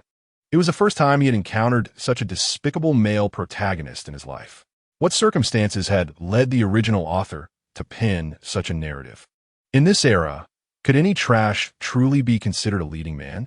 As soon as Shan Shuyu's hands were freed, she instinctively recoiled several steps, casting a fearful glance at both Bo Fuyu and Zhou Linjia. In Shan Shuyu's eyes, Qi Si discerned neither affection nor love, only a complex mix of fear and apprehension. A sudden doubt crept into Qi Si's mind. Was Shan Shuyu truly as infatuated with Bo Fuyu as the original text suggested? Chapter 63. Who were they fighting for? As Qi Si scrutinized Bo Fuyu with a look of inquiry, he was met with an even more disheartening remark from Bo Fuyu. "If it hurts, why not speak up?" Qi Si thought, "Where's my knife?" He could hardly tolerate the existence of such foolishness. It was absurd that one could inflict harm upon another and then shift the blame entirely onto someone else. What qualities could such a person possess to qualify as a protagonist? Merely good looks? If that were the case, Qi Si was convinced he was far more handsome than Bo Fuyu. Why could he not be the leading man? A wave of frustration washed over Qi Si. Why was he not live streaming this moment? He longed to broadcast Bo Fuyu's disgraceful behavior, eager to witness whether Bo Yanqi would still support him after the spectacle. A man who disrespected women so blatantly. Qi Si doubted he could ever grasp the true meaning of respect. When Shan Shuyu heard Bo Fuyu's inquiry, her expression betrayed little surprise, as if she had grown accustomed to such treatment. "Can you hear what I say? Your ears only seem to catch what you wish to hear," she retorted with a mocking gaze, her swollen wrists amplifying her scorn. Seeing Shan Shuyu respond in this manner, Qi Si felt a pang of foreboding, sensing that the situation was about to escalate. As anticipated, the next moment Bo Fuyu appeared even angrier. His face contorted in rage as he raised his hand, seemingly ready to strike Shan Shuyu. She, foreseeing his intent, quickly retreated another 2 steps.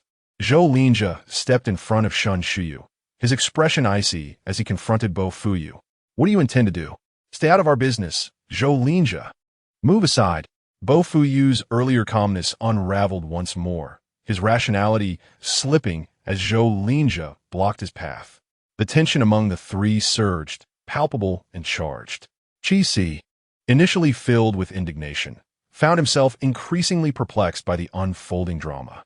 He seems to have grasped, perhaps vaguely, the reason why these three individuals invariably collide in the narrative, resulting in a veritable world war. Bo Fuyu possesses a volatile temperament, one that ignites at the slightest provocation, while Shin Shuyu is not one to easily concede in the face of Bo Fuyu. Their inevitable encounters are thus prone to disputes. At this juncture, Zhou Linjia intervenes. Given Bo Fuyu's arrogant disposition, it is inconceivable that he would tolerate another man encroaching upon his relationship with Shin Shuyu. Zhou Linjia's emergence serves as the spark that ignites the powder keg. However, in the present circumstances, Bo Fuyu's confrontation with Zhou Linjia is akin to a clash of equals. In the earlier chapters, prior to Bo Fuyu fully asserting control over the Bo family, his exchanges with Zhou Linjia were limited to mere verbal threats. He had never truly resorted to violence. Unfortunately, this dynamic left Shin Shuyu in a precarious position. In the original narrative, Shin Shuyu harbors feelings for Bo Fuyu, and despite her strong-willed nature, she finds herself involuntarily submissive in his presence. Coupled with Bo Fuyu's propensity to disregard others when he becomes agitated, it often results in Shin Shuyu suffering greatly. Women, when faced with men, find themselves at a physical disadvantage.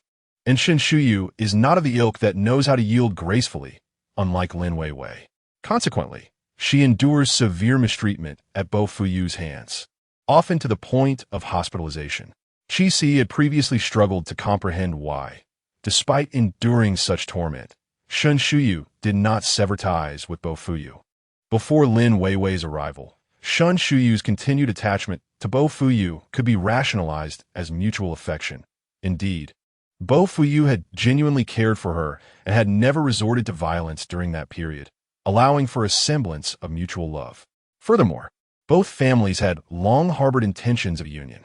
However, following Lin Weiwei's entrance into the picture, Bo Fuyu's demeanor towards Shin Shuyu deteriorated with each passing day, culminating in him leveraging the entire Shin family as a threat against her for Lin Weiwei's sake.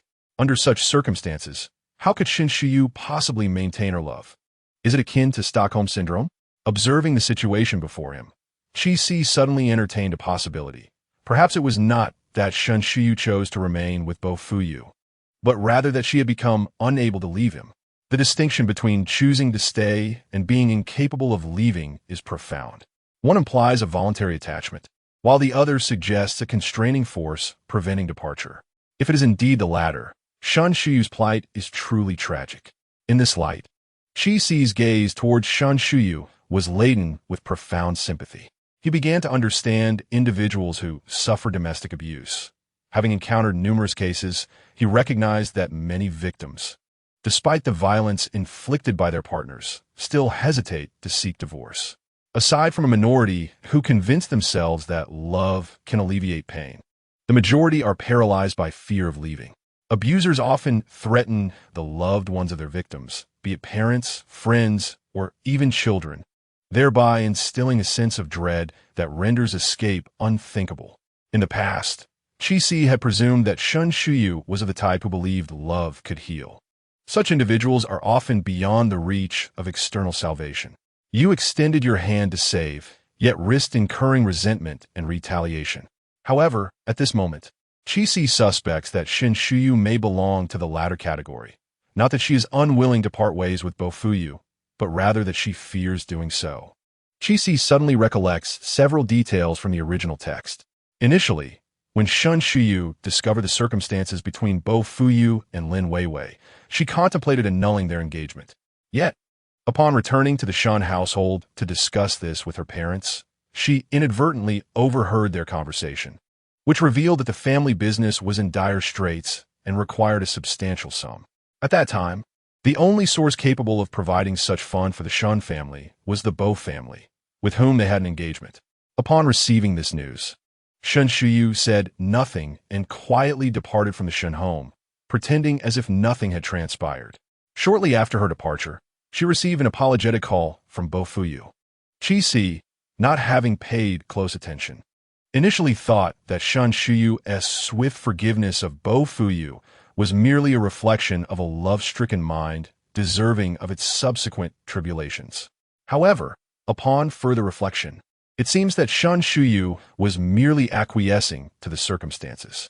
Had she truly severed ties with Bo Fuyu and annulled the engagement, the Shin family would undoubtedly have struggled to overcome their predicament. Although ultimately the Shun family faced bankruptcy due to Bo Fuyu at that time, Shun Shuyu was unaware of the future events that would unfold. In this light, Shun Shuyu's character truly embodies a tragic narrative.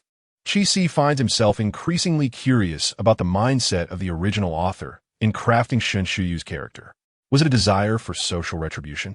The more he contemplates, the more he believes the author's psychological state at that time must have been far from normal.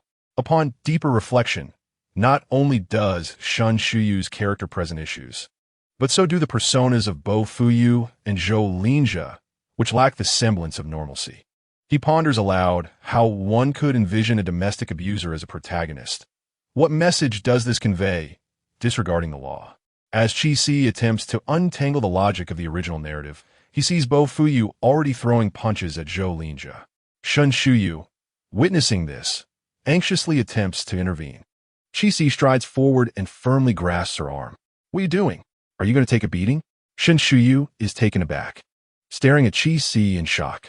"But who cares? They 1T kill each other. Can you fight? Are you just going to rush in?" Hearing Chi-Si's words, Shun Shuyu hesitates. Should they really just let them fight it out?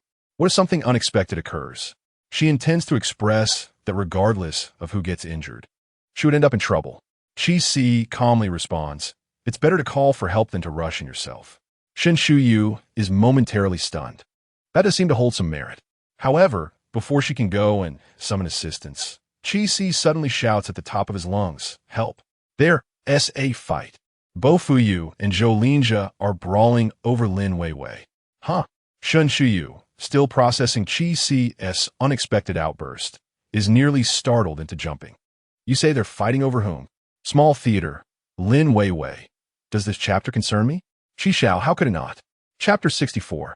I'll tell my brother. Chi-Si's shout may not be earth-shattering, yet it is undeniably impactful. A faint sound could be discerned from the vicinity of the recent live broadcast room belonging to UNI. Although the audience in the live stream could not hear it clearly, they managed to catch a few keywords. Weiwei, someone's coming. Did you hear any noise? Wow, I thought I was imagining things. Is it real? I heard something about a fight, and it seemed to mention Lin Weiwei's name. Me too. Wow, could be what I think it is. Just now, Chi Xiao went out with Zhou Linjia. Could it be related? I'm so anxious. Why can't I watch it? Turn on the outside live stream. Frustrated, unable to see the scene and hearing it unclearly, the viewers in the live stream could only rely on their imagination.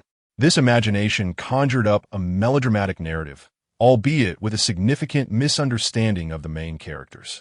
The most unfortunate of all was Lin Weiwei, who, completely unaware, found herself inexplicably cast as one of the protagonists in a love triangle.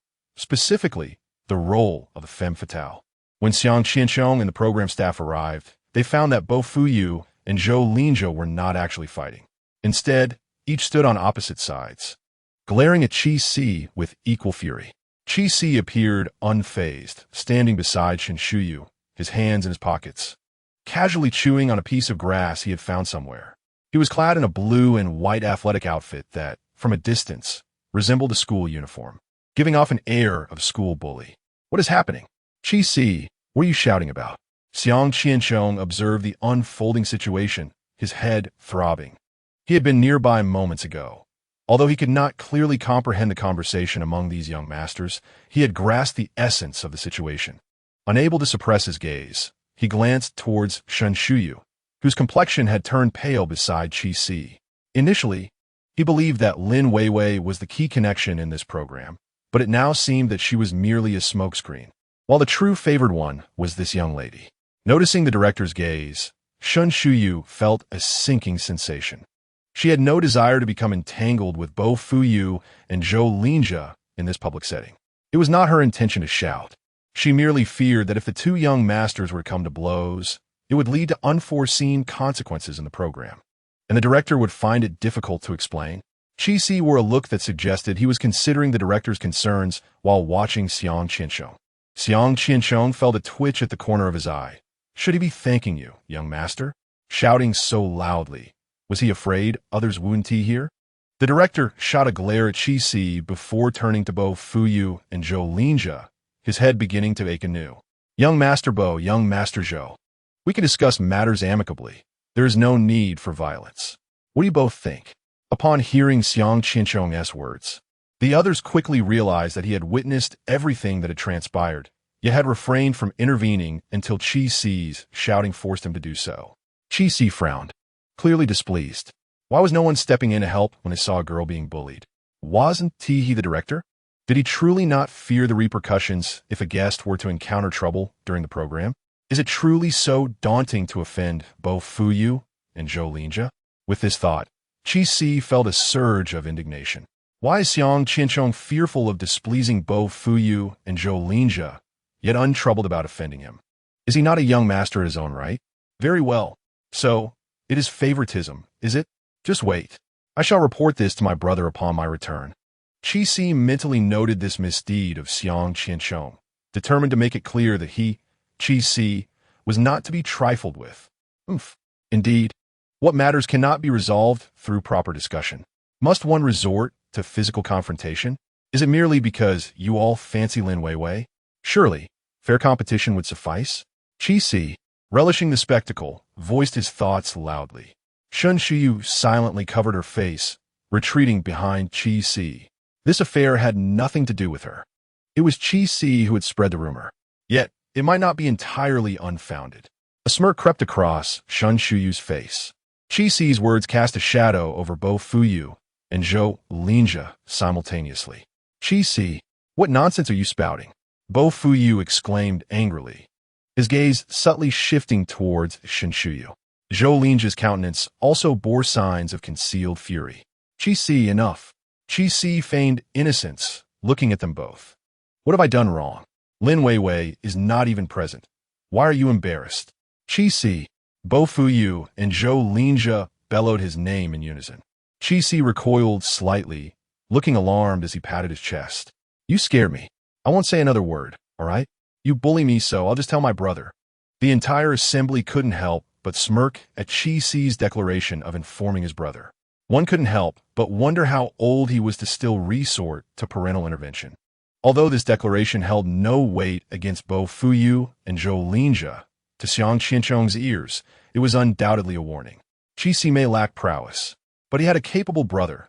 Before bullying Chi-Si, one ought to consider whether Chi Wang would approve.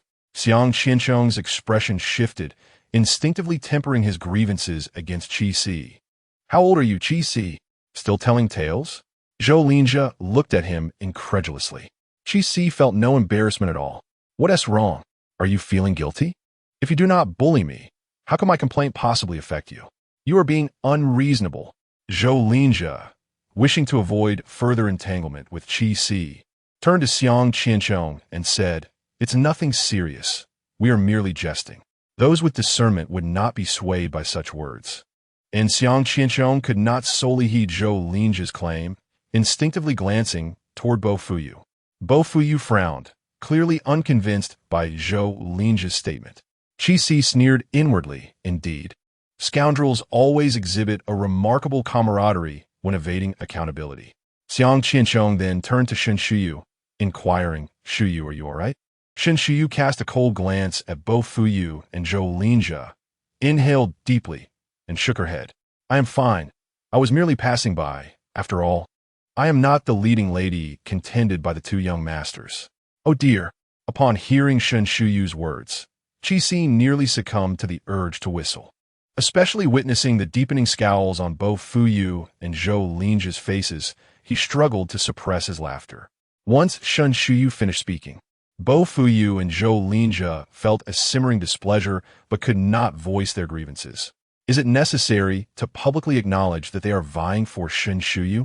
Just as the two contemplated denying any connection to Lin Weiwei, Shi and Yang gradually approached from a distance. Instinctively, they both closed their mouths. Chi-Si was beside himself with laughter. It seemed these two young masters were firmly implicated. Chapter 65. An alternative taste from afar. Yang Yi's voice, tinged with mirth, rang out. What is all this commotion about? May I inquire? Even before they drew near, curiosity sparkled in her eyes. Lin Weiwei, a step behind, mirrored her inquisitiveness. Qixi noted that when Zhou Linjia and Bo Fuyu spotted Lin Weiwei, they instinctively glanced at him, their expressions betraying a hint of guilt and a warning. Qixi raised an eyebrow. What was amiss? Were they afraid he would reveal their hidden thoughts about Lin Weiwei? How amusing! Could it be that Lin Weiwei was more perceptive than he? Did they truly require him to unmask their intentions?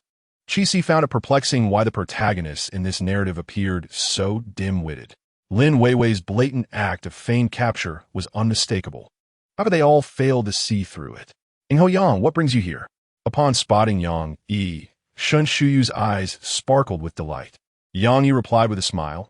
I heard Qi Xiao calling from afar, but I couldn't discern the specifics, so I came to investigate. Turning to Qixi, her curiosity piqued, she inquired, what were you shouting about, Qi Xiao? Qixi glanced at Bo Fuyu and Zhou Linjia, grinning mischievously. Oh, it's nothing. Just that Bo Xiao and Zhou Heir Xiao. Qixi, Bo Fuyu interjected loudly, attempting to cut him off. Zhou Linjia hastily interrupted as well. Addressing Yang Yi and Lin Weiwei, it's nothing. We were just having some fun. I made a bet with Bo Fuyu. A bet? About what? Lin Weiwei asked. Her curiosity ignited. Zhou Linjia faltered, chagrined for having spoken too hastily, now unsure how to recover the situation. Qixi observed Zhou Linjia's self-inflicted predicament, stifling laughter. Ha ha! I can't take it anymore. Help! The young masters in this book not only lack insight, but are also quite foolish. Wait, isn't he also a young master? Never mind. It's just Bo Fuyu and Zhou Linjia who are lacking in both perception and wisdom. It's nothing, really. It's merely a bet on how long it will take for the girl he is smitten with to agree to be with him. Bo Fuyu remarked nonchalantly from the side. Zhou Heir Xiao's object of affection? Yang Yi was taken aback, instinctively glancing at Lin Weiwei beside her. It was no surprise she quickly associated the two. Qixi had been promoting Zhou Linjia's interest in Lin Weiwei quite frequently lately. Moreover, Zhou Linjia's demeanor around Lin Weiwei had been undeniably ambiguous. Even without Qixi's insinuations, the others would have readily connected the dots based on Zhou Linjia's behavior. As Lin Weiwei felt the weight of their gazes upon her, her face flushed crimson. She hesitated to speak, but upon meeting Bo Fuyu's intense gaze, the color drained from her cheeks. Lin Weiwei feigned indifference and teased. With such charm, how could any girl refuse the affections of young Master Zhou? Yang Yi chuckled, though. So if young Master Zhou were to confess to you, would you accept? Zhou Linjia's gaze towards Lin Weiwei sparkled involuntarily. Lin Weiwei quickly waved her hands. Please, Director Yang, do not jest with me like that. I could never be worthy of young Master Zhou. Only someone as stunning as Sister Shuyu deserves him. Shin Shuyu's expression darkened. She had already distanced herself, wishing to avoid entanglement in this matter. Yet Lin Weiwei insisted on mentioning her. It was not only Shun Shuyu whose face soured. Zhou Linjia's countenance was equally unpleased. He could not believe that Lin Weiwei was unaware of his affections, especially since Qixi had teased him previously. Zhou Linjia felt his feelings were quite evident, and Lin Weiwei's words clearly conveyed rejection. However, Zhou Linjia, accustomed to being adored, found it difficult to maintain his composure after being publicly dismissed by Lin Weiwei. Yet he could not admit his displeasure stemmed from the rejection of someone he admired. Instead, he forced himself to blame it on being humorously paired with Shin Shuyu. That joke is not amusing. Miss Shun and I are merely casual acquaintances.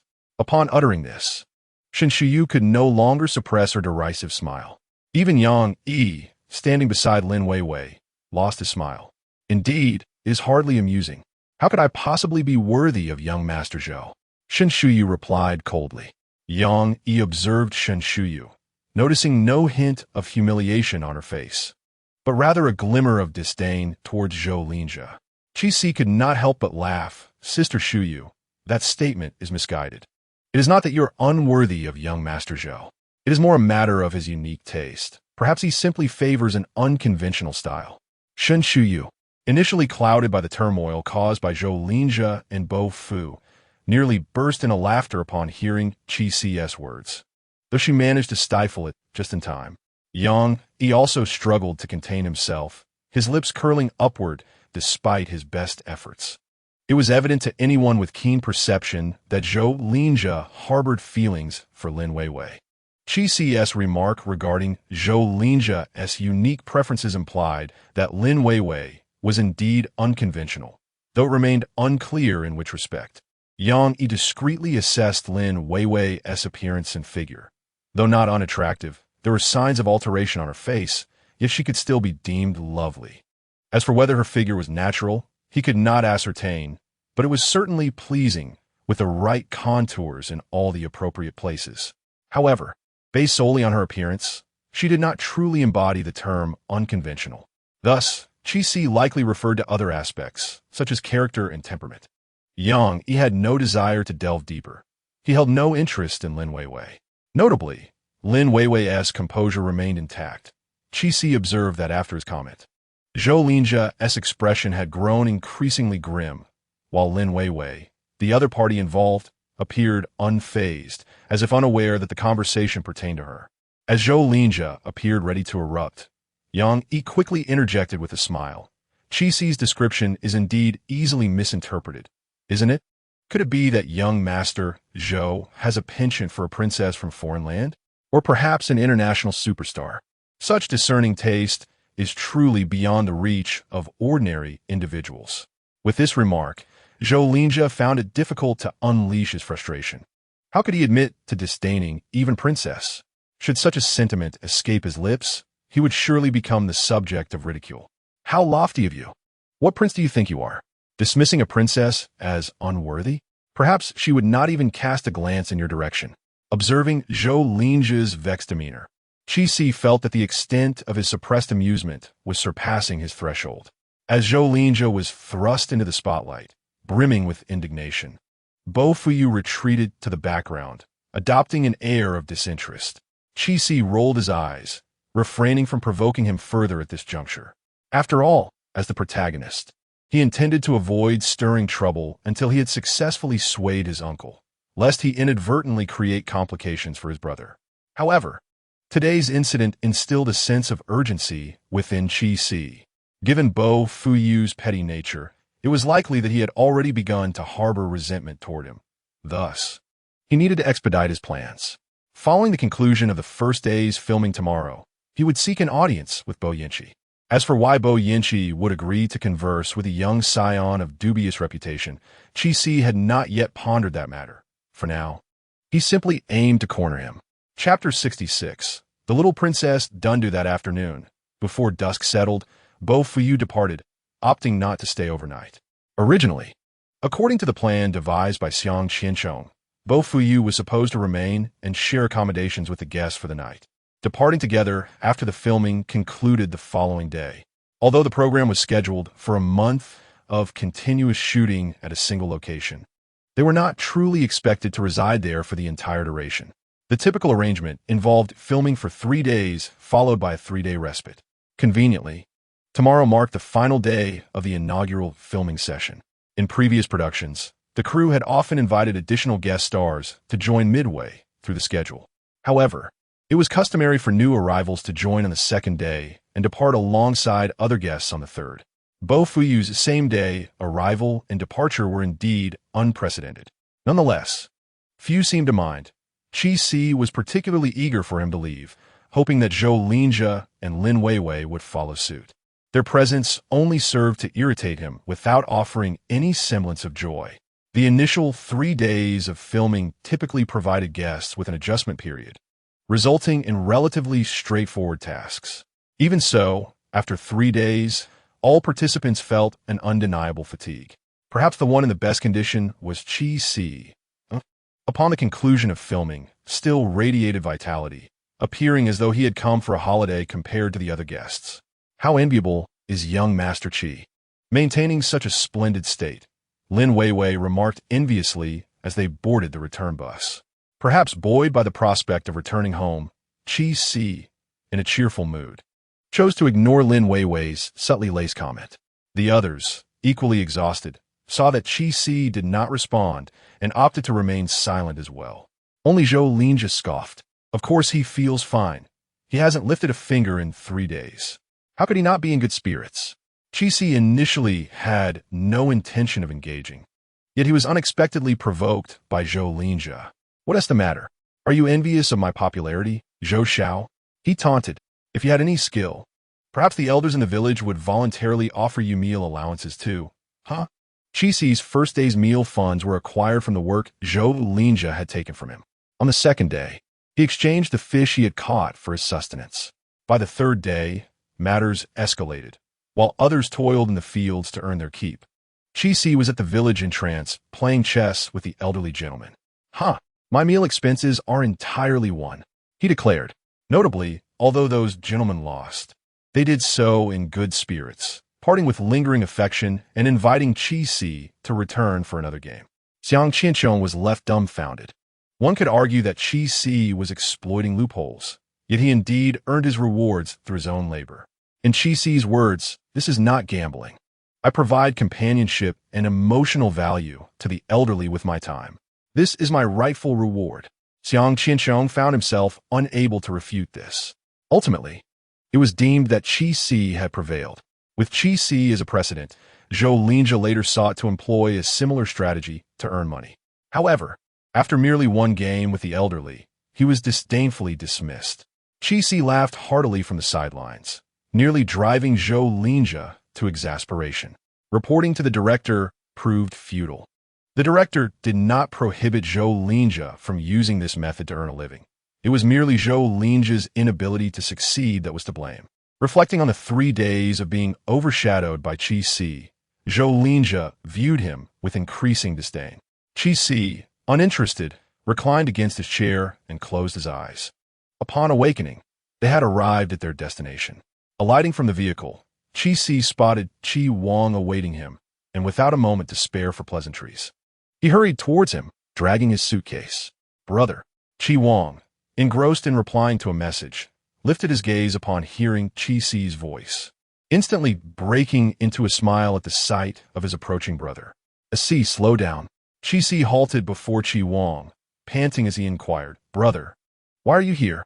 I thought I said I would take a taxi back. Qi Si's eyes sparkled with delight as he looked at Qi Wang, his large, round eyes shimmering with excitement. Qi Wang, meeting Qi Si's gaze, felt a wave of tenderness wash over him. It had been quite some time since his younger brother had looked at him with such joy. The young master of the Qi family taking a taxi home alone? Do you wish for the media to berate me, your older brother? Qi Wang replied with a smile, taking the suitcase from Qi Si and placing it in the trunk.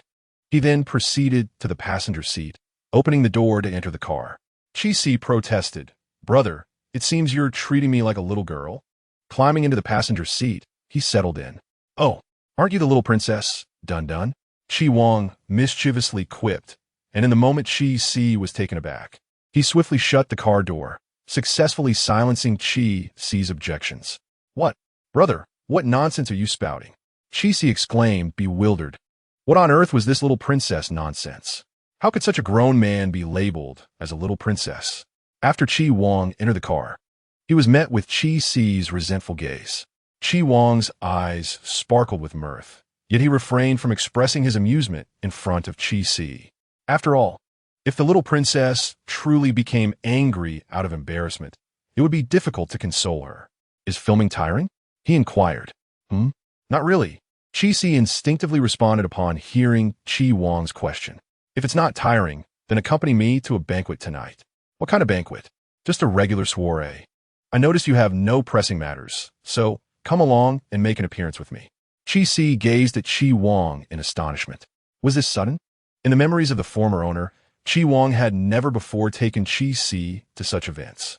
In fact, he had always refrained from bringing Qi Si to occasions meant for public appearances, although the former owner had little desire to attend those gatherings. Qi Wang had never proactively suggested it either. Why the sudden change of heart?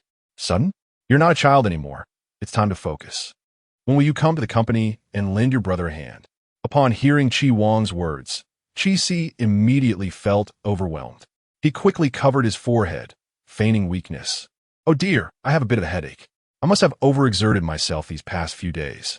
Brother, I think tonight Chi Wang playfully tapped Chi Si on the head. Don't pretend. Chi Si felt aggrieved, but remained silent. Without even taking Chi Si home, Chi Wang directly took him to a styling studio to prepare for the event. He appeared anxious, as if fearing that Chi Si might indeed refuse to attend. With a resigned sigh, Chi Si sat in a chair, allowing the stylist to work on him. At 7 o'clock in the evening, Chi Si followed closely behind Chi Wang as they arrived at the venue of the banquet.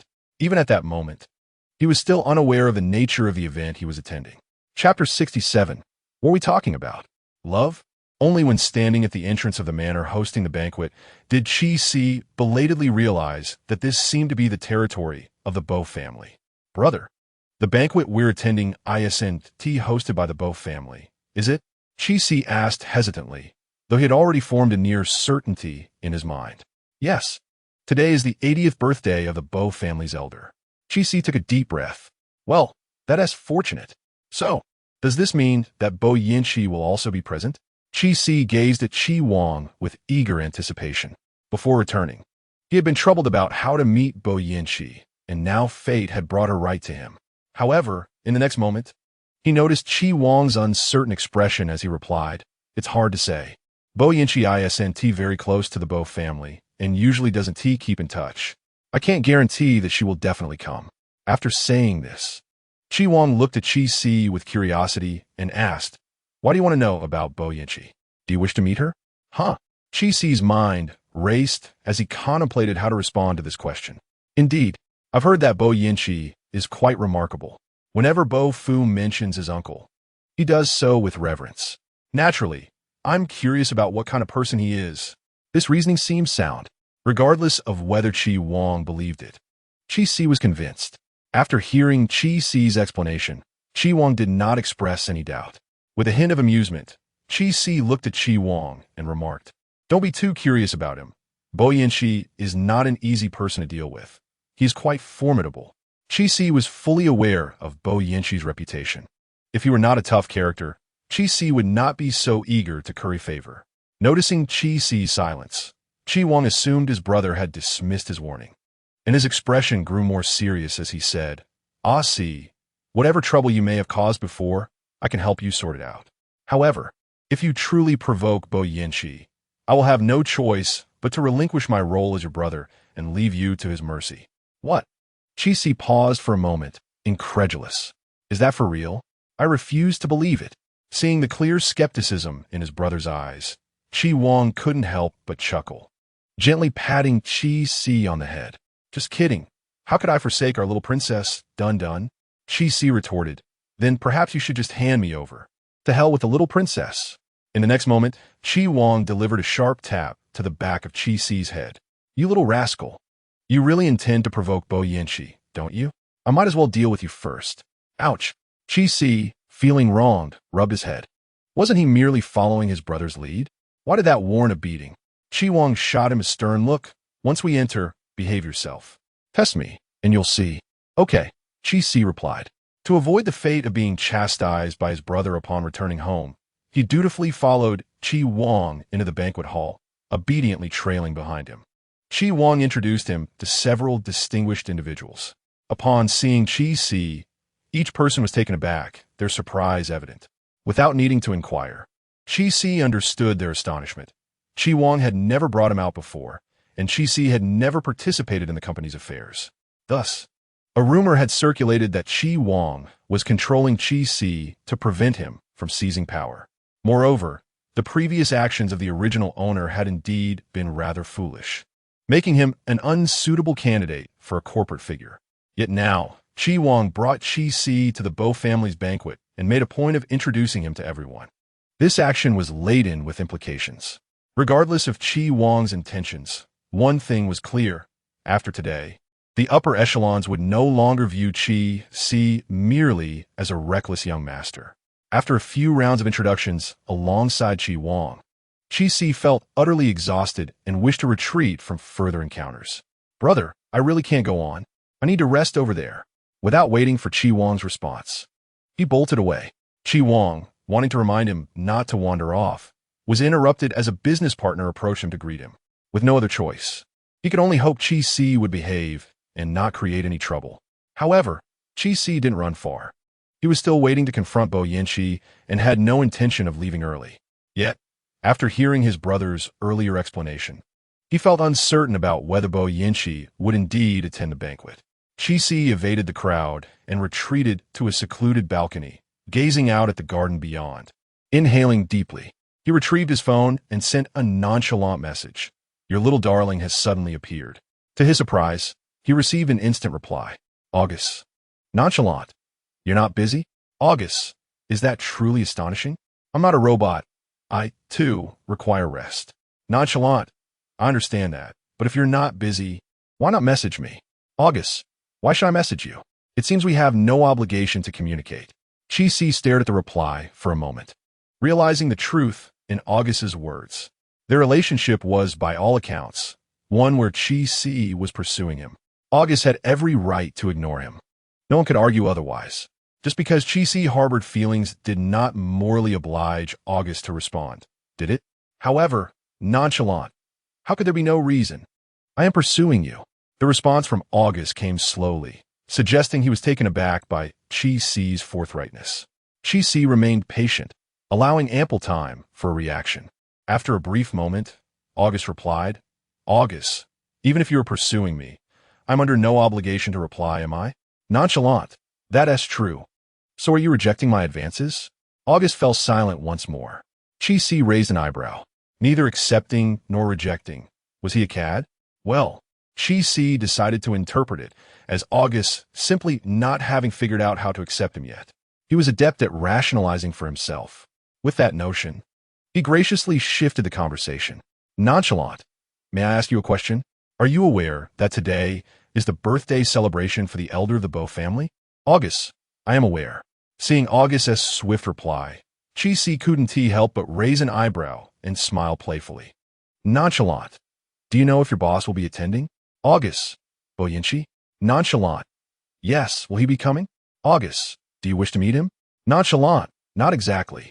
I just have some matters to discuss with him." August. "Discuss what? A romantic relationship?" Nonchalant. Nonchalant. "Have you had too much to drink?" Chapter 68. I like you, it was understandable for Chi-Si to think August might be inebriated, given the absurdity of his words. If his memory served him well, when he had expressed his desire to pursue August, August had mentioned their significant age difference. So what was August's mindset now? Claiming he wanted to discuss romance with Bo Yinchi? Wasn't he Bo Yinchi older than August? August. "I haven't been drinking." Nonchalant. "Then why is your mind so clouded? Should you review what you just sent?" August. "Is there a problem?" Nonchalant. "No problem. When I pursued you, you deemed the age difference too significant. So what does it mean for me to date Bo Yinchi? A father-son romance?" August. Bo Yinchi glanced at Chi-Si's reply, an expression of unutterable complexity crossing his face. This young master of the Chi family certainly dares to say anything. However, from his words, it was apparent that Chi-Si had not sought out any information about him since that day. Otherwise, he would not have uttered such a statement. August. "Speak respectfully." Chi-Si unabashedly replied. "What did I say that was incorrect?" Bo Yinchi did not wish to entangle himself in this issue. August. "What do you wish to convey to Bo Yinchi? Perhaps I could relay your message?" Upon seeing the response, Chi-Si paused momentarily, his fingers hovering over the virtual keyboard. This suggestion did not seem entirely unfeasible. Chi-Si unabashedly continued. "Are you implying that Bo Yinchi will not be present at the banquet today?" Chi-Si unabashedly added, "It's not a significant matter. I merely wish to inquire whether the next heir of the Bo family must necessarily be Bo Fuyu." August. Chi-Si unabashedly stated, "To be candid, I believe your boss has rather poor judgment. Otherwise, among so many descendants of the Bo family, how did he choose a legal practitioner?" August. "A legal practitioner?" Bo Yinchi, upon reading Chi-Si's words, straightened his posture. He indeed harbored thoughts of nurturing Bo Fuyu, as Bo Fuyu was the only one in this generation of the Bo family who was unafraid of him. Moreover, compared to the other inept members of the Bo family, Bo Fuyu was considerably more astute, capable of reading people's expressions. However, upon seeing Chi-Si's remarks, Bo Yinchi recalled Bo Fuyu's rather unimpressive performance during the live broadcast. In truth, when Bo Yinchi witnessed Bo Fuyu abandon his responsibilities for a woman to appear on a variety show, he had already developed reservations about Bo Fuyu. While Bo Yinchi pondered with a furrowed brow, another message from Chi Si arrived. Chi Si unabashedly stated, "Indeed, a man like Bo Fuyu will undoubtedly become an abuser. He shows no respect for women. Did you not watch the live broadcast of my variety show? Did you see how he treated Shinshuyu?"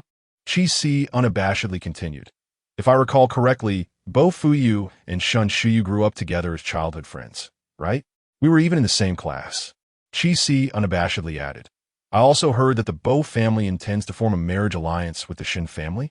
They are not married yet, and he already treats Shinshuyu this way. Would she not be subjected to his abuse after they wed? August, do you have feelings for Shinshuyu?" Chi Si, in the midst of fervently typing a lengthy indictment against Bo Fuyu, suddenly found himself taken aback by the message from the other party. Chi Si unabashedly replied. Chi Si unabashedly asked, "What are you talking about? How could I possibly have feelings for Shinshuyu? Did I not express that I like you?" After sending that message, Bo Yinchi regretted it, feeling vexed at having acted impulsively. He considered retracting it, but feared that doing so would only draw more attention to it. Upon witnessing Chi Si's incessant mentions of Shinshuyu and his unwavering defense of her, an inexplicable discomfort stirred within him. In a moment of impulsive fervor, he sent out a message without thought. As Bo Yinchi prepared to set her phone down, engaging in a futile attempt to deceive herself, she noticed Chi Si's response. The moment she read his declaration of affection, she was blissfully unaware of how high her lips had curved into a smile. Unrestrained, he continued, "I see through you. You are insufferably cunning. Is it your desire to witness my confession? Do you wish for me to express my fondness for you daily?" Just as Bo Yinchi was about to reply, another message from him arrived, causing her to stifle her laughter with her hands and lower her head in amusement. Zhou Ming, driving in front, glanced at the rearview mirror with a look of shock at Bo Yinchi, pondering if his boss had truly lost her mind. "Zhou Ming," he called. "Huh? Boss, what is it?"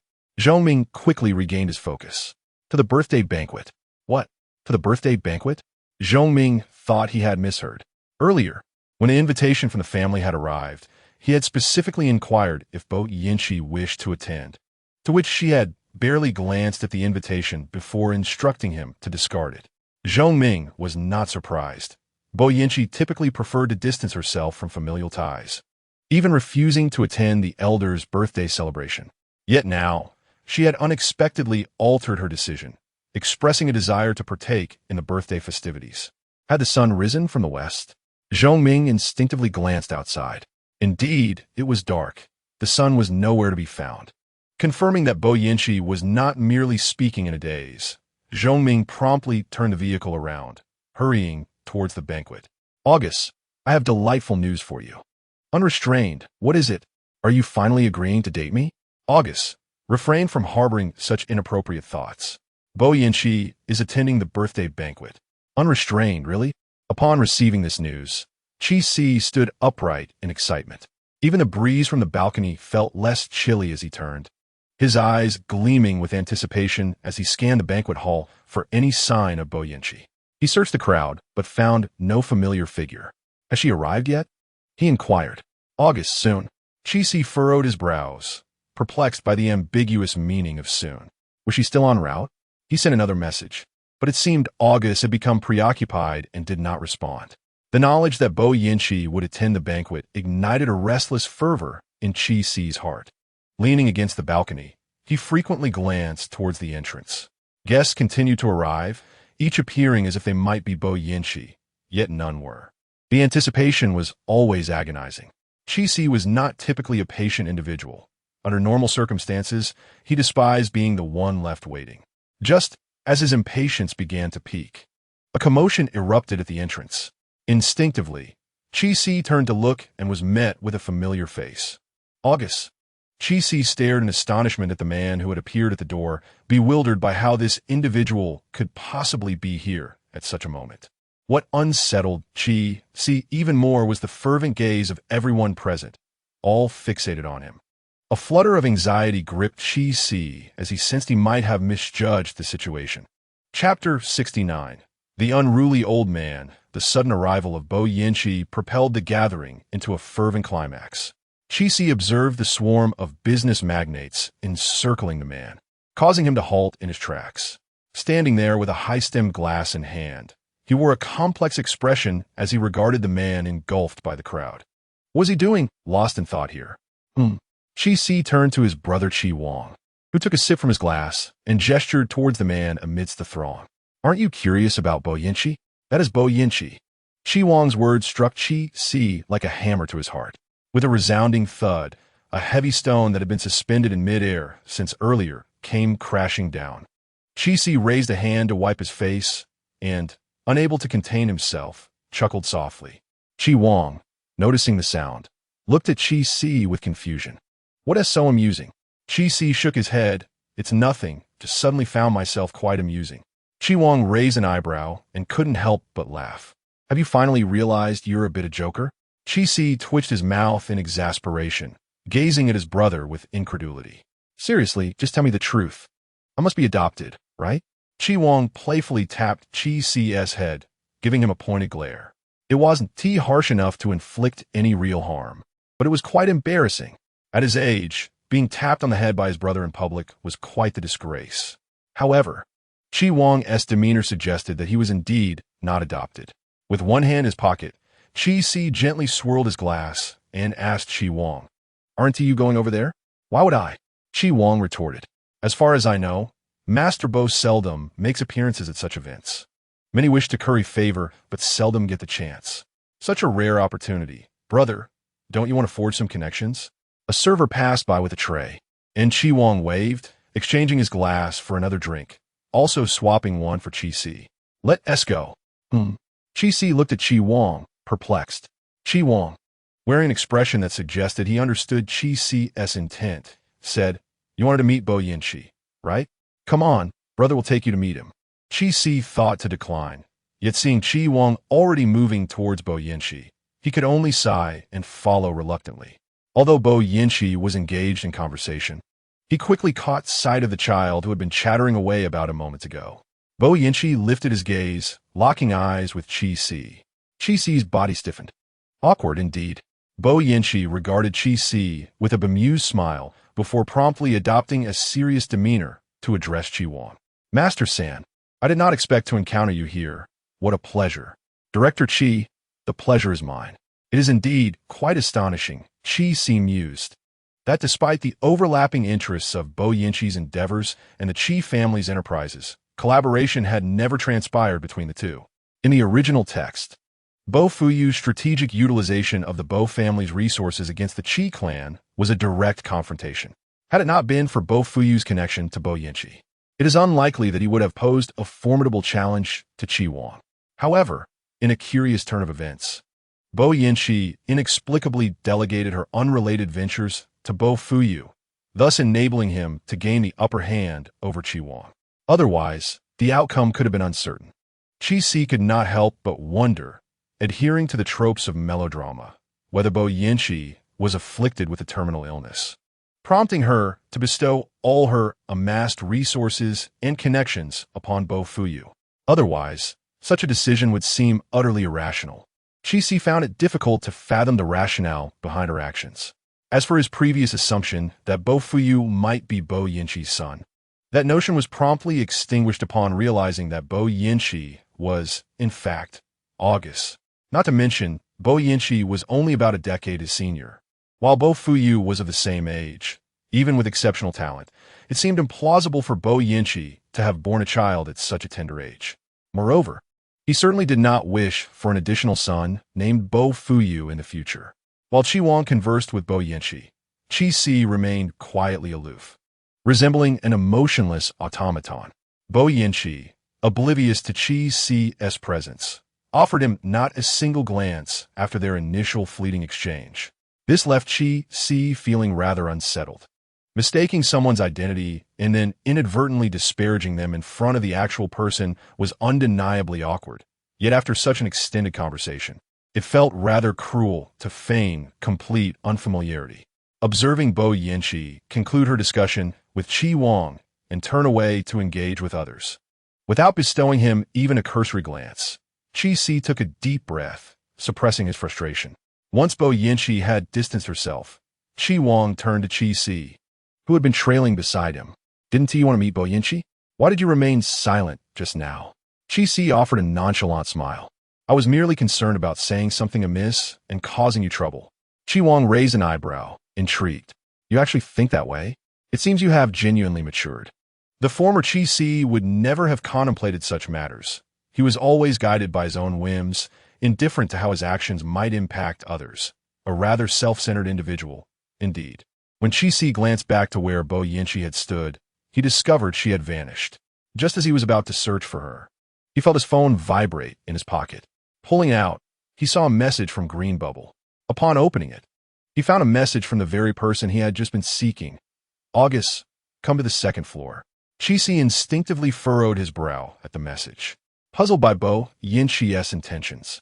The next moment, upon seeing the note he had saved for her, he felt a wave of embarrassment and discreetly adjusted his toes within his polished shoes. Without further ado, he hastily modified the contact information. After making the necessary revisions, I shall reply to the other party. Unrestrained. What does he want with someone as insignificant as me? Though responding thus, I spoke to Chi Wang beside me. Brother, I'll go have some fun on my own. You carry on with your tasks. All right, don't wander too far. Call me if you need anything. Understood. Chi-Si waved his hand behind him while holding his phone and placed his glass on the tray of a passing waiter. Upon reaching the elevator, he glanced back at Chi Wang, who had turned to converse with others. Immediately, Chi-Si slipped into the elevator. Just as he entered, he noticed a message from the other party. The old man who lacks humanity. Aren't we supposed to have a discussion? Are you frightened? Ha! Chi-Si rolled his eyes. Who is truly afraid of whom? As the elevator arrived on the second floor and the doors opened, a sharply dressed young man stood at the entrance. Upon seeing Chi-Si, the young man showed no surprise and nodded slightly. Young Master Chi, this way, please. Chi-Si quickly realized that this individual was affiliated with Bo Yinchi. Following the man, Chi-Si arrived at the door of a room on the second floor. Young Master Chi, third master is waiting for you inside. Chi-Si glanced at him and inquired, what is your name? My name is Zhong Ming, third master's assistant. Chi-Si nodded, recognizing the name. It had been mentioned in the original text that Bo Yinchi had a pair of brothers by his side. The elder brother is Zhong Li, and the younger brother is Zhong Ming. One serving as the secretary of the board, the other as Bo Yinchi's assistant. The individual before him must be the assistant mentioned in the original text. Confirming the other party's identity, Chi-Si calmly opened the door to the lounge and stepped inside. As he entered, Zhong Ming closed the door behind him.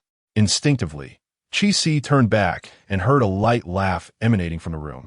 He looked over to see a man kneeling on one knee, holding a glass of red wine, not drinking but merely swirling in his hand. With sharply defined features and a deep, captivating countenance, a playful smile adorned his lips. When Chi-Si had seen this man downstairs, he was impeccably dressed. But in this brief moment, the jacket had vanished, leaving him clad in a black shirt, the collar unbuttoned, revealing a glimpse of collarbone.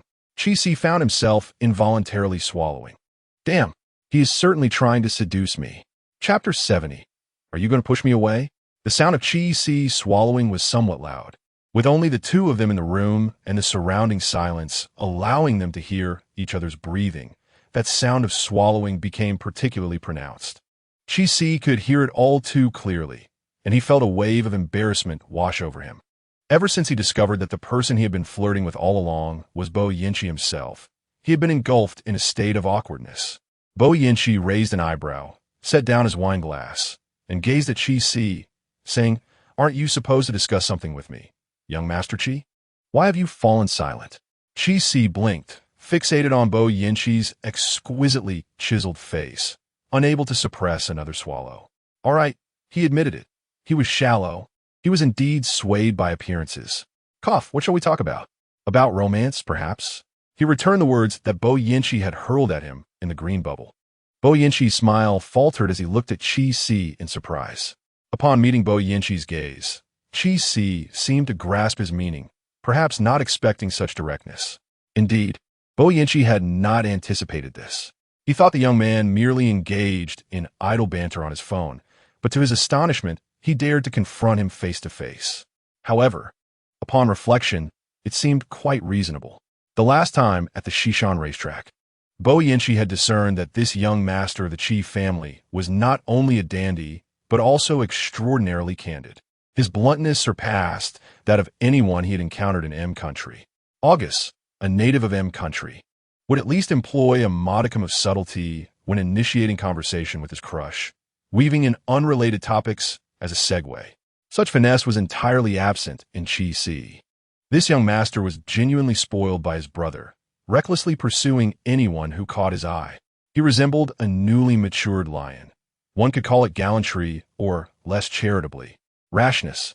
Bo Yinchi could easily imagine the exasperation Shi Wang experienced while cleaning up the mess left by his impulsiveness. Has anyone ever told you, Qi Si, that your unrestrained nature makes you an easy target for trouble? Bo Yinchi remarked with a light laugh. Qi Si slipped his hands into his pockets and settled into the armchair opposite Bo Yinchi. He possessed a remarkable adaptability. Initially, upon learning the truth, he felt awkward. However, now that he had fully embraced the situation, any embarrassment was irrelevant. As long as he felt no awkwardness, it was others who bore that burden. With only the two of them present, and seeing that Bo Yinchi did not appear to be uncomfortable, he thought it was fine to let any awkwardness reside with others. Third Master is the first to say such a thing, Qi Si said unabashedly, reclining against the back of the chair, adopting a more relaxed posture than Bo Yinchi. The host. He truly did not regard himself as an outsider. Qi Si gazed at Bo Yinchi with a smile. So, is Third Master going to hit me? Oh, right. I remember now. Third Master previously claimed on the green bubble that he does not resort to violence. So, does Third Master intend to let that fellow outside do the job? He might not stand a chance. As he spoke, Qi Si wore an air of arrogance, prompting Bo Yinchi to marvel at the notorious dandy's confidence. Qi Si is so self-assured. Surprisingly, Bo Yinchi, observing Qi Si in this light, did not feel any aversion. Instead, he found it somewhat amusing. It was akin to watching a child he had raised. What was wrong with a little mischief? It wasn't as if he couldn't handle it. Suddenly, he felt a flicker of understanding for Qi Wang's emotions whenever he dealt with Qi Si's messes. It was like having a mischievous husky at home. Even if it caused destruction, how could one abandon it over a few damaged pieces of furniture? You simply wouldn't. Not only would you not do so, but once the anger subsided, you would still find it irresistibly adorable. It's not my confidence, it's my belief in you. Qi Si suddenly rose, approaching Bo Yinchi, leaning closer as he spoke. He is certainly not blindly confident. He is assured that Bo Yinchi is genuinely not angry and is highly unlikely to be upset with him, which is why he speaks this way.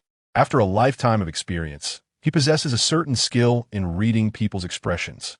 From the gaze Bo Yinchi casts upon him, Qi Si concludes that Bo Yinchi's words are at odds with her true feelings. She is indeed smitten. Believe what? Bo Yinchi, unwavering, locks eyes with Qi Si and questions, her throat gently bobbing, that you wouldn't dare hurt me. Qi Si, grinning with self-satisfaction, audaciously turns and perches himself on Bo Yinchi's lap. Yet he seeks more. He pulls the arm that Bo Yinchi has draped over the armrest around his waist. Are you going to push me away, Uncle Bo? Qi Si's eyes glimmer with mischief. To Bo Yinchi, he resembles a cat that has stolen a fish, believing itself to be cleverly concealed. Bo Yinchi chuckles lightly, her gaze penetrating as she regards Qi Si. Child, do you know what fate awaits someone who plucks fur from a tiger's back? Upon hearing this, rather than feeling fear, Qi Si displays eager anticipation. Will the tiger eat me? You're not afraid? How amusing. Qi Si, fearless, even seems to relish the idea. He leans forward, his nose almost brushing against Bo Yinchi's. How does one get eaten? Where does this occur? In what manner does it happen? Uncle, I'm most curious. Might you elaborate? Bo Yinchi grits her teeth, a hint of fierce amusement in her smile. You truly are reckless, child. Has your brother not taught you that some curiosities are best left unexplored? Beware, or you may find yourself utterly obliterated. With a firm grip, Bo Yinchi clasps Qi Si's chin, her voice low and laced with menace. Qi Si, however, remains unfazed, not retreating an inch, the smile at the corners of his lips carrying a deeper meaning. Uncle, The outcome of a hunt is determined by the victor. How can one know without a trial? Chapter 71. The mischievous one. Both parties engage in a back and forth, neither willing to yield or concede. It is as if the one who averts their gaze first is the one who falters, thus declaring defeat. The temperature in the room seems to rise in tandem with the tension. Chi-Si sits upon Bo Yinchi's lap, inching ever closer, their distance narrowing to almost nothing within mere moments. Their breaths intertwine, creating a haze of ambiguous intimacy. Chi-Si's gaze drops slightly, his fingers resting upon the open collar of Bo Yinchi's shirt, a tide of desire swirling in his eyes. A large, defined hand clasps Chi-Si's wrist, halting his increasingly audacious advances. Chi-Si's eyelashes flutter, and he meets Bo Yinchi's penetrating gaze. The next moment, he bursts into laughter, with a hint of teasing warmth. He whispers near Bo Yinchi's ear, "Uncle, you intentionally left your collar undone, didn't you, hoping I would lose control?" Bo Yinchi emits a soft scoff, surprised that Chi-Si harbors such self-admiration.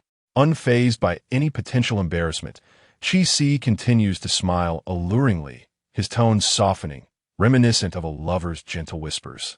"Uncle, let's be reasonable. Does this face not merit a little self-love?" Bo Yinchi gazed intently at Chi-Si's face for a moment. Despite her discerning eye, she could not help but admit that Chi-Si indeed possessed a visage worthy of admiration. It was unexpected that Chi Xiao held such confidence in his own appearance. Bo Yinchi chose not to answer Chi-Si's question directly. Chi-Si, maintaining his gaze on Bo Yinchi, could not suppress a chuckle. It seemed that uncle concurred with my sentiments. Bo Yinchi raised an eyebrow, questioning him with a silent hum. Chi-Si slowly inclined his head, leaning closer to Bo Yinchi's neck, his breath warm as he teased. "Does uncle not appreciate my face?" Bo Yinchi slightly turned her head away, her voice suddenly deepening with authority. "Leave." Chi-Si did not move, a glint of mischief flashing in his eyes. In the blink of an eye, before Bo Yinchi could react, he playfully flicked his tongue against her Adam's apple. Bo Yinchi's pupils widened in shock. Before she could process what had just transpired, Chi-Si spun around and gracefully retreated. Instinctively, Bo Yinchi reached out to grasp him, but her hand met only air. Regaining her composure, she saw Chi-Si comfortably settled back into the chair opposite her, a teasing smirk adorning his face. Observing Bo Yinchi's dazed expression, Chi-Si reveled in his triumph. What was this old man pretending to be serious about? It was clear he was utterly captivated, yet he feigned indifference. As fellow men, who could truly deceive one another? Bo Yinchi's gaze darkened, filled with an overwhelming intensity, reminiscent of an enraged lion poised to pounce on its unsuspecting prey. Why did Third Master wear such an expression? Chi-Si remained unfazed, looking innocently at Bo Yinchi, as if he had not just engaged in reckless provocation. Bo Yinchi pressed his tongue against his cheek, a smile gracing his lips that did not reach his eyes. This little rascal was now feigning innocence? Was it not he who dared to provoke recklessly? Given Bo Yinchi's usual temperament, anyone who dared to pluck feathers from his beak would have found themselves swiftly dealt with. Yet here was Chi-Si, the audacious newcomer, daring to tease the tiger without any prior investigation. Remarkably, he had managed to escape unscathed. Perhaps it was mere luck, for in all his years, Bo Yinchi had never encountered someone so fearless. This was a situation for which he had no prior experience in handling. However, one could say that with this encounter, he would now possess the knowledge for future dealings. Bo Yinchi picked up the red wine glass that had been set aside and drained it in one gulp. Then, under Chi-Si's astonished gaze, he commanded, "Come here." This time, Chi-Si was genuinely perplexed by Bo Yinchi's reaction, devoid of pretense or strategy. Bo Yinchi repeated, "Come here." Chi-Si remained unmoved. Bo Yinchi smiled lightly, raising an eyebrow. "What's the matter? Are you afraid, Chi Xiao? If fear is the case, then let us dismiss this as a jest. The word fear does not exist in my dictionary." Chi-Si stood up and approached Bo Yinchi once more, crouching to discern his intentions. Just as he reached Bo Yinchi, she seized his wrist and pulled him forcefully. "Hey!" Chi-Si stumbled and found himself seated awkwardly on Bo Yinchi's lap, forced into the position with a hint of embarrassment. With a flustered grasp, the other free hand seized the collar of Bo Yinchi's shirt. A sharp sound echoed as the black shirt's collar was tugged, 2 buttons flying off in the process. Chi-Si exclaimed this is not his fault. Although he had contemplated such an action, he was not so desperate as to act on it during someone else's birthday banquet. Bo Yinchi glanced down at his collar, a smile playing at the corners of his mouth as he regarded the flustered Chi-Si in his embrace. Was Chi Xiao truly so eager? I'm not. I did not. Do not spread rumors. It is the quality of your shirt that is lacking. His frantic attempt to dissociate himself from the situation amused Bo Yinchi far more than his previous enticing demeanor. He paused, not rushing to proceed with the next move. Instead, gazing leisurely at the little rascal nestled in his arms. Was Chi Xiao displeased? Ah, on the contrary, I find it quite enjoyable, Chi-Si confessed, unable to resist casting his gaze toward Bo Yinchi's chest.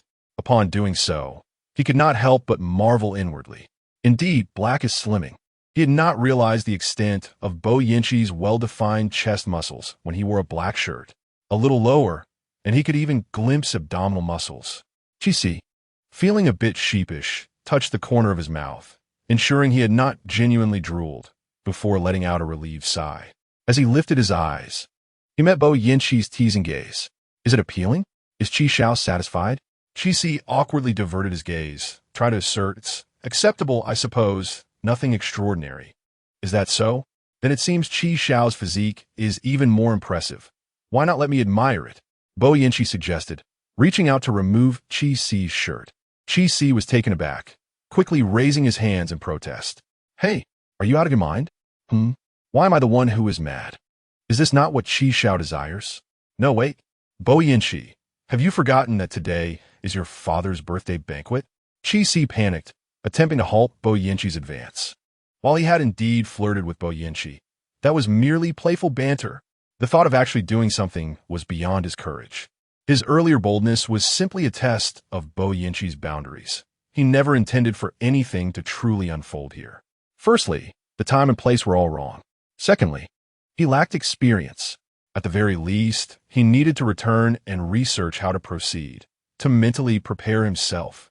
Bo Yinchi recognized Chi-Si's bluster and deliberately teased him. He was well aware that the timing and setting were inappropriate and had no desire to become fodder for gossip at such an event. Yet, who could forget the mischief that little rascal had just played? He had always believed in returning the favor. As Chapter 72 unfolds, it appeared that Bo Yinchi was genuinely contemplating action, and Chi-Si grew anxious. While he would not mind engaging in something with Bo Yinchi, the implications of doing so in this setting were daunting. Not only would the Bo family have words with him, but his brother would surely flay him alive. To put himself in his brother's shoes, even with all his indulgence, he would be met with severe reprimand for such reckless behavior. Bo Yinchi, Third Master Bo, release me, and let us converse properly. But what was to be done? I do not wish to talk right now. I would rather act, Bo Yinchi replied, his hands still moving unceasingly. Prior to this moment, Chi-Si had always perceived himself as quite formidable, certainly not fragile. However, upon encountering Bo Yinchi, he realized that his strength paled in comparison to hers. He had forgotten that his current physique was inherently weak. He frequently fell ill and could hardly be considered robust. Perhaps due to a newfound emphasis on wellness during this period, he had indeed resorted to consuming medicine as if it were sustenance. Chi-Si harbored a desire to resist. Yet he was utterly no match for Bo Yinchi. She swiftly subdued him, effortlessly stripping off his outer garment, which fell carelessly to the ground. Chi-Si felt akin to that discarded piece of clothing, powerless to resist, vulnerable to her whims. Third Master, I was wrong. Even if you disregard my situation, please consider your father's feelings. It's his longevity banquet. It matters not. I am indifferent to his sentiments, Bo Yinchi replied coldly. A cold sweat broke out on Chi-Si's forehead as he frantically sought a means of escape. Confrontation was futile, so perhaps a softer approach would suffice. As the button of his white shirt collar was undone, a sudden chill enveloped his chest, causing him to shiver involuntarily. Was it the chill or the thrill brought on by her fingers grazing his skin? Uncle, dear uncle, I was wrong. Please spare me, Chi-Si implored, abandoning his previous fervent resistance. He relaxed his body and instinctively wrapped his arms around Bo Yinchi's neck, retreating into her embrace. Gently nudging his chin against the crook of her neck, he pleaded softly, "If you truly desire me, let us relocate. Not here, please?" Boyinchi paused, raising an eyebrow at the mischievous rogue in her arms, her eyes sparkling with amusement. "But I enjoy it here. What should I do?" she teased, from a vantage point where Boyinchi could not see. Chi-Si grimaced, baring his teeth in frustration, but when he looked up at her, his expression was one of feigned innocence. "But uncle, if we were discovered here, my brother would surely kill me. Would you truly allow that?"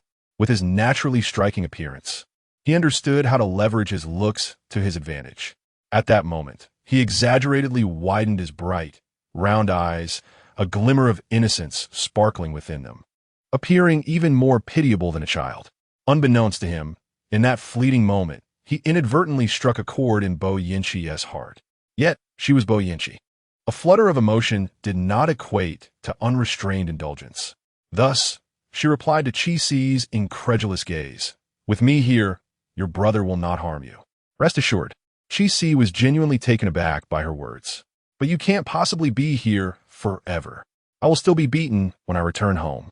You could choose not to go home. Then where would I go? Didn't you say you liked me? How about coming home with me?" Chi-Si was left speechless, doubting his own ears. "Are you suggesting you wish to take care of me?" He frowned. He had not previously delved into Boyinchi's character, leaving him utterly uninformed about her romantic inclinations. After hearing the words of Boyinchi, he instinctively found himself immersed in the narrative of affluent individuals. He had previously encountered those who, believing their meager wealth granted them the right to indulge him. Yet the fates of such individuals were often quite dismal. He was not one to repay malice with kindness. Despite the conveniences they may have provided in business, he understood that commerce and life were distinct realms. He had no desire to demean himself for trivial gains. However, if it were someone like Boyinchi, handsome and exceptionally wealthy, perhaps being cared for by him was not entirely out of the question. But wait, he too was quite affluent. His brother's wealth was essentially his own. He might as well return home and care for his brother instead. Boyinchi did not intend it that way. But upon noticing Chi-Si's misunderstanding, he decided to play along and asked, "Are you willing?" "Chi Xiao?" Chi-Si looked at Boyinchi for a few seconds and smiled. Upon reflection, he thought, why not care for Third Master? Would he be amenable to being cared for by me? Boyinchi was taken aback, surprised by this little rascal's swift retort. "You wish to care for me? I am not inexpensive. Are you certain you can afford it?" Chi-Si was astonished. He had not anticipated that Boyinchi would not only remain unperturbed, but actually consider acquiescing. No one had informed him that Boyinchi possessed such a temperament. He had assumed that his words would provoke anger, prompting Boyinchi to push him away, allowing him to make a hasty exit. But what was he to do now? Not only was Boyinchi unruffled, but he was genuinely contemplating being cared for. While Chi-Si was indeed interested in the notion, he feared he might truly find it beyond his means. "How much would it cost to care for you?" Chi-Si inquired cautiously. Boyinchi stifled a laugh. "How much is your monthly allowance?" "Chi Xiao." Chi-Si paused for a moment before replying, "Approximately 1 million, sometimes a bit less." The latter scenario usually occurred when Chi-Si had displeased Chi Wang, resulting in a deduction from his allowance. Boyinchi pondered for a moment before responding. "Then I shall offer you a discount, requiring only 900,000 as a monthly maintenance fee." Upon hearing this, Chi-Si's mouth twitched uncontrollably. "Thank you. How generous of you to leave me with 100,000 for living expenses." "No need for thanks. I've always been this kind-hearted," Boyinchi replied. Chi-Si thought to himself, is it illegal to wish to smash this person's head? Noticing Chi-Si's silence, Boyinchi provocatively pressed on. "What do you think, Chi Xiao? If you agree, you may transfer the funds now." As he spoke, he picked up his phone and displayed the payment code. Has he agreed? Chi-Si found himself in a predicament. 90,000 was no small sum. What kind of gilded canary cost that much? Oh, from a Bo family. Just as Chi-Si prepared to decline, he heard Boyinchi say, "You wouldn't be reluctant to part with that 90,000, would you? It's merely pocket change for someone like you, isn't it?" Chi-Si felt a twinge of distress. Yes, it was indeed pocket change. However, that was his only source of income at the moment. He had no other revenue. Yet, he was a person who could not withstand provocation. especially in front of someone he admired. Of course, I'm not reluctant.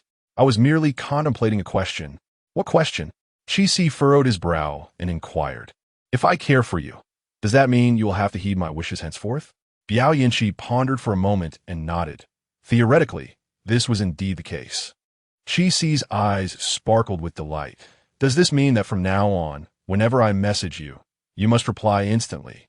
And you should take the initiative to greet me daily? Biao Yinchi hesitated slightly before nodding again, confirming that, in theory, this was accurate. Chi pressed on. And does this imply that when I summon you, you cannot refuse? Biao Yinchi continued to nod, affirming the theory once more. Chi beamed with satisfaction and immediately pulled out his phone. With a decisive beep, 900,000 vanished. Upon hearing the notification of the transfer, Biao Yinchi's gaze towards Chi became remarkably intricate. It was indeed justifiable that Qi Wang imposed such strict oversight on Chi. Chapter 73. Do not play with fire. Biao Yinchi was taken aback that Chi would genuinely transfer 900,000 as the so-called maintenance fee. He believed that any rational person would dismiss such nonsense. Yet, it was clear that Chi was not an ordinary individual. He believed it. After a brief moment of silence, Biao Yinchi accepted the outcome with a sense of moral justification. He did not return the 900,000 that Chi had sent him. Since the child was so intent on maintaining him, he would indulge his wishes. Chi, seeing that Biao Yinchi accepted the money, wore a smile brighter than if he had won 100 million. Setting aside fairness and other considerations, this was indeed a mutually gratifying transaction. Whether those who later realized they had been taken for a ride would continue to feel joy remained uncertain. At present, however, Chi sat comfortably on Biao Yinchi's lap, reluctant to dismount. Having spent 900,000, was it too much to sit for a moment? Moreover, he was now Biao Yinchi's benefactor, and Biao Yinchi was obliged to heed his words. Thus, as long as he did not allow it, Biao Yinchi could not act against him. With this in mind, what was there to fear? With a playful demeanor, Chi seized Biao Yinchi's collar, wearing an expression of triumphant vengeance. Ha! Now that I am your benefactor, it means you must obey me. Biao Yinchi raised an eyebrow in silence, curious to see what mischief this little rascal intended. Are you trying to scare me? Chi gritted his teeth. In the next moment, under Biao Yinchi's astonished gaze, he suddenly bowed his head and bit down on Biao Yinchi's Adam's apple. There is a saying that a man's Adam's apple should not be touched carelessly, as it could lead to dire consequences. Chi had previously thought that this danger referred to the fragility of that area. A careless move could indeed cost someone their life. When he bit down, he dared not apply too much force, fearing that an inadvertent mishap could result in Biao Yinchi's demise, which would lead to his own downfall. He heard Biao Yinchi gasp, thinking it was due to pain. Instinctively, he released his grip and glanced at the faint bite mark he had left, barely discernible, merely a hint of redness. Does it hurt? I didn't apply much pressure. Did I? Chi inquired, bewildered. Yet, without any awareness of the situation, he reached out to touch it, only to be seized by Biao Yinchi, who grasped his wrist firmly. Chi froze, his pupils dilating. This was the first time since he had met Biao Yinchi, or rather, since he had known this person, that he heard his full name spoken with such gravity. What is it? In all honesty, Chi heart began to race, a sense of panic creeping in. Bo Yinchi's gaze was somber, a tumult of suppressed emotions swirling within her eyes as she regarded Chi, a glint of menace surfacing. Children should refrain from playing with fire. What? Chi was taken aback, unable to comprehend Bo Yinchi's meaning. Be careful, or you might get burnt. Upon finishing her statement, Bo Yinchi gently pushed Chi, who was seated on her lap, away. Though her movements appeared tender, the force was undeniable. Chi, momentarily forgetting to resist, stood up and distanced himself from her. Bo Yinchi lowered her head to adjust her attire, only to discover that the button at her collar was beyond salvaging. Prompting a sigh, the destructive potential of children was indeed considerable. Even without any overt mischief, a piece of clothing had become irreparably damaged. What calamity might ensue if they truly engaged in wrongdoing? She retrieved her phone and messaged Zhongming outside, requesting a new outfit to be brought in. Although Zhong Ming was perplexed, he refrained from inquiring further, daunted by the situation. As Bo Yinchi executed her plan, Qi Si regained his composure, sinking back into his seat, nearly laughing in exasperation. "Hey, is this how you treat your benefactor?" Bo Yinchi looked up, unfazed. What seems to be the problem? What seems to be the problem? Qi Si's eyes widened in disbelief. "Are you really asking me that? Do you even remember what you just said?" "What did I say?" "You declared that you would heed my every command, that you would do whatever I asked, and be at my beck and call," Qi Si exclaimed in indignation. A hint of amusement danced in Bo Yinchi's eyes as she regarded the irate child. "I did say that, but what I meant was, theoretically speaking, that is the case." Qi Si was momentarily taken aback. "What do you mean?" "It implies that theoretical matters hold little relevance to reality." Bo Yinchi mimicked Qi Si's previous demeanor, feigning innocence as she looked at him. "Qi Si, what on earth? Is this a game of words?" "Bo Yinchi, this is deceit." Unfazed, Bo Yinchi smiled at Qi Si. "Then perhaps you should report me. Do you have any evidence?"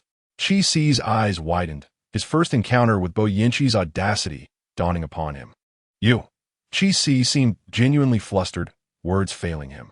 Seeing Qi Si's evident vexation, Bo Yinchi hesitated for a moment, perhaps fearing that he might truly be driven to a state of distress. She reassured him, "Do not be too quick to anger. Since I have accepted your payment, I will not regret agreeing to your terms." "Huh? Which benefactor is treated like you, acting like a lord?" Bo Yinchi arched an eyebrow, adjusting her sleeves, unmistakably indicating that she was no ordinary individual. Qi Si retorted, "Indeed, you are no ordinary person. You are utterly unprincipled." Just as Qi Si seemed on the brink of losing his composure, a knock echoed through the room. Moments later, Zhong Ming pushed the door open. Upon witnessing the scene, his eyes widened slightly, internally exclaiming in astonishment, though his exterior betrayed none of his thoughts. "Third master, the clothes have arrived." Goodness, in such a short span. The boss is engaged in such thrilling antics with young Master Qi. Zhong Ming's mind raced. "Boss, what happened to the buttons on your shirt?" Zhong Ming's inner spirit of gossip burned brightly, yet his face remained composed and unyielding, as if a mountain were crumbling before him. "Just leave it," Bo Yinchi casually remarked. Zhong Ming paused for a moment, his gaze swiftly scanning Qi Si, filled with confusion. Why did Qi Xiao appear so impeccably put together? A certain improbable thought crossed Zhong Ming's mind, but after dismissing all other possibilities, he was compelled to accept this unsettling notion, his eyes widening in shock. To avoid appearing too flustered in front of his boss, Zhong Ming hastily retreated after setting down the garment. Once the door to the lounge closed, he immediately pulled out his phone to share the juicy details with his brother. Bo Yinchi began to unbutton the remaining few buttons of his shirt, lifting his gaze to meet the intense stare of Qi Si, momentarily halting his undressing. "Qi Xiao." Qi Si instinctively responded, his eyes still fixated on Bo Yinchi's sculpted abs. Good heavens! How did this person achieve such perfection? Any more would seem excessive, any less would appear feeble. Qi Si had once possessed a set of abs himself, but his current frail physique, plagued by frequent illness, had reduced his former six-pack to a mere two. In comparison to Bo Yinchi's physique, his situation seemed utterly dismal. Qi Si's gaze was filled with fervor, making it difficult for Bo Yinchi to pretend he was unaware. "Have you had enough to look at?" Qi Si struggled to divert his eyes from Bo Yinchi's midsection, his displeasure evident. "What? Am I not allowed to look if I can't touch? I did spend 900,000 after all." Observing Qi Si's discontented expression, Bo Yinchi surmised that the young master was likely cursing him in his mind. "Well, Qi Xiao has a point. What's wrong with a little gaze?"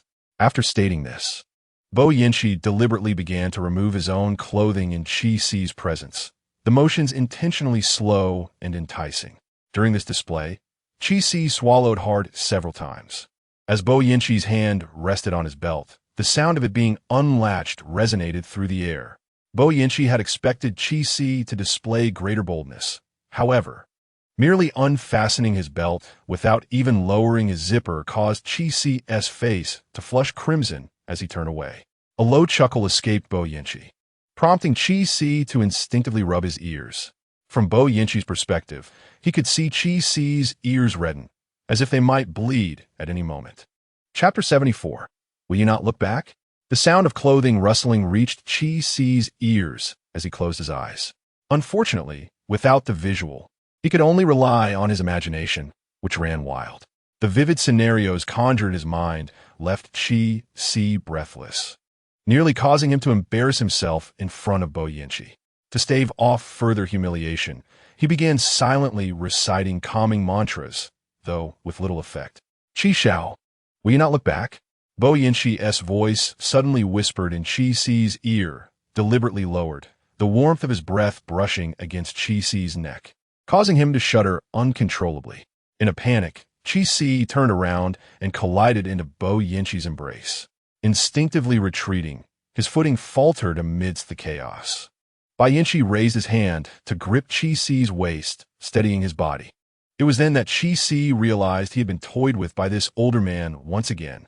Bai Yinchi had already dressed and was now standing before him, impeccably attired. Your waist is remarkably slender, Chi Xiao, Bai Yinchi remarked. Before Chi Si could voice his indignation, he was taken aback by Bai Yinchi's sudden comment. Nearly choking on his own saliva, unsure how to respond, Chi Si found that the hand Bai Yinchi had placed on his waist audaciously tightened its grip. Chi Si exclaimed, Bai Yinchi, do you think I'm a fool just because I'm not angry?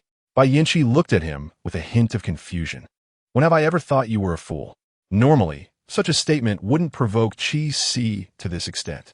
However, Bai Yinchi followed up with, although you do seem quite foolish at times.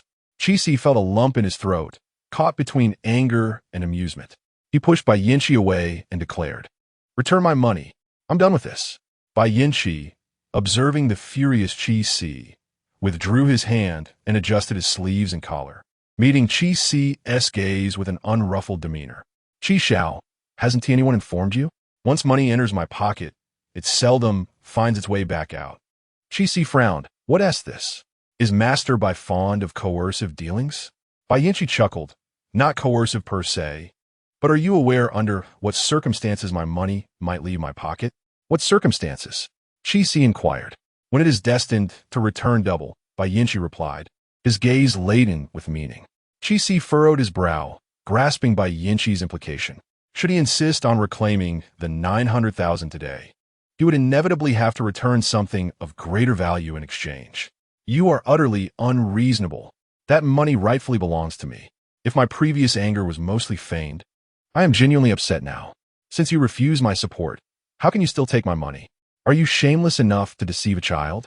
Bai Yinchi, initially composed, couldn't help but laugh at Chi Si's accusation of bullying child. Chi Si stared incredulously at the man before him, laughing uncontrollably, unable to comprehend how someone accused of such a thing could find amusement in it. Aren't you supposed to feel ashamed? How can you still laugh so joyfully? Are you a devil? Bai Yinchi, watching the irate Chi Si, found it increasingly amusing and couldn't contain his laughter. To be honest, he had never encountered anyone as entertaining as Chi Si in all his years. No one had ever made him laugh to such an extent before. He was utterly devoid of dignity at that moment. Observing Bai Yinchi's uncontrollable laughter, Chi Si's initial anger began to dissolve. He felt an urge to march up and deliver a couple of hefty slaps, but he knew that if he did, he would be dragged away the next moment. As they continued to laugh, Chi Si found himself unable to suppress his own mirth, and the two of them giggled like fools for quite some time, with Chi Si laughing so hard he could hardly catch his breath. After finally having enough laughter, he sank into the sofa chair, casually picked up a nearby wine glass, poured himself half a glass of wine, and downed it in one gulp. Bo Yinchi watched as Chi Si finished the drink, a teasing smile playing on his lips as he remarked, you are using the wine glass I've drunk from. Chi Si paused, his hand clutching the glass, and glanced down, still holding a mouthful of wine. Suddenly, he found himself uncertain about whether to swallow it. Meeting Bo Yinchi's playful gaze, Chi Si felt his throat tighten as he swallowed. So what? He challenged, raising his chin to meet Bo Yinchi's eyes. Am I going to be poisoned? Bo Yinchi shrugged, not confirming whether it would be poisonous or not. However, the bright smile on his face was a clear indication of his good mood. Bo Yinchi settled into the seat opposite Chi Si, their positions having undergone a reversal. It was only then that Chi Si realized he had taken the spot Bo Yinchi had occupied earlier, while Bo Yinshi now sat in his previous position. Chi-Si subtly raised an eyebrow. See? Positions can change at any moment. Aren't you going to come down from here? Chi-Si inquired. Bo Yinshi retorted. What is the point of going down? The people below aren't nearly as interesting as Chi Xiao. Chi-Si rolled his eyes. I see now. You're just someone who talks a big game. You express interest yet do nothing at all, don't you? Initially, Chi-Si was indeed taken aback by Bo Yinshi's reckless words and actions, but now he realized that Bo Yinshi was merely toying with him, viewing him as a child. Dismissing his confessions as inconsequential, Chi-Si felt that Bo Yinshi was being pretentious. They were both adults, after all. Why put on such airs? Chapter 75. Is it too much to ask for a small favor? Though Chi-Si had passed away at merely 20, he considered himself a person who had lived once, thus possessing a lifetime of experience more than others, placing him in the role of a seasoned veteran. Therefore, he strongly disagreed with Bo Yinshi treating him as a child. If one were to count the number of lives lived, it was Bo Yinshi who was the child in front of him. Of course, Chi-Si only dared to contemplate this thought internally, too afraid to express it outwardly. Whether Bo Yinshi would believe him was one thing. The main concern was the fear of retribution. After their recent exchange, Chi-Si had come to a profound realization. He could never match Bo Yinshi in a physical confrontation. If it came down to it, he would only end up being overpowered. As for the 900,000, Chi-Si did not genuinely wish to reclaim it. In fact, he secretly hoped Bo Yinshi would not return it. Regardless of whether Bo Yinshi was truly willing to support him, with that sum hanging over their heads, it would be awkward for Bo Yinshi to treat him too harshly in the event of any future conflict. Yet, Chi-Si felt a twinge of insecurity. Much of his bravado had been mere bluster. Despite his earlier boldness in front of Bo Yinshi, was he truly unafraid? How could he possibly be untroubled? Even if he wasn't afraid of death, he certainly feared outright rejection. How embarrassing would that be? Fortunately, while Bo Yinshi had not agreed, he had also not outright declined. Moreover, Chi-Si could discern that the older man, Bo Yinshi, was evidently smitten with him. Yet he insisted on maintaining an air of propriety. How pretentious! Nevertheless, it sufficed for him to know that Bo Yinshi was not entirely indifferent to him. Furthermore, the nurturing relationship had already taken root. With such a foundation, how far could they be from advancing to a romantic one? Did you not mention on Green Bubble that you wish to discuss Bo Fuyu with me? Are we still to converse? Once both had regained their composure, Bo Yinshi broached the subject at hand. Chi-Si tucked away his nonchalant demeanor and addressed Bo Yinshi's inquiry about Bo Fuyu and the heir of the Bo family. This matter was akin to a thorn in Chi-Si's heart. Until it was resolved, he could find no peace. Before proceeding, I harbored a question. Why did you choose Bo Fuyu as your successor?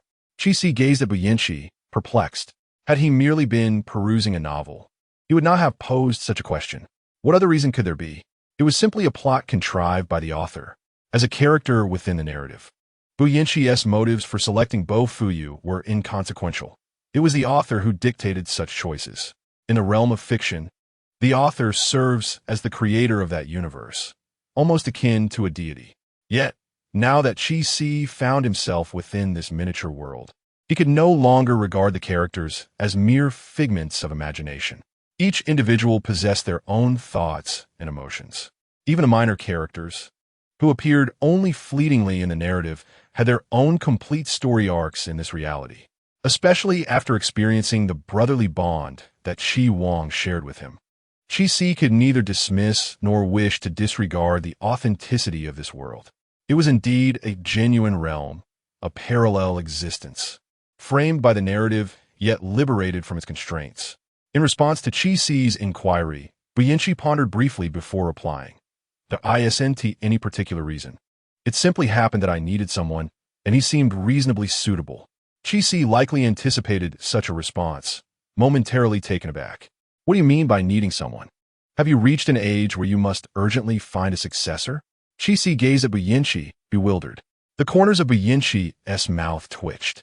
Though he recognized Chi-Si's lack of malice, the statement was undeniably disheartening. Not particularly, Bo Yinshi replied, his lips still twitching. But nurturing a successor is not a task that can be completed in a day or two. It requires considerable time and effort. While that makes sense, how can you be so certain that you want to have children of your own in the future? You are currently preparing Bo Fuyu as your heir. Should you later have a child of your own, how will you explain this to them? Will you leave nothing for your own offspring? Upon hearing Chi C's question, Bu Yinchi regarded him with an amused yet enigmatic smile. Chi Xiao, do you believe I will have children of my own in the future? With whom? Chi Si was momentarily speechless. Indeed, with whom would Bu Yinchi have children? The premise of having children hinges upon the normality of Bo Yinchi's sexual orientation. If indeed his orientation is conventional, he is likely to encounter a woman who captivates his heart in the near future, subsequently marrying her and welcoming a child of his own. However, this scenario is contingent upon the assumption that Bo Yinchi's sexual orientation is, in fact, normal. Yet, if Bo Yinchi's orientation is indeed typical, what then can be said of the prior flirtations aimed at him? Were they attempts to forcibly sway a heterosexual man? Chi Si felt as though he might shatter before Bo Yinchi. This should have been a question he recognized from the outset. Yet Chi Si had persistently overlooked it until now. His assumptions had been overly naive. The root of Chi Si's presumption lay in his initial perception of Bo Yinchi as akin to August from M Country. August had never concealed his bisexuality, and those involved in racing often possess fluid orientations. Ultimately, it was Chi Si's failure to anticipate that he could misidentify someone. In a matter of moments, his understanding was dismantled and reconstructed, having yet to fully reconcile with this new reality. Compounded by the revelation that the individual he had been flirting with on Green Bubble was Bo Yinchi, Chi Si's mind struggled to refresh all the information at once, resulting in a noticeable delay in his cognitive processing. Gazing at Bo Yinchi, who sat across from him, Chi Si hesitantly inquired, Master Bo, may I be so bold as to ask, your sexual orientation aligns with mine, does it not? Bo Yinchi raised an eyebrow and provocatively responded, what is Chi Xiao's orientation? I'm not entirely certain. Chi Si felt a twitch at the corner of his mouth, sensing that Bo Yinchi was teasing him. What a jest. Surely, Master Bo must know my orientation. It's him. Chi Si decided to embrace the situation with a defiant spirit. If he had been anxious moments ago, Bo Yinchi's reaction had now dispelled all his fears. With such an attitude, if Bo Yinchi were truly heterosexual, Chi Si would gladly reverse his own name. Upon hearing Chi Si's reply, Bo Yinchi wore a grin that barely concealed his amusement. Is that so? So, Chi Xiao's orientation is me? How truly honored I feel. Chi Si detected little sincerity in Bo Yinchi's tone regarding this supposed honor. Is it really necessary to feel honored? Simply agreeing to date me would suffice, Chi Si retorted. Seizing the opportunity, Bo Yinchi, having gained some insight into Chi Si's character, was not surprised by his boldness and lightly reminded him. Have you forgotten, Chi Xiao? You are currently my benefactor, and that 900,000 maintenance fee is still quite fresh in my phone. Chi Si nearly lost his composure upon hearing the mention of the 900,000. How audacious of Bo Yinchi to bring it up. Yes, he had indeed been maintained. But this benefactor had no power over this particular canary, not even a bit. Had he known, he might have preferred to have Bo Yinchi maintain him instead.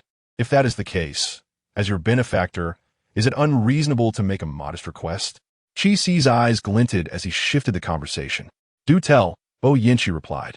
However, this time, Chi Si had learned his lesson and quickly saw through Bo Yinchi's wordplay.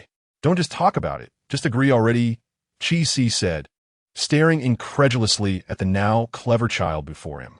With a calm demeanor, Bo Yinchi replied, very well, let us not dwell on it. I refuse. What? Why do you never follow the script? Chi Si was taken aback. After all, I'm still your benefactor, am I not? 90,000 can't buy you, and I can't make a small request?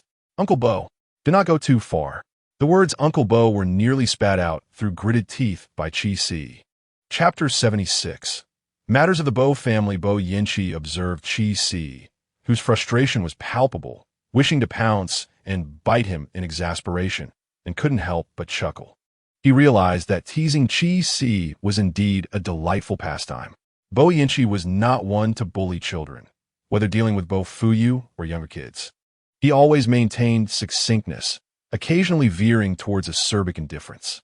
Yet, in the presence of Chi Si, he found himself irresistibly drawn to provoke him, eager to witness the boy's indignant reactions.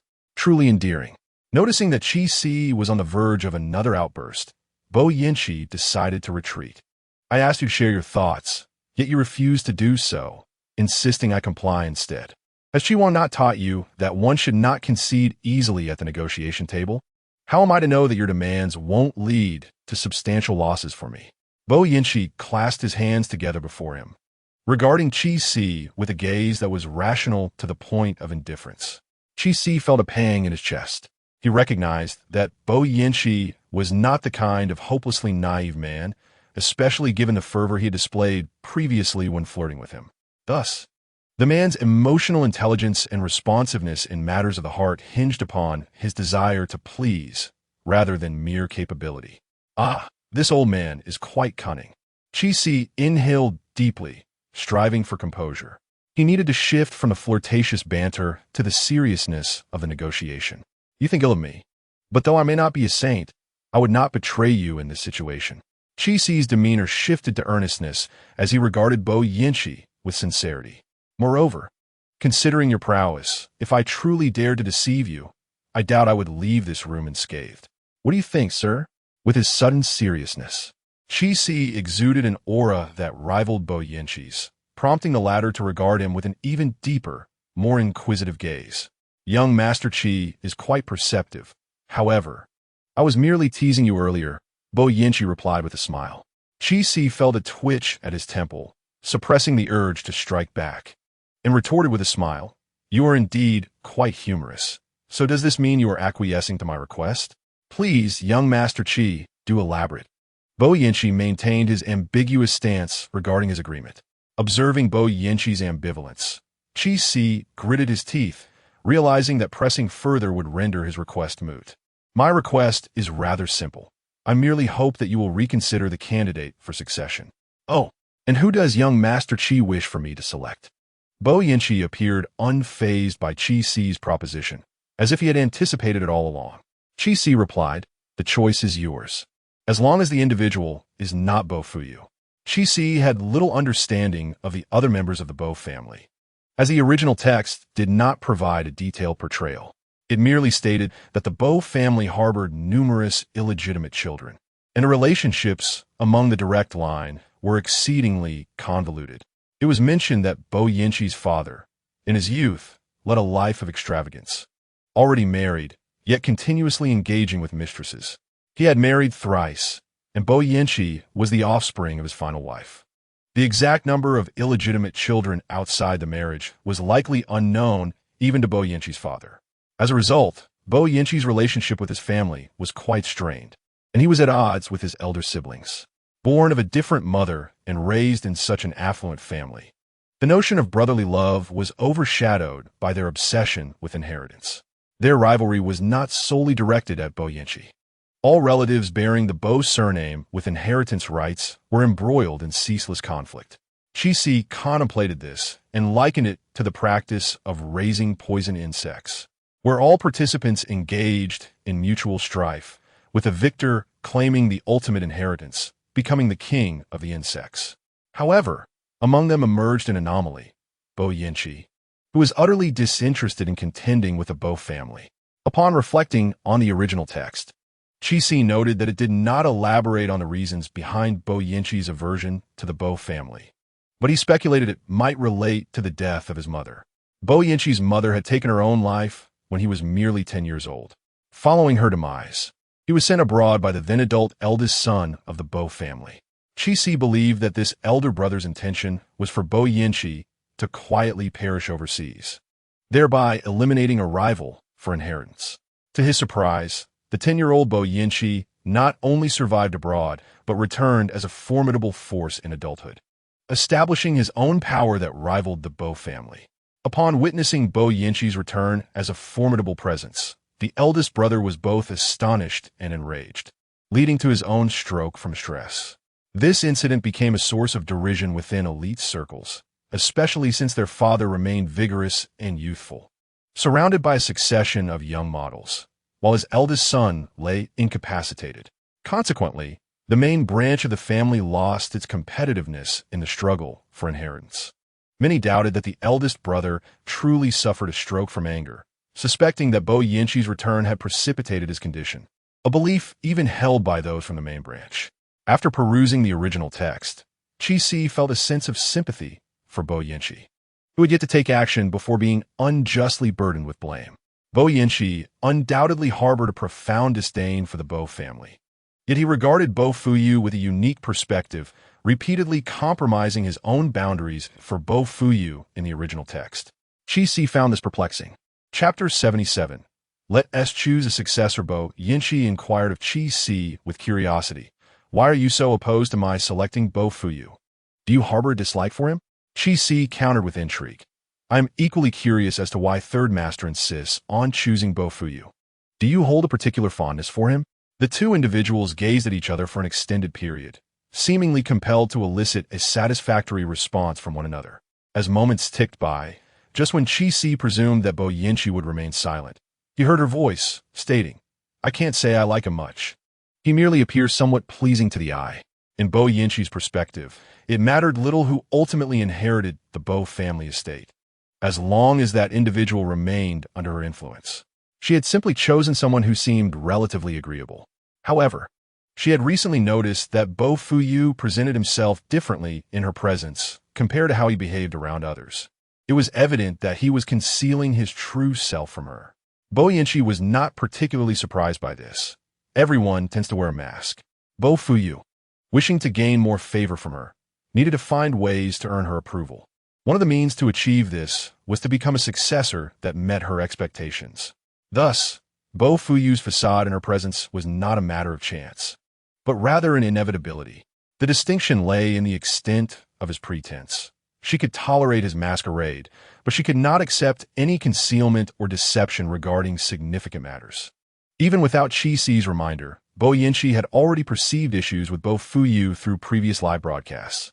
She began to reassess whether he was worthy of her support. With the fierce internal strife within the Bo family, there were many vying for the position of head of the family, and she certainly had alternatives to Bo Fuyu. This was also the primary reason for Bo Fuyu's charade before her. If he failed to satisfy her, he could be discarded at any moment. Yet, Chi-Si did not comprehend why Bo Yinshi felt the need to support Bo Fuyu. In truth, it was not that Bo Yinshi was determined to back him. Rather, she required a compliant puppet to help her maintain control over the entire Bo family. She had no genuine interest in the family's modest wealth, but she would not easily relinquish everything to others. She intended for the Bo family to witness the estate remain under the Bo name. While they could not lay claim to a single penny, the Bo family would remain the Bo family, yet it would be her Bo Yinshi's Bo. Chi-Si, unaware of Bo Yinshi's true intentions, suggested upon hearing her words, if you trust my judgment, you should consider a different candidate. The one you have chosen is truly lacking. He did not conceal his disdain for Bo Fuyu. Bo Yinshi seized the opportunity to inquire further. Elaborate on that. In what specific aspects does he fall short? Chi-Si hesitated. If I speak, you won't take offense, will you? And then, out of anger, you might retaliate against me? Retaliate against you? How would I do that? Bo Yinshi asked, amused. How should I know? I'm not a worm in your stomach. He retorted. Besides, to be precise, we have only recently met, and I do not know you very well. His words elicited further amusement from Bo Yinshi. It appeared that Chi-Si was also aware of their limited acquaintance, yet he had boldly expressed his desire to pursue a relationship with her. No. Our relationship has undergone a fundamental transformation. I no longer wish to engage with you. Chi-Si raised his index finger and shook it. Oh, Bo Yinshi's eyes darkened. Chi-Si bared his teeth and remarked, I've already cared for you. What further engagement is necessary? Bo Yinshi responded, beautiful. Bo Yinshi discovered that whenever she faced Chi-Si, a blend of helplessness and amusement filled her heart. Despite the rightful indignation, she found it impossible to truly be angry. Why do you think I would deal with you? Is my temperament truly that irritable? This question genuinely stumped Chi-Si. The original text indeed indicated that Bo Yinshi possessed a rather fierce temperament, with those who offended her facing dire consequences. However, it did not provide specific examples detailing how Bo Yinshi dealt with those who provoked her. Conversely, There were ample narratives illustrating how Bo Fuyu managed those who had wronged him. Qixi was uncertain whether Bo Yanqi's methods were fearsome. Yet he knew that Bo Fuyu's tactics were undeniably ruthless. He did not merely resort to physical violence or termination. Rather, he inflicted both psychological and physical torment on his adversaries, exhibiting even more cruelty towards women than men. Qixi recalled a particular episode involving a supporting female character who had offended Lin Weiwei. This supporting character was Bo Yanqi's peer, her status comparable to Lin Weiwei's. Moreover, before Lin Weiwei aligned herself with the original protagonist and Bo Fuyu, this character's popularity had subtly eclipsed Lin Weiwei's. Consumed by jealousy, Lin Weiwei later found herself competing against this supporting character for an endorsement, nearly losing her popularity in the process. To secure the endorsement, Lin Weiwei secretly orchestrated a smear campaign against her rival, framing the supporting character for the scandal. Subsequently, she performed a facade of innocence before Bo Fuyu, who was easily deceived. In a bid to avenge Lin Weiwei, Bo Fuyu not only obliterated the supporting character's career, but also, under Lin Weiwei's insinuations, drugged her and delivered her to the bed of an investor, exploiting her completely. After utilizing her, he disseminated compromising photographs of her with the investors, utterly ruining her. Ultimately, unable to withstand the pressure, she contemplated suicide, yet Bo Fuyu, threatening her family, ensured she could not even die on her own terms. For considerable duration thereafter, Lin Weiwei's resources were derived from exploiting this supporting character. Under the pretense of Bo Fuyu's influence, she maneuvered the character into various investors' beds to procure her own gains. After extracting every last bit of value from her, she finally let her go, which merely meant allowing her to perish. The character's parents, unaware of the truth, saw the damaging videos and photographs online and called their daughter to inquire about the situation. In order to shield her parents, she could only respond with a caustic demeanor, leading them to a state of utter disappointment and heartbreak. Thus, until her demise, she had no one to reach out to for help. Even after her death, Lin Weiwei, in pursuit of her own reputation, trampled on her corpse multiple times. The bloodstained buns were devoured by Lin Weiwei, who seemed to have feasted well. Throughout this sordid affair, Bo Fuyu initially appeared to merely facilitate the drugging of the expendable female antagonist, sending her to the bed of an investor. Yet in the subsequent events, every action Lin Weiwei undertook transpired with Bo Fuyu's tacit approval. Without Bo Fuyu's backing, how could Lin Weiwei have reached such extremes? This expendable character is but one among many victims, with others suffering even greater misfortunes. Qixi was not surprised, for in novels of this genre, the domineering male leads often disregard laws and regulations. In the original text, Bo Fuyu's actions towards Shun Shuyu constitute intentional harm and marital rape, among other offenses. Yet, Bo Fuyu remained unscathed, facing no repercussions until the very end. While it is true that Shen Shuyu chose not to press charges, Qixi believed that even had she done so, it would have been futile. If it were effective, the families of those victims would have succeeded long ago, rather than being driven to ruin by Bo Fuyu. Each time Qixi reflected on these narratives, he couldn't help but question his own values. Was it his perspective that was flawed, or the author's? Though it is often said that a work's values do not reflect those of the author, one must wonder what influences could lead an author to craft such tales. Bo Yanqi, observing Qixi's serious demeanor, offered him a solemn assurance. "Speak freely. I shall not take offense, and even if I did, I would not retaliate against you." At her words, Qixi regarded Bo Yanqi with caution, asserting that not only should she refrain from any retribution against him, but she must also spare his brother and the Qi family. The uncle, a law-abiding figure, may not have committed any blatant offenses in the original text. Yet who could guarantee that there were no hereditary traits at play? Bo Yanqi raised an eyebrow, surprised by Qixi's thorough consideration. "Very well, I assure you. I shall not act against Qi Wang or the Qi family. Now speak." With Bo Yanqi's promise, Qixi felt emboldened to express his grievances. "All right, then I shall speak. Well, you should already discern that Bo Fuyu's demeanor in your presence differs markedly from his usual self, correct?" Bo Yanqi neither nodded nor shook her head. Qi continued, "In your presence, he may appear exceedingly gentle and humble, yet in front of others, he hardly embodies such traits. His attitude towards women is something I cannot condone. You witnessed his demeanor towards Shen Shuyu during the live broadcast, did you not? The cameras captured him disregarding her entirely when the cameras were off. How could one expect him to show her any respect?" Although the ensuing altercation between Bo Fuyu, Zhou Linjia, and Shen Shuyu was not aired live, the following footage from their close-up cameras documented the entire episode.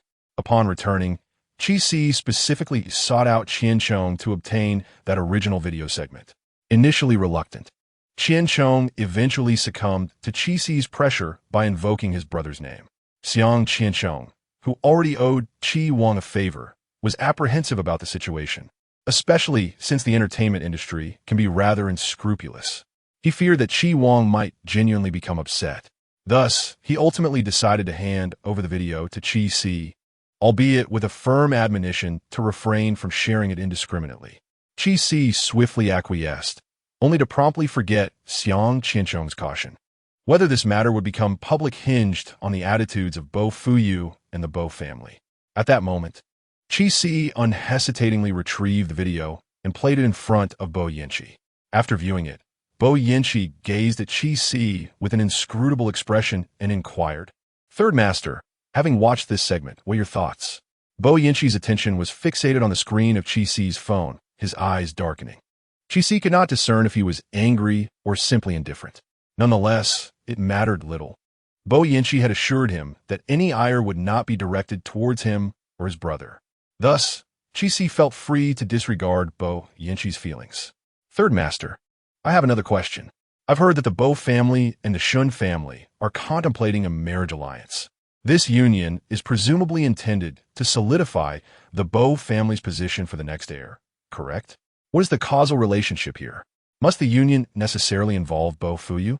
Qi had been pondering over the past few days whether the union between Bo Fuyu and Shen Shuyu was predicated on the notion that only they could marry, or if any member of the Bo family could wed Shen Shuyu. The two chapters were combined for this release. Chapter 78 provide me with a satisfactory answer. Naturally, Qi had considered that, according to the original narrative, Shen Shuyu and Bo Fuyu were likely to share mutual affection, at least initially. Thus, their marriage would seem reasonable. However, the recent encounters between Shen Shuyu and Bo Fuyu suggested that she appeared to harbor no genuine affection for him. Although not entirely certain, he was inclined to believe this was the case. The footage indicated that during the live event, his perspective was limited, leaving him uncertain about Shen Shuyu's attitude. Yet, as he reviewed this segment with Bo Yanqi, Qi clearly observed that Shen Shuyu's gaze upon Bo Fuyu lacked any semblance of fondness. Instead, it was filled with fear and aversion, even hinting at a touch of disdain. Her demeanor towards Zhou Linjia was similar, though her emotions were not as pronounced as when she regarded Bo Fuyu. This discrepancy raised suspicions, as it starkly contrasted with the character portrayals in the original text. If the characterizations could deviate, might the emotional arcs also differ from the original narrative? Or perhaps the dynamics were not as straightforward as depicted? After hearing Qi's inquiries, Bo Yanqi's expression remained unchanged, and his tone remained calm. "This marriage alliance was not orchestrated by me. For specifics, you would need to consult Bo Fuyu and Shen Shuyu." Qi furrowed his brow. It was not that he doubted Bo Yanqi's words, but rather the notion of approaching Bo Fuyu and Shen Shuyu for answers puzzled him. What standing did he have to make such inquiries? They were hardly acquaintances. Had it not been for these individuals developing according to the original narrative, it would have impacted his relationship with Qi Wang, and he would have shown little inclination to approach them. Bo Yanqi observed Qi's troubled expression and took the rare opportunity to elaborate further. In truth, this union was a proposal initiated by the Shen family. Qi paused momentarily, recalling the storyline he had previously pondered. Shortly after Shen Shuyu and Bo Fuyu's marriage, the Shen family's financial chain began to falter. During this period, Shen Shuyu contemplated leaving Bo Fuyu to start anew on multiple occasions, yet she was thwarted by the Shen family setbacks. From Bo Yanqi's insinuation, It appears that the Shun family had faced financial difficulties from that point onward. To remedy the Shun family's predicament, they sought to forge a union with the Bo family. It is likely that the familiarity between Bo Fuyu and Shun Shiyu, having grown up together, emboldened them to pursue this matrimonial opportunity.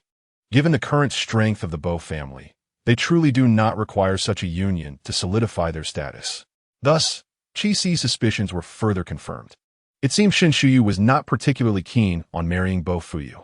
Chi-Si ventured a bold hypothesis. The narrative was intentionally embellishing the relationship between Bo Fuyu and Shun Shiyu, akin to someone trapped in a cycle of domestic abuse, unable to escape and resorting to self-deception. He loves me, which is why he hits me. It must be because I'm not good enough that she strikes me. I love him, so I endure.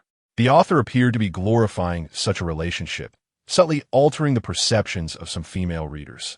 The pain inflicted by abuse is real. Yet who does not yearn for love? Love is magnified infinitely, while the accompanying harm is downplayed. Ultimately, for some readers, the distilled essence of this narrative seems to echo the timeless adage, love can alleviate pain. Chi-Si felt a wave of nausea wash over him. He turned to Bo Yanxi and remarked, I don't believe Shun Shiyu harbors much affection for Bo Fuyu. Thus, the Shun family likely seeks to align with the next heir of the Bo family. Bo Yanxi regarded Chi-Si curiously. What are you trying to convey? Chi-Si frowned. His disdain for Bo Fuyu no longer concealed. You should consider changing the heir, not Bo Fuyu. Bo Yanxi chuckled at Chi-Si's assertive stance. Young Master Chi, what authority do you possess to suggest a change in heirs? Chi-Si recognized that his request was somewhat audacious. Such matters concerning another family's future were indeed beyond his purview. However, he was not an ordinary outsider. I am your benefactor. Is it too much to make a modest request? You refer to this as a modest request? Bo Yanxi could hardly contain her amusement, her expression straining to maintain composure.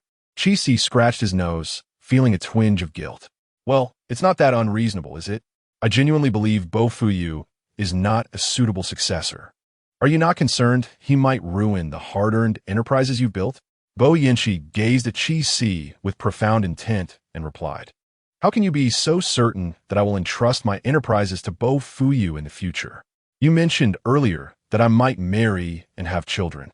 If that is the case, why would I hand over my inheritance to an outsider?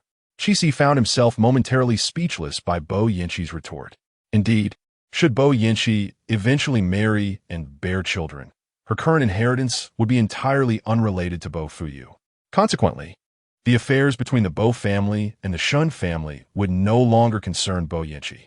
Thus, one might wonder why Bo Yanxi feels compelled to intervene in the matters of the Bo and Shun families. What relevance does Bo Yanxi's involvement have in Bo Fuyu's happiness with Shun Shiyu? In fact, from this perspective, the nature of Bo Fuyu's future relationship with Shun Shiyu, whether it be one of deep affection or torment, remains irrelevant to Chi-Si. However, it is crucial to note that their tumultuous relationship should not implicate the Chi family or Chi Wang. Chi-Si is now preparing to extricate himself from the situation, fearing that the force of the narrative may once again ensnare him. Even if the narrative were to spare him, he remains apprehensive that Lin Weiwei may not let him go. To safeguard himself, Chi-Si requires a promise from Bo Yanxi. You are correct. Chi-Si suddenly fixed a serious gaze upon Bo Yanxi and inquired, Do you recall what I previously asked you on Green Bubble? If one day I were to clash with Bo Fuyu, whose side would you take? Bo Yanxi furrowed her brow, perplexed by Chi-Si's insistence on this query. You did not provide me with a direct answer then. Can you respond now? Chi-Si locked his gaze on Bo Yanxi's eyes, his demeanor indicating that he would not relent until he received a satisfactory reply. Are you truly eager for my answer? Bo Yanxi inquired, scrutinizing Chi-Si. Of course. Don't you wish to know what I am pursuing? Chi-Si was desperate for an answer. This would determine his subsequent approach towards both Bo Fuyu and Bo Yanxi. Should Bo Yanxi respond in favor of Bo Fuyu, Chi-Si would conclude that the path he had chosen was untenable. Furthermore, having spoken extensively of Bo Fuyu's shortcomings in front of Bo Yanxi, he worried that she might, out of concern for her nephew, reprimand him, potentially implicating his brother as well. Such an outcome was not what Chi-Si desired. Reaching this juncture, he would have no choice but to resort to a second strategy, relinquishing his longed-for leisurely existence and reverting to the arduous life of a laborer, which was not the result he sought. Hence, Bo Yinshi, it is imperative that you provide me with a satisfactory answer. Chapter 79. What is there to fear? Observing Chi Si's eager expression, Bo Yinshi discerned precisely what response he yearned for. Yet, for reasons unknown, she was reluctant to fulfill the desires of this mischievous boy. She was curious to see his reaction upon receiving an answer he did not wish to hear. It promised to be quite entertaining. However, there was also the possibility that this little rascal might be driven to tears by her response. Contemplating this outcome, Bo Yinshi deemed it unnecessary. While it might be amusing to tease a child, making someone cry was decidedly less enjoyable. I shall not aid anyone. Chi Si was taken aback, having not anticipated such a response. Yet upon reflection, this answer seemed more reasonable. Had this been prior to their acquaintance, it would have been entirely understandable for Bo Yinshi to support Bo Fuyu. However, now that Chi Si had developed a relationship with Bo Yinshi, a bond of care, it would be theoretically inappropriate for her to side with anyone. Indeed, it is often the wisest choice to refrain from offering assistance. Although this response diverged somewhat from Chi Si's expectations, he nonetheless found himself reluctantly satisfied. Very well, you must adhere to your word. No assistance shall be rendered, in any form whatsoever. Even monetary support is off the table. Chi Si glared at Bo Yinshi, his expression fierce. Bo Yinshi regarded Chi Si without nodding or shaking his head, which further agitated Chi Si, prompting him to leap up in protest. Finally, Bo Yinshi slowly inclined his head and affirmed, no assistance. In an instant, Chi Si's previously ruffled demeanor softened. Bo Yinshi suppressed a smile that threatened to surface, increasingly understanding the enjoyment Chi Wang derived from nurturing his younger brother. Alas, this was someone else's sibling. Bo Yinshi pressed his tongue against his teeth, stifling an urge that began to rise within him. Observing Chi Si's elation upon hearing that he would not assist Bo Fuyun, Bo Yinshi decided to swallow his subsequent words. He had no intention of continuing to support Bo Fuyun, for he had already resolved to lend his aid to another. The Bo family had plenty of ineffectual heirs. He certainly did not require Bo Fuyun specifically. Chi Si likely could not have imagined that, due to his mere statements. The original male protagonist had swiftly become a secondary character. Perhaps at the very moment he entered this narrative, Bo Fuyun had already ceased to be the protagonist of this world. After finishing his conversation, Chi Wang turned around only to find his brother missing. Despite his brother's considerable stature, he had vanished without a trace, leaving no shadow within the grand hall. Furrowing his brow, Chi Wang noted that tonight's guests were of notable standing. He worried that Chi Si might inadvertently offend someone. His concern was not merely about offending others, but rather about whether Chi Si would be bullied in his absence. After a fruitless search, Chi Wang promptly retrieved his phone to call Chi Si. Si, where are you? Meanwhile, in the upstairs lounge, Chi Si hung up on Chi Wang, gazing regretfully at Bo Yinshi. Uncle Bo, my brother is looking for me. It seems our little rendezvous must conclude here. Bo Yinshi, observing Chi Si's expression of disappointment, raised an eyebrow and remarked, if Chi Xiao truly wishes to avoid parting so soon, I would not mind accompanying you to meet Director Chi. Chi Si's expression stiffened, and he immediately sat up straight, declaring with utmost sincerity, no need to trouble Uncle Bo. I believe we shall meet again soon, so there is no rush. With that, he rose and made his way toward the door. Goodbye, Uncle Bo. I hope that next time we meet, you might be a little less pretentious. With those words, he flung open the door and dashed out. Only once inside the elevator did he dare to glance back to see if anyone was pursuing him. Upon confirming he was alone, he exhaled a sigh of relief. On the other side, Zhong Ming, who had been stationed by the lounge door, witnessed Chi Si burst through the door like a gust of wind, causing his hair to flutter. He paused, taken aback. What has happened? Is Chi Xiao being chased by a dog? Casting a glance back into the room, he saw the boss still seated comfortably on the sofa, with no other suspicious entities present. It was perfectly safe. Wait. Zhong Ming suddenly realized something was amiss.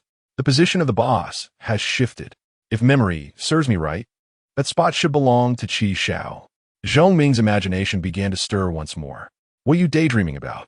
Acting as the door god? Come in. Zhong Ming shuddered and promptly regained his composure. Yes. Qi Si had just returned downstairs, emerging from the elevator when he locked eyes with Qi Wang.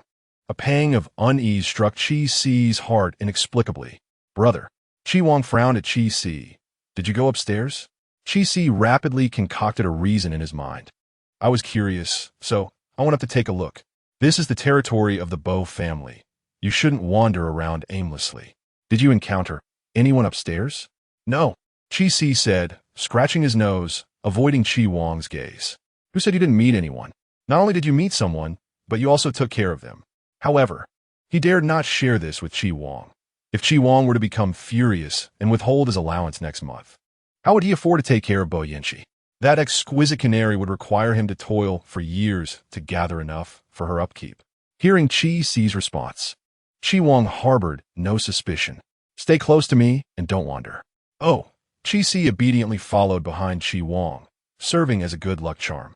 This was the birthday banquet for the elder of the Bo family. How could all the Bo family members not be present?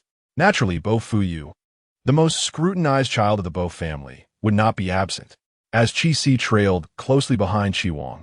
Boredom set in as he began counting the stripes on others' ties when he heard a commotion from the hall. Instinctively glancing over, he spotted Bo Fuyu arriving with his companion. Bo Fuyu's partner was Shun Shuyu, which did not surprise Qi Si. Upon seeing Bo Fuyu, Qi Si thought of Bo Yanqi and recalled the assurance she had given him earlier in the lounge. Suddenly, it dawned on Qi Si the deeper meaning of Bo Yanqi's words. The request she had made, upon reflection, was essentially a plea for her to relinquish Bo Fuyu as the successor. By offering no assistance, including financial support, wasn't that akin to urging Bo Yanqi to completely abandon Bo Fuyu? Bo Yanqi could not possibly be oblivious to this implication. Yet, she had still acquiesced. This meant that Bo Yanqi would cease to support Bo Fuyu. Thus, even if Bo Fuyu were to inherit the Bo family, relying solely on the Bo family's resources and his own abilities, he would stand no chance against Qi Wang. Vocal. What was there to fear then? Chapter 80. Forgetting this is a brother complex. Upon seeing Bo Fuyu and Shen Shuyu, they too noticed Qi Si. The two seemed momentarily taken aback, but quickly regained their composure. Given the occasion, with the standing of the Qi family, it was no surprise that the Bo family would extend an invitation. The appearance of Qi Si alongside Qi Wang at this banquet was hardly remarkable. Once Bo Fuyu grasped this, he cast a glance at Qi Si through the crowd before retracting his gaze. However, Shun Shuyu beside him smiled and nodded at Qi Si. Qi Wang noticed Shun Shuyu's gesture and turned to Qi Si. Are you on good terms with Shun Shuyu? Huh. Not particularly good, nor particularly bad, Qi Si replied. Qi Wang withdrew his gaze, contemplatively stating, I recall you were classmates with Shen Shuyu and Bo Fuyu, yes? Indeed. However, I had little camaraderie with them, Qi Si responded. The original owner of his body had spent the majority of high school confined to home and hospital, with school days so sparse they could be counted on one's fingers. His acquaintance with Bo Fuyu and the others was merely superficial, at most a nodding acquaintance. When he first arrived in this world, the reason he found himself in the same private room as Bo Fuyu and Shun Shuyu was not due to prior arrangements, but rather a fortunate coincidence of mutual friends. Qi Si had no personal connection with Bo Fuyu, nor with Shun Shuyu. It would be hard for anyone to believe, but he had yet to acquire either of their contact information.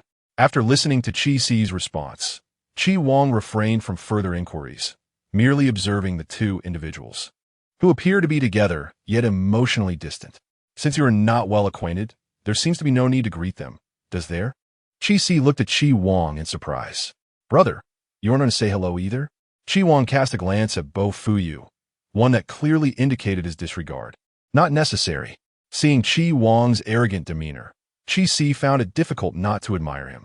With starry eyes, he tentatively asked, Brother, may I pose a question? Ask away.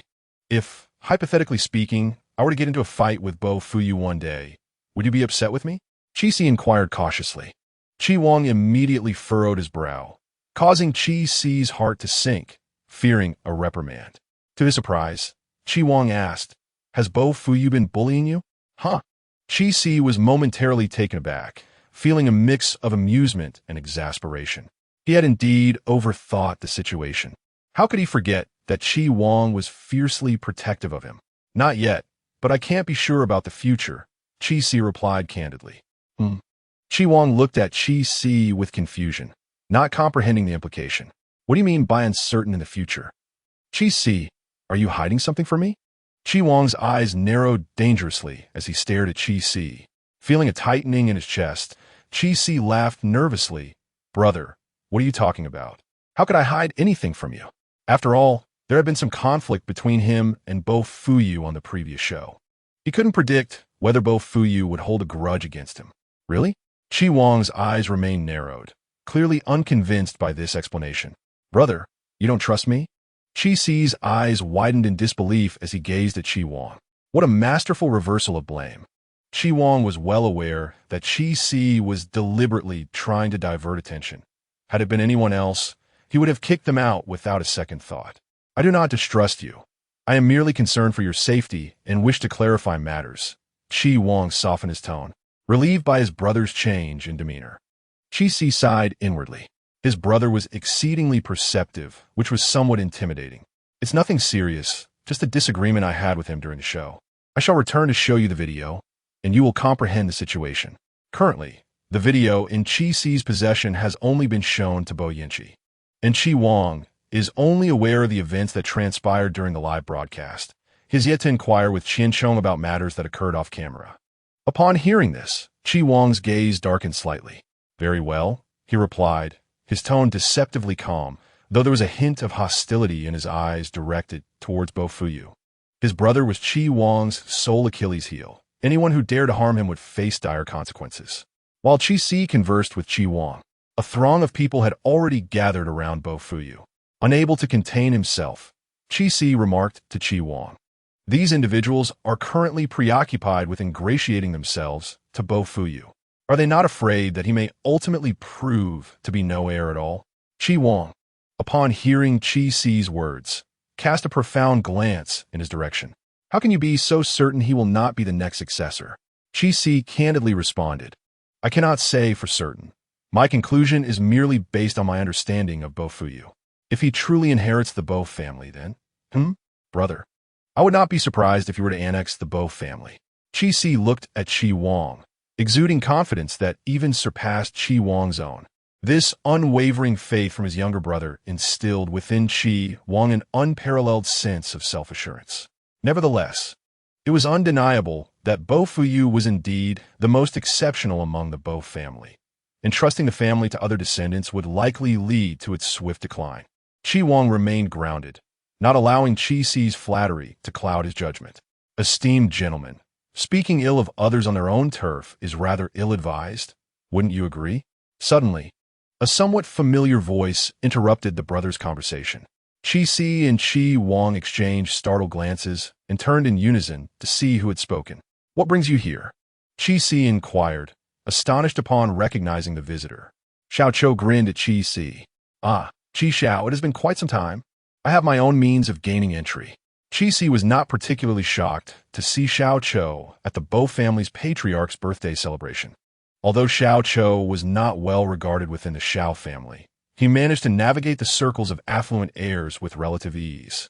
Regardless of whether these wealthy heirs held Xiao Chou in genuine disdain, they were still inclined to include him in their activities. After all, such an obedient companion is hard to come by. Chi Si speculated that Xiao Chou must have appropriated an invitation from some young master. "Has someone from your family also arrived?" Chi Si asked Xiao Chou. A fleeting shadow crossed Xiao Chou's smile before it returned to his playful demeanor. "Indeed. However, I am not with them. If you're looking for them, you have inquired of the wrong person." Chi Si replied, exasperated. "Why would I seek out members of Xiao family? Can they provide me with any funds?" Chi Wang lightly tapped Chi Si on the head. "Ouch." Chi Si turned, astonished. "Brother, what are you doing in public? Do you not care for your dignity?" Chi Wang regarded him with a stoic expression. "If you wish to maintain your pride, then speak appropriately. Be mindful of your words and actions." As Chi Si and Chi Wang engaged in their banter, Xiao Chou observed with a cheerful smile, appearing thoroughly entertained. yet the light in his eyes dimmed. Such familial affection is something he could only ever yearn for in his lifetime. Go and enjoy yourself with your friends, but do not wander about aimlessly. Qi Wang discerned that his presence here rendered Qi Si and Xiao Chou somewhat reticent. So after teasing Qi Si for a while, he graciously afforded them some privacy. Xiao Chou gazed enviously at Qi Wang's departing figure. Qi Si nudged him, expressing his irritation. Hey, snap out of it. What are you staring at my brother for? Chapter 81. The scene of spectators, Xiao Chou hastily regained his composure and, with a sheepish smile, replied, Please don't be angry, Qi Xiao. It's just that I admire the bond you share with your brother. Humph. Qi Si regarded Xiao Chou with a bemused smile. Speak. What do you need from me? If memory serves, Xiao Chou dreaded interactions with someone like Qi Wang, who could see straight through him. He feared that his insidious thoughts would be laid bare before Qi Wang. Hence, unless there were pressing matters to discuss, Xiao Chou would invariably wait for Qi Wang to be absent before approaching Qi Si. Casting a glance around to ensure no one was in earshot, he leaned closer to Qi Si and whispered, Last night, when I dropped Zhou Xiao off at the hotel, I spotted Lin Weiwei and Bo Fuyu entering as well. Qi Si regarded Xiao Chou with surprise. Are you certain? Absolutely. I even followed them to take a peek and discreetly film a video. Don't believe me? Take a look. As he spoke, Xiao Chou retrieved his phone and displayed the video he had captured the previous night. The footage was not particularly clear, yet it unmistakably showed Bo Fuyu and Lin Weiwei entwined together. Qi Si was taken aback. It seemed these two had progressed rather swiftly. Amused, he could not resist remarking, Bo Fuyu is in quite good shape. ISNT. After spending the night with Lin Weiwei, he is still lively enough to accompany Shan Shuyu to the birthday banquet. Truly, a paragon for our generation. Xiao Chou could not help but twitch at the corners of his mouth upon hearing Qi Si's words. Is that really a compliment? Qi Xiao, you're not upset? Xiao Chou inquired, a mix of disbelief and curiosity evident in his tone. Qi Si looked at him quizzically. Why would I be upset? You have feelings for Lin Weiwei, don't you? Qi Si shot him a glare. I considered you a brother, but you needn't keep dragging up my past indiscretions. Oh, what do you mean? Xiao Chou was perplexed by Qi Si's response. It means I no longer harbor feelings for Lin Weiwei. Not in the slightest. Qi Si asserted emphatically. What about before Xiao Chou could finish? Qi Si interrupted. Didn't I just say? I was blind before. My judgment was clouded. Understand? Faced with Qi Si's threatening gaze, Xiao Chou recoiled slightly and reluctantly nodded in understanding. Was my video a wasted effort then? Xiao Chou glanced at his phone. Originally, he had intended to show Qi Si the evidence of Lin Weiwei's involvement with Bo Fuyu, believing that this revelation would incite Qi Si's outrage over being cuckolded. It was likely that a scene would erupt at the birthday banquet, leading to disaster for both Bo Fuyu and Qi Si.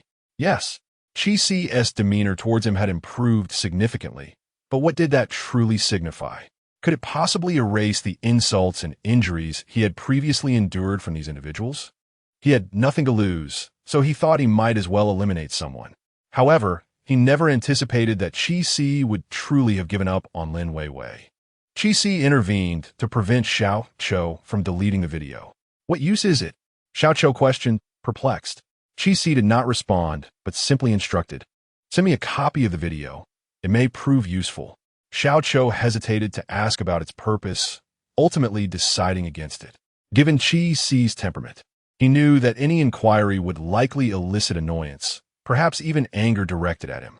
Xiao Chou, not wishing to invite trouble, obediently sent the video to Qi Si, contemplating the wisdom of retaining a copy for himself.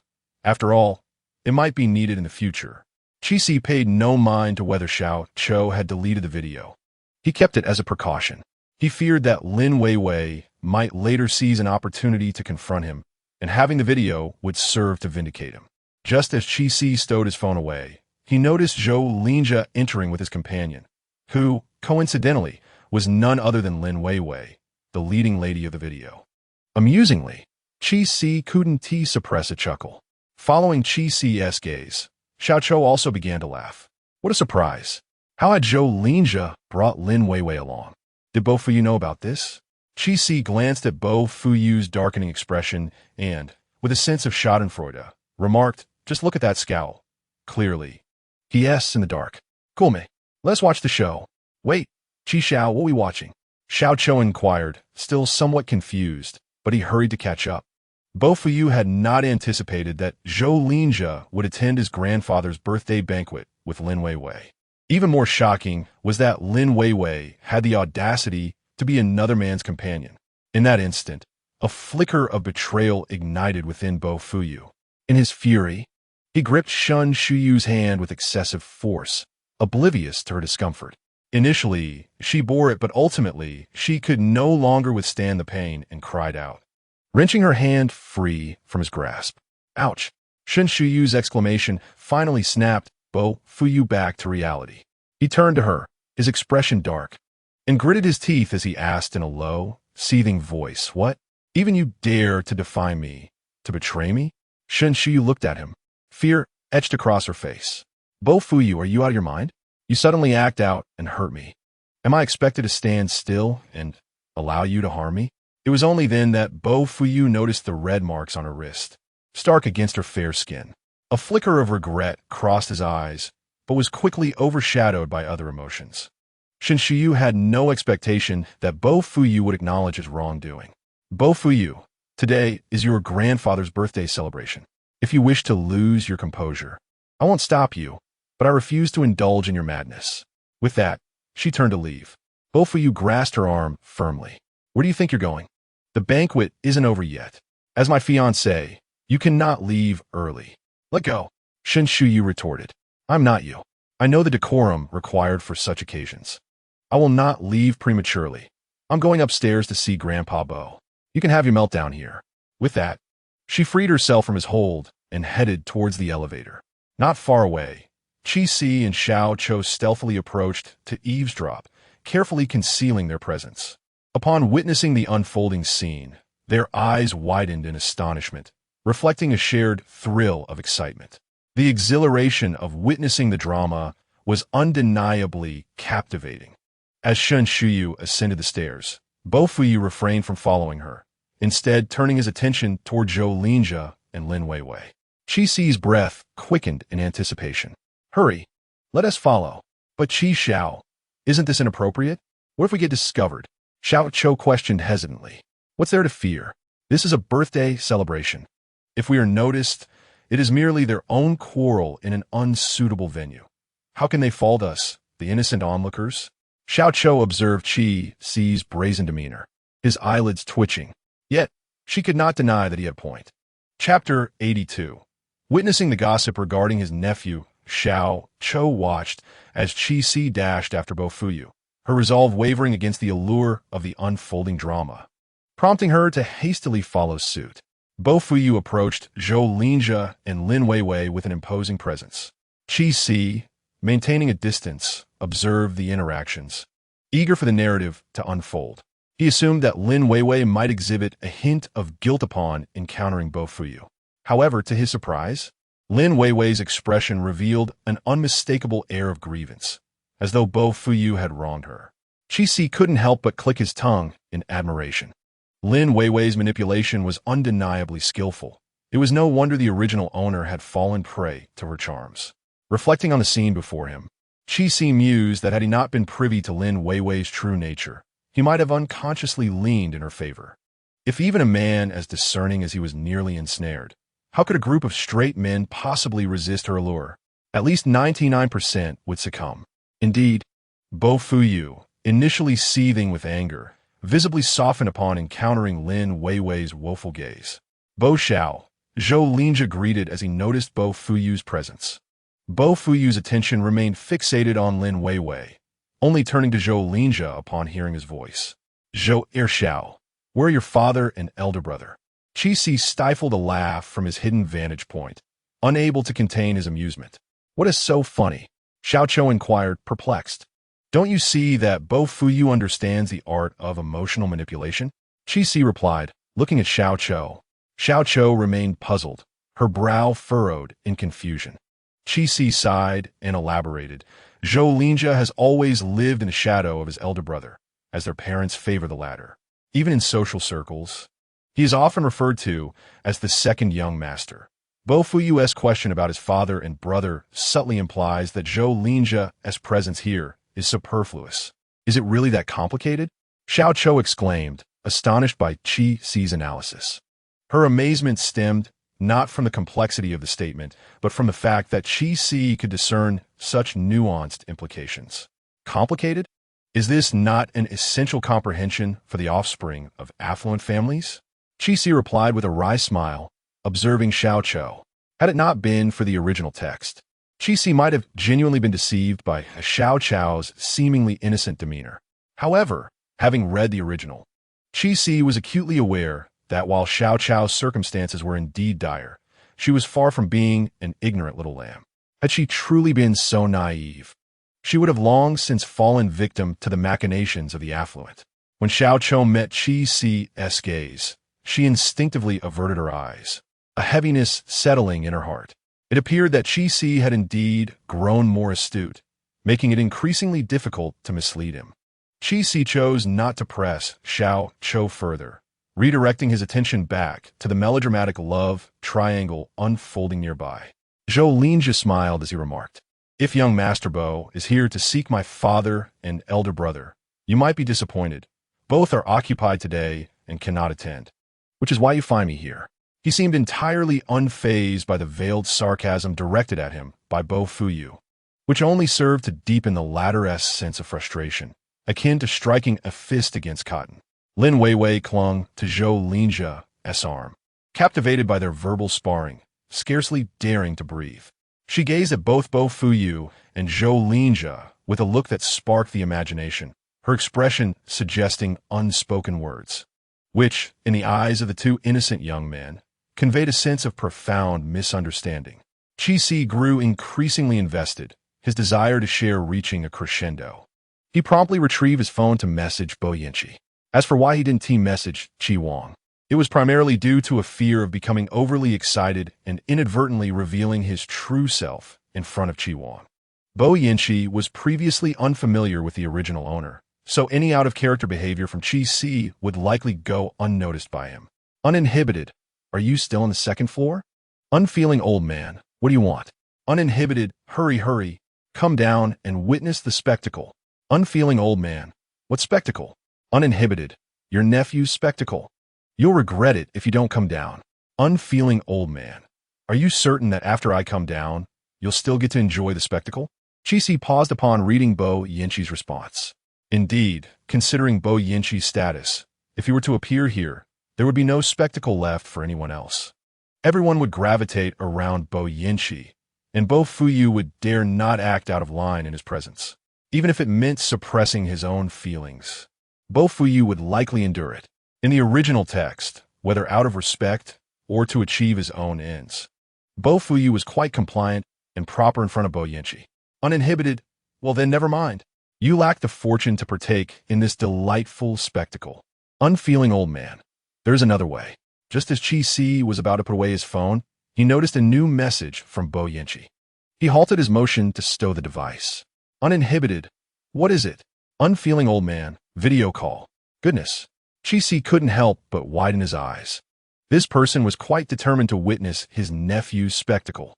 Nevertheless, Qi Si complied and initiated a video call with Bo Yinqi. Hello, can you see me? He whispered toward the screen. I can see you. Since Qi Si wasn't wearing headphones, his voice echoed audibly in the room.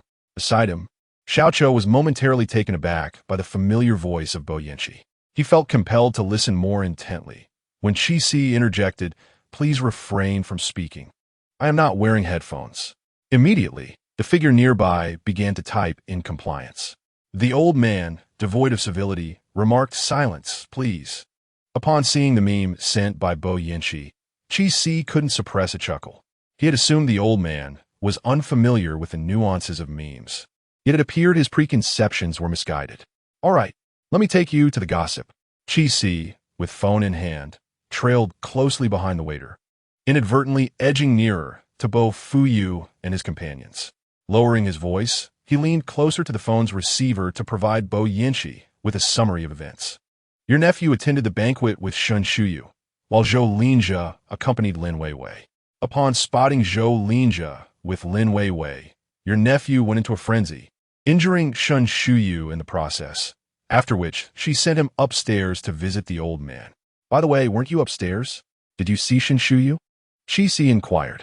The old man, devoid of civility, replied, no, I stayed inside.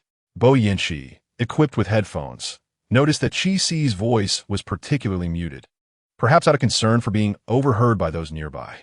The sound transmitted through the headphones reached Bo Yinchi's ears as if Chi-Si were whispering directly beside him. The old man, devoid of civility, then questioned, could you speak normally?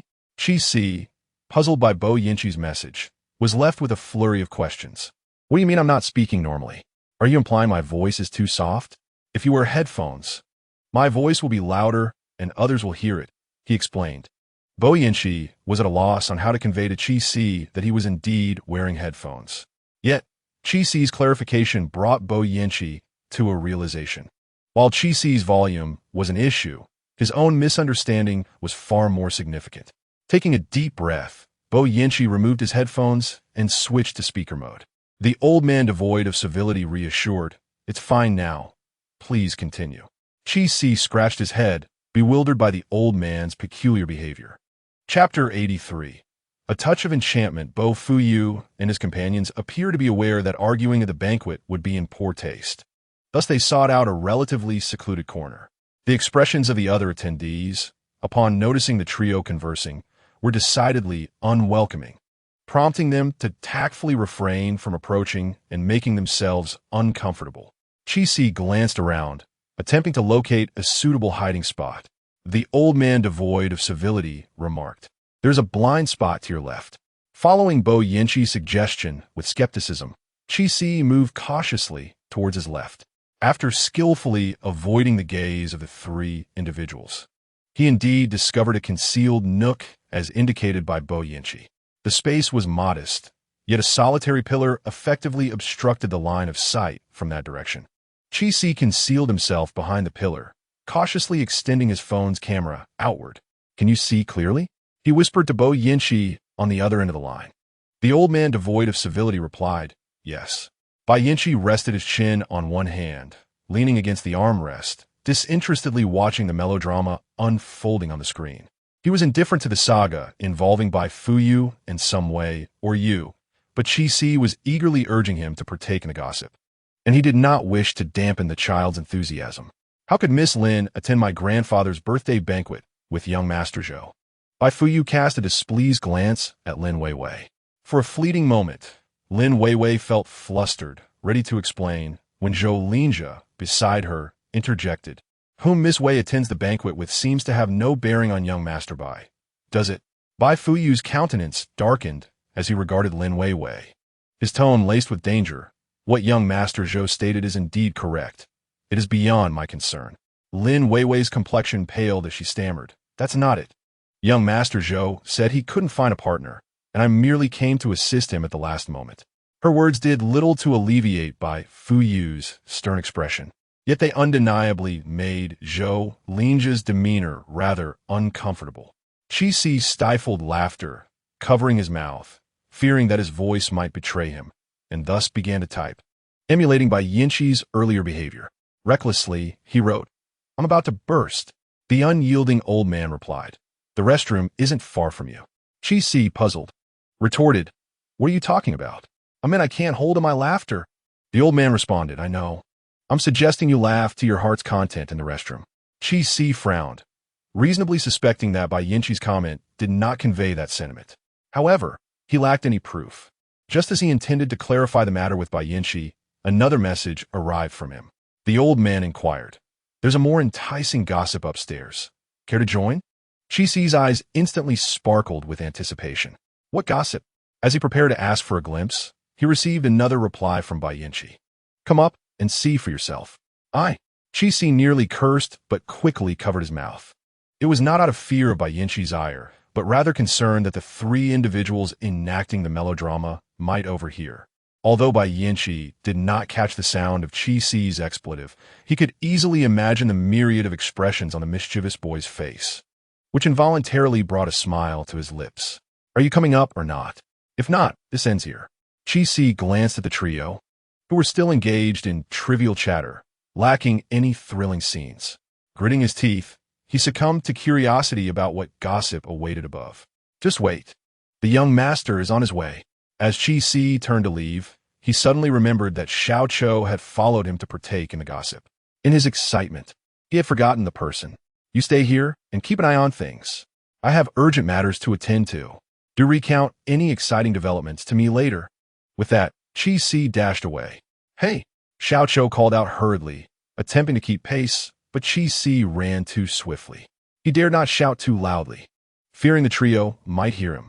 Leaving Xiao Chou behind, Chi Si evaded Chi Wang's gaze and made his way back to the elevator, hurriedly ascending to the second floor. As the elevator doors opened, Chi Si once again encountered Zhong Ming. Hello, Assistant Zhong. What a coincidence to see you again. Chi Si beamed at Zhong Ming, who wore a courteous smile in response. Young Master Chi, please this way. All right. Thank you for your efforts. This time, Chi Si followed Zhong Ming without a hint of hesitation. Zhong Ming couldn't help but feel a twinge of embarrassment. Chi Si was remarkably trusting of him, showing no fear of any ill intentions after only their second meeting.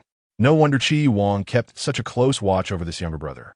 As Chi Si trailed behind Zhong Ming, he assumed they were heading to the previous lounge, only to find Zhong Ming leading him to an unfamiliar location. Assistant Zhong, where are you taking me? Aren't we supposed to meet with Third Master? Zhong Ming replied. Third Master mentioned that young Master Chi came up to enjoy the gossip, so he instructed me to bring you directly to it. Chi Si raised an eyebrow. How considerate. What about you? Aren't you joining us? Third Master said he wasn't in the mood for it, fearing it would spoil his appetite. Chi Si looked at Zhong Ming, puzzled and about to inquire further when Zhong Ming halted. Here we are. From this vantage point, young Master Chi can see clearly. Zhong Ming pointed towards the garden below. Chi Si immediately leaned over to take a look. Below lay a private garden, and upon a cursory glance, Chi Si noted the rare species of flowers, clearly not open to the public. At that moment, 4 uninvited guests intruded upon this secret garden, one of whom was familiar to Chi Si. Shen Shuyu? What's she doing here? Chi Si wondered, observing Shen Shuyu below. Hadn't she mentioned she was coming up to congratulate the old master? Zhong Ming explained. That couple are Shen Shuyu's parents. The woman is Bo Fu's mother. Shen Shuyu came to pay her respects to the old master and subsequently followed Madame Bo outside, only to be led to the small garden below. Why are Shen Shuyu's parents here? The demeanor of these 4 doesn't seem to suggest they are up to any good. Young Master Chi will find out soon enough. Zhong Ming remarked. Are you certain we can hear them clearly? Chi Si questioned skeptically. The distance did not appear close, and, standing so openly by the window, wouldn't they be noticed? This is one-way glass. They cannot see inside. A deep, resonant voice interjected from behind. Chi Si turned to see Bo Yinchi approaching with a leisurely stride, and he immediately smiled. Assistant Zhong mentioned you didn't fancy this gossip, yet here you are. Bo Yinchi stopped beside him, looking down at the boy. I feared you might not grasp the nuances of this gossip. So, Uncle Bo came specifically to provide commentary for me? Chi Si's eyes sparkled with delight. Az Bo Yuanchi met Chi Si's gaze. He noticed the pure joy and undivided attention in the boy's eyes. When Chi Si looked at him, there was nothing but focus and admiration. Bo Yinchi couldn't help but acknowledge that when this young Master Chi focused intently on someone, he was indeed quite captivating. A further update will follow shortly. Do shower me with compliments. Chapter 84. Annulment. Does young Master Chi require my explanation? Biao Yinchi retorted in response to Chi Si's words. It is necessary. Chi Si nodded immediately. How could he possibly let such a splendid opportunity to cultivate feelings slip away? However, in truth, there was little need for Biao Yinchi's explanation. As the people below spoke in voices loud and clear, almost as if fearing that those eavesdropping might not comprehend. Their words were so distinct that they surpassed the clarity of some actors' lines. The 3 individuals eavesdropping above were momentarily a loss, uncertain whether this constituted eavesdropping at all. The volume was such that even passing dogs would be startled. Shuyu, what nonsense are you spouting? Shen Mu tugged at Shen Shuyu, her tone brimming with ire. Shen Shuyu stumbled slightly at her mother's pole, but remained obstinately defiant.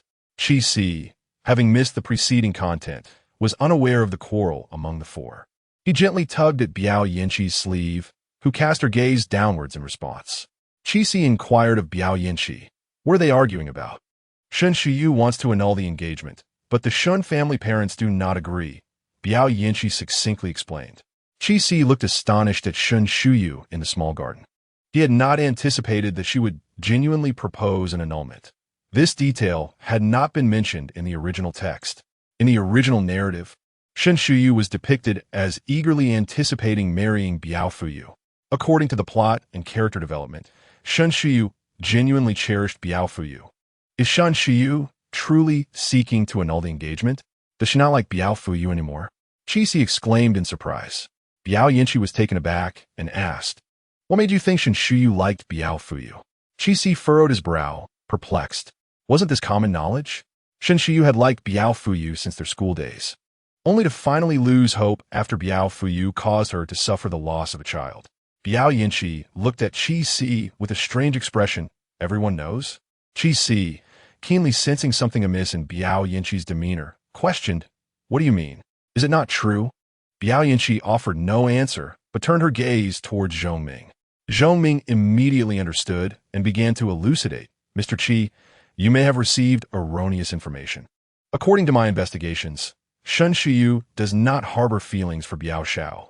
In fact, Biao Xiao once pursued Shen Shiyu, but she rejected him, citing the need to focus on her studies and refrain from romantic entanglements." Qixi's pupils widened in shock. "When did this happen? Why was he unaware? You didn't know?" Biao Yinqi furrowed her brow, looking at Qixi with confusion. "Aren't you classmates?" Upon hearing Biao Yinqi's question, Qixi's heart raced, filled with suspicion and uncertainty. If Zhongming's words were indeed true, then this narrative diverged entirely from the original text. In the original, Shen Shiyu was more enamored with Biao Fuyu and pursued him relentlessly. Yet now, both Zhongming and Biao Yinqi asserted that Shen Shiyu had no affection for Biao Fuyu. Rather, it was Biao Fuyu who had attempted to court Shen Shiyu and was turned down. What was Biao Fuyu's current situation? Desiring what he could not have. Was he now embittered by love? While Qixi's mind spiraled with thoughts, the individuals below continued their commotion. "Shen Shiyu, have you lost your mind? What is wrong with Biao Fuyu? You actually wish to change your marriage partner? Who do you wish to change to, huh?" Shen's mother raised her hand and delivered a sharp slap to Shen Shiyu's face. The crisp sound echoed so loudly that Qixi, upstairs, could hear it. "Oh!" Qixi instinctively gasped. Was that not excessively harsh? Was Shen Shiyu not her biological daughter? Shen Shiyu covered her face and defiantly glared at her parents. "I said I want to break off the engagement, but you refused to agree. So, what if I propose an alternative marriage partner? Is there any issue with that?" She simply did not wish to marry Bo Fuyu. Was that so unreasonable? The Bo family was not limited to just him. She had already consented to sacrifice her own marriage and happiness for the sake of the Shen family. Why could she not choose a more agreeable marriage partner? Madame Bo looked at Shen Shiyu and inquired, "Shiyu, may I ask why you are unwilling to marry Fuyu?" Shen Shiyu turned to Madame Bo, suppressing her tears as she replied, "Madam, it's not that I do not wish to. Rather, Bo Fuyu already has someone he loves. Why should I intrude and make a fool of myself, only to end up annoying him and risking his affections?" There was one thing Shen Shiyu did not voice. Given her understanding of Bo Fuyu, if she were to indeed ruin his romantic prospects, who knew how he might retaliate against her and the Shun family in the future? Yet her parents stubbornly disbelieved her, insisting she marry Bo Fuyu, simply because he was the most favorable contender for the next heir of the Bo family. What? Fuyu has someone he likes? Who is it? He never mentioned this to me, Madame Bo exclaimed, her surprise palpable. Qixi observed Madame Bo and felt a strange disquiet. What was amiss with this Madame Bo? What's wrong? Bo Yinqi, noticing Qixi's interruption, asked. Qixi frowned. Why do I feel that Madame Bo's reaction appears overly theatrical? Bo Yinqi smiled knowingly. If you have noticed, do you think Shen Shiyu, an actress with such extensive experience, would be oblivious? Qixi's expression faltered for a moment. What did it mean that he had noticed? It was only natural for him to observe such nuances. Shen Shiyu was an actress, and so was he. In his previous life, he had been a professional actor, even winning awards for his performances. That was why he could discern Madame Beau's odd demeanor so quickly. As for whether Shin Shuyu could perceive it, that remained uncertain. At the very least, her parents, Shun father and Shin mother, had failed to notice anything. Upon hearing Shan Shuyu mention that Bo Fuyu had feelings for someone else, they had only displayed a fleeting moment of anger. Seeing Madame Beau's shocked reaction, they even went so far as to comfort her. Chi-Si rubbed his forehead, suddenly realizing that the Shun family's financial troubles might not be without cause. Bo Yinchi wore a sly smile, remarking on Madame Beau's increasingly refined acting skills. "What's that?" Chi-Si queried, puzzled by Bo Yinchi's tone. Bo Yinchi chose not to elaborate further, prompting Chi-Si to glance towards Zhongming. Upon meeting Chi-Si's gaze, Zhongming subtly shook his head, signaling his inability to speak. Chi-Si did not press the matter. Everyone has their privacy, and if one is unwilling to share, there is no need to pry. When they wish to speak, they will do so naturally. The fact that they did not reveal anything only indicated that their relationship had not yet reached the level of intimacy that allowed for such confessions. Chi-Si possessed an open mind, effortlessly casting aside the matter at hand. "Shuyu, do you know what we call the girl whom we admire? Where does she hail from? What is her occupation?" Lady Bo gently clasped Shun Shuyu's hand, inquiring affectionately about the object of Bo Fuyu's affections. Shun Shuyu gazed at Lady Bo with a troubled expression, suggesting, "Perhaps you should ask Bo Fuyu directly. I fear that if I divulge anything, he may hold it against me." Chi-Si's lips twitched. Was there a distinction between this and betraying a confidence? Upon hearing Chi-Si's words, Bo Yin-Chi responded languidly, "Whether Shun Shuyu speaks or not, it matters not. Do you truly believe that Lady Bo is unaware of everything?" Chi-Si remained silent, for his keen eyes discerned the pretense in Lady Bo's demeanor. Regarding the matter of Bo Fuyu and Lin Wei, it was likely that Lady Bo had already been apprised of the situation. However, prior to this moment, she may have been uncertain of the identity of the woman Bo Fuyu cherished. It was plausible that she was merely testing Shun Shuyu. In such a case, Shun Shuyu would find herself in a precarious position. Regardless of whether she divulged Bo Fuyu's beloved, he would inevitably hold her responsible. Chi-Si mused. Indeed, Bo Yin-Chi lightly huffed, in agreement with Chi-Si's assessment. Chi-Si felt torn. Should he assist Shin Shuyu? The development of the romance between the protagonists diverged greatly from his initial understanding. He had always perceived the narrative through the lens of Shun Shuyu's affection for Bo Fuyu. Yet the reality was that Shun Shuyu harbored no feelings for Bo Fuyu. Rather, it was Bo Fuyu who had once yearned for Shun Shuyu in vain. If this were the case, given Bo Fuyu's petty nature, how could marrying Shin Shuyu possibly bring her peace? In retrospect, the trajectory of the later chapters began to make sense. Regardless of the circumstances, it was clear that Bo Fuyu would certainly subject Shun Shuyu to suffering. How unfortunate for Shun Shuyu. Did her parents truly care so little for her well-being? Chi-Si clicked his tongue, sighing on her behalf.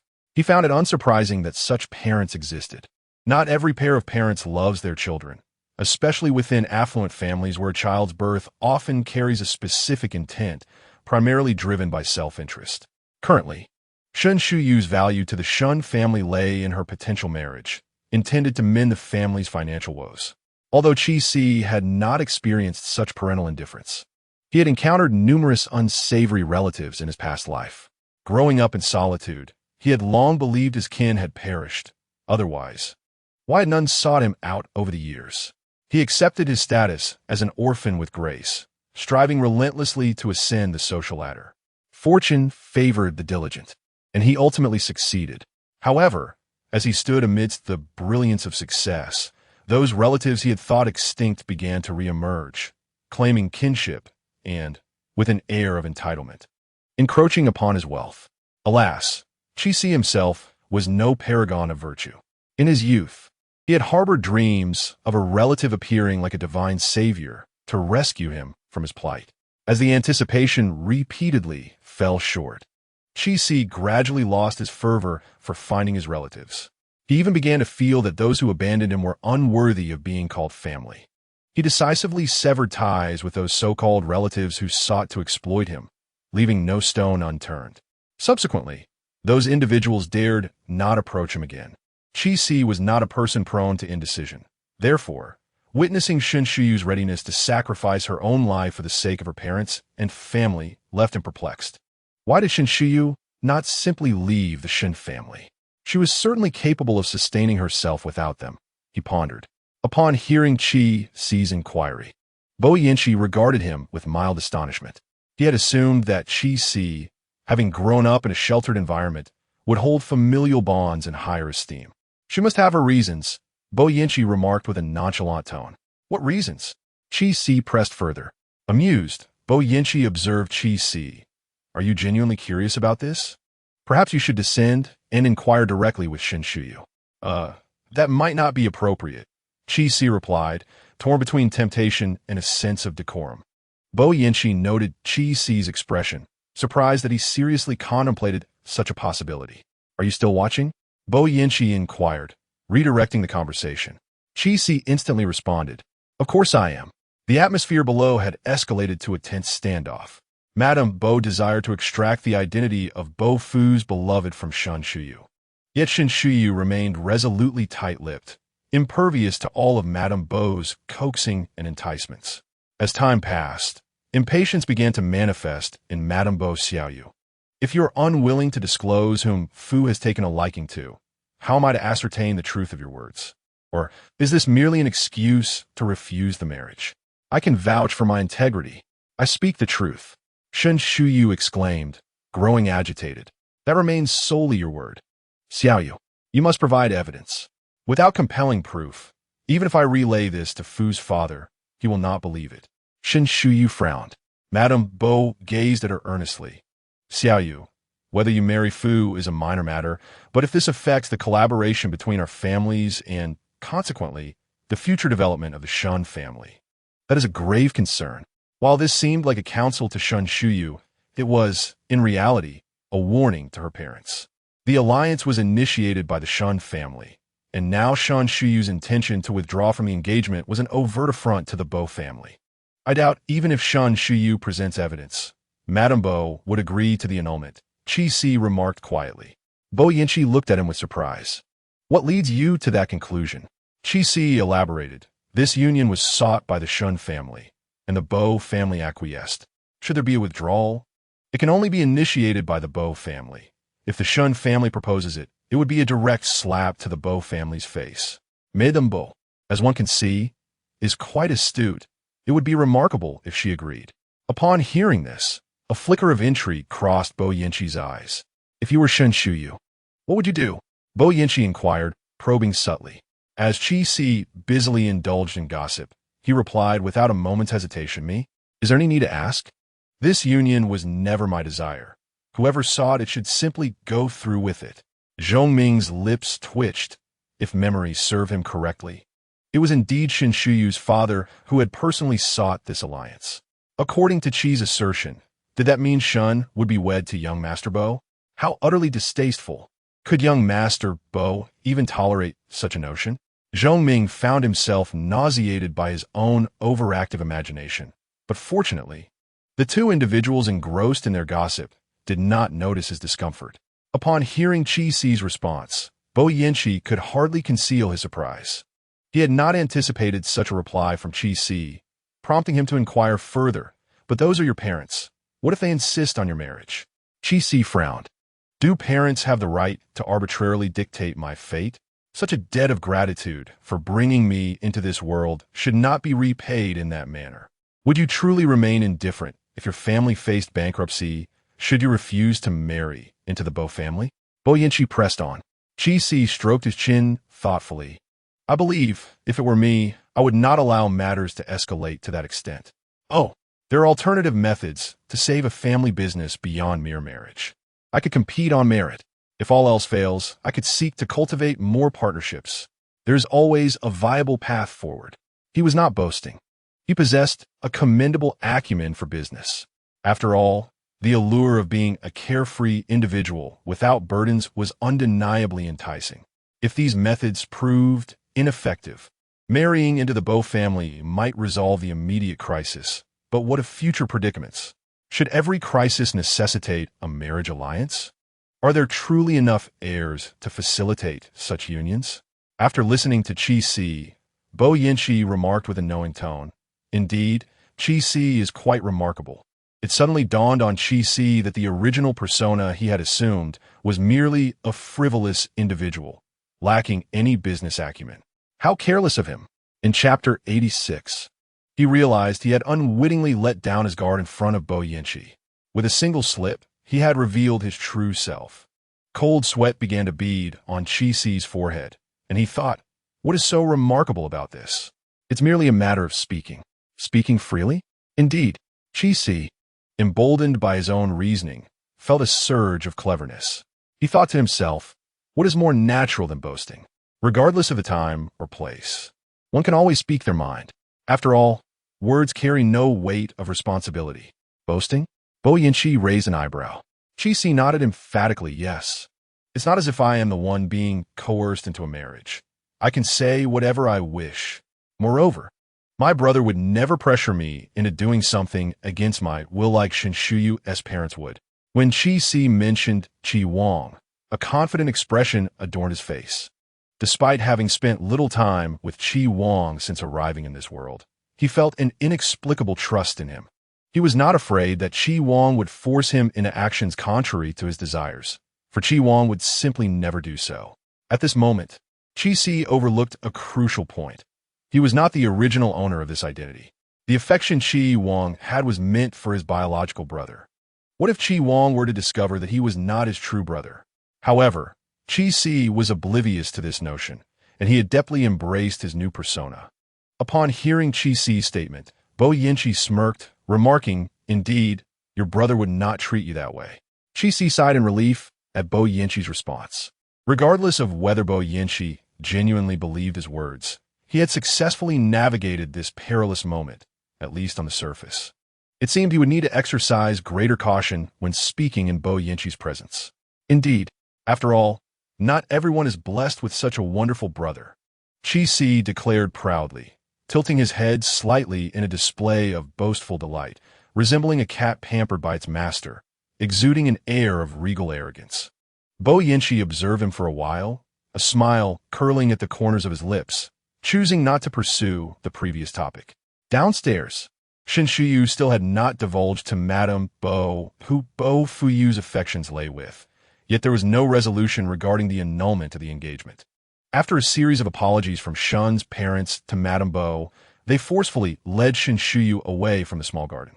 As the trio departed, Chi-Si could faintly hear Shun's mother chastising Shinshuyu. The latter remained silent, offering no resistance. Watching this unfold, Chi-Si felt a sense of ennui. He was deeply concerned for Shinshuyu, yet it appeared she had grown accustomed to her situation, seemingly uninclined to continue resisting. With a sigh, Chi-Si turned and said, the show is over. Let's depart. Bo Yin-chi remained still. What is it? Chi-Si inquired, puzzled. Bo Yin-chi lifted his chin and gestured towards the window. The performance is not yet concluded. Look. Chi-Si swiftly turned to gaze outside. Just as Bo Yin-chi had indicated, the show was indeed far from over. After the Shin family had vacated, an unexpected figure appeared in the small garden. Bo Fuyu? Chi-Si stared in astonishment at the individual below. Wasn't he preoccupied in the banquet hall, competing with Zhou Linjia for Lin Weiwei? He had not yet savored this intrigue before rushing over to partake in Shun Shuyu's drama. Now, with Bo Fuyu's arrival, it was a rather chilling convergence of events. Bo Fuyu had been summoned by Madame Bo when the Shun family approached her. She had dispatched someone to find Bo Fuyu. However, he had been entangled with Zhou Linjia and Lin Weiwei, which delayed his arrival. Just as the Shun family departed, Bo Fuyu arrived. The moment Madame Bo caught sight of Bo Fuyu, her expression soured.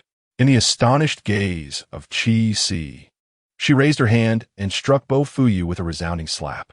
The sharp sound compelled Chi-Si to instinctively cover his own face. Goodness, was Madame Bo truly this harsh with her own son? Without a word, she had delivered a slap. Wasn't Bo Fuyu the male lead? How had he fallen into such a dismal predicament? Downstairs, Bo Fuyu, having received the slap from Madame Bo, dared not utter a sound. Unaccountably struck across the face, He exhibited neither anger nor outrage. Instead, he obediently stood aside, head bowed, resembling someone awaiting a reprimand. How peculiar, Chi-Si murmured, furrowing his brow. Was so strange. Bo Yinchi inquired softly. Chi-Si shook his head, unable to articulate his feelings, yet sensing an undeniable oddity. He strained to recall the original text, distinctly remembering that Bo Fuyu, despite not being showered with affection in the Bo family, had never endured any hardship or punishment during his upbringing. This absence of adversity had undoubtedly fostered his later, domineering disposition. After all, he had always been accustomed to having his desires fulfilled with but a word, leading him to habitually assume that anything he cherished, or that bore his mark, was his personal possession, off limits to all others, including people. Shun Shuyu, being his fiancée, naturally could not be allowed to harbor affections for anyone else or associate with others. Even when he himself strayed, Shun Shuyu was not permitted to waver in her loyalty. Yet, the scenario before him starkly contrasted with the narrative he had in mind. Bo Fuyu had been unceremoniously struck by his own mother, and he showed no sign of resistance whatsoever. This was entirely inconsistent with Bo Fuyu's established character. Observing Chi-Si's expression of existential doubt, Bo Yinchi could not help but chuckle. Are you astonished by this spectacle? Do you find it unbelievable that such a paragon of the Bo family, like Bo Fuyu, would not dare to retaliate even when struck? Chi-Si, in a state of bewilderment, nodded slowly. In the context of Chapter 87, Bo Yinchi discerned the curiosity and confusion reflected in Chi-Si's eyes and remarked with a light laugh, Chi Xiao, did your brother never teach you not to pry into other families' affairs? Chi-Si honestly shook his head. He had indeed never done so. The original character had refrained from delving into others' family matters. Hence Chi Wang had seen no need to impart such lessons. As he was Chi-Si, not the original character, Chi Wang could not have instructed him. You are quite candid, Bo Yinchi observed with a knowing smile. Just as Chi-Si was about to express that it was fine if she could not divulge further, Bo Yinchi continued, it is not a secret that cannot be revealed. The Bo family has declined over generations. In this current lineage, all offspring are inept, none capable of bearing significant responsibilities. In light of this, why did you still choose Bo Fuyu as the successor? Chi-Si queried. Bo Yinchi replied, among the inept, one must select the least inept. Is Bo Fuyu truly the least inept? Chi-Si could not suppress a laugh. What was the original author thinking when crafting the character of Bo Yinchi? It seemed unlikely they had considered that the male lead, painstakingly sculpted by Bo Yinchi, was merely a reluctant choice among the less-than-stellar options available. Chi-Si, stifling laughter, asked, is Bo Fuyu aware of this? Bo Yinchi shrugged. Why don't you go down and ask him? Chi-Si retorted, why must you always insist that I inquire directly with the person involved? Can't you simply tell me? Bo Yinchi replied, I'm not a mind reader. How could I possibly know what he knows? This statement, upon reflection, seemed entirely reasonable. You did not directly express the reasons for choosing Bo Fuyu, nor did he inquire. Chi-Si replied, all right, all right. That response is indeed without flaw. So, does this have any relation to Bo Fuyu being reprimanded by his mother? After a brief pause, Chi-Si returned to the previous topic. Bo Yinchi observed Bo Fuyu, who was being chastised by his own mother without daring to resist, a hint of mockery glimmering in her eyes. My second sister-in-law harbors great ambition. She seeks to seize the entirety of the Bo family. My second brother is utterly inept, lacking any business acumen and presenting no competition in comparison to the eldest. Thus, Liu Tan has always been exceedingly strict with Bo Fuyu, insisting that he surpass the other children of the Bo family in all matters. Enduring punishment, as he did today, has become a commonplace occurrence for Bo Fuyu. Chi-Si was somewhat taken aback. He had not anticipated that Bo Fuyu's life within the Bo family was not as comfortable as it appeared.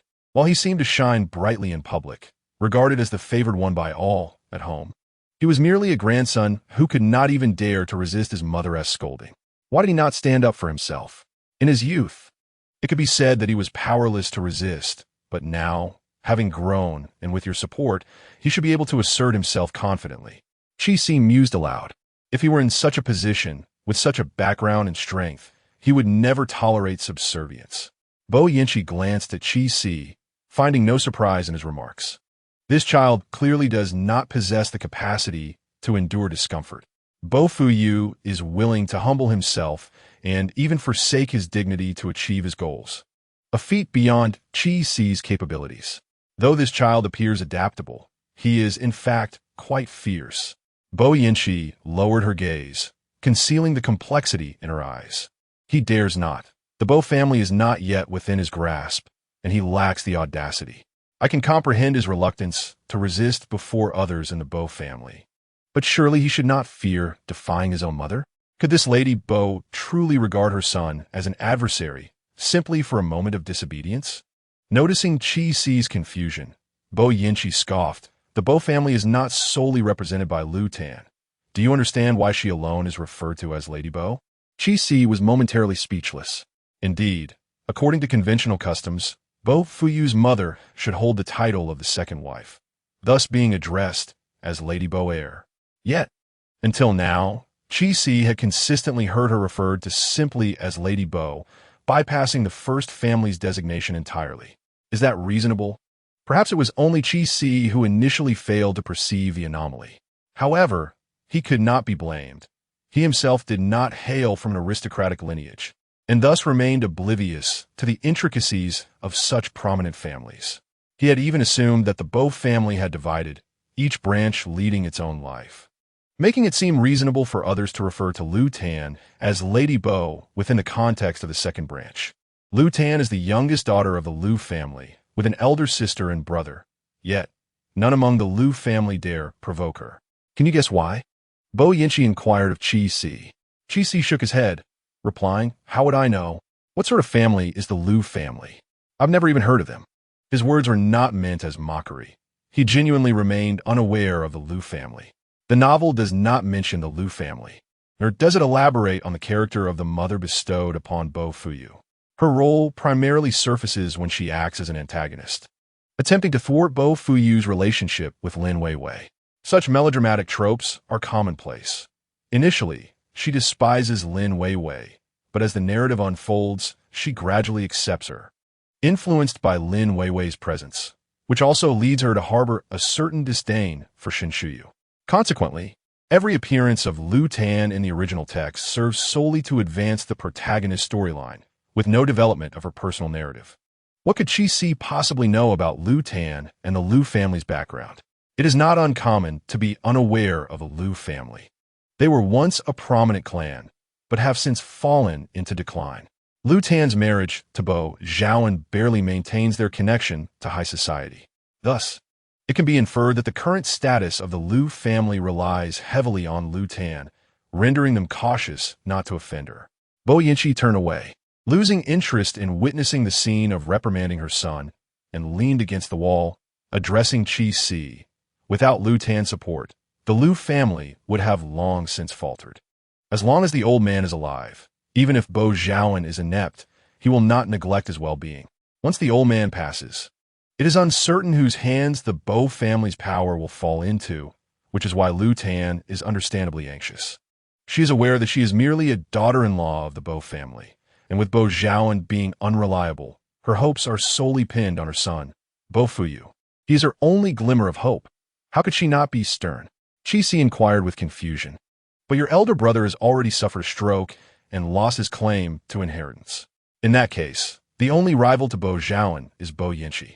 Qi Si understood well that Bo Yinchi has no interest in the Bo family's affairs. Even though Bo Zhaoan has forfeited his claim, I still have a right to it. Qi Si remarked, astonished. You desire the Bo family's inheritance? Bo Yinchi glanced outside at Lu Tan, her expression laden with significance as she replied, "Whether I want it or not is irrelevant. What matters is that others believe I do." Qi Si comprehended that Bo Yinchi indeed did not wish for the inheritance of the Bo family. However, she intentionally concealed this from the family to incite anxiety among them. Does Bo Fuyu know? He must be aware, otherwise why would he collaborate with Bo Yinchi? Bo Yinchi cast a glance at Bo Fuyu, reflecting that it mattered little whether he knew. His capabilities were inferior to his mother's, which was a pity. Qi Si detected a genuine regret in Bo Yinchi's tone. causing a bead of cold sweat to trickle down his forehead. You seem to admire Lu Tan? Chi-Si could not help but interject. Bo Yinchi looked at Chi-Si, a hint of perplexity flickering in his eyes. Realizing the implications of his words, Chi-Si awkwardly clarified, "What I mean is, you appear to hold Lu Tan in high regard. She is competent, I suppose. Compared to other inept members of the Bo family, Lu Tan indeed possesses a certain ruthlessness. She is willing to do whatever it takes to achieve her goals. If only there were a man among the Lu family, they would not have reached this predicament. Why must it be a man? Is a woman not capable?" Chi-Si questioned, gazing at Bo Yinchi with intrigue. Was he also advocating for male superiority? Bai Yinchi discerned Chi-Si's confusion and elucidated, "It is not I who favor males over females, but rather the Lu family that harbors such biases. They would rather see their lineage decline than permit Lu Tan to meddle in the family business." Chi-Si struggled to comprehend the Lu family's logic. So, do they expect Lu Tan to provide financial support? They refuse to allow her involvement in the family enterprise, yet demand she funds the household's company? What does that even mean? An unconventional version of a brotherly support? Lu Tan had no younger brother, only an elder sibling, so perhaps it should be termed brotherly support instead? As Chi-Si conversed with Bai Yinchi in the small garden, Lu Tan had finished berating Bai Fuyu and sternly declared, "I do not care whether your feelings for that woman are genuine. Separate from her at once. Bai Fuyu, if you dare to jeopardize my plans, know that even if you are my own son, I shall not spare you."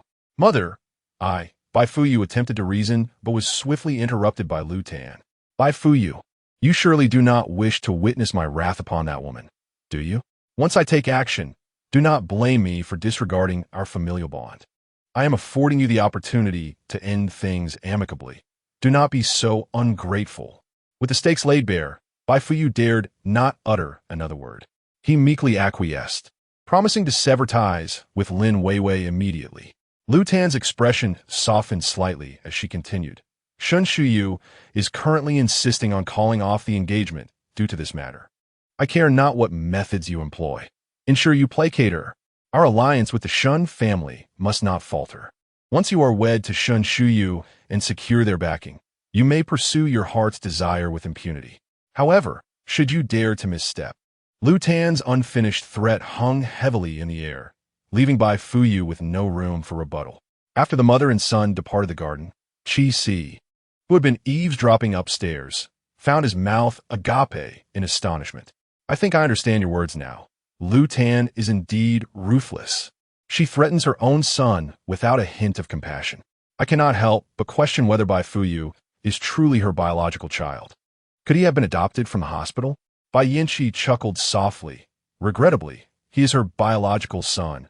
A paternity test has confirmed it." Chi-Si was taken aback. Why would one conduct a paternity test in a perfectly normal family? Who would do such a thing without cause? It was Bai Fuyu himself who initiated it. Bai Yinchi clarified. He harbored doubts about his parentage, so he discreetly obtained a strand of Lu Tan's hair for the test. Ultimately, it confirmed he is indeed her biological child. Chi-Si, at a loss for words, simply muttered, "Let us just label it as a tragic tale." He felt an urge to laugh, yet suppressed it, sensing it would be inappropriate. He had never anticipated that Bai Fuyu would question his own lineage to the extent of seeking a paternity test. After absorbing the day's revelations, Chi-Si felt that the storyline he had memorized had unraveled considerably. Aside from a few main characters whose relational trajectories aligned with the original narrative, most of the plot had veered far from its intended course, leaving Chi-Si feeling rather unsettled. As he reflected on the original content, he involuntarily furrowed his brow. Suddenly, a chill brushed against the center of Chi-Si's brow. Instinctively, he raised his hand to grasp the one that rested there. Coming back to his senses, he stared blankly at Bo Yinchi. What was happening? Noticing Chi-Si's brow relax, Bo Yinchi withdrew his fingers, yet they remained ensnared by Chi-Si's grip. Bo Yinchi raised an eyebrow, a bemused smile playing upon his lips. Still not letting go, Chi-Si unabashedly took advantage, refusing to release Bo Yinchi's hand, even daring to caress his knuckles a few times. "Uncle Bo, how unreasonable! Clearly, You initiated this contact, and I am merely responding reflexively, observing Chi Si's brazen demeanor. Bo Yinchi found the lofty words lacking in credibility, given the nature of their actions. He tried to pull his hand back again, but to no avail. As they both exerted force, they found themselves locked in an inexplicable tug-of-war. While Chi Si and Bo Yinchi engaged in this silent contest, the scene appeared rather peculiar to Zhong Ming, who watched from the side. What sort of game were the boss and Qi Xiao playing? Was he an unwitting participant in this play? Would this not be excessively unkind to him, a solitary soul? Zhong Ming attempted to dismiss his wandering thoughts. Yet the intimacy of their hand-holding was undeniably suggestive. Qi Si held Bo Yinchi's hand delicately with both of his own, their gazes locking in an electric connection. The air around them began to shimmer with an almost palpable tension. Quietly, Zhong Ming pulled out his phone, seeking a clearer angle, and captured the moment with a photograph of the two. He promptly sent it to his elder brother. Upon receiving the photo, Zhong Li, who was still working overtime at the office, momentarily froze. Qi Xiao and the boss. When did this happen? How was he unaware? Zhong Ming believed his actions were discreet. However, as he prepared to stow his phone away, he inadvertently met Bo Yinchi's gaze. Instantly, he stiffened, his complexion paling gradually. This was the end. He had been discovered by the boss. Zhong Ming felt certain that his fate was sealed, just as he contemplated begging for mercy. Qi Si's voice diverted Bo Yinchi's attention once more. Uncle Bo, do you think one should seek the other's consent before a kiss? What? Bo Yinchi was taken aback. Meeting Bo Yinchi's astonished gaze, Qi Si boldly declared, I wish to kiss the back of your hand. You wouldn't strike me for that, would you? Bo Yinchi, a 2-in-1 special. Seeing Bo Yinchi remain silent, Qi Si took it as tacit approval. He then lowered his head and gently pressed a kiss to the back of Bo Yinchi's hand. Zhong Ming, witnessing this scene, widened his eyes in disbelief. What on earth? Is this something I should be witnessing? What sort of game are you two playing? Must I inevitably be a part of this? Caught in this awkward predicament, Zhong Ming found it difficult to look away or to ignore the spectacle, ultimately choosing to turn his head away, pretending he had not seen a thing. Yet, unable to resist, she stole glances from the corner of her eye. After their kiss, Qi Si did not obediently release Bo Yinchi. Instead, he lowered his head, his lips brushing against the back of her hand, raising his gaze to meet hers. His wide eyes sparkled with mischief and delight. From Bo Yinchi's perspective, it was a perfect 45-degree angle, often said to be an ideal viewpoint, as it lends a filter to all that is seen. Looking at Qi Si from this angle, he appeared adorned with a unique charm, making him seem endearing in her eyes. The playfulness in his large eyes was captivating. The kiss he bestowed was delightful, and even his long, fluttering lashes were enchanting. Everything was just right, striking at the very core of her heart. Enchanted by his adorableness, Bo Yinchi forgot to retract her hand, allowing Qi Si to encroach further, leaving his mark upon her skin. Qi Si, emboldened by her lack of resistance, felt a spark of delight and ambition in his eyes. As he pondered his next move, Bo Yinchi perceptibly noted his intent, yet she remained still, curious about what mischief he would conjure next. Slowly, Qi Si withdrew his lips from her hand, and, to Zhong Ming's astonishment, he suddenly rose on his toes and pressed his lips against Bo Yinchi's. Goodness! Zhong Ming, having never witnessed such audacity, gasped in shock. Based on his understanding of Bo Yinchi, one would expect this audacious Qi Xiao to be hurled from the second floor by their boss. Yet, contrary to his expectations, the situation unfolded differently. Qi Si recognized that his impudent kiss was quite reckless, and if Bo Yinchi's affections for him were not sufficiently strong, his chances of leaving unscathed today were slim. Thus, after the kiss, he swiftly released her hand and attempted to flee. This sequence of actions had been rehearsed countless times in his mind, and he believed it flawless. However, reality often diverges from imagination. While he could manage his own actions, he severely underestimated Bo Yinchi's prowess. As he turned, she seized him by the nape of his neck. Oh! Qi Si's mind went blank. Escape? Could he truly flee? Bo Yinchi's voice, laced with a hint of irritation, rang in his ears. Qi Si instinctively shrank his neck. It was over. The tiger was irate. He turned back, wearing a charming smile as he looked at Bo Yinchi. Uncle Bo, Are you angry? Upon hearing this, Bo Yinchi couldn't help but laugh in exasperation. Do you think I shouldn't be angry? Chi feigned innocence, asking, why should you be upset? I'm so handsome. You gain from a kiss. He had to admit, in that moment, he detected a flicker of confusion in Bo Yinchi's eyes. Perhaps she had not anticipated encountering such a brazen and shameless individual. Chi, is this how you reckon this matter? Are you aware that your actions have constituted sexual harassment? Bo Yinchi gazed sternly at Chi. Of course, Chi was cognizant. Had it been anyone else, he would never have dared such a thing, even if he harbored affection for them. However, Bo Yinchi was different. He had not forgotten how this individual had previously teased him in a lounge. Furthermore, was he not Bo Yinchi's benefactor? Could a benefactor kiss his own canary without it being deemed a crime? Let's not exaggerate. How could my kiss be considered sexual harassment? It is merely a transaction of affection. What?